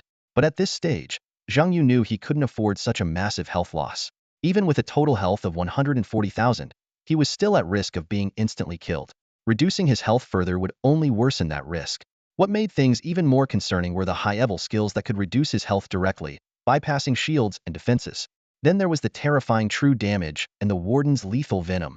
Despite having the Redeemer's resurrection ability, the Spirit Butterfly Queen's damage sharing, and the Shadow Boot's physical damage immunity, Zhang Yu couldn't take this gamble. In fact, the demon contract was only effective in the early stages. Once past that phase, its benefits diminished significantly. This was mainly because maintaining a healthy amount of health became crucial as the Abyss difficulty increased. After much deliberation, Zhang Yu decided to abandon the demon contract and choose a safer path. He invested 50,000 talent points into the Redeemer, elevating it to the 8th tier. At that moment, a raspy voice echoed from within the summoning space, coming from the Redeemer's domain. I understand. Floating in midair, the chaotic aura around the Redeemer became exceptionally smooth upon reaching the 8th tier. As he spoke, it seemed he truly grasped some profound truths, and the knots that once troubled him vanished in an instant. I understand, the Redeemer whispered again. As his words faded, black mist spread from his body, forming a massive throne behind him. The Redeemer planted his scythe into the throne made of black mist. The moment he sat on it, an overwhelming aura burst forth from him. A system notification immediately followed. Summon Beast, Redeemer 7th tier, Talent Evolution Summon Beast, Demon Lord of Judgment 8th tier. Zhang Yu observed the Redeemer's transformation, deep in thought. Is he crowning himself as king? He had a rough idea of the Redeemer's epiphany. The Redeemer had always been puzzled by the concept of redeeming sins in hell, a place synonymous with sin itself. Who would redeem hell sins? The answer was simple: become its ruler, just like Zhang Yu had dealt with the prison's death row. By becoming the one in control, he could resolve everything. By becoming the master of hell, the Redeemer fulfilled his deepest desire. Creating a throne and becoming a monarch was the first step. Thus, the 8th tier signified a monarcha demon lord of judgment. The system immediately displayed the detailed information of the demon lord of judgment. Summoned Beast, Demon Lord of Judgment. Level, 29 increases with the summoner's level. Health, 420,000. Attack, 38,024. Talent, 8th tier 20,000 talent points needed for the next upgrade. Demon Lord of Judgment Passive I. Wielding the Executioner's Scythe, increases attack by 25. Demon Lord of Judgment Passive 2. Commanding the Black Mist Throne, reduces enemies' dual resistances by 20. Skill I. Execution. Judgment, LV29. Skill 2. Malicious/LV29. Skill 3. Guilty, LV29. Skill 4. Sin Collection, LV29. Skill V. Hell's Black Mist, LV29. As a demon lord recognized by Hell, the Demon Lord of Judgment can manipulate Hell's black mist in battle. Enemies engulfed by the mist will enter a state of fear. Skill 6. Capital Punishment. LV29. The Demon Lord of Judgment declares the target guilty of capital punishment, with the black mist transforming into a massive scythe, delivering a devastating blow. The execution effect increases from 15 to 20. Skill. Master-Servant Symbiosis. Skill. Hellform. As Zhang Yu had anticipated, the upgrade from the 7th to the 8th tier wasn't as dramatic as he had imagined. The original Redeemer's aura had now become the second passive of the Demon Lord of Judgment, driven by the Black Mist Throne. The high-damage skills Execution, Malicious Slash, Guilty, and Sin Collection remained unchanged. The new ability was the control over Hell's Black Mist. The transformation of the Lord of Retribution left Zhang Yu elated. Originally a singular assassin-type summoned beast, it had now evolved into a Lord-level entity with a diverse array of attack methods. The Hell Mist not only instilled fear in enemies, but could also morph into a scythe, instantly eliminating opponents with 20 remaining health. This 5 enhancement significantly increased its kill rate. Zhang Yu carefully sensed the domineering aura emanating from the Lord of Retribution, estimating that this 8th-tier summoned beast could easily obliterate Iron Tower-level adversaries. However, his excitement waned when he realized that upgrading to the 9th tier required 200,000 talent points. This daunting number nearly extinguished his hopes of creating a 9th-tier summoned beast in the near future. Satisfied with the newly acquired 6-fighter bond, Zhang Yu stood up and headed to the 4th floor to meet the so-called clever outsider. However, upon arrival, the scene stunned him. A massive manticore was hanging upside down from the rafters, its body shriveled like dry bark, with the last drop of blood dripping onto the floor. The entire corridor seemed to have transformed into a gigantic blood pool trap. Suddenly, a deep, bubbling voice echoed from the cell at the end of the corridor. "Are you scared?" Zhang Yu took 2 nonchalant steps back, prompting sharper taunts from the voice. "I thought you were stronger, but you're just a coward." At that moment, a white, ghostly figure blocked Zhang Yu's retreat. Right in front of him, the figure dragged 2 professionals out of the white mist. The voice from the cell continued, brimming with arrogance. "I didn't expect you to come yourself. I underestimated your greed. Your greed is your downfall. You were so close to winning. If only you had exercised patience, but alas." Yet, the white ghostly figure at the end of the corridor noticed that the trapped administrator was not panicking, but instead showing a delighted expression. Zhang Yu looked at the white ghostly figure, the 2 professionals, and the opponent in the blood pool, unable to suppress the smile at the corner of his mouth. "Oh, how generous of you. You came and even brought 3 gifts." With that, he summoned the Lord of Retribution, Warbull, Lightwing Archer, and Blazing Flame Dragon. His voice dripped with contempt. "Next time, pay more attention to the retreating professional. He might not be afraid of you. He could just be looking for a safe spot to release his summoned beasts. After all, such a trivial fight doesn't require the summoner to step in personally. As a summoner, the first thing you need to do isn't to summon the most impressive creatures or perfectly time your skills. Instead, you should find a safe spot and avoid interfering with your summoned beast battles." Zhang Yu understood this principle well. He skillfully turned around, opened a cage, and quickly slipped inside. The metallic lock clicked shut as he locked the door behind him. The cage was stained with blood from a previous battle involving a blood-controlling professional, and the air reeked of iron. Unfazed, Zhang Yu took a comfortable chair from his inventory, sat down leisurely, and found the best vantage point to watch the fight. This was the summoner's way of combat, safe, relaxed, even enjoyable. Unlike necromancers, who had to constantly control their undead minions, Zhang Yu's summoned beasts required no guidance. At the 6th tier, his summoned beasts were far more intelligent than ordinary undead creatures. Each had its role. Some focused on offense, others on defense, and some on initiating combat. They worked together seamlessly, like a well-oiled machine. The true turning point came when the 8th tier Punishment Monarch appeared. Its entrance was like a sledgehammer, shattering the opponent's hope instantly. An 8th tier summon was a ruler-level creature. Even though Zhang Yu had invested 50,000 talent points, his expectations for the 8th tier summon seemed almost too high. Yet, this demon had evolved from a mere demon into a dominator.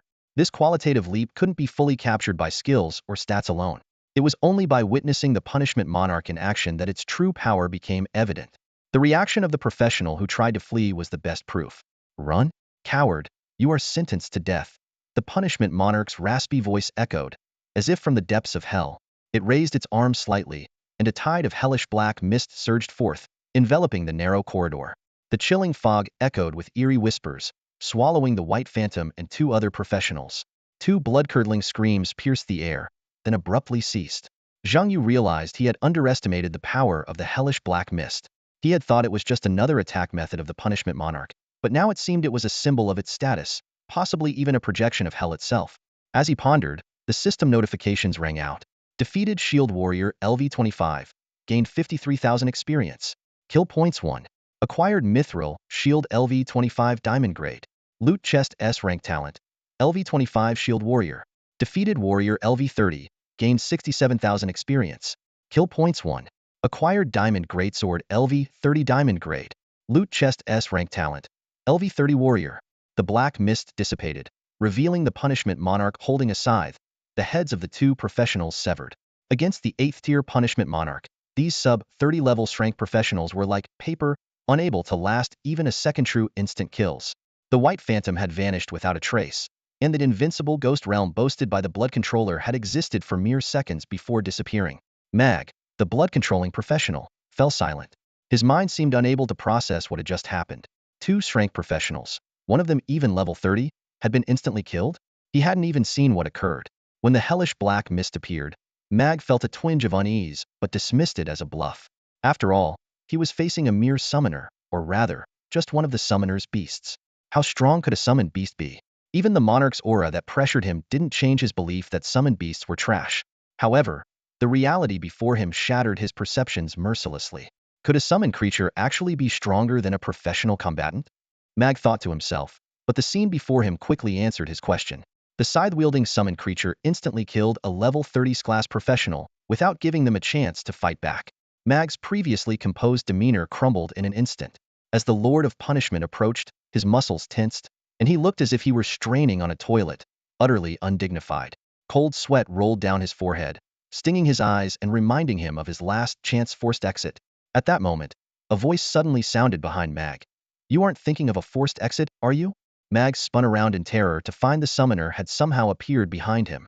Even more horrifying was the gigantic creature nearly filling the prison cell, its massive body almost reaching the 4 to 5 meter high ceiling.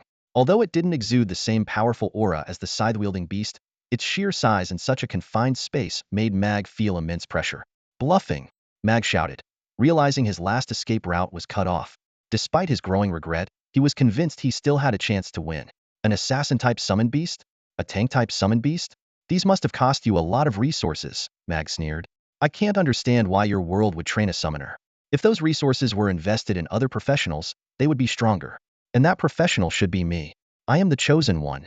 With a roar, Mag's blood began to boil, and a torrent of different creatures' blood gushed from his body. Under his control, the blood quickly formed into a three-metal womanly figure, the Blood Queen. "Blood rain," Mag commanded, and the Blood Queen raised her hand, releasing a barrage of blood droplets at Zhengyu. The droplets were as dense as bullets, forming a rain that shot towards him. In that critical moment, a deep moo echoed. The war bull suddenly stood up, shielding Zhengyu. With a thunderous crash, the 8-meter-tall war bull shattered the ceiling above. The prison alarms blared, and Mag and the Blood Queen were thrown out of the cell by the war bull. On the 5th floor, directly above Mag's cell, a group of prisoners stared in shock at the broken floor, the charging bull, and the now open door offering a chance to escape. One of the prisoners quickly picked up the dangling cell door from the corner. You guys carry on," the prisoner stammered. "I'll guard my cell door. I won't take a single step outside." His tone was resolute, for if he wasn't, he feared he would be crushed to a pulp by the war bull. The prison was in utter chaos. The war bull had stood up, breaking through the ceiling, and Mag took the opportunity to leave his cell, triggering the alarm. However, despite the blaring sirens, not a single guard or official came to check. They were all well aware that the new sector chief was handling important matters. Since the death of Tieta, no one dared to face this living demon, fearing they might meet the same fate.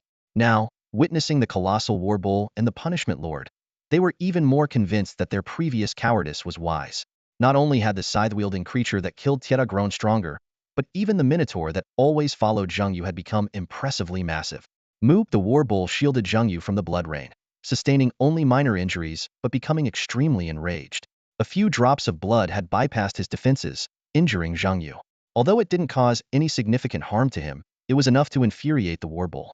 With a thunderous roar, the war bull knocked Mag unconscious. Strangely, the dizziness transferred to the Blood Queen instead. Mag quickly recovered and reached out to grab Zhengyu. His strategy was clear. Kill Zhengyu first to avoid entanglement with summoned beasts. Even though this was his first battle against a summoner, he knew that defeating the summoner was the key to victory. However, when Mag attempted to drain Zhengyu's blood, he was shocked to find that Zhang Yu had vanished. Standing behind the war bowl was a goblin clad in black. Mag inadvertently absorbed the goblin assassin's blood, and immediately, he spat out a mouthful of black blood. This was the most disgusting blood he had ever tasted. Not only was it toxic and corrosive, but it also had an acidic flavor, and something seemed to be wriggling within it. He spat out the blood, partially out of nausea and partially because the toxins were too potent. In desperation, Mag performed a blood sacrifice. Instantly, blood waves spread out from him in all directions, triggering a massive explosion. Yet, at the moment of the explosion, Hell's black mist enveloped both Mag and the Blood Queen, as well as the war bowl and the Goblin General's army. Standing outside the black mist, Zhang Yu chuckled and said, "Everyone knows I'm a summoner. Yet they only guard against the Punishment Lord and the war bowl? I have more than just 2 summoned beasts." The Hell's black mist, controlled by the now 8th-tier Punishment Lord, far exceeded Zhang Yu's expectations. He finally understood why the skill description lacked specific values and usage methods, merely stating that the Punishment Lord could control Hell's black mist. It turned out that Hell's black mist was the means by which a Hell Lord-level creature controlled Hell itself. Essentially, Hell's black mist was Hell. Trapped within the Hell's black mist, Mag finally understood the terror those 2 professionals had encountered. Inside the mist was another dimension. Although he could still feel he was in the abyss, the surroundings had become eerily vast, the black mist swirling like endless dark clouds. The ground beneath was cracked and scorching, with fear continuously gnawing at Mag's heart. Boom, boom. He could hear the war bowl charging at him, but couldn't see it. SHH, the sound of the Punishment Lord sharpening his scythe was clear, yet equally invisible. Mag's vision blurred, and as it gradually returned, he was startled to find a goblin army right before him. Can summoners summon armies now? When he saw the goblin heavy cavalry and the other units following behind, especially the black goblin assassins, he finally realized. His brief blindness was caused by absorbing the black goblin assassin's blood. This momentary loss of sight had cost him the upper hand in the battle. In the space shrouded in hellish black mist, Mag faced an unprecedented challenge. The imposing 8th-tier Lord of Punishment stood tall, and the 8-meter-high war minotaur loomed like a mountain. The Goblin General raised his battle flag, leading elite goblin archers, warriors, and death soldiers in a fierce charge. Trolls and wizards also eyed Mag menacingly, ready to strike at any moment. The situation was dire, but Mag did not give up. He spread his arms and cast a blood magic spell, extracting blood from every summoned beast around him. The air was thick with the scent of blood as the elite goblin squad fell in droves. The goblin archers' bodies rapidly withered, turning into mummified corpses like sphinxes. The extracted blood gathered above Mag's head, gradually forming a massive blood orb. The Blood Queen stepped forward, blocking the advancing Lord of Punishment. A pool of blood ensnared the war minotaur, and countless drops of blood transformed into a rain of blood, halting the charge of the goblin heavy cavalry. Suddenly, Mag's body swelled, and the blood orb merged into his form. In an instant, he transformed into a gigantic blood demon warrior composed entirely of blood. Outside the hellish black mist, Zhang Yu, the master of the Lord of Punishment, observed everything clearly. He was pleased with Mag's performance and promptly ordered the battle to end. The Lord of Punishment roared, "Guilty," and with a single slash, he decapitated the Blood Queen. He then gathered the black mist, forming a colossal scythe that hung menacingly in the air. The war minotaur broke free from the blood pool. The Goblin General beat the war drum on his battle rhinoceros, shook the battle flag, and led his troops through the blood rain, charging straight at Mag. At that moment, 3 powerful summoned beasts appeared in the distance. The Lightwing Archer with a green bow, the stunningly beautiful Spirit Butterfly Queen, and the eager Fire Drake and Blaze. Facing such a formidable lineup, Mag lost his will to fight. The scythe formed from black mist descended, killing him in one swift strike. In his final moments, Mag remembered the advice of his leader. There is always someone stronger, and there are always greater heights. Never underestimate any practitioner in the abyss. He cursed in frustration. Damn it, leader. You never mentioned there were gods out here. With Mag's death, the system notification sounded. Killed level 30 Blood Mage. Gained 150,000 experience points. Earned 1 kill point. Acquired level 30 Radiant Bloodstaff equipment. Obtained S-tier talent treasure chest for level 30 hidden class Blood Mage. Finally, a mischievous voice chimed in. Gift. Please give me something. Pretty please. Tick, tick. Blood seeped into the cracks of the walls, winding its way through the crevices until it reached other cells. A female prisoner, dressed in gray prison clothes and so ordinary looking that she was almost invisible, stared wide-eyed at the unsettling sight. She was the ghost expert, the one known as the White Phantom, who Mag had recruited at a high price from another alliance to conquer the death row of the prison. Her unique ability allowed her to communicate with and organize ghosts, a powerful trump card in the prison environment. Initially, she was strongly opposed to entering the infamous death row. After all, this three-stage abyss was notorious for its difficulty, and even in the relatively easier prisoner faction, many professionals perished each year. However, when she learned that Mag was leading the team, she agreed without hesitation. Mag's reputation was legendary. He had never failed in any abyss, always completing tasks at the highest difficulty and breaking records. More importantly, Mag had successfully cleared the death row before. This time, his goal was to break his own record. To her, the probability of success was almost 99, especially since they had the advantage of being in the prisoner faction. But fate had other plans. A nearly invincible summoner appeared in the Warden faction, completely disrupting their strategy. Even after witnessing Mag's head being severed by the summoner's scythe-wielding beast, she found it hard to accept the brutal reality. A summoner? How can they be this strong? She murmured, feeling that this summoner had something extra, but unable to pinpoint what it was. Suddenly, the sound of chains clashing against metal echoed from the hallway. Clang, the noise grew louder. Like a frightened rabbit, she quickly turned to look outside. Cold sweat instantly soaked her back. Almost instinctively, she chose to force quit. The moment she vanished from the cell, a masked butcher dragged the corpse of a deceased prisoner past the cell door. The grating sound was caused by the dead man's shackles scraping against the ground. The masked butcher glanced quizzically at the empty cell, scratching the black hood on his head. Strange, I could have sworn there was someone in here. But he didn't dwell on it. Ever since the new warden, known as the Living King of Hell, took office, the entire prison had been shrouded in a bizarre atmosphere, and prisoner disappearances were no longer unusual. Meanwhile, in another corner of the prison, Li Yin, Wang Ting, the young warrior, and the chubby captain had gathered excitedly to discuss the day's events. The one who died seemed to have an S-level hidden talent, Li Yin remarked, her voice tinged with awe. Wang Ting shook her head. That's not the point. The important thing is that Zhang Yu seems to have more tricks up his sleeve. How do you know he has more tricks? The young warrior asked curiously. Wang Ting smiled smugly. I saw it with my own eyes. Right after he dealt with that blood mage, as the black mist cleared, I saw all of Zhang Yu's summoned beasts. There were 6 in total, but only 3 acted to kill the blood mage. The young warrior pondered. Could it be that those 3 are the strongest? Wang Ting didn't dismiss the idea immediately but thought for a moment before saying, I remember the most powerful summoner beast is supposed to be the Lightwing Sprite, right? But the strongest Lightwing Sprite didn't even make a move. Li Yin interjected, your reasoning makes sense, but we can't take it as fact. The summoners in our world can't compare to Zhang Yu. I suspect that in Zhang Yu's world, the study of summoners has reached heights we can't comprehend. The strongest Lightwing Sprite? To Zhang Yu, it might just be for show. The chubby captain nodded in agreement. That's right. Whether it's Zhang Yu's strength or his understanding of the summoner profession, it's far beyond our grasp. He paused, a look of anticipation on his face. But now, we're just one step away from clearing this level. Lian scanned the list of combatants in the camp, her brow furrowing slightly. Just 5 minutes ago, another prisoner class player exited the abyss, she said, her voice tinged with tension. So far, 8 players have died, 3 have forcibly exited, and 1 is being held in the second basement level by Zhang Yu. She glanced at the remaining teammates and continued her analysis. There are 3 prisoner class players left. We've pretty much pinpointed the locations of 2 of them. As Zhang Yu mentioned, under immense pressure, they are bound to slip up.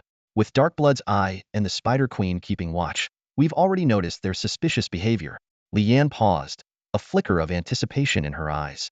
Only 1 player remains. I don't think he can hold out much longer. Tomorrow is trade day.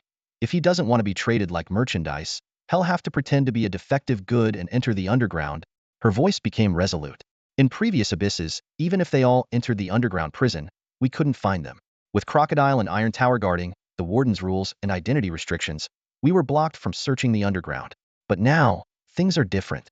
A slight smile tugged at Lian's lips. Entering the underground prison means walking into a trap. For them, the underground prison is hell. Lian's analysis filled her teammates with a glimmer of hope. Although they were all highly privileged in their own worlds, clearing the abyssal prison as managers was still a tremendous honor. More importantly, none of them had died so far, which was nothing short of a miracle. Just then, the system notification chimed, announcing that the last prisoner class player had forcibly exited the abyss before the event started. Lian and her teammates exchanged looks filled with joy. The system announcement followed. Manager class player Zhang Yu has killed the last prisoner class player. Prisoner camp defeated. Manager camp victorious. All manager class players receive a Victory Pack 1. The announcement continued. Since trade day has not yet arrived, manager class players can choose to stay in the abyssal prison and experience trade day. or exit the abyss as victors. Staying in the abyssal prison allows you to experience the full storyline and potentially earn higher rewards, but it comes with significant risks. Exiting as victors counts as clearing the abyss, with no deductions from your rewards and full completion benefits. Li Yan, Wang Ting, Captain Fatty, and the others exchanged glances and took a deep breath. They realized that the player hiding in the second basement level had likely been dealt with by Zhang Yu. Now, the moment of decision had truly arrived. Would they choose the safety of claiming their completion rewards, or take the risky gamble for a perfect clear? Each of their eyes shone with a mix of hesitation and anticipation, awaiting the final decision. As Zhang Yu stepped into the hall, his eyes scanned the scene, and he couldn't help but raise an eyebrow. Originally 2 teams of 10, now there were only 8 people left. Familiar faces Li Yin, the chubby captain, Wang Ting, and the young warrior were among them. This number surprised him. Only one person from each team had dropped out. A slight smile crept onto Zhang Yu's lips as he asked, "Looks like everyone has made their decision?" Li Yan's response was unexpected. "Actually, no one wants to leave," she explained. "Your performance, your strength, plans, and understanding of the abyss is top-notch. To put it simply, there are almost no professionals who can lead us like you do. Any professional with a sound mind would take the gamble if they encounter someone like you." Curious, Zhang Yu pressed on. "Then why did one person from each team leave?" The chubby captain took over the conversation. "That was my idea. The system clearly states that trading day is dangerous. Your plan for a perfect run is likely scheduled for that day, right?" Seeing Zhang Yu nod, he continued, "If there really is danger, we can't afford to be wiped out. At least someone has to take your strategy out. The strategy of the manager's camp is priceless." Zhang Yu nodded in agreement but bluntly asked, "Are you sure someone can follow my strategy to complete everything?" It wasn't arrogance. He knew his strategy was tailored for summoners. Without hextech runes, synergies, hextech equipment, and loot chests, he found it hard to imagine other summoners reaching his level. "No," the chubby captain answered straightforwardly. "Not now, but that doesn't mean never. Maybe one day, the advanced understanding of summoners in your world can be learned by us. By then, the prison dungeon could become a regular part of our abyss." Zhang Yu was reminded of the unfair treatment he had endured in this world due to his summoner identity. A thought arose. Perhaps he could do something for the summoner profession, but it was just an impulse. He hadn't even awakened yet, so how could he talk about change? The chubby captain continued, "If we can achieve a perfect run, the difficulty of the prison dungeon will decrease. With lower difficulty, the chances of clearing it will increase, and maybe new strategies will emerge in the future." Listening to the captain's analysis, Zhang Yu couldn't help but admire him. Every professional capable of becoming a captain had exceptional qualities. Whether it was the masked warrior on the Apostles' Island, the escaped dark-skinned warrior, the formidable undertaker Ku Han, or Li Yin, the chubby captain, and even the somewhat arrogant blood mage in the abyss, they all had clear minds.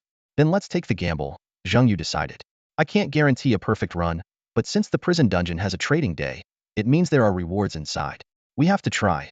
If we succeed, it will be a big prize." He recalled the reward for his last perfect run, unforgettable to this day. That evening's meeting was more formal than usual. Tomorrow was trading day, and 2 major events had occurred during the day. The first was the commotion caused by Zhang Yu killing the blood mage.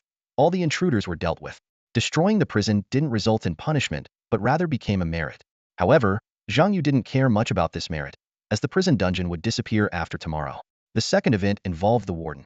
He successfully found the mastermind hidden within the prisoner's camp, the legendary top-rank prisoner. Unfortunately, Zhang Yu and his team did not witness the person's strength or the battle, missing crucial information. These 2 events indicated that the 2 major threats for trading day had been resolved.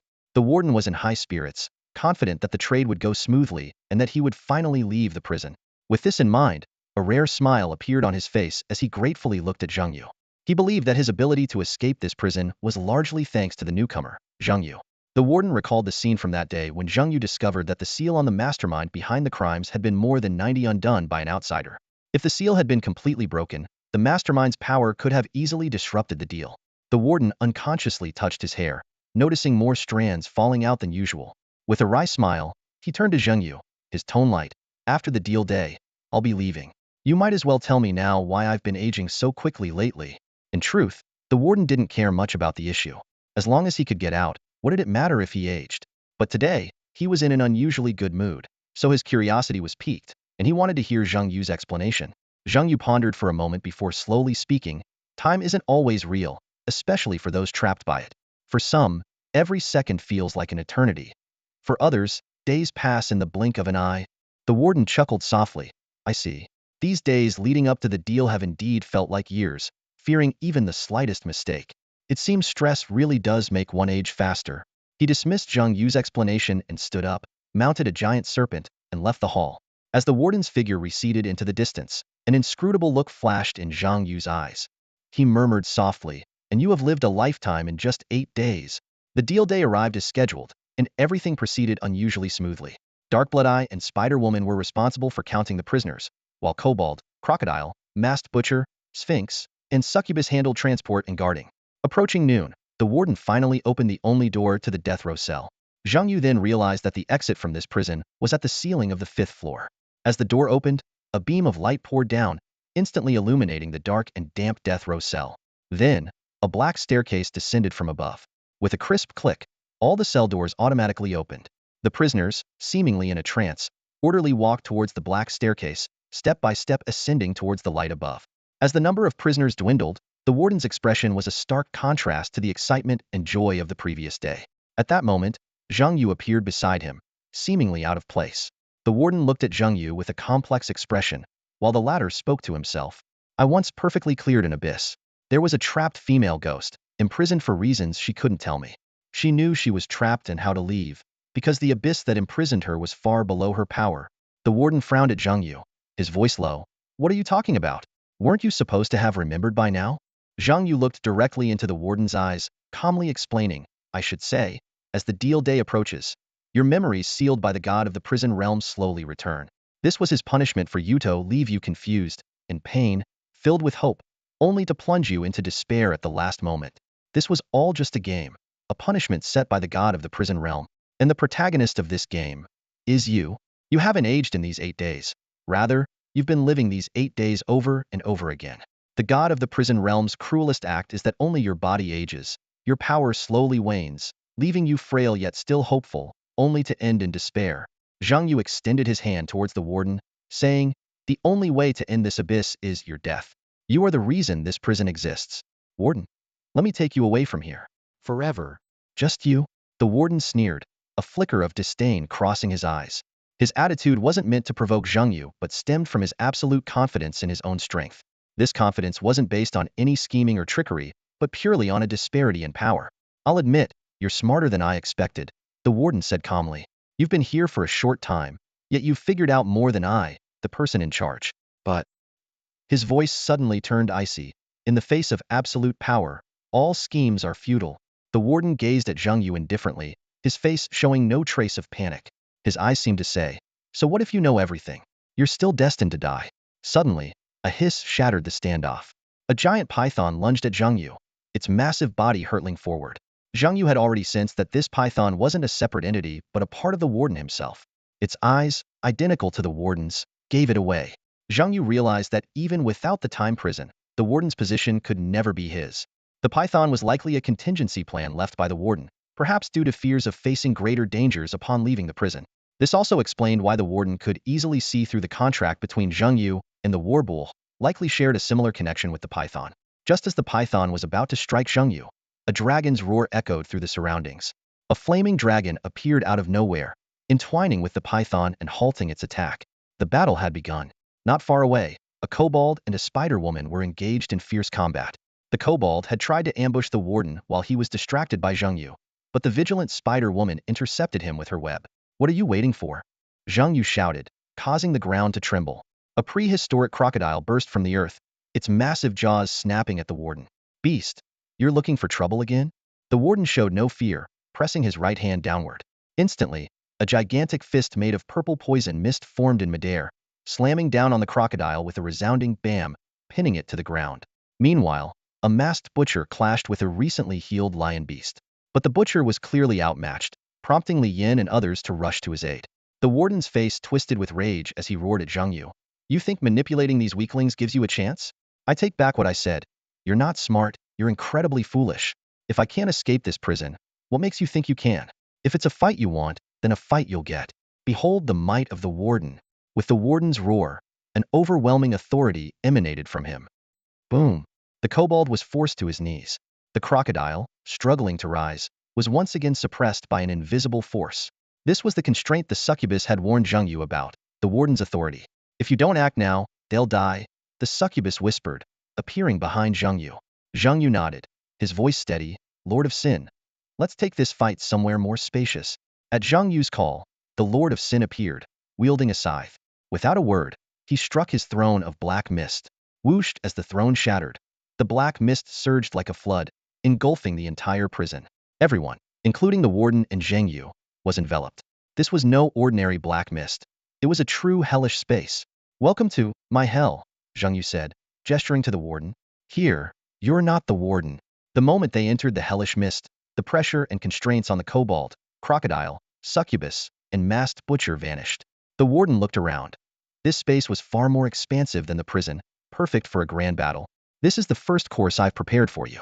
How do you like it? Zhang Yu asked. The warden remained expressionless, saying softly, a boring trick. With that, he extended his right hand, and a purple trident materialized out of thin air. As the trident appeared, the previously lifted pressure returned, but this time it was a tangible force, not mere constraint. A weapon beyond the radiant level, Zhang Yu thought, feeling a surge of excitement. This was truly something valuable. Beyond the radiant tier lies the realm of legends. Greed flickered in Zhang Yu's eyes as he calculated his chances. If he could kill the warden, the legendary weapon would be his. However, the warden keenly sensed his avarice. I see your greed. It will be your downfall, the warden said coldly, swinging his steel trident. A glob of eerie, glowing purple liquid shot from the trident's tip, speeding towards Zhang Yu. Shield warrior, Zhang Yu shouted. A shield warrior immediately stepped forward, brandishing a crimson shield, and stood in front of Zhang Yu. Shield block, he bellowed, meeting the incoming poison Hedon. Sizzle. The toxic liquid struck the shield heavily. Despite its potent corrosiveness, the shield warrior's profession was designed to withstand damage. This level of attack barely dented his defenses. At that moment, a thunderous bellow echoed through the air. The warbull seized the opportunity and charged. Its massive body, like a giant cement-laden truck, barreled towards the warden. Facing the colossal warbull, the warden remained unfazed. Out of my way, he roared, raising his trident to meet the charging beast Hedon. Boom. A tremendous clash of forces ensued. Despite the vast difference in size, the warbull couldn't match the warden in level, quality, and stats. However, the warbull was not alone. As the warden and the warbull clashed, the executioner lord teleported behind the warden, his scythe gleaming as he slashed down with deadly precision. Simultaneously, the warden realized he had underestimated the warbull's skill. The bull rush was unstoppable. Though his trident pierced the warbull, the sheer force sent him flying backward right into the executioner lord's scythe. Slash. With a crisp sound, the executioner's strike landed perfectly. Critical hit, guilty effect, assassin's boost, scythe passive, resistance reduction. All effects combined to produce a staggering damage number above the warden's head. 100,000. The damage number was astounding, especially given the warden's high defense. Just as the executioner lord prepared for a second strike, the warden reacted quicker. His purple trident blocked the scythe with lightning speed and then thrust into the executioner lord's chest. Splat. Blood spurted, and the executioner lord's health plummeted by half. Worse, a dozen poison stacks appeared above his head, causing his health to drop rapidly. Additionally, a toxic mist enveloped him, causing all nearby allies kobolds and crocodilesto lose health rapidly. Priest, Zhang Yu shouted urgently. Fortunately, Li Yin and Fatty's team had left 2 priests behind. They quickly cast healing spells, restoring the health of the executioner lord, warbull, kobolds, and crocodiles. Then, they used dispel magic to temporarily remove the poison status from everyone. With the poison lifted, the kobolds regained their combat readiness, poised for action. I told you, they all have extraordinary skills, Zhang Yu said confidently, his eyes fixed firmly on the warden, ready to launch the next wave of attacks. Kill them all, the warden roared, his voice betraying a hint of instability. Despite his constant claims of absolute power, his inner turmoil was beginning to show. If he truly had the ability to crush everything in his path, why would he worry about altering the rules and arousing suspicion among his officers? In reality, even at his peak, he had to rely on strict regulations to maintain control over the prison. Though the warden was agitated, he still held the upper hand. Besides his own strength, he had the advantage of numbers. The prison was filled with guards, including powerful patrol leaders and regional officers. Even within the hellish black fog of the Sin Punishment Monarch, these guards remained loyal to him. At the warden's command, the guards reluctantly launched an attack on Zhang Yu and his companions. However, the succubus swiftly intervened, charming a large number of guards in an instant. Neither gender nor species, human, beastman, insectoid, or liquid life form could resist her allure, and they quickly switched sides. Even so, The succubus's power had its limits and could only control part of the guards. The chubby captain and other fighters stepped forward to fend off the remaining enemies. The guards were formidable. While the chubby captain could handle 2 or 3 regional officer-level guards, the sheer number of foes made the situation dire. The warden noticed Zhang Yu had not joined the battle and taunted, "Aren't you going to help them?" Despite having been previously wounded by the war bull and the sin punishment monarch, he was in good shape and even had the leisure to chat with Zhang Yu. To him, this was just a Suntoan farce. Zhang Yu glanced at his battling companions and replied casually, "Sure, I'd love to take down a few guards for some experience points, but my task is to deal with you. They're my hired help, and I'm grateful they're clearing out everyone else. I can't take all the glory, can I?" The warden was taken aback by Zhang Yu's response.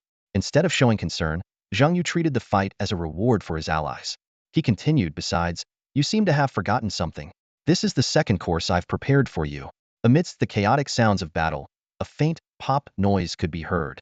The warden, reminded by Zhang Yu, suddenly realized something. Where was the dark blood eye? Just then, a sharp voice pierced through the black fog. "Thousand Eyes Formation. First formation, blind zone." Instantly, countless eyeballs emerged from the ground, sky, black fog, and even the guards' bodies, all opening simultaneously. All the guards suddenly lost their vision. Second formation, Death Gaze. As soon as the words were spoken, a large number of guards fell to the ground. This was the second ace Zhang Yu had prepared for today's battle, the defected Dark Blood Eye. Faced with the warden's silence, Zhang Yu calmly explained, "The Dark Blood Eye was very loyal to you, just like the Spider Queen. But he was much smarter. He's been watching and waiting until now to take action. Don't you understand why?" Zhang Yu continued, "Are you still hoping to leave the prison after the trade day ends? Let me tell you the truth. Whether you succeed or fail in the trade, the outcome is the same for you. You will never leave this place. You will go mad, become lonely, turn into a deranged person who forgets everything, and then the prison will reset." The warden listened to Zhang Yu's words, his heart churning with complex emotions. His gaze swept over the familiar yet alien prison environment, as if seeing countless resets of its phantom. "The prisoners are still the same group, and you are still the tortured, amnesiac warden?" Zhang Yu's voice echoed in the empty prison. A flicker of confusion crossed the warden's eyes, and he instinctively tightened his grip on the steel fork in his hand. The eye of dark blood can see energy fluctuations.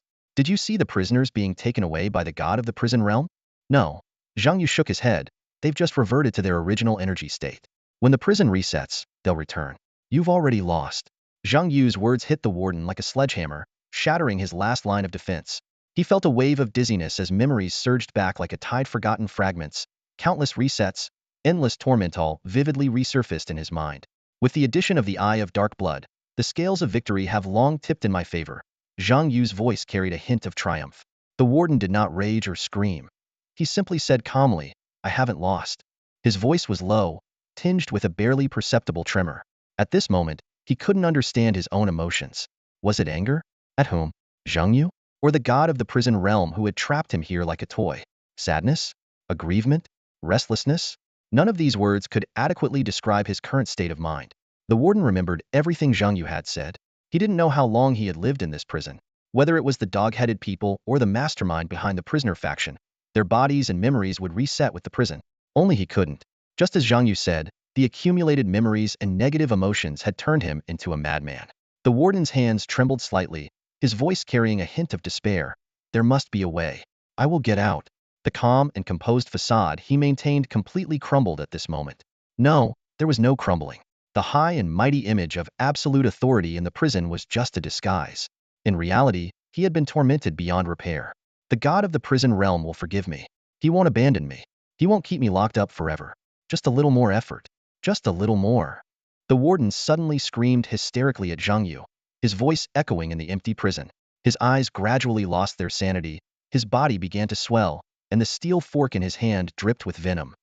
SSSSSS, just a drop of venom pierced the ground, turning a large area a deep purple.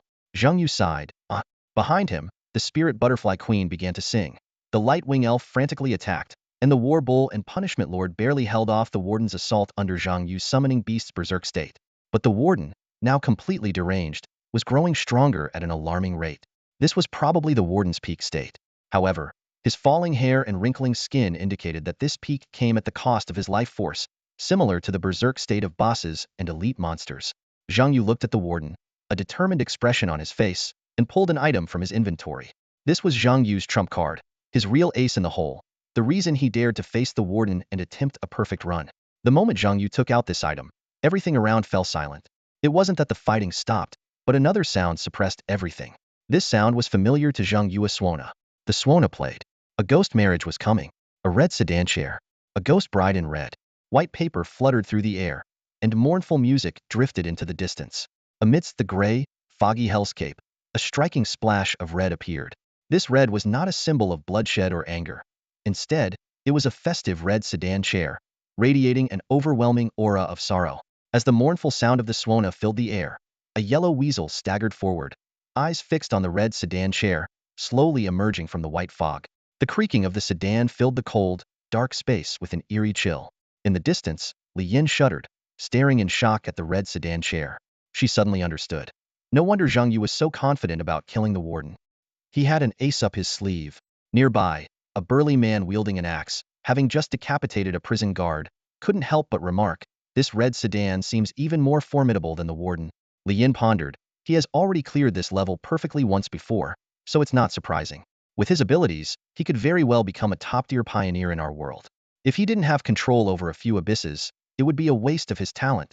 She silently committed Zhang Yu's name and the world number 1331 to memory. This was crucial for her future. Knowing a world-class pioneer, even if it meant waiting a long time, was worth it. At that moment, the battlefield's carnage nearly ceased.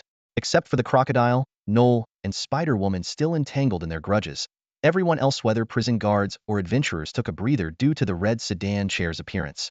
In truth, no one wanted to fight to the death. Although the guards had the numbers, Zhang Yu's defection of the dark blood-eye had brought the battle to a delicate balance. The prison guards were reluctant to continue fighting, and the adventurers needed a break. After all, no matter how valuable experience was, it wasn't worth dying for. In a short span, 3 adventurers had already ended up on the resurrection cross. They waited quietly, not in a hurry to revive, wanting to see how the situation would unfold. The battle's outcome didn't depend on them, but on Zhang Yu and the warden. Whoever won would be the ultimate victor. The yellow weasel carried the red sedan chair to Zhang Yu's side, and a pair of slender, pale hands lifted the curtain. The red-clad ghost did not wear the bridal veil this time, as it had been given to Zhang Xiao. Her beauty rivaled that of a light-winged elf, so exquisite that one could almost forget her ghostly nature. Her gaze shifted between Zhang Yu and the warden. Zhang Yu smiled and said, "We meet again so soon?"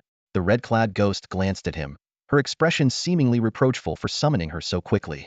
The warden, now in a semi-mad state, also scrutinized the red-clad ghost. He sensed her power. If Zhang Yu's strength had surprised him, the red-clad ghost's power made him wary. "Who are you?" the warden asked. He could tell that Zhang Yu and the red-clad ghost were not bound by a contract. Despite his madness, as a powerful figure, he hadn't entirely lost his sanity. His instinctive fear of danger made him reluctant to fight the red-clad ghost. The red-clad ghost stepped out of the sedan and looked around. Wrinkling her nose in displeasure, she said, "I don't like prisons. These dark, damp places remind me of unpleasant memories." Zhang Yu was surprised to discover that the red-clad ghost could see through the black fog and perceive the prison outside. "What do you want to do?" the red-clad ghost asked. When she had given the bridal veil to Zhang Yu, she had told him that if he encountered an unsolvable problem, he could shake the veil to summon her, and she would help. Zhang Yu had cautiously asked how many times she could assist, and her answer was intriguing. She hadn't specified a number, merely saying, "Just don't call on me too often. I won't always come to help you. I'm merely repaying a favor." A favor? Zhang Yu understood that his perfect completion not only earned him a reward, but also freed the red-clad ghost from the ancestral hall abyss. So, is this favor considered big or small? Zhang Yu pondered the assistance provided by the red-dressed ghost. He concluded that killing the warden was not an unreasonable request for her. It wasn't a trivial task, but it also wasn't something that would make her feel the favor was entirely repaid. Because of this, Zhang Yu felt he could shamelessly summon her again in the future. However, he was also acutely aware that the red-dressed ghost was not a tool to be summoned at will. When faced with opponents too powerful, she might choose to stand aside or not appear at all. This made Zhang Yu realize that he must use this power cautiously, balancing its use while being considerate of her emotions and the extent of her help. Pointing at the warden, whose body was still emitting toxic fumes, Zhang Yu explained to the red-dressed ghost, "I suspect that once he's dead, this prison, controlled by the god of the prison realm, will be left without a master. To perfectly conquer this abyss, the prison needs a new master and must sever its ties with the god of the prison realm, making it independent like you. So, I want to ask for your help to become the new master of this prison." The red-dressed ghost was silent for a moment before saying, "Your insight into the abyss remains sharp." Her response confirmed Zhang Yu's hypothesis. But she then warned, however, I must remind you of one thing. The more abysses you control, the greater the risk of being noticed by the gods. Zhang Yu tentatively asked, will you protect me then? The red-dressed ghost chuckled softly. Do you think I have that ability? If you are unfortunate enough to encounter a god, rest assured, I will not appear. Her demeanor suddenly became menacing, and the surrounding aura grew intensely cold. Staring at Zhang Yu, she spoke in a low, dangerous tone. Also, don't try to test me like this again. Otherwise, I will make you my groom. Trust me, you won't enjoy being a ghost groom. A chill ran down Zhang Yu's spine, and a drop of cold sweat formed on his forehead. Meanwhile, the ominous aura released by the red-dressed ghost had coalesced into a terrifying force, sweeping towards the warden. Zhang Yu was indeed testing the red-clothed ghost. Countless questions swirled in his mind. Why was she trapped in the temple abyss? Why did she appear in the prison abyss after a perfect clearance? Could there be similar entities in other abysses, like Shaoqi in Cold Street, or the Queen Bee in the Dark Valley? The only certainty was that the red-clothed ghost opposed the gods. Perhaps she was an enemy of the gods? To stand against the gods, her power must be considerable. This led Zhang Yu to ask if she would protect him, subtly probing her true intentions. Gratitude, manipulation, or a mutual fight against the gods. Zhang Yu leaned towards a relationship of mutual benefit. He believed that only interest could solidify relationships between strangers. Although he didn't receive a clear response, he wasn't in a hurry. The battle had reached a fever pitch. The ghost's eerie aura intertwined with the warden's toxic mist, her red silk continuously blocking his steel trident. Clearly, the warden was no match for her. Freed from the constraints of the temple abyss, her power had surged far beyond Zhang Yu's previous estimates. As he observed the battle, Zhang Yu pondered the true nature of the abyss game. The warden's formidable strength suggested that perfect clearance required not only uncovering hidden information but also employing special means. Perhaps other perfect clearers had also harnessed the power of the abyss. Perfect clearance seemed synonymous with mastering the abyss. The red-clothed ghost had once said that the more abysses one controlled, the greater the chance of being targeted by the gods. Did this imply that the gods feared those who mastered the abysses? Or did it mean that the more abysses one controlled, the greater the threat to the gods? Despite grasping some clues, the truth remained elusive. What was the purpose of the temple? Why were the red-clothed ghost and the warden trapped in the abyss? What was the connection between the abyss and the gods? Zhang Yu longed to discuss these questions with Nan Muyun to untangle these mysteries. The battle was nearing its end. The red-clothed ghost's power clearly surpassed that of the warden. She had long broken free from the abyss's shackles, her strength mostly restored, almost entirely overwhelming the warden. Alongside her were the berserk summoned beast, the buffs from the spirit butterfly queen, the priest's enhancements on the punishment lord, the war bull, and the goblin general.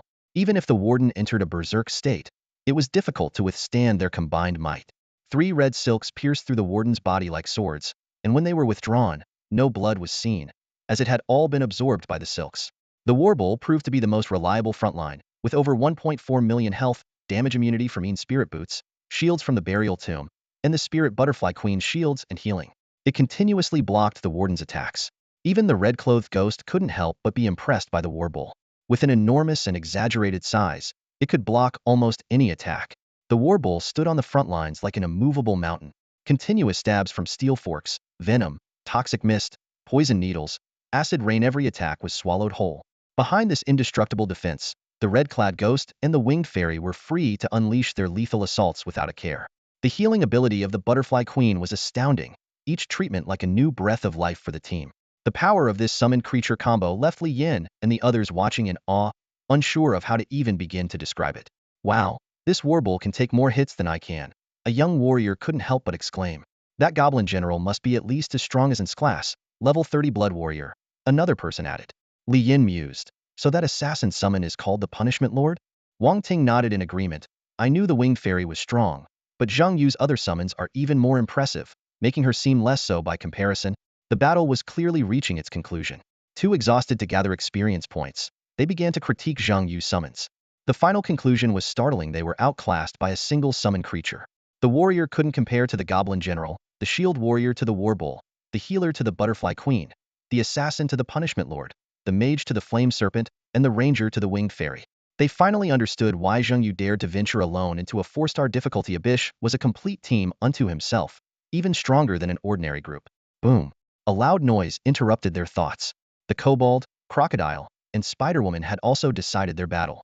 With the help of the dark blood eye, the kobold and crocodile finally defeated the Spider-Woman Tunon. Meanwhile, Li Yin and the others successfully killed the Chimera.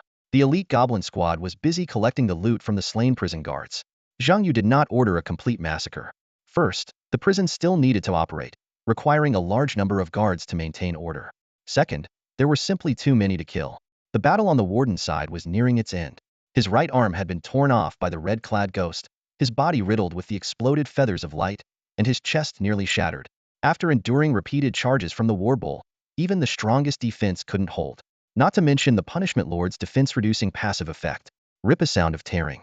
The warden's abdomen was slashed open by a red ribbon, blood gushing out, internal organs exposed.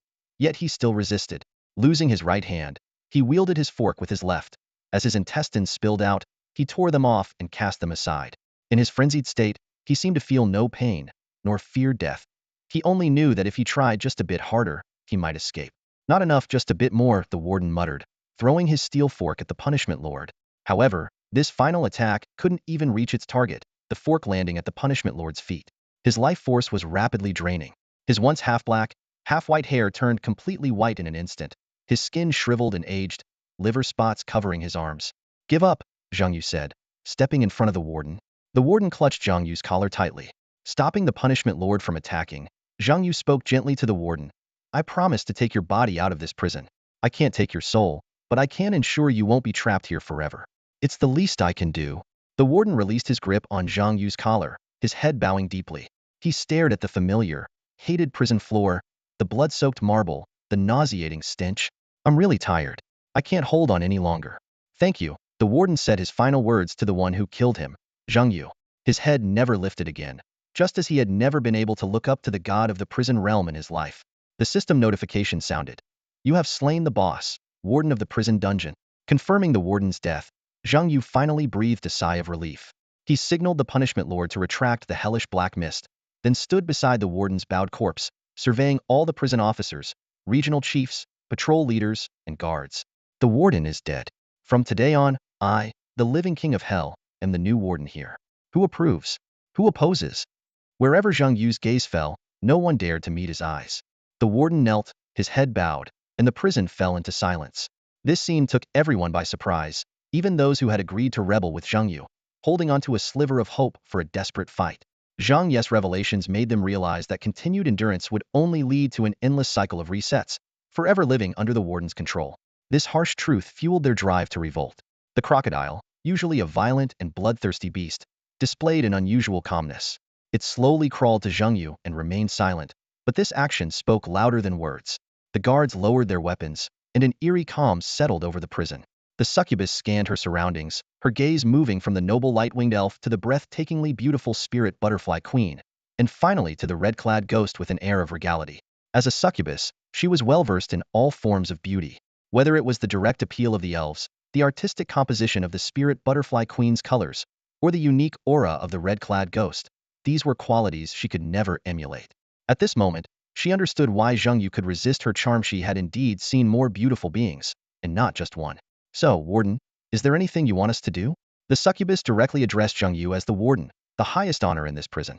Zhang Yu simply pointed to the ceiling. Tear it down. Let's break free from this cage. Meanwhile, in the distant southwest at Phoenix Stadium, the annual youth professional tournament was in full swing. In the VIP stands, a burly man was enthusiastically commenting on the matches. The quality of the newcomers this year is really impressive. Haha, much better than in our time. His voice was thunderous, causing the seats in front to tremble slightly, but no one around dared to complain. This man was Liao Ning, the most formidable professional in the military district and the second-rank killer in global kill points. His scarred face and fierce demeanor exuded an aura of intimidation that was palpable. Sitting next to Liao Ning was a middle-aged woman also in military uniform, wearing black-framed glasses and occasionally jotting down notes in a notebook. She calmly said, "This year is just the beginning. The real quality will show next year." Liao Ning laughed heartily. "I'm looking forward to it."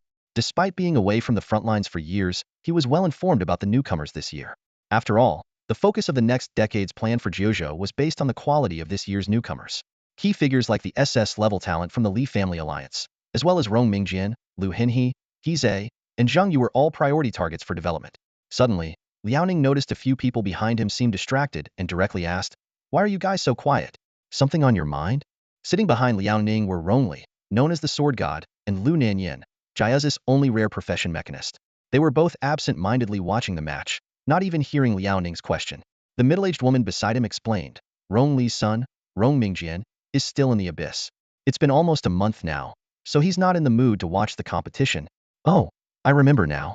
It's the abyss of swords from their family, right? Liao Ning suddenly recalled, a look of understanding flashing in his eyes. He continued, yes, typically the abyss of swords takes at most 8 days, but Rong Mingjian has been in there for a month without coming out. Liao Ning furrowed his brows, pondering for a moment before speculating, could it be that Rong Mingjian entered on his own? The abyss is still sealed, which means he's alive. Maybe something unexpected happened. He rubbed his chin thoughtfully and turned his gaze to a middle-aged woman nearby. No wonder. So Lu Nanyan's daughter hasn't come out of the abyss either, right?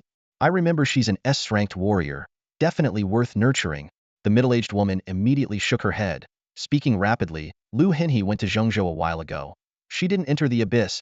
Her response was almost instantaneous, as if all the information was readily available in her mind. Liao Ning was slightly taken aback, then asked, so what's he so upset about? The middle-aged woman didn't answer directly but instead asked, do you remember the summoner we're focusing on this year? Liao Ning nodded, a flash of recollection in his eyes. Yes, his name is Zhang Yu, right? I've seen his profile and was quite impressed by him. Because of the Li family and the inaction of the southern province, this level resource subsidy was prematurely given to Li Feng's summoner. He paused and added, I have to say, I really want to meet this young man. He has courage, strength, and backbone, and he knows how to stand up for himself. I like that. The middle-aged woman put down her pen and looked up seriously. He's also in the abyss and hasn't come out. Yinyun Alliance recently made a future development plan with Zhang Yu as the main focus. If Zhang Yu doesn't make it out of the abyss, the plan will fall apart. Liao Ning glanced thoughtfully at Lu Nanyan, speaking softly. It seems they value this summoner quite a bit. The middle-aged woman nodded, her tone carrying a hint of admiration. How could they not? His achievements so far are comparable to the war god of the 9 provinces. For nightmare-level abysses, 1 4-star abyss, his level surpasses many geniuses with higher innate talent, firmly holding the top spot. The abyss he's in now is the prison death cell, which has already updated to level 29. When he clears the prison death cell, he'll probably reach level 30. With such a record, he would be a key focus for development in our military as well. It would be a great loss if something happened to him in the abyss. Liao Ning listened to this torrent of information without surprise. The middle-aged woman in front of him was none other than He Wanxia, a legendary figure in the military district, renowned for her exceptional memory and data processing speed that surpassed supercomputers. She was known as the human computer. However, it baffled people that despite her incredible memory, she always carried a notebook, and no one knew what was recorded in it. Prison death cell? Liao Ning's brows knitted tightly upon hearing the name of the abyss, muttering to himself, isn't that the abyss where I failed back then? The name Prison Abyss was infamous among professionals. Liao Ning couldn't help but recall his own experience venturing into that unknown territory. As one of the first explorers, he had plunged in without any preparation, not even the most basic strategy.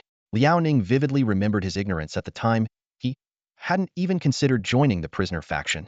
Predictably, he failed miserably in the warden faction and eventually had to forcefully exit. This failure left a deep impression on him and made him the first in Zhuzhou to propose the strategy of always choosing the prisoner faction. Thinking about this, Liao Ning couldn't help but worry for Zhang Yu, who was currently challenging the prison abyss. I hope he chooses the prisoner faction, Liao Ning silently prayed, but even then, victory is far from guaranteed. He recalled the fact that no one had ever achieved a 4-star rating in the prison abyss, sighing, if joining the prisoner faction ensured victory, this abyss would have been conquered long ago. Liao Ning's thoughts drifted back to the past. Back then, my abilities were limited. If someone like Nan Muyun or Rongli had gone in, they might have succeeded. He suddenly realized that if Zhang Yu managed to clear the abyss and break the record, the rewards would be astronomical. As a level 72 high-ranking professional, Liao Ning knew the importance of building a strong foundation early on. He had to admit, Zhang Yu's performance so far had been nearly flawless. No wonder Lu Nanyan values him so much. Liao Ning nodded to himself. This kid really has the potential to become a pillar of the 3rd generation of professionals. At that moment, He Wanxia's voice interrupted his thoughts. It's already the 10th day. He Wanxia was well-versed in the procedures of the prison abyss. She explained, if you can't complete the prisoner faction's tasks within 8 days, you have to wait. Wait for the professionals in the warden faction to forcefully exit, because once a trade fails, the warden becomes insane and unreasonable. Under such pressure, no one can last long. She continued, in this case, you can't clear the abyss, but you can still leave safely as a faction winner. Although there are penalties for forceful exit, you still get a consolation prize. The faction rewards aren't insignificant either. Liaoning sighed. If he hasn't come out after 10 days, it looks like Zheng Yu has failed and is waiting for a forceful exit. Although it's a waste of time, at least he'll get a minimal reward.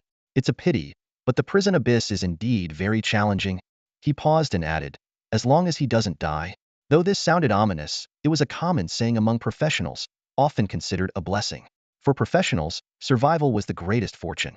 Sensing the heavy atmosphere, Liao Ning deliberately changed the subject. Speaking of Zheng Yu, his experience in Jiangshui City is also worth mentioning. It seems that the resource approval process really needs to be simplified. If Zheng Yu weren't capable and unafraid of threats from the Li family and Zhou Yun, we might have lost another genius in Zhouzhou. He Wenxia shook her head. This requires thorough reform. Currently, the city is managed by both the mayor and the resource department, but the resource department has too much power, even the mayor can't intervene. This issue has arisen more than once. With various factions gaining more power and resources, unless there's a sweeping reform, it won't change. Liao Ning immediately dismissed this idea. A sweeping reform isn't feasible. He Wenxia, jotting down notes, said, then we'll have to take it step by step. But at least Zheng Yu brought this issue to light, so we can take some action and make certain people restrain themselves. Liaoning nodded in agreement, but they both realized this topic might not be appropriate to continue discussing here. The VIP stand fell silent again. Suddenly, a commotion broke the silence. Liaoning noticed Lu Nanyan behind him had abruptly stood up, her expression shifting from shock to disbelief, and finally settling on sheer joy. Her smile nearly reached her ears. What happened? Liaoning asked curiously. He noticed that the usually composed He Wenxia was also visibly shocked. Given she received notifications from the temple earlier than others, her reaction was particularly noteworthy. He Wenxia looked at Lu Nanyan and said, it seems your alliance's plans will need some adjustment. Get ready to compete for the top alliance. Liao Ning, impatient, pressed on. What's going on? You guys are talking in riddles. He Wenxia pulled out her phone, found a post on the forum, and handed it to Liao Ning. Ultimer should keep up with the times and check the forum more often. Liao Ning picked up his phone, his gaze landing on a post in the Shangyu City Professionals Forum. The bold headline read, congratulations to Zheng Yu for perfectly clearing the abyss again. He was momentarily stunned. Perfectly clearing it? He quickly scrolled to find the comprehensive notification received by only Shangyu City and Jingchuan City, and the content left him utterly speechless. The notification detailed how professional summoner Zheng Yu, from the management faction, had set a historical record by clearing the prison abyss at 4-star difficulty in 10 days, 7 hours, and 12 minutes. Even more astonishing was that Zheng Yu accomplished this feat alone. The subsequent announcement declared Zheng Yu as the first professional to clear the prison abyss at 4-star difficulty from the management faction. The final notification was even more groundbreaking.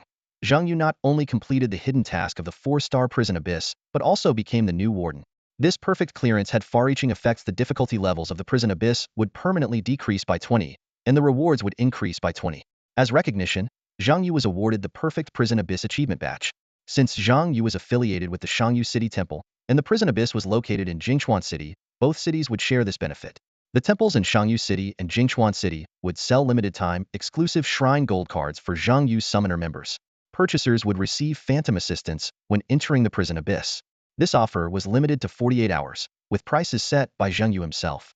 Liao Ning and He Wenxia exchanged glances, their faces showing utter shock.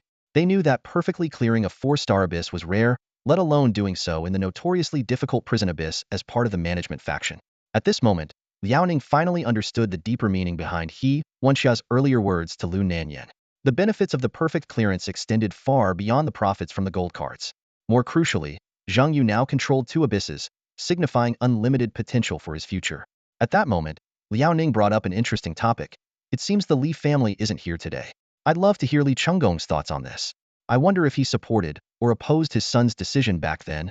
Liao Ning turned to Lu Nanyan, half-jokingly saying, you should thank Li Nan and Zhou Yun. If it weren't for them, Zheng Yu would be part of the Li family faction now. Lu Nanyan couldn't help but smile broadly. Absolutely, I must personally visit and thank them with Zheng Yu someday. Jingchuan City. Before the crowd could gather, Zheng Yu had already left under the guidance of the mayor of Jingchuan City. He got into a prearranged van and headed towards the southwest district. The vehicle was spacious and comfortable, and as soon as Zheng Yu sat down, he couldn't help but ask, can I still make it to the competition? The driver, skillfully maneuvering the steering wheel, replied, originally, you wouldn't have made it. The top 100 competition is about to end, and even if we drive as fast as possible, it would still take us 6 hours to get there. However, the leader said that General Liao, the god of death, has given you a special pass. allowing you to enter directly with the top 32 contestants. God of Death? Zhang Yu was a bit confused. He had just been released from the death row in prison and hadn't even had a chance to claim his rewards before the mayor hurried him into the car. The driver, who was the same person who had taken him to Apostle Island before, was now Zhang Yu's personal driver. He continued to explain, "You might not know this, but after the news of your perfect clearance of the abyss spread, both General Yao Ning and human computer He Wenxiao were stunned. Hearing that you might miss the top 100 youth competition due to the abyss in prison, they secured a spot for you. Is that even allowed?" Zhang Yu asked with a peculiar expression. The driver then detailed the competition rules. The top 100 contestants compete to enter the top 50, who then face off in pairs to enter the top 25. Additionally, 7 direct entry spots are awarded, making up the top 32. These direct spots usually go to the top performers from last year's competition. If there aren't enough, the military arranges for some of their professionals to fill the spots. "So, I'm taking one of the military spots?" Zhang Yu pressed further. "That, I don't know." The driver shook his head. Noticing the weariness on Zhang Yu's face, he considerately asked, "Would you like to rest for a bit?" "Sure," Zhang Yu replied. He wasn't exactly tired, but after being in the death row for so long, he felt somewhat out of place. The driver thoughtfully played some soothing music and closed the windows, saying, "Rest for a while. We still have 6 hours to the southwest district. I'll wake you when we arrive." "All right," Zhang Yu agreed, lying back on the luxurious seat. This high-end van provided by the Yin-Yun Alliance was extremely comfortable, even though it wasn't a brand he was familiar with. It was undoubtedly worth millions. Zhang Yu wasn't looking to rest, but to do something important to inventory his spoils. He had killed the warden 3 days ago, but simply killing the warden wasn't enough for a perfect clearance. Over the past 3 days, he had modified the prison rules, disrupted its structure, severed its connection with the god of the prison realm, and found the key a mass of energy that couldn't be killed repeatedly. By controlling this key, Zhang Yu became the true master of the death row prison. He sent the transported prisoners back to the prison in energy form, restoring the prison to a state with only prisoners and guards, without trade days or gods, thus fulfilling all conditions for a perfect clearance. The rewards were similar to those for perfect clearance of the Shrine Abyss, a perfect clearance achievement badge that added 2 to attributes and a legendary treasure chest. Now, Zhang Yu had 2 perfect clearance achievement badges. The attributes of the perfect prison death row achievement badge were Intelligence 2, Strength 2, and all control type skills control time increased by 10. Compared to the brilliant level treasure chest given by the second stage of the Shrine Abyss, the third stage of the prison death row perfect clearance directly rewarded legendary equipment, making Zhang Yu look forward to the rewards of the fourth stage Abyss. Zhang Yu didn't rush to open the legendary treasure chest. Because Zhang Yu was stuck at level 29, he decided to level up to 30 before opening the legendary chest. According to the highest equipment level rule, opening the chest now would only yield level 25 legendary gear, but reaching level 30 would allow him to obtain level 30 gear. Taking a deep breath, Zhang Yu began to accept the completion rewards. The system notifications sounded in quick succession. You have completed the 4-star difficulty of the Abyssal Prison Stage 3, receiving an Abyssal Prison 4-star difficulty chest and 350,000 experience points. Congratulations on breaking the historical completion time for the 4-star difficulty of the Abyssal Prison. Your completion time was 10 days, 7 hours, and 12 minutes. You have received a historical completion package for the 4-star difficulty of the Abyssal Prison, 350,000 experience points, and the 4-star difficulty Abyssal Prison Completion Achievement. Congratulations on your first completion of the 4-star difficulty of the Abyssal Prison. You have received a first completion package for the 4-star difficulty of the Abyssal Prison and 350,000 experience points. The 1,050,000 experience points from the 3 packages poured in like a refreshing rain, instantly boosting Zhang Yu's level to 30. His attribute panel updated accordingly. Level: LV.29, LV.30. Experience: 2,003,680,000. Health: 167,000. Mana: 2,410. Intelligence: 4,250. Strength: 320. Agility: 110. The system prompted again. You have acquired the 7th Summoner Space. You have unlocked a new Summoner skill Portable Summon Beast. Zhang Yu's eyes lit up. This long-awaited skill was finally unlocked. Although it didn't increase any attributes or provide a combat form, its practicality was promising. In short, Zhang Yu would no longer have to worry about his summoned war bowl breaking the ceiling. Eagerly, he checked the skill description. Portable Summon Beast allows the summoner to shrink the summoned beast's size. Once shrunk, it can hide its presence and original appearance, making it easier for the summoner to carry and conceal the beast. It can only shrink, not enlarge. The degree of shrinking depends on the type of summoned beast. Zhang Yu immediately entered the summoner space and faced the 8-meter-tall war bowl, attempting to use the new skill. Moo! A puzzled lowing sounded. and the war bull instantly shrank to the size of a small dog, transforming into an adorable little bull on the ground. Even small, it's quite cute. Zhang Yu couldn't help but praise. The war bull tilted its head, eyes full of confusion. After leveling up to 30, Zhang Yu couldn't wait to start opening his loot boxes. His fingers trembled slightly with anticipation of the treasures about to be revealed. Despite acquiring many boxes during the prison melee, he had already opened some early to complete the 6 fortune synergy, so there weren't many left. First, he opened 2 stage-clear reward boxes, obtaining 2 shimmering 1-star orbs. Zhang Yu resisted the urge to use them immediately, knowing that the rewards would be more substantial later on. He decided that only 3-star orbs were worth the wait for amazing rewards. Next, he carefully opened the S-rank hidden class loot box from the Blood Mage. A flash of golden light and a crest replicator appeared in his hand. Zhang Yu's eyes lit up. This was a rare item. The Warden boss's loot box was equally generous, yielding another crest replicator. Zhang Yu couldn't help but smile with satisfaction. Then, he opened the loot from 3 late-game professionals. 2 random crests appeared, 1 golden scale dragon and 1 fortune. Perfect. The 6 fortune synergy. Zhang Yu exclaimed in surprise, hardly believing how quickly he had collected the synergy. When his gaze fell on the golden egg in incubation, Zhang Yu became pensive. The prismatic level enhancement rune had incubated 7 times and needed 15 more abyssal runs to fully mature. He silently calculated. Earned after the nightmare level Cold Street Abyss, then 2 Temple Abyss runs, 1 Dark Valley Abyss run, 1 Apostles Island Abyss run, and 1 Prison Death Cell Abyss run. It seemed that 4-star Abyss counted as 2 incubations. 8 more Abyss runs to fully obtain this golden egg. Zhang Yu murmured to himself. Though it would take time, he knew the wait was worthwhile. After all, the golden egg and 3-star orbs were top-tier resources, crucial for advancing as a summoner. From the S-rank hidden class loot box of the Blood Mage, Zhang Yu also unexpectedly obtained a Hextech Weapon Giant's Belt. This equipment could not only increase health by 15, but also combine with other gear to create various powerful items. As Zhang Yu examined the attributes of the Giant's Belt, an unfamiliar name caught his attention: Heart of Steel Crest. This was a synergy he was completely unfamiliar with, making him both curious and excited. However, without a golden spatula, he had to temporarily suppress his urge to explore. Lastly, Zhang Yu opened 3 stage clear boxes. Although the level 25 diamond tier equipment inside wasn't quite suitable for him, he wasn't disappointed. His current gear was already well suited for this stage.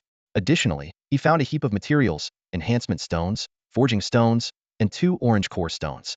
While these were valuable items, Zhang Yu decided to sell them all, including the 2 precious orange core stones. Due to the recent battle in the prison dungeon, Zhang Yu began to question the value of the orange core stones. He recalled the 2 core stones given to him by the Yin Yun Alliance, which had only played a negligible role in the fight. Zhang Yu realized that to truly enhance his power, he would need core stones of at least black quality, preferably gold quality. He mused to himself that golden core stones are typically not for sale, and could only be found in the 5th stage of the Abyss. However, Zhang Yu did not dwell too much on this matter. Reflecting on the prison dungeon expedition, the only useful equipment he obtained was the weapon dropped by the Warden, the Toxic Abyss Trident. This was a level 30 legendary night weapon, suitable for special classes like gunfighters and lancers that can wield 2-handed weapons. As a summoner, Zhang Yu could hold the trident, but he couldn't activate its special effects, making it no more effective than an ordinary stick. Nonetheless, this did not worry Zhang Yu. He had 3 equipment forgers in his possession, and the resource selection chest could provide even more. Such items were abundant for him. Zhang Yu decided not to rush into converting the legendary trident, and instead turned his attention to the remaining legendary chest. This would be his 2nd legendary piece of equipment. Next, Zhang Yu opened the Sanctuary interface to check the kill points leaderboard. To his delight, with 22 kill points, he had risen to rank 878 in World 1331. This ranking unlocked a new reward tier for him. The 20-point reward was quite generous, 13 million experience points, enough to level up again. A piece of random radiant equipment, the type and level of which would be based on Zhang Yu's current status, and most excitingly, a random gold core stone. Zhang Yu couldn't help but smile. He had just been thinking about gold core stones, and now he had one. These 22 points were hard-earned, with 9 points coming from killing professionals in the prison dungeon and the remaining 13 from Apostle Island. With anticipation, Zhang Yu opened the radiant equipment chest and the legendary equipment chest one by one. System notifications popped up. You have opened the kill points reward random radiant equipment chest and received the headgear Black Poison's Intent, level 30, radiant quality. You have opened the perfect clearance random legendary equipment chest and received the Armor Warden's Shadow Robe, level 30, legendary quality. Zhang Yu stood at a crossroads, torn between 2 pieces of equipment. His eyes darted back and forth between the 2 defensive items. One was the dazzling Venomous Intent, and the other was the legendary Warden's Shadow Robe. First, he picked up the Venomous Intent, examining the level 30 dazzling gear closely. It emitted a dark glow, seemingly brimming with endless toxicity. Zhang Yu calculated its attributes in his mind. Intelligence 350, health 8500, and the much-coveted effect poison resistance 150, immunity to poison once per hour, and a 17 damage increase when attacking poison enemies. He imagined how this item would be a game-changer for an assassin specialized in poison. Even for other classes, the 30 chance to inflict poison was a significant advantage. Next, Zhang Yu turned his attention to the Warden's Shadow Robe. This level 30 legendary piece exuded an even more mysterious aura. Its attributes were far superior: intelligence 780, health 25500, and an additional 7 reduction in both magic and physical damage. Most impressively, it had a special effect that could conceal the wearer's presence and scent, and it provided 99 damage immunity once per hour. Zhang Yu realized this was an artifact seemingly tailor-made for a summoner. After careful consideration, Zhang Yu made his decision. He removed his ceremonial hat and donned the venomous intent. Then, he took off his hornet robe and put on the Warden's Shadow Robe. The new gear immediately boosted his attributes significantly.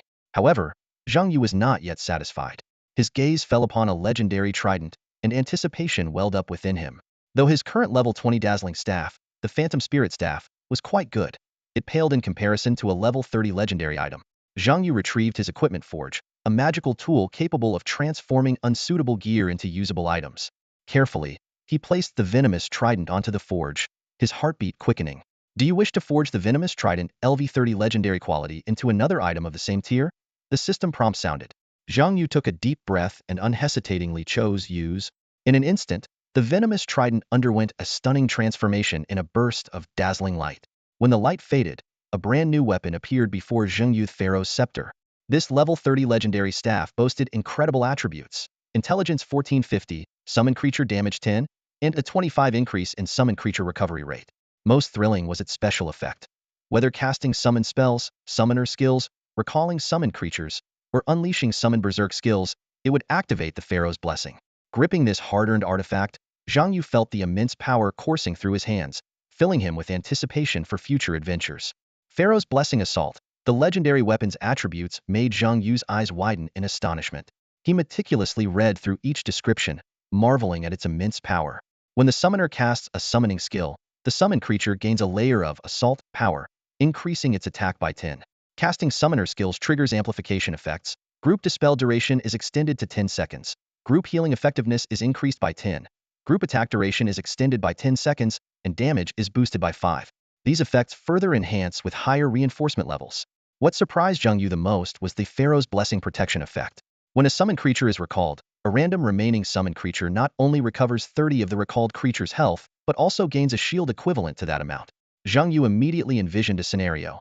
If he recalled a war minotaur with 1.4 million health, another summoned creature would receive a shield worth up to 420,000. This is completely overpowered. Zhang Yu muttered to himself. A 420,000 shield for a level 30 player is higher than a tank's health. An assassin's ambush? A swordsman's burst? They probably wouldn't even scratch this shield. The weapon's other attributes were equally impressive.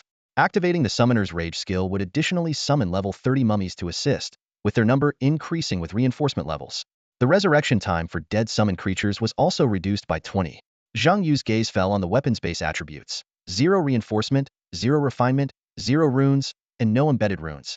He couldn't help but imagine the potential power if this weapon were reinforced and embedded with runes.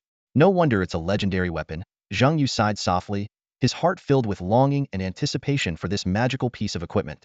After receiving the 3 million experience points from his kill rewards, Zhang Yu's level jumped from 30 to 31, leaving him 1.18 million experience points short of the next level. His gear had a complete makeover, now boasting 6 top-ranked items, all placed within the top 10. The Pharaoh's Scepter, a level 30 legendary weapon, dominated the equipment leaderboard with an overwhelming advantage. Following closely is the unmarked sword of Rong Mingjian, also a legendary item but uncrafted, hinting at Rong Mingjian's extraordinary gains in the abyss. The third spot is held by Zhang Yu's Warden's Shadow Robe, another level 30 legendary piece. Zhang Yu's other gear is equally impressive. The Cheng Tian Zaiwu ring is in 4th place, while the Coffin necklace and the ancient Phantom staff occupy the 7th and 10th positions respectively. Such a setup is unprecedented in the rookie rankings of previous years, where even Radiant-grade equipment struggled to break into the top 3. On the rookie-level leaderboard, Zhang Yu sits firmly at the top with level 31. Rongli follows at level 26, with Zhang Zhan and He Zhe taking the 3rd and 4th spots at levels 25 and 24. Surprisingly, the formidable Lu Hinhe is only at the 11th position, highlighting the overall strength of this year's newcomers. Zhang Yu's rapid leveling is attributed to his solo expeditions into the abyss and substantial kills of professionals from other dimensions. However, compared to Nan Muyun's over 2,000 kill points, Zhang Yu still feels lacking. He is eager to converse with Nan Muyun to learn how to amass such a high number of points in a short time. Setting aside these thoughts, Zhang Yu focuses on the most immediate resource for enhancing his strength, the level 30 Hextech enhancement runes. He has already acquired the 13th and 14th runes, the prismatic Pandora battle seat, and the golden My Sword Listens to You. The Pandora battle seat grants Zhang Yu 9 battle seats, allowing him to summon beasts from skill books without forming contracts. Although these summoned beasts cannot directly engage in combat, they offer significant strategic potential for future plans. The 3 summoned beasts on the far right of the battle preparation seats change into other random summoned beasts every 24 hours, retaining the same talents. Zhang Yu carefully read through the instructions for the battle preparation seats, his brow furrowing. His gaze swept over the 9 brand new storage slots, mentally calculating the potential uses of this new feature. The rules of the battle preparation seats were clear in his mind. If there were 3 identical summoned beasts, they would combine to form a summoned beast with higher talents. However, the highest talent level of the combined summoned beast could not exceed the lowest talent level of the summoned beasts owned by the summoner. Zhang Yu pondered silently. If his lowest talent summoned beast was a 6th tier warbull, then the battle preparation seats could not combine a 7th tier summoned beast. Suddenly, a golden light flashed, and Zhang Yu realized he had received a golden tier enhancement rune. The system notification sounded, informing him that he had obtained 2 storm greatswords, which would grant a 15 attack boost to the summoned beasts equipped with them. Zhang Yu's eyes lit up, but he quickly refocused on the battle preparation seats. He rapidly organized the advantages of this new feature in his mind. The battle preparation seats not only provided extra storage, but also offered a new way to obtain high-tier talent summoned beasts. A slight smile appeared on Zhang Yu's lips as he thought about how this Pandora battle preparation seat was extremely useful both in the game and in real life, like a hextech rune. However, this new feature also brought new dilemmas for Zhang Yu. He fell into brief contemplation. Should he first upgrade all summoned beasts to the 7th tier, or concentrate resources to create a 9th tier summoned beast? The existence of the battle preparation seats seemed to make the option of having all summoned beasts at the 7th tier more advantageous, as it would allow him to directly obtain 7th tier summoned beasts from the battle preparation seats, saving a significant amount of talent points. Shaking his head, Zhang Yu temporarily set these thoughts aside. Without enough talent points, these plans were unattainable. He quickly claimed the enhancement rune, temporarily stored the 2 storm greatswords in the warehouse, and then entered the summoner's space. Inside the space, 9 new areas resembling display stands caught his attention. The 3 stands on the far right emitted a mysterious purple glow, with a 24-hour countdown displayed on them. Zhang Yu's eyes sparkled with excitement as he thought of another clever use for the battle preparation seats. He could directly buy the same summoned beast skill books from the temple shop and then use the battle preparation seats to combine them into higher tier summoned beasts. Although he could only combine up to the 6th tier, this would still save him a considerable amount of talent points. More importantly, it would solve his problem of lacking a 7th summoned beast. As for the high cost of 5th tier talent skill books, a confident smile curled on Zhang Yu's lips. Money was no longer an issue for him. Let's do this, Zhang Yu murmured, his eyes gleaming with determination. Time to start spending.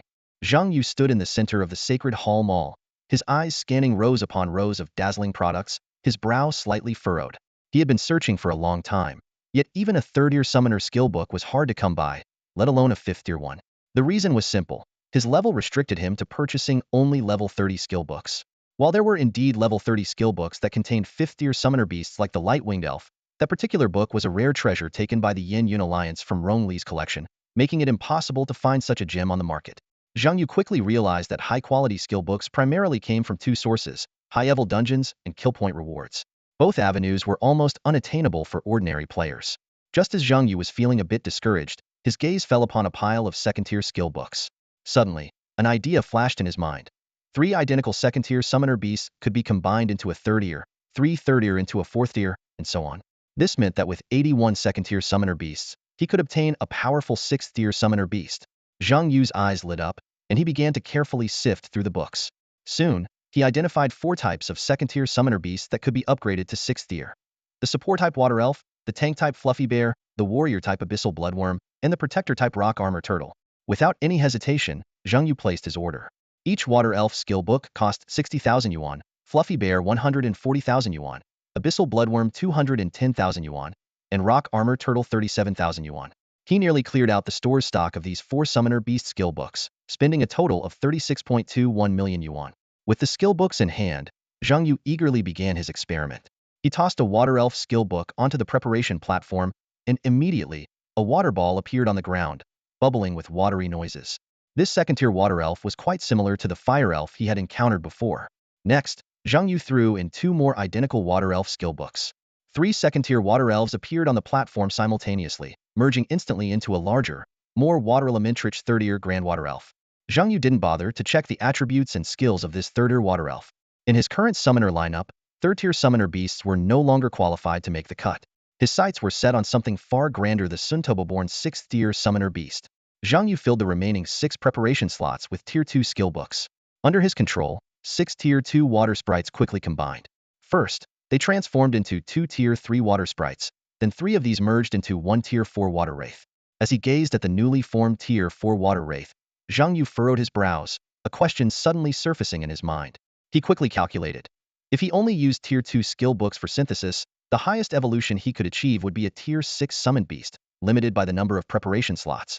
If he couldn't remove the summoned beast from the slots, he could only create combinations like 22, 33, 44, 55, and 6, making it impossible to form a Tier 7 summoned beast. With this question in mind, Zhang Yu attempted to take a Tier 2 water sprite off the preparation slot. With a poof, the water sprite reverted to a skill book. To his surprise, when he pulled down the Tier 4 water wraith, it too turned into a Tier 4 water wraith skill book. Zhang Yu let out a long sigh of relief, feeling a sense of gratitude. He realized that if, like in Cloud Top, summoned beasts could only be deployed or sold, the preparation slots would indeed be insufficient, and the only solution would be to increase the number of slots. However, finding the same hex deck could be quite challenging. While pondering this, Zhang Yu's hands didn't stop, continuously throwing Tier 2 water sprites into the preparation slots. Thanks to the slot's ability to turn evolved summoned beasts into skill books, he wouldn't have to worry about the number of evolutions. Soon, the preparation slots held 2 Tier 3 water sprites, 2 Tier 4 water wraiths, and 2 Tier 5 water elemental priests. Zhang Yu then threw in 3 more Tier 2 water sprites, which quickly evolved into 3 Tier 3 water sprites, then into 3 Tier 4 water wraiths, and finally into 3 Tier 5 water elemental priests. These 3 water elemental priests then merged into a majestic Tier 6 water guardian. Without hesitation, Zhang Yu pulled down the Tier 6 water guardian, which immediately turned into a Tier 6 water guardian skill book. Encouraged by this success, Zhang Yu continued the process, combining Tier 2 summoned beast fluffy bears into a Tier 6 summoned beast bear king, Tier 2 summoned beast rock armor turtles into a Tier 6 summoned beast black gold rock armor turtle, and Tier 2 summoned beast abyssal bloodbugs into a Tier 6 summoned beast abyssal hunter. Looking at the 4 powerful Tier 6 summoned beasts exuding a formidable aura before him, a smile crept onto Zhang Yu's face. He had already started envisioning the blueprint for his 7th summoned beast, a sense of anticipation and excitement quietly rising within him. Zhang Yu lay on the soft seat of the nanny van, but his mind was immersed in the summoner's space, carefully weighing his options for a new summon creature. He first ruled out the Bear King, despite its potential transformation at the 7th tier, as it was still not strong enough to be a mainstay at the 6th tier. The Black Gold Armored Turtle, a frontline defensive summon, was sturdy but somewhat limited in functionality, so it was also temporarily set aside. Ultimately, Zhang Yu's attention lingered between the Abyss Hunter and the Water Guardian. The Abyss Hunter boasted high damage output, while the Water Guardian offered reliable protection. After thorough consideration, Zhang Yu chose the latter. His summoning lineup already had sufficient damage dealers: the 8th tier Punishment Lord for burst damage, the 7th tier Lightwing Archer for sustained output, the 6th tier Blazing Dragon for area attacks, and the 6th tier Goblin General for numerical superiority. Adding a Water Guardian, which could provide protection, healing, and some combat capability, would undoubtedly make his lineup more robust. Having made his decision, Zhang Yu immediately formed a contract with the Water Guardian in the summoner's space. Without hesitation, he invested 20,000 talent points to elevate this new partner directly to the 7th tier. With a flash of dazzling blue light, the Water Guardian evolved into a more powerful form, the Tide's Shadow. Its level instantly rose to 31, matching Zhang Yu's. The Tide Shadow's health surged to 384,500, and its attack power reached 28,744. It needed another 50,000 talent points for the next upgrade. The Tide Shadow's abilities saw a comprehensive enhancement. It could now negate 50 of water-based damage and had mastered 5 powerful skills. Tidal Wave could unleash massive waves to attack enemies. Water Guard provided defense and continuous healing for allies. Water Splash boosted the attack of friendly units. Water Shadow created clones with 50 of its own strength, and most crucially, the newly acquired domain skill Water Domain, which significantly enhanced allies' abilities while weakening enemies. Zhang Yu was pleased as he reviewed his summoning lineup: 2 7th tier creatures Lightwing Archer and the Tide's Shadow, 1 8th tier punishment lord, and 4 6th tier 1 savage bloodline warbull, elite squad goblin general, blazing dragon, and spirit butterfly queen. This configuration was already quite comprehensive, but he continued to ponder how to further perfect it, perhaps by adding more damage dealers, frontline capabilities, or functional summons. Meanwhile, a bigger question loomed in Zhang Yu's mind. What changes would occur after a summoner awakened? As the first summoner in the world on the brink of awakening, he was filled with both anticipation and uncertainty about the future. How would the summoner profession transform? This question could only be answered when the moment of awakening arrived. Has it become easier to cultivate? Zhang Yu pondered as he exited the summoner's space. A hint of satisfaction flickered in his eyes because, so far, he had organized all his resources. There were still 15,000 talent points left in the warehouse, enough to activate the Golden Scale Dragon equipment effect and cover the interest on the hedge fund. For resource chests lay quietly in the corner, awaiting the chance to produce premium cultivation coupons to save time. As for the Golden Grade Core Stone, Zhang Yu planned to hand it over to the blacksmith of the Smoke Cloud Alliance to select the most suitable use for it. After organizing his resources, Zhang Yu took a short nap in the car. When the driver's voice woke him, the car had already entered Phoenix City in the Southwest District. This small yet prosperous city was famous for hosting the annual youth professional competition. Hey, isn't this the famous Zhang Yu from Shangyu City? A hearty voice called out. Although it was teasing, Zhang Yu found it endearing. Every time he emerged from the abyss, it was this person who greeted him, Zhang Zhan, the mayor of Jiangshui City. Seeing Zhang Zhan, Zhang Yu's face lit up with a genuine smile. He was secretly relieved that Zhang Zhan was still alive. Looking radiant, had a good haul? Zhang Yu observed Zhang Zhan, noticing the undisguised joy on his face. Now, Zhang Yu's achievements and potential had elevated his relationship with Zhang Zhan far beyond that of a typical citizen and mayor. Especially after hearing about Zhang Yu's perfect clearance of the 4-star prison dungeon, Zhang Zhan couldn't help but recall his earlier joke. Perhaps one day, they would need to rely on Zhang Yu. And that day seemed not far off. I did get some good stuff, but nothing compared to you. Zhang Zhan candidly shared his gains from the 5th stage of the abyss. A plethora of resources, equipment upgrades, and most importantly, a level up, reaching level 47. Only 2 more abyss runs were needed for his awakening. Leader Zhuge promised me earlier that he'd schedule my next abyss run for next month, with a strong team to carry me. Zhang Zhan openly used the word carry and even said it with pride. If you perfect clear another abyss, I might even have a chance to run for a cadre position within the alliance. Hee. Zhang Zhan's eyes sparkled with anticipation for the future. Once hopelessly stuck at level 45, he now had opportunities to enter the abyss, ample resources, and newfound respect. All of this transformation stemmed from a seemingly ordinary decisionto, welcome and strength summoner to his city. That simple decision had completely altered the trajectory of Zhang Zhan's life. Where's Chai? Zhang Yu asked, looking around for a familiar face. Zhang Zhan chuckled and replied, he went back to Shangyu City. You cleared the abyss perfectly again, so there's a lot to handle. Since you're part of the temple in Shangyu City, the professionals from our city also get benefits. Deputy Alliance Leader Zhuge said that any 3rd stage professional from Shangyu City can get priority access to the Delhi prison. Plus, with your gold card privilege, the difficulty is reduced by 20. The future of Shangyu City looks bright. Zhang Yu raised an eyebrow, curious. Which abyss dungeon gives me a 20 difficulty reduction? Is this benefit exclusive to Shangyu City's professionals? Zhang Zhan nodded, his eyes sparkling with excitement. That's right. Now, 2nd and 3rd stage professionals in Shangyu City call you father on the forums. The benefits are just too good. Not only are the 2nd stage professionals grateful, but the 3rd stage ones are also deeply thankful. Even 4th and 5th stage professionals have high expectations of you. Zhang Yu smiled without saying a word, but his eyes showed understanding. Zhang Zhan got the hint and grinned. As one of the only 2 5th stage professionals in Shangyu City, both he and Chaifeng naturally had high hopes for Zhang Yu. Take a day off first, Zhang Zhan suggested. The top 50 will finish tonight. Tomorrow, with the direct entry slots, the competition for the top 32 will be the main event of the youth tournament. This is the most watched stage, so seize the opportunity and make a name for yourself. Zhang Yu asked in confusion, wasn't it just the top 100? I fell asleep on the ride. And now the top 50 are almost done? The secretary, who was Lu Nanyan's assistant, explained, they're speeding up the process. After War God Nin Muyun and Killing God General Yao Ning cleared the Equator Abyss, 3 8th-stage abysses and a new 9th-stage abyss appeared simultaneously in the world. The temple also issued special abyss missions. So many professionals need to enter as soon as possible, compressing the tournament schedule. Special abyss missions? Zhang Yu was intrigued. The secretary led them to the hotel while explaining. Alliance leader Lu will explain this to you personally later. Zhang Zhan added with a smile, among those who need to enter the abyss quickly is you. Zhang Yu was taken aback for a moment, then grew enthusiastic. Clearing an abyss not only granted him kill points and experience, but also provided returns from hedge funds, fortune balls, and golden egg cultivation. It was like a feast for him. At the secretary's insistence, Zhang Yu didn't go to Phoenix Stadium but rested in the presidential suite at the hotel. He watched the top 50 matches through a live broadcast. The competitors were all very strong, as the entry requirement was professionals within 3 years of their career change. Those with top talents had grown into formidable experts after 3 years of training. Zhang Yu noticed that the highest level among the participants was 45. Reaching level 45 in 3 years was top tier in their cohort. In comparison, Zhang Zhan took nearly 8 years to reach level 47, which was excellent but not top-notch. Reflecting on his own growth, Zhang Yu couldn't help but feel nostalgic.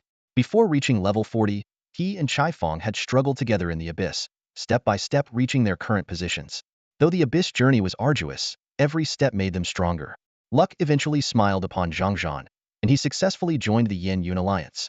However, even within such a large organization, the opportunity to participate in the annual abyss exploration was rare. Top-tier experts capable of clearing the 5-stage abyss were extremely scarce. The true elites had long formed their fixed teams and would never consider someone like Zhang Zhan, an ordinary professional. If Zhang Zhan hadn't introduced Zhang Yu, an extraordinarily talented individual, to the Yin Yun Alliance, he might still be stuck at level 45 like Zhou Yun. In this harsh world, some people spend their entire lives unable to break through that barrier. Because of this, when Zhang Yu saw a level 45 contestant on the participant list, he immediately realized that this must be a true expert. After some investigation, he discovered that this contestant had a significant background, was from the military district, and was a key training focus. The only reason he didn't have a direct entry slot was that he missed last year's competition due to the abyss exploration. After watching a few matches, Zhang Yu was deeply fascinated by the allure of the competition. The unique nature of Phoenix Stadium allowed contestants to give their all without worrying about their opponent's safety. After the match, everyone could instantly recover to their best state, and even those who died would be resurrected immediately. This stadium was actually an abyss conquered by Nan Muyun. There was a time when Zhang Yu would have been astonished by this, but since acquiring the prison Death Abyss, such surprises had gradually faded. The intense competition scenes were exhilarating, fists meeting flesh, blades drawing blood, numbers flying. No wonder the youth tournament had the highest ratings every year. Zhang Yu even felt a surge of desire to participate. But glancing at the little butterfly sleeping on his shoulder, he quickly dismissed the thought. As a summoner, he would only attract some attention during the initial summoning. The real battles were far less exciting than the warrior's duels. Moreover, the summoner profession wasn't exactly thrilling. The highest skills involved avoiding damage and finding cover. Around 7 p.m., before the matches ended, Lu Nanyan left the stadium early and came to Zhang Yu's room. She stared at him for a long time, making him almost uncomfortable, before finally speaking. "It's not that my judgment is off, but you don't seem particularly special. Why did Zhuge Wuhan pick you out so easily back then?" The longer Lu Nanyan looked, the more intrigued she became. Seeing Zhang Yu's puzzled expression, she explained, "It was Zhuge Wuhan who insisted you be the primary candidate for Yin Yun Alliance's future development plan. He also asserted that you couldn't possibly have S-level talent." Zhang Yu was taken aback and instinctively asked, "Then what level of talent do I have?" Lu Nanyan shrugged and said, "Who knows? Only you can answer that. But honestly, it doesn't matter. At the S-level talent tier, it's no longer about talent but practical combat skills. Although I'm an S-level hidden profession, I've lost to S-level talent from another world. Even though you're just an S-level summoner, your achievements have already surpassed many with higher talents." Compared to their last meeting, Lu Nanyan's attitude was noticeably more relaxed this time. She had shed some of her authoritative demeanor as an alliance leader and adopted a more casual tone for their chat. Lu Nanyan asked his secretary to inform the hotel restaurant to bring up some food and a bottle of expensive red wine. The two of them sat in the room, enjoying the meal while engaging in a deep conversation. Lu Nanyan was the first to speak. His eyes filled with curiosity. "Zhang Yu, how much do you know about the abyss?" Zhang Yu hadn't expected that to be Lu Nanyan's first question. He pondered for a moment before deciding to be honest. "I was called a newbie by someone who had already experienced the third divine descent. Yet, it was this newbie who led him through the abyss." Lu Nanyan's eyes flickered slightly.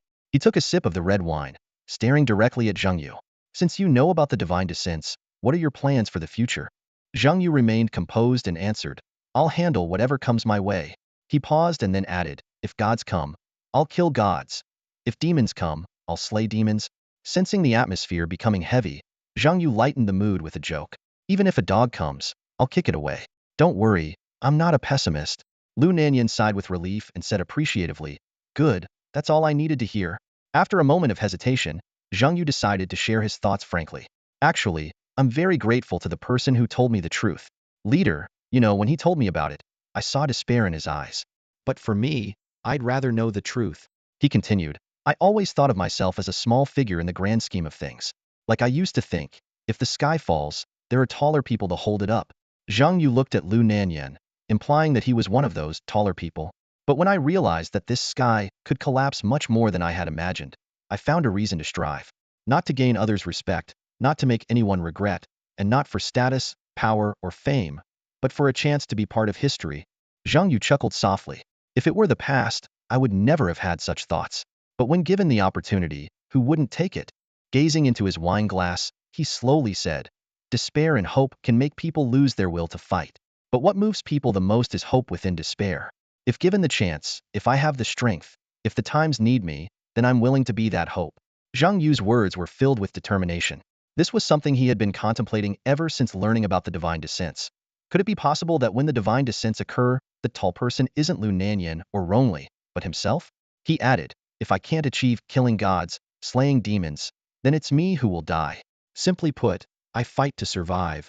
Finally, Zhang Yu looked directly at Lu Nanyan and said firmly, leader, you asked about my plans for the future. I plan to pursue my dreams and face reality. Zhang Yu took a deep breath and looked firmly at Lu Nanyan, speaking almost without reservation, I'm not some rash youngster driven by arrogance. I know very well that to grow, I need the support of the Smoke Cloud Alliance. I've made my stance clear, and I won't back down. Just like when I faced the unfair treatment from Zhou Yun and Li Nan, or when I confronted other professionals from different worlds, his voice was steady and powerful, his eyes reflecting a maturity beyond his years. Zhang Yu was no longer a child. He understood that an alliance wouldn't easily place complete trust in one person, nor would it invest all its resources in a single individual. What they needed was simply clear attitude. And Zhang Yu was presenting that attitude unmistakably to Lu Nanyan. Lu Nanyan watched Zhang Yu quietly, her brow slightly furrowed as if in deep thought. After a long pause, she finally spoke. It's hard to believe I'm talking to someone who graduated high school just a few months ago.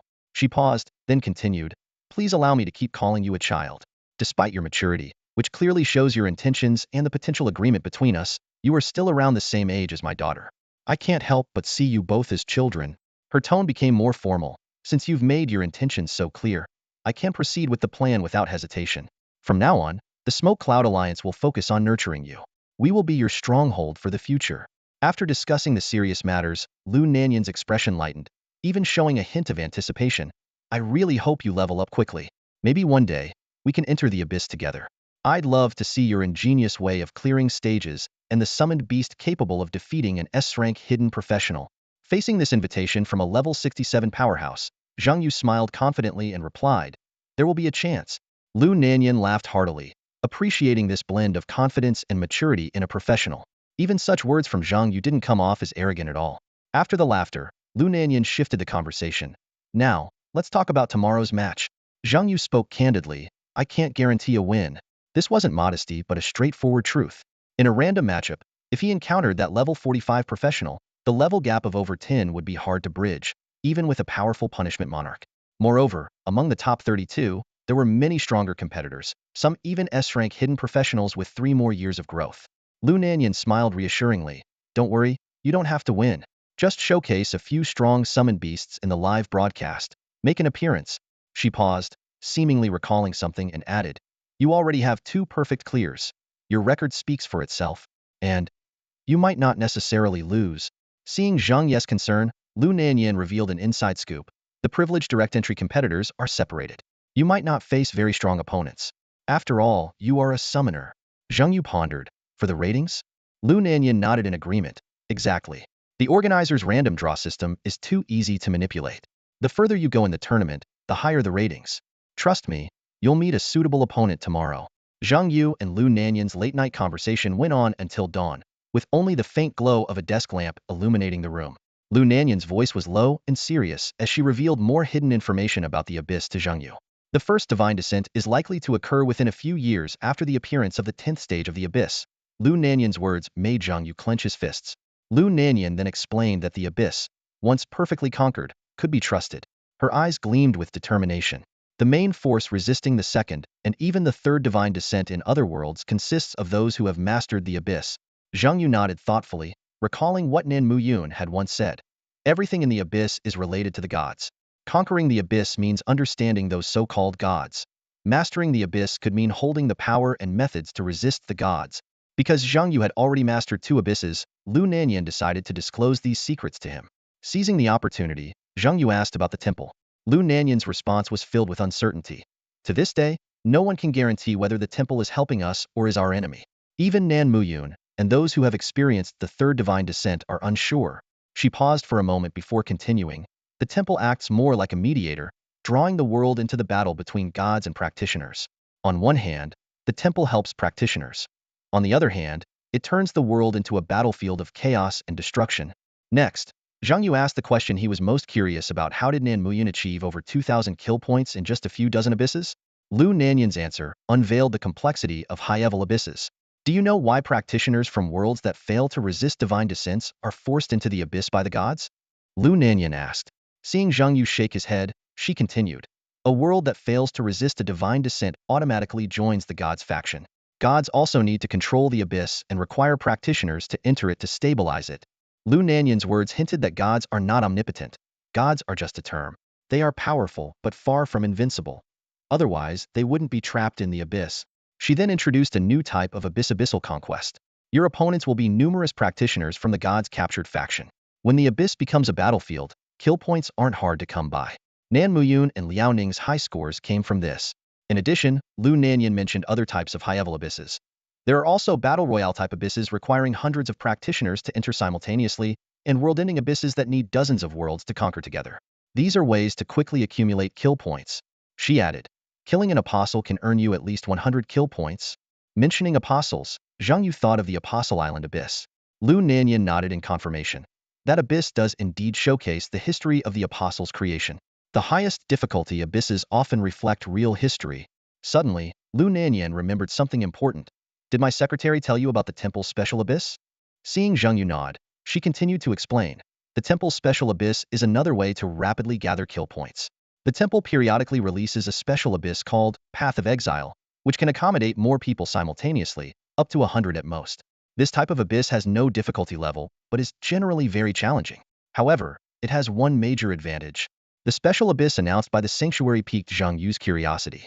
He learned that within this abyss, the sanctuary would provide special protection if you die. You would only be teleported out of the abyss without losing any experience. This news made Zhang Yu raise an eyebrow, and he immediately asked, if you can't truly die, how will the kill points be calculated? Lu Nanyan smiled and explained, you don't need to worry, Zhang Yu. Killing enemies in the abyss and the sanctuary reviving you are 2 separate matters. You will get every kill point you deserve. She paused and continued. As for the detailed strategy, content, and rules of the Path of Exile abyss, someone will explain them to you once you reach Zhengzhou. Zhang Yu's eyes lit up as he asked, is this abyss located in Zhengzhou? As the central region of the 9 provinces, Zhengzhou had always been a place he longed to visit, especially since arriving in this world, where he had yet to set foot. However, Lu Nanyan shook her head and clarified, strictly speaking, the Path of Exile isn't tied to any specific city. You can enter from any main sanctuary. But this time, the team leader has chosen to assemble in Zhengzhou. She added, Lu Henhe went to Zhengzhou a few days ago to study the strategy with the team. When you get there, you can ask her any questions you have. Zhang Yu nodded thoughtfully. Seeing this, Lu Nanyan reminded him, the team leader for this mission is extremely powerful, nearly meeting the maximum requirements for entering the Path of Exile abyss. Her tone became serious. The difficulty of this special abyss is very high. If we can't clear it quickly, the abyss will appear more frequently, and the divine descent will occur sooner.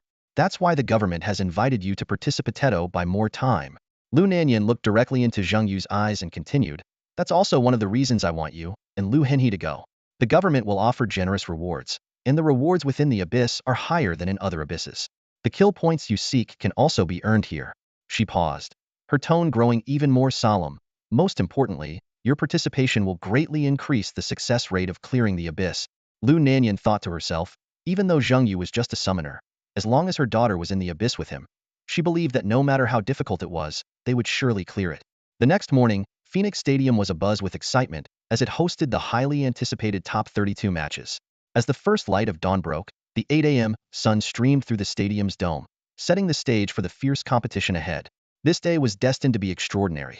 The matches for the top 32, top 16, top 8, top 4, and the final would all unfold within a span of mere hours, promising an exhilarating spectacle for the audience. Following the staff's guidance, Zhang Yu walked through the spacious corridors to the backstage area of Phoenix Stadium. As he pushed open the heavy metal door, a familiar sensation washed over him, the aura of the abyss. He recalled Lu Nanyan's explanation. Essentially, this stadium was an abyss controlled by Nanmuyu, known as the arena, yet it miraculously possessed a physical form. Spectators could attend in person, television stations could broadcast live, and the contestants seemed to be in another dimension. Zhang Yu was led into a luxurious private preparation room, and his anxiety slightly eased. The room was fully equipped. Professional masseurs were on standby. An array of gourmet food was available, and training equipment was abundant. The most striking feature was the enormous viewing window, offering a panoramic view of the entire arena. The matches kicked off swiftly, with no elaborate opening ceremony, just a succinct and powerful introduction from the host. Then, the special guest renowned as the Killing God, Liao Jun, conducted the draw. Zhang Yu held his breath, awaiting his fate. When he was drawn as the seventh contestant, his opponent was also revealed, a level 35 monk named Zhang Hao. This outcome seemed to confirm Lu Nanyan's prediction. Zhang Yu had encountered a suitable opponent. Although Zhang Hao possessed a great talent and formidable combat skills, having defeated grade professionals before, he was ranked fourth from the bottom in the online voters' top 32 power rankings. Meanwhile, Zhang Yu, the rare summoner, was firmly at the bottom. Thinking of monks, Zhang Yu couldn't help but recall Tao Qian. Since parting ways in the Dark Valley, Tao Qian, along with Ku Ying, Wen Renqinjiu, and Chai Yun, had been relentlessly leveling up in the abyss, with no news from them. As the first batch of professionals he had mentored, Zhang Yu couldn't help but feel a sense of attachment. The pace of the matches was brisk, with the initial rounds ending as quickly as lightning, including some one-sided crushes. This arrangement ensured the advancement of the strong, while adding suspense to the top 16 matches. The biggest highlight of the top 32 matches, undoubtedly, was the unique summoner, Zhang Yu. When news of Zhang Yu's appearance broke, the live stream's comment section exploded. Voices of doubt, amazement, and support filled the air. Is he really a summoner? Did he get in directly? Could it be through connections? If you just check the forums, you wouldn't say that. 2 perfect clearances by top-tier pros. Who dares to say he used connections? But he's a summoner. So what if he's a summoner? If he's got the skills, that's all that matters. Let me tell you, every professional in Shangyu City wishes they could call Zhang Yu their father. That's pretty desperate, huh? Desperate, my foot. I wish I could call him that. Do you know what it means to reduce the difficulty of the abyss by 20? Do you know how valuable a gold card costing under 500,000 is? As a professional from Shangyu City, I testify. However, amid the praise, some remained cautiously skeptical. Although, to be fair, he's still just a summoner. If you'd asked me before we saw Zhang Yu's strategy, I'd have agreed with you. But now, seriously, in this day and age, are we still discriminating against professions? The comment section exploded, with bullet comments flying across the screen like a torrential rain. Surprisingly, in the typically low viewership morning slot, Zhang Yu's appearance sparked a ratings surge. The organizers couldn't hide their smiles as they watched the numbers climb. I hope Zhang Yu wins, one staff member murmured. If he actually pulls it off, the buzz and ratings will definitely skyrocket. Indeed, leading up to the quarterfinals, the entire competition's hype was almost single-handedly driven by Zhang Yu. However, against a monk who excels in both defense and offense, the summoner's chances were slim. Nonetheless, this was the best matchup he could hope for. What a pity, another staff member sighed. If only Zhang Yu had another year to grow, he might be a top contender for the championship. The organizers shared a silent regret. The fact that a summoner made it straight to the top 32 was already a significant talking point. Whether it was criticism or curiosity, it all brought considerable traffic to the show. Meanwhile, in the VIP stands, Lu Nanyan's face radiated pride, a stark contrast to her silence the previous day. She turned excitedly to Rongli beside her and said, "Look, that's our Yin Yun Alliance's rookie who passed 2 perfect runs." Rongli remained expressionless and didn't respond. This was the 3rd time Lu Nanyan had repeated the same statement. Though the 2 perfect runs were indeed impressive, her constant repetition was starting to wear thin. Liao Ning was also intently watching the arena. When Zhang Yu stepped onto the stage, he curiously asked Yuanxia beside him, "Who do you think will win?" Yuanxia shook her head cautiously. Without specific data on Zhang Yu, it's hard to make an accurate prediction. Normally, a level 31 summoner wouldn't stand a chance against a level 35 monk. But Zhang Yu has inscrayed talent and has soloed the prison of death, which complicates things. Liao Ning, however, laughed and said, "Do you really need data? You know how tough the abyss and the prison of death is. To clear it from the manager's side, Zhang Hao doesn't stand a chance. Want to bet?" Liao Ning had high hopes for Zhang Yu. Otherwise, he wouldn't have given him a direct slot. "No bet," Yuanxia declined decisively. She never liked betting on uncertain outcomes, especially when someone like Zhang Yu was involved. On the stage, Zhang Yu sized up the monk across from him. Though not tall, his opponent's muscles were taut, and he seemed ready to strike at any moment. This was a passive skill unique to the monk class, enhancing combat instincts and enabling instant reactions to sudden attacks. Monk Zhang Hao couldn't hide the grin on his face as he looked at Zhang Yu. Zhang Yu smiled and asked, "You seem pretty happy to be matched against me?" Zhang Hao didn't hold back, replying, "It seems my good deeds have finally paid off since I switched to the monk class. Making it to the top 32 was lucky enough, but facing an opponent like you is even better." Holding his monk staff, Zhang Hao's body glowed with a golden light. He had already started planning a swift victory and was even thinking about how to allocate the rewards for making it to the top 16. However, in the next second, his smile froze. A massive, towering minotaur was charging straight at his face. Luck? Zhang Yu's lips curled into an odd smile. "Are you sure?" The match's storyline will be brief, as it's not part of the main plot, and will conclude quickly. Boom. The thunderous crash of the war minotaur hitting the ground stunned everyone. Zhang Hao on the platform was left dizzy, while the audience was utterly speechless. The commentators and guests exchanged bewildered glances, momentarily at a loss for words. Zhang Yu had summoned this 8-meter-tall war minotaur and hurled it like a projectile at his opponent, shattering everyone's preconceived notions of what a summoner could do.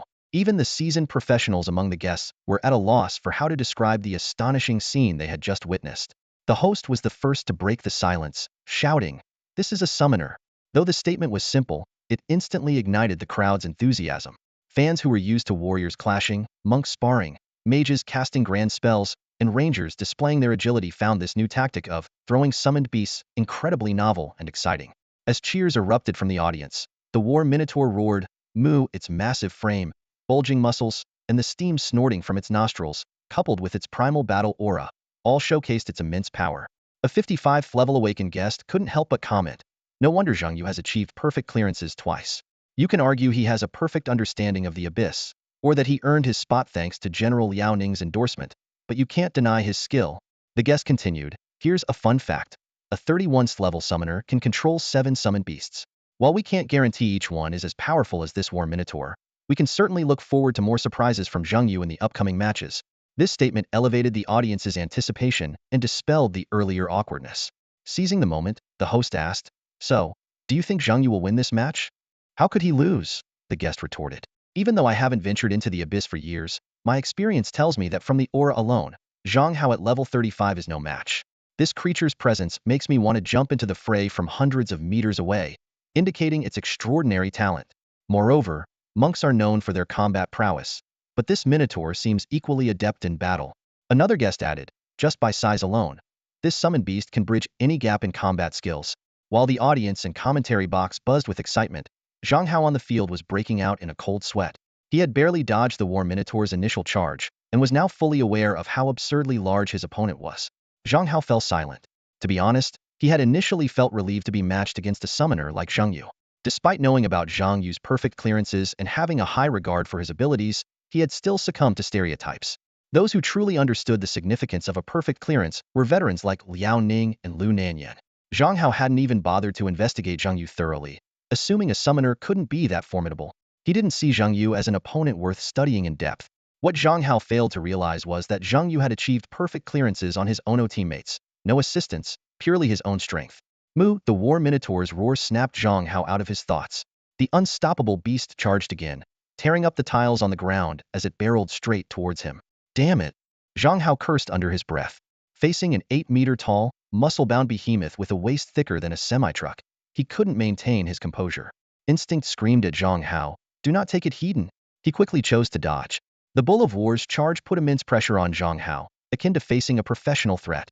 He quickly assessed that taking the hit heedin could likely end the match. Zhang Hao decided to take a gamble, casting a purification spell to boost his speed and then swiftly dodging to the right.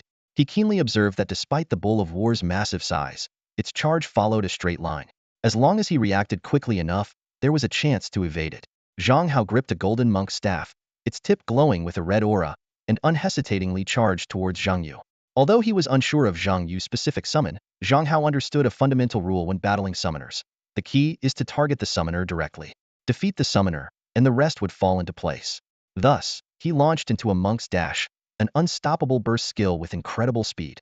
If he collided with Zhang Yu, he could follow up with a series of monk combos. Zhang Hao calculated that while he might not be able to defeat the Bull of War, he was confident he could crush the frail summoner with a well-executed combo. He began chanting the 6-syllable mantra, Om, Ma, Ni, Pad, Me, Hum. Each syllable represented a different skill: strength, speed, defense, attack, control, and mental disruption. This skill set was highly effective against warrior-type professions. However, as the six-syllable mantra concluded, Zhang Yu had vanished without a trace. A gentle breeze passed, and Zhang Hao looked up to see a giant butterfly hovering in midair, with Zhang Yu calmly seated on its back, looking down at him. This sight left Zhang Hao feeling lost and perplexed. Although he had encountered flying professionals before, such as mages with levitation spells, druids with hawk transformations, and even some hidden professions capable of flight, the power of this spirit butterfly queen was truly astonishing. Unlike the bull of war's wild and murderous aura, the spirit butterfly queen exuded a gentle energy, which paradoxically made Zhang Hao feel a profound sense of helplessness. He realized that this was a support-type summon. To cultivate a support summon to such a level, Zhang Hao knew that his chances of winning this match were slim to none. It was akin to facing a warrior with a powerful support ally, and in this case, the support was aiding the formidable bull of war. Gritting his teeth, Zhang Hao decided to reveal his trump card. Losing was one thing, but admitting defeat was not an option. After all, in Phoenix Stadium, no one actually dies. At that moment, Zhang Yu's voice suddenly rang out. "Watch your back." A chill ran down Zhang Hao's spine as he realized the imminent danger. Somehow, the bull of war, which had been charging earlier, had silently appeared right behind him, terrifyingly closeless than a few inches away. This time, there was nowhere to escape. Boom! Zhang Hao shot into the sky like a cannonball, the world spinning around him. Amidst the dizziness, he desperately tried to recall how the war bull had appeared behind him. The inertia, the speed. How was a 180-degree turn even possible? What puzzled him even more was how the war bull had approached so silently. The audience, however, saw everything clearly. The war bull hadn't turned or hidden. It had teleported directly behind Zhang Hao. This was the effect of the assassin's bond. Wearing the assassin's emblem, the war bull had essentially become a tank-like assassin with 1.5 million health points. Zhang Yu had long considered an issue. The war bull's best initiation skill, barbaric charge, was too easy to dodge. To address this, he created the tank assassin hybrid with a blink barbaric charge. Zhang Hao was the first to experience its devastating power. You might dodge a normal barbaric charge, but you can't evade a sudden attack from behind. Zhang Yu even had the war bull charge a distance before blinking, because the longer the charge, the faster the speed, and the higher the damage. In the instant of the barbaric charge, the war bull's horns shot upward, launching Zhang Hao into the air. At that moment, Zhang Hao was utterly disoriented, a mere plaything for the war bull. The combination of the savage bloodline and the assassin's bond resulted in incredible damage. Each critical hit flooded the comment section with questions. Is this really a summoned beast? How can the damage be this outrageous? It's not just the damage. Did you notice the monk's golden bell shield's reflect effect? It only took off a sliver of health. Conservatively, this summoned beast has at least 800,000 health points. 800,000? You're being too conservative. I'd say at least 1 million. Tanky, high damage, stable control, excellent combat ability, and the assassin's blink backstab. Isn't this just a super monk? Who would have thought a summoner could be this strong? I've been saying all along, the monk had no chance. Our Shangyu city's Zhang Yu is unbeatable. At this level, indeed, no one can match him. While the comment section buzzed with discussions of Zhang Yu's prowess, the audience and guest seats were all praying for Zhang Hao. The war bull's assault was too fierce.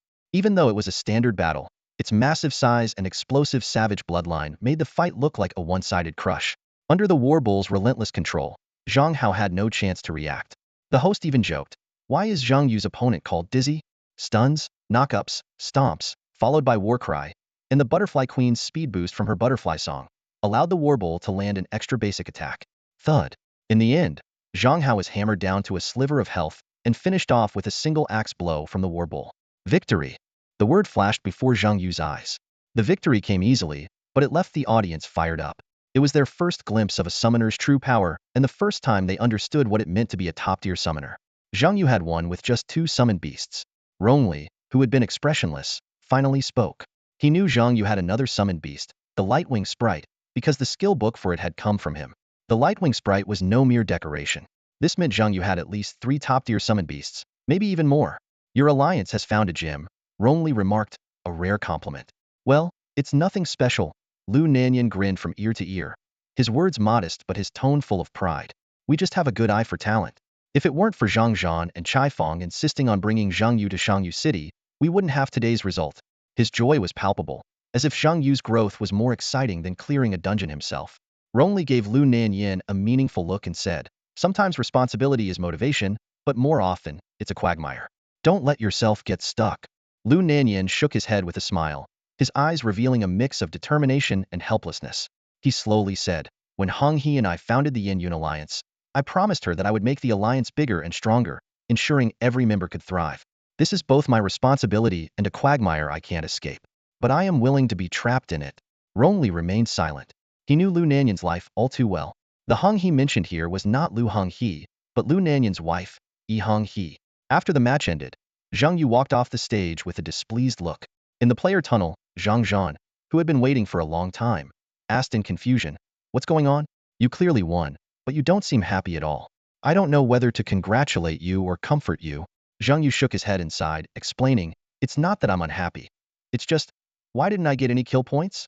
He had thought that even if he couldn't beat those level 40 professionals, the top 8 rewards, while modest, would at least be supplemented by kill points. But after killing Zhang Hao, he waited for a long time without receiving any rewards. No loot chest, no kill points. This meant that in the abyss controlled by other professionals, he couldn't farm points. This left Zhang Yu quite annoyed because it also meant that the abyss of the prison of death he controlled couldn't be used to farm points either. Upon hearing this, Zhang Zhan, an old professional with only 1 point, was speechless. You have 22 points and are ranked within the top 1,000 globally, and you're still not satisfied? But on second thought, if he had Zhang Yu's skills, he probably wouldn't be satisfied either. He couldn't help but sigh. The gap between people is truly vast. In the top 32 matches, besides Zhang Yu's standout performance, the other matches were rather unremarkable. With fair drawing, out of the 16 matches, only 2 or 3 were evenly matched, while the rest were one-sided. Although Zhang Yu's match was also a crushing victory, its novelty sparked a strong reaction from the audience. Photos of the War Bull and the Spirit Butterfly Queen flooded the forums of various districts. The boys admired the War Bull's imposing presence, while the girls were captivated by the Spirit Butterfly Queen's stunning beauty. As Zhang Yu browsed the forums, he scoffed, "Humph, a bunch of inexperienced folks.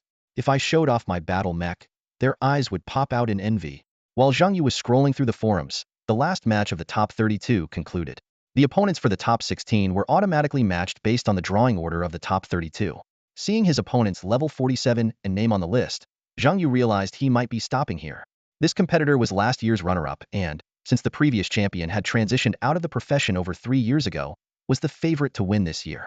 Zhang Yu didn't feel regretful. His original plan was just to win one match and make an appearance in front of the audience. As for winning the championship, with a level gap of over 10 levels, exposing his trump card for a reward he didn't care much about seemed unwise. With the full support of the Yin Yun Alliance, such government rewards weren't top-notch. What mattered most to him now were the resources in the abyss. It was better to leave it for someone else. This wasn't Zhang Yu being generous. Even if he won, the improvement would be limited. The key point was, he might not even win. So, let's have a spectacular show match. Zhang Yu decided to give a good performance to change people's stereotypical views of summoners. He made up his mind. Summoners can be pretty cool too. Who arranged this? How did Zhang Yu end up facing him? The organizers were in a state of unprecedented anxiety. Zhang Yu's astonishing performance had already secured him a spot in the top 16. While he might not have the strength to win the championship, he could certainly be the dark horse. This kind of arrangement should have made the quarterfinals thrilling with strong contenders clashing and underdogs rising, exactly what the audience loved. However, Zhang Yu's opponent in the round of 16 turned out to be the championship favorite, Tang Xun. Silence filled the meeting room. No one had expected Zhang Yu to advance to the top 16, let alone generate such a buzz.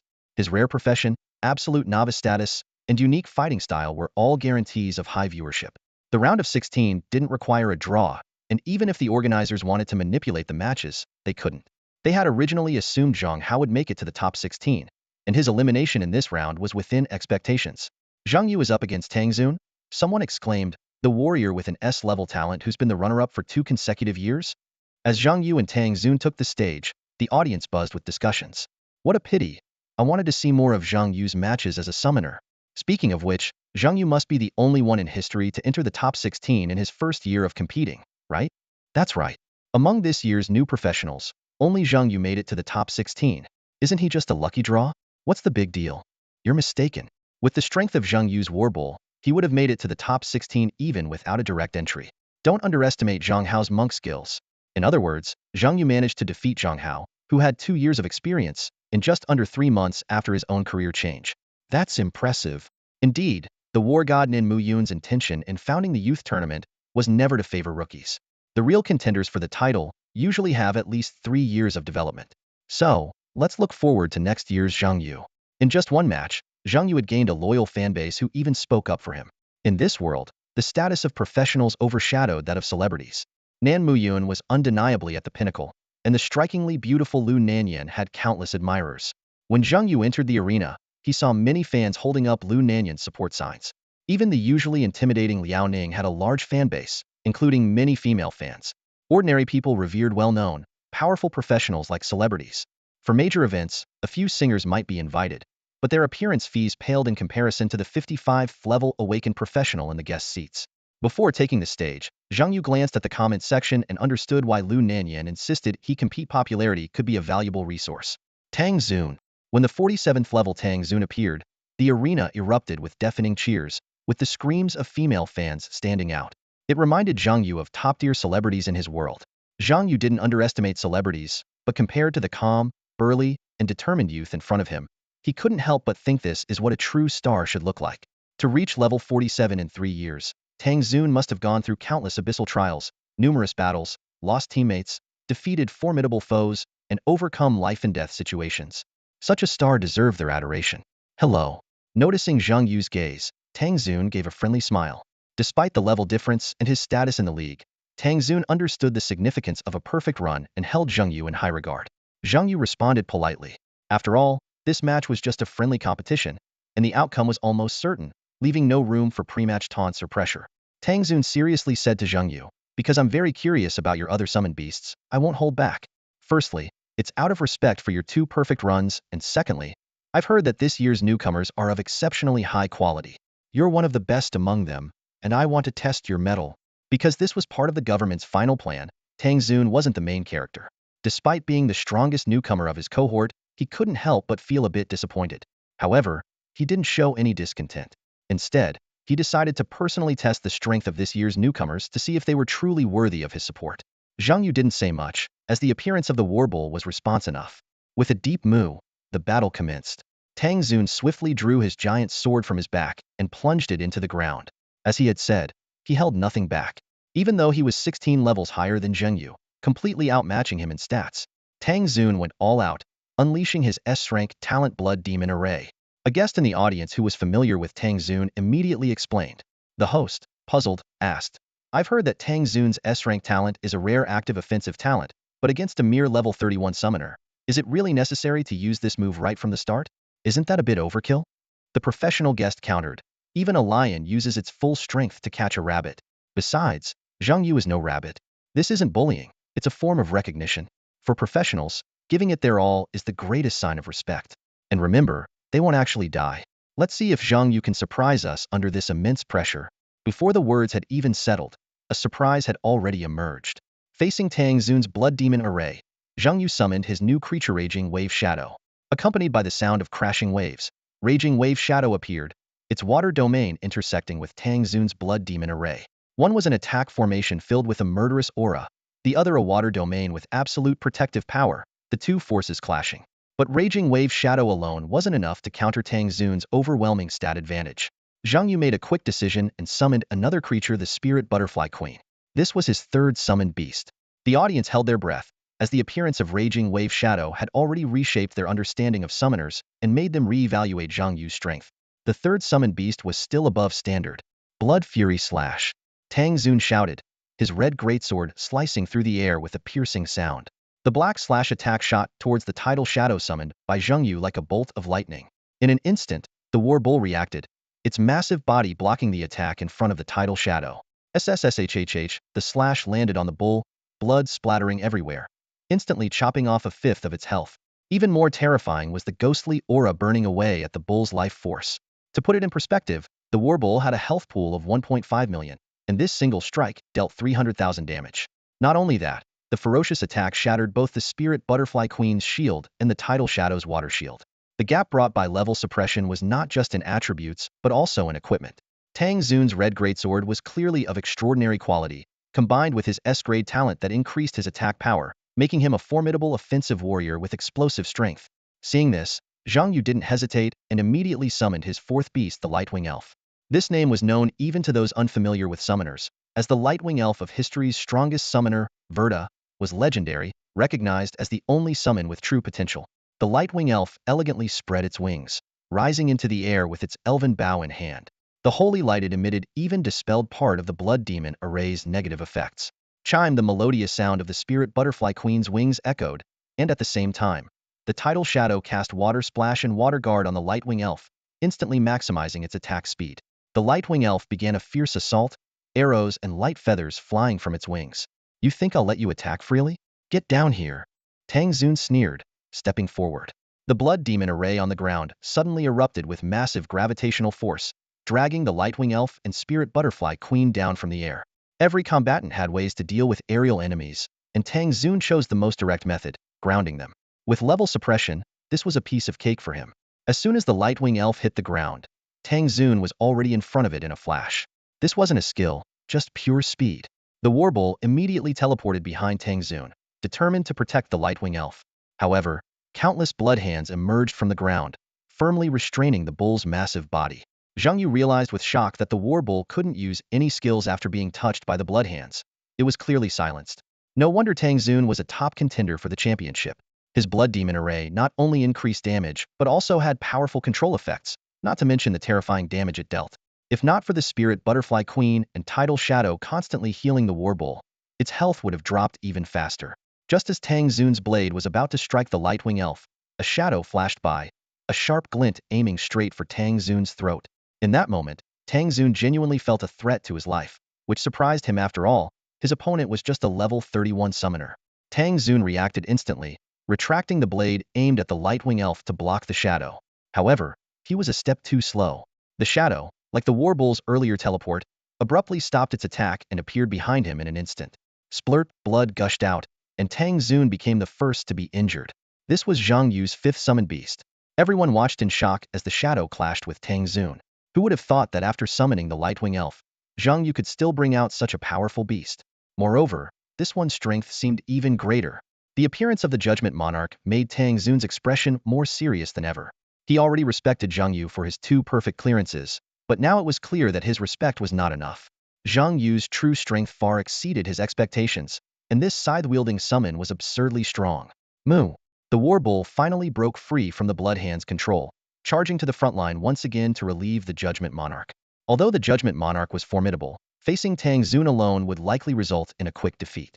But Zhang Yu was a summoner, and the strength of a summoner lay in overwhelming numbers. The Warbull stood tall in the center of the arena, its massive frame serving as the last line of defense against Tang Zun's attacks. Zhang Yu's strategy began to unfold. The Lord of Retribution and the Lightwing Sprite provided continuous damage from the flanks, while the Furious Shadow and the Spirit Butterfly Queen offered support. The presence of these 2 support summons gave Zhang Yu a glimmer of hope. As long as Tang Zun didn't unleash a burst attack, the Warbull could hold its ground. However, burst attacks were exactly Tang Zun's specialty. As a level 47 damage dealer, he certainly had a few trump cards up his sleeve. Tang Zun's eyes glowed with a blood-red light as he shouted, "Blood Fury." Suddenly, his figure became blurred. Ghostly Assassination. Blood Fury was the signature move of a blood warrior. Its power exponentially increased after level 45. Ghostly Assassination, on the other hand, was Tang Zun's ace in the hole. Combining these moves, enhanced by the Blood Demon formation, Tang Zun's long sword transformed into a blood-red lightning bolt, slashing directly at the Warbull. Despite realizing the power of this strike, the Warbull's massive size made it impossible to dodge. The blade cut through, leaving a deep, bone-revealing wound on the Warbull's chest. Even with numerous protective enhancements, the Warbull's health plummeted instantly. Zhang Yu had no choice but to recall the Warbull. Since the Pharaoh's scepter was being reforged, this recall didn't trigger any additional effects. Tang Zun watched the Warbull disappear, feeling little joy. He realized that even with a significant level advantage, he couldn't completely overpower his opponent. Although Zhang Yu lost a powerful summon, he breathed a sigh of relief. If that strike had landed on him, he might not have survived. At that moment, Zhang Yu suddenly shouted, "Goblin General!" The appearance of a 6th summon stunned everyone. Though the previous 5 summons had already impressed the audience, no one expected Zhang Yu to have another trick up his sleeve. When an ordinary goblin appeared in the arena, neither Tang Zun, the experts in the guest seats, nor the regular spectators underestimated it. Behind this goblin, a vast army of goblins was gathering. Tang Zun looked at the scene before him and couldn't help but laugh. He had thought this was an unknown duel, but his opponent had summoned an entire army. It felt like facing a horde of minions in a dungeon. "Where's the unknown?" Tang Zun couldn't help but quip, "You summoned an entire army against me." Form up. The goblin general stood tall and proud, carrying the battle flag at the forefront. Behind him was an intimidating Elite Force 62 goblin wolf riders, mounted on giant wolves, looking fierce and ready. Further back were the elite goblin warriors, prepared for battle. On either side, a group of black-clad goblin assassins lay in wait, ready to strike. At the front of the formation, goblin shield-bearers held massive shields as tall as a man, providing cover for the goblin archers behind them. Among these archers were elite marksmen who had learned their craft from the Lightwing Elves, significantly improving their skills. The Lightwing Elf herself was also present, wielding a remarkable bow and arrow. At the rear, a goblin shaman waved her staff. She had evolved into an elite goblin shaman, capable of continuously casting enhancement spells for the army. Nearby, a massive troll stood like a small mountain beside the goblin general. The most eye-catching were two goblin berserkers, set to charge into the fray as the vanguard. These creatures had dark purple skin adorned with metal fragments, and their eyes shone with madness and bloodlust. Unlike the disciplined goblin assassins, the berserkers seemed born for slaughter, driven by pure, unbridled rage. Charge! With the goblin general's command, the berserkers shot forward like arrows towards Tang Zun. Following them, the thunderous sound of war drums filled the air. Boom, boom, boom. The army's morale soared to its peak. Even Liao Ning in the VIP stands couldn't help but stand up, eyes fixed on the goblin army. He thought to himself, someone once said a master summoner is an army unto themselves.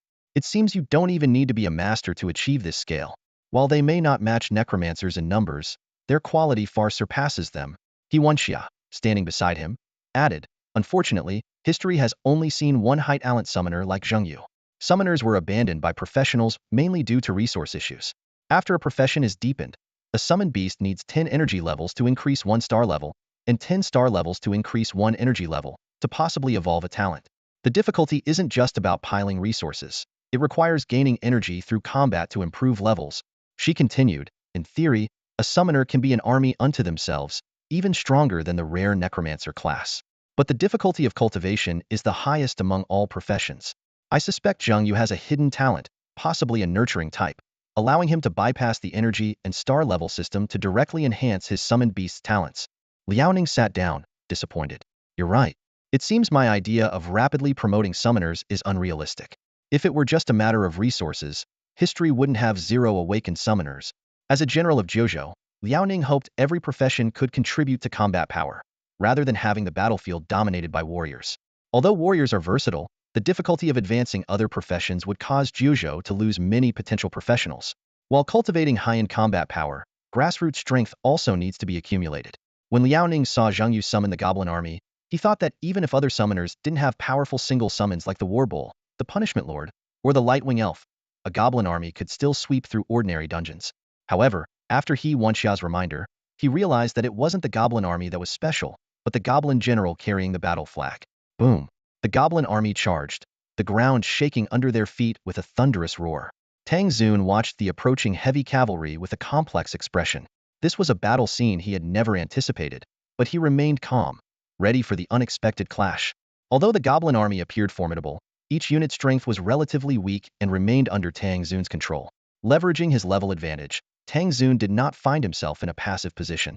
However, being forced to reveal his trump card by a mere level 31 summoner meant that, in a way, he had already lost this battle. Shichayan Luo. Purgatory formation. Tang Zun muttered under his breath, and a blood-red figure identical to him appeared behind him. This blood figure mirrored Tang Zun's actions, making a sword-drawing gesture. In an instant, a 360-degree crimson slash swept across the surroundings. At the same time, the purgatory formation activated. Countless blood ghouls emerged from the ground, the same blood hands that had previously controlled the war minotaur, now revealing half their bodies. These blood ghouls stretched out like tentacles, firmly restraining all the summoned beasts within the formation. Zheng Yu reacted quickly, dodging the blood ghoul's control range, while riding the spirit butterfly queen. Mass Dispel. He cast the Dispel skill on his summoned beasts, attempting to break the control. However, the effect was less than ideal. While it wasn't a complete failure, most of the summoned beasts remained firmly in place due to the level difference. Although the summoner's Mass Dispel is a powerful control-breaking skill, its effectiveness greatly diminishes against higher-level control skills.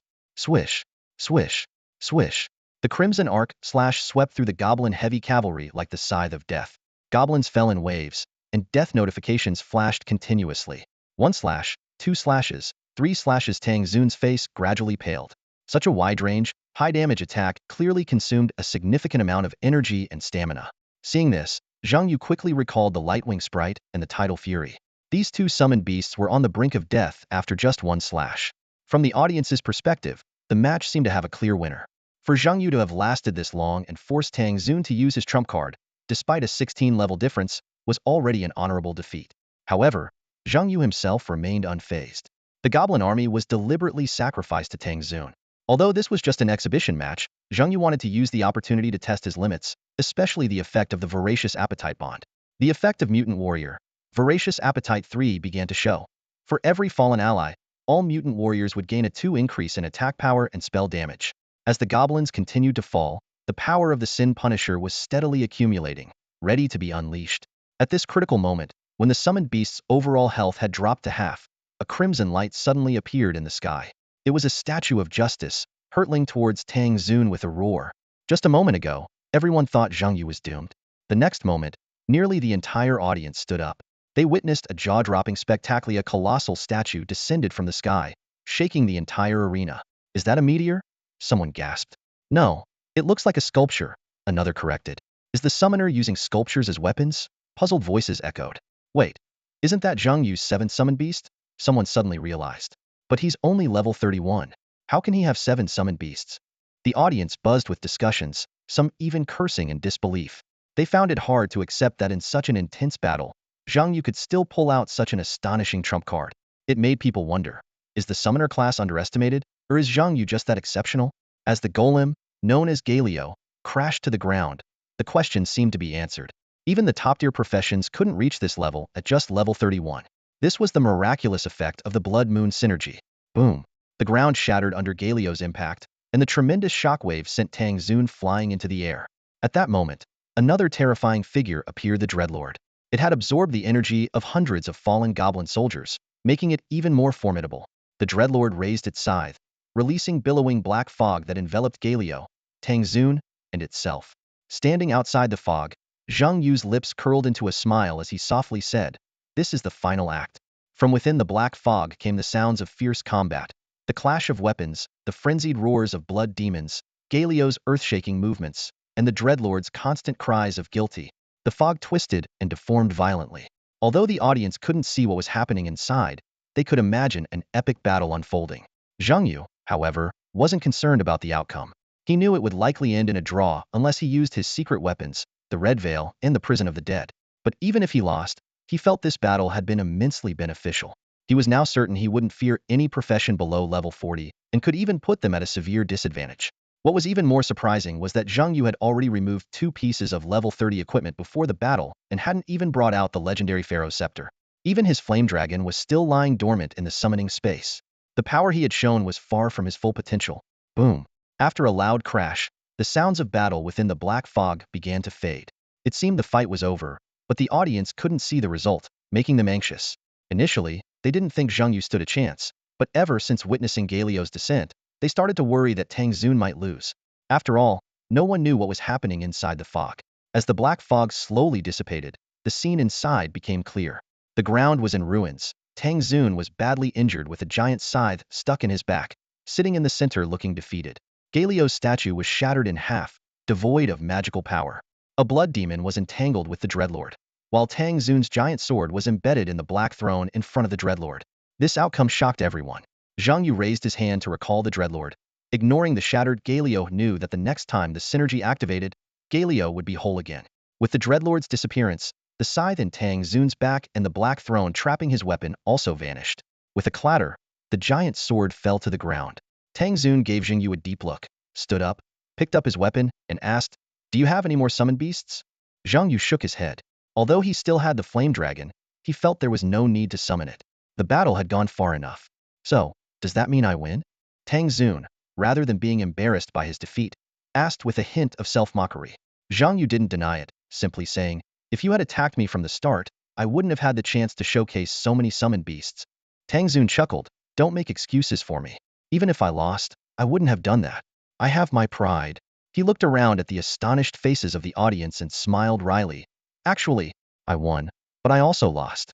If I attack you again, I'd lose more than just the battle." Finally, as he rubbed his sore back, Tang Xun said to Zhang Yu, Anyway, kid, you've got real skill. The moment Tang Zun was struck by the stone statue Galio, he felt as if his spine had fractured. He gritted his teeth to endure the pain, grateful that it was just a competition match and he could recover afterward. Otherwise, who knows how long it would take to heal from such an injury. Zhang Yu looked at his opponent, battered and bruised, and sighed inwardly. Those wounds were hard to heal even with recovery potions. The deadly sin attack of the Punishment Monarch was indeed terrifying, significantly weakening the opponent's ability to recover. Without saying a word, he quietly retracted all his scattered summoned beasts and walked off the stage. The audience looked at each other, momentarily unsure of the match's outcome. Someone whispered, "Who won?" Zhang Yu left the stage first, so of course, Tang Zun won. An informed spectator explained. Incredible, another spectator marveled. If I hadn't seen the whole process, just looking at the scene now, I'd think Zhang Yu won. Tang Zun is covered in injuries, while Zhang Yu is unscathed. That's the unique aspect of being a summoner, someone said enviously. You don't have to fight personally. You just command from the sidelines. Admiring Zhang Yu is fine, but don't blindly envy the summoner profession. An experienced hand cautioned, if you actually switch to being a summoner, you'll find you're not on the same level as Zhang Yu. Despite this, everyone had to admit that the summoner profession, previously considered niche, had produced another leading figure besides Werda and Zhang Anquan. The title of the number one in the profession sounded truly enviable. I can't wait for next year's competition, someone said eagerly. I wonder if Zhang Yu will be a top contender for the championship.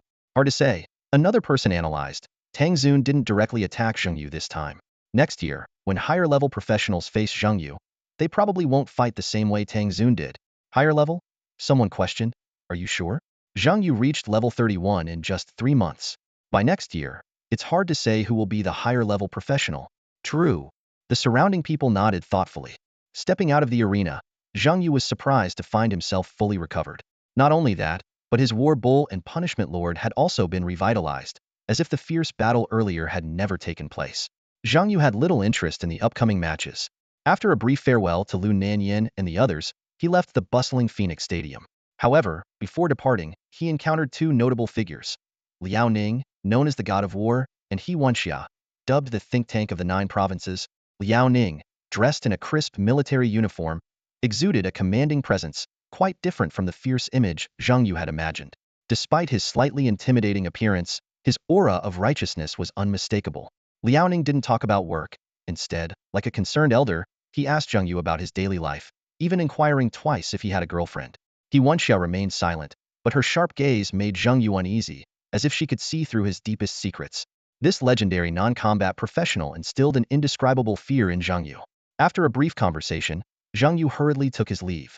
Watching his hasty departure, Liao Ning laughed. You scared the kid. He Wenxia adjusted her glasses and calmly said, people with secrets always get flustered around me. Liao Ning wasn't bothered by this and instead mused, I hope his secret is bigger. Which one of us professionals at our level doesn't have something to hide? I do. Nan Muyun has even more. And you, well, no one even knows what your profession is. You've managed to keep it hidden all this time. But aren't these secrets the future of the 9 provinces? He Wenxia, however, cautioned, you're right, but some organizations don't see it that way. A cold glint flashed in Liao Ning's eyes. Humph. The emergence of Zhang Yu and the overall growth of this year's rookies have made them restless. But that's fine. I haven't drawn my blade outside the abyss for a long time. It's getting rusty. I'll use those who are ready to abandon their humanity to sharpen it. Leaving the stadium, Zhang Yu saw his dedicated driver, Master Ma, waiting. Beside him stood a young woman in an office suit, presumably the personal secretary Lu Nanyan had mentioned.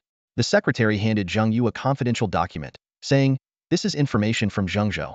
Zhang Yu immediately realized that the document was likely related to the exile path. Although he wanted to return to Shangyu City for a few days of rest, thinking of Tao Qian and the others still fighting in the abyss, Zhang Yu decided to head straight to Zhengzhou. Seeing their efforts, Zhang Yu abandoned the idea of resting and resolutely embarked on his journey to Zhengzhou. Arriving in Zhengzhou early, Zhang Yu thought, would allow him to quickly get familiar with the abyss of exile alongside Lu Henhe and the others. Lu Nanyan had mentioned that special abysses were extremely challenging, which meant they needed to be thoroughly prepared.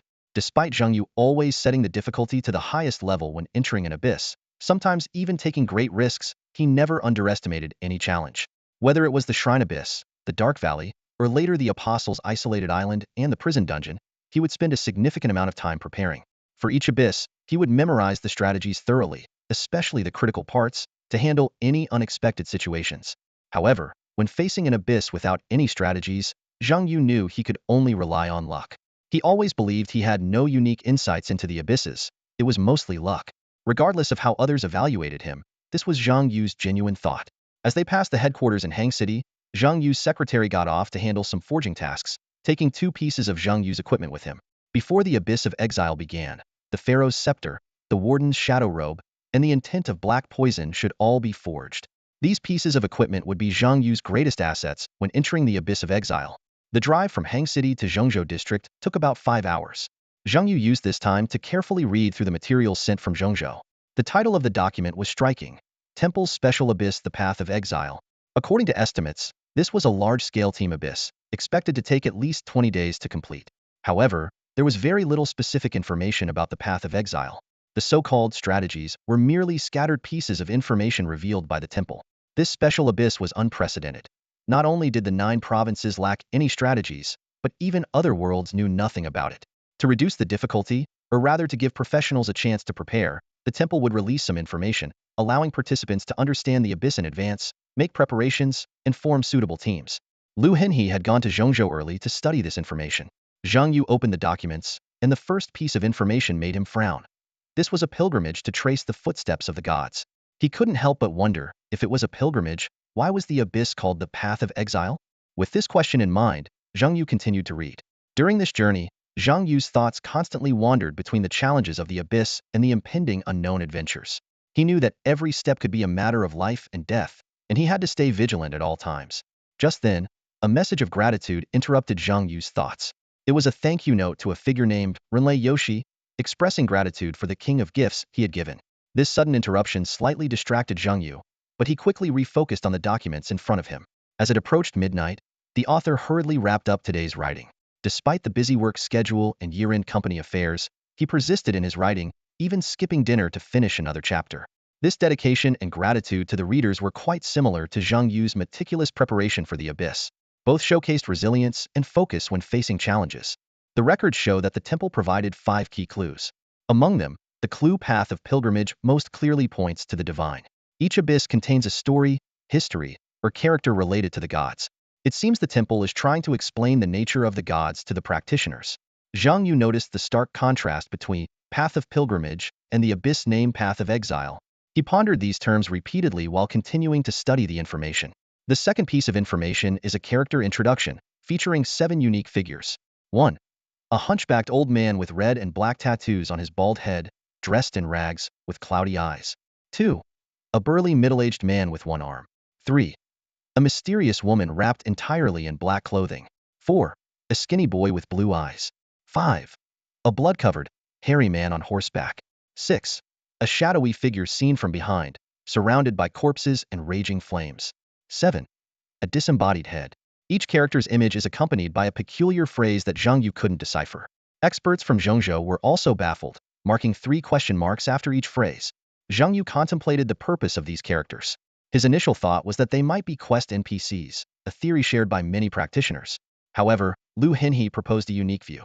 These 7 individuals might be key to completing the Path of Exile and need to be escorted to the destination.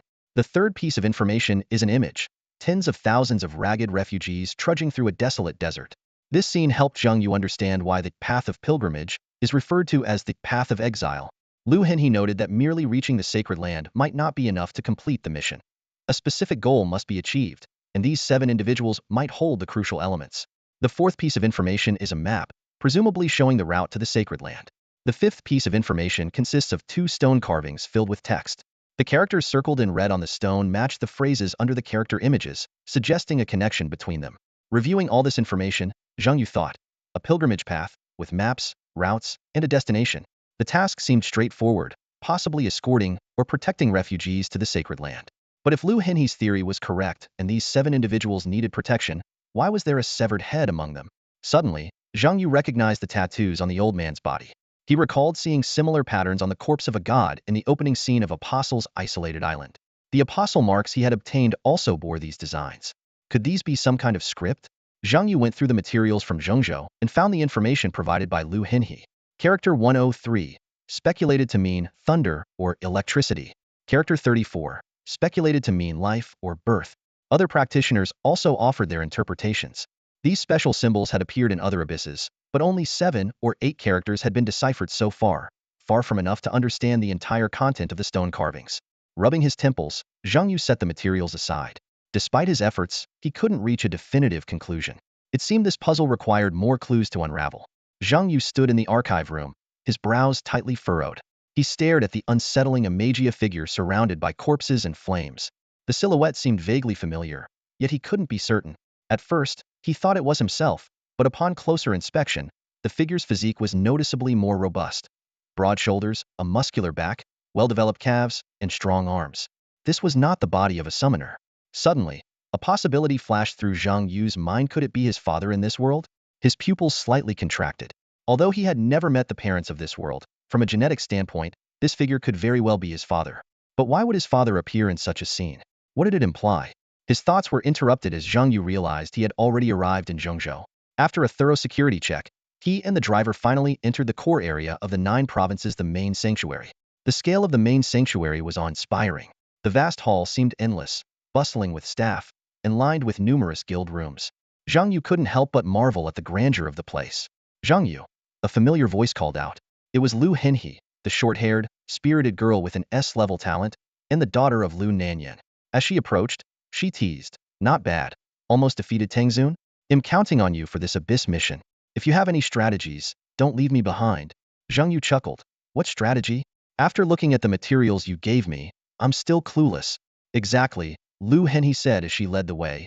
"If you could figure it out with just a glance, our efforts over the past few days would have been in vain." They reached the 3rd floor, and Lu Henhe explained, "The 4 large conference rooms in the West Wing are our temporary base. Information from the sanctuary will be sent directly here." She suddenly asked, "Do you know who our team leader is?" Zhang Yu nodded. The materials mentioned that the leader was a level 35 battle mage, a profession he had once aspired to. Unexpectedly, Lu Henhe did not remind him to be humble or emphasize the importance of team dynamics. Instead, she straightforwardly said, "It doesn't matter if you don't know him. We'll be following you." "Following me?" Zhang Yu was momentarily speechless, unsure of what she meant by that. That's all for today. Thank you so much for watching. I hope you guys enjoyed. If you wish to have another part of this recap, please give us at least 1,000 likes. Please don't forget to comment and subscribe to our channel for more content like this. Until next time.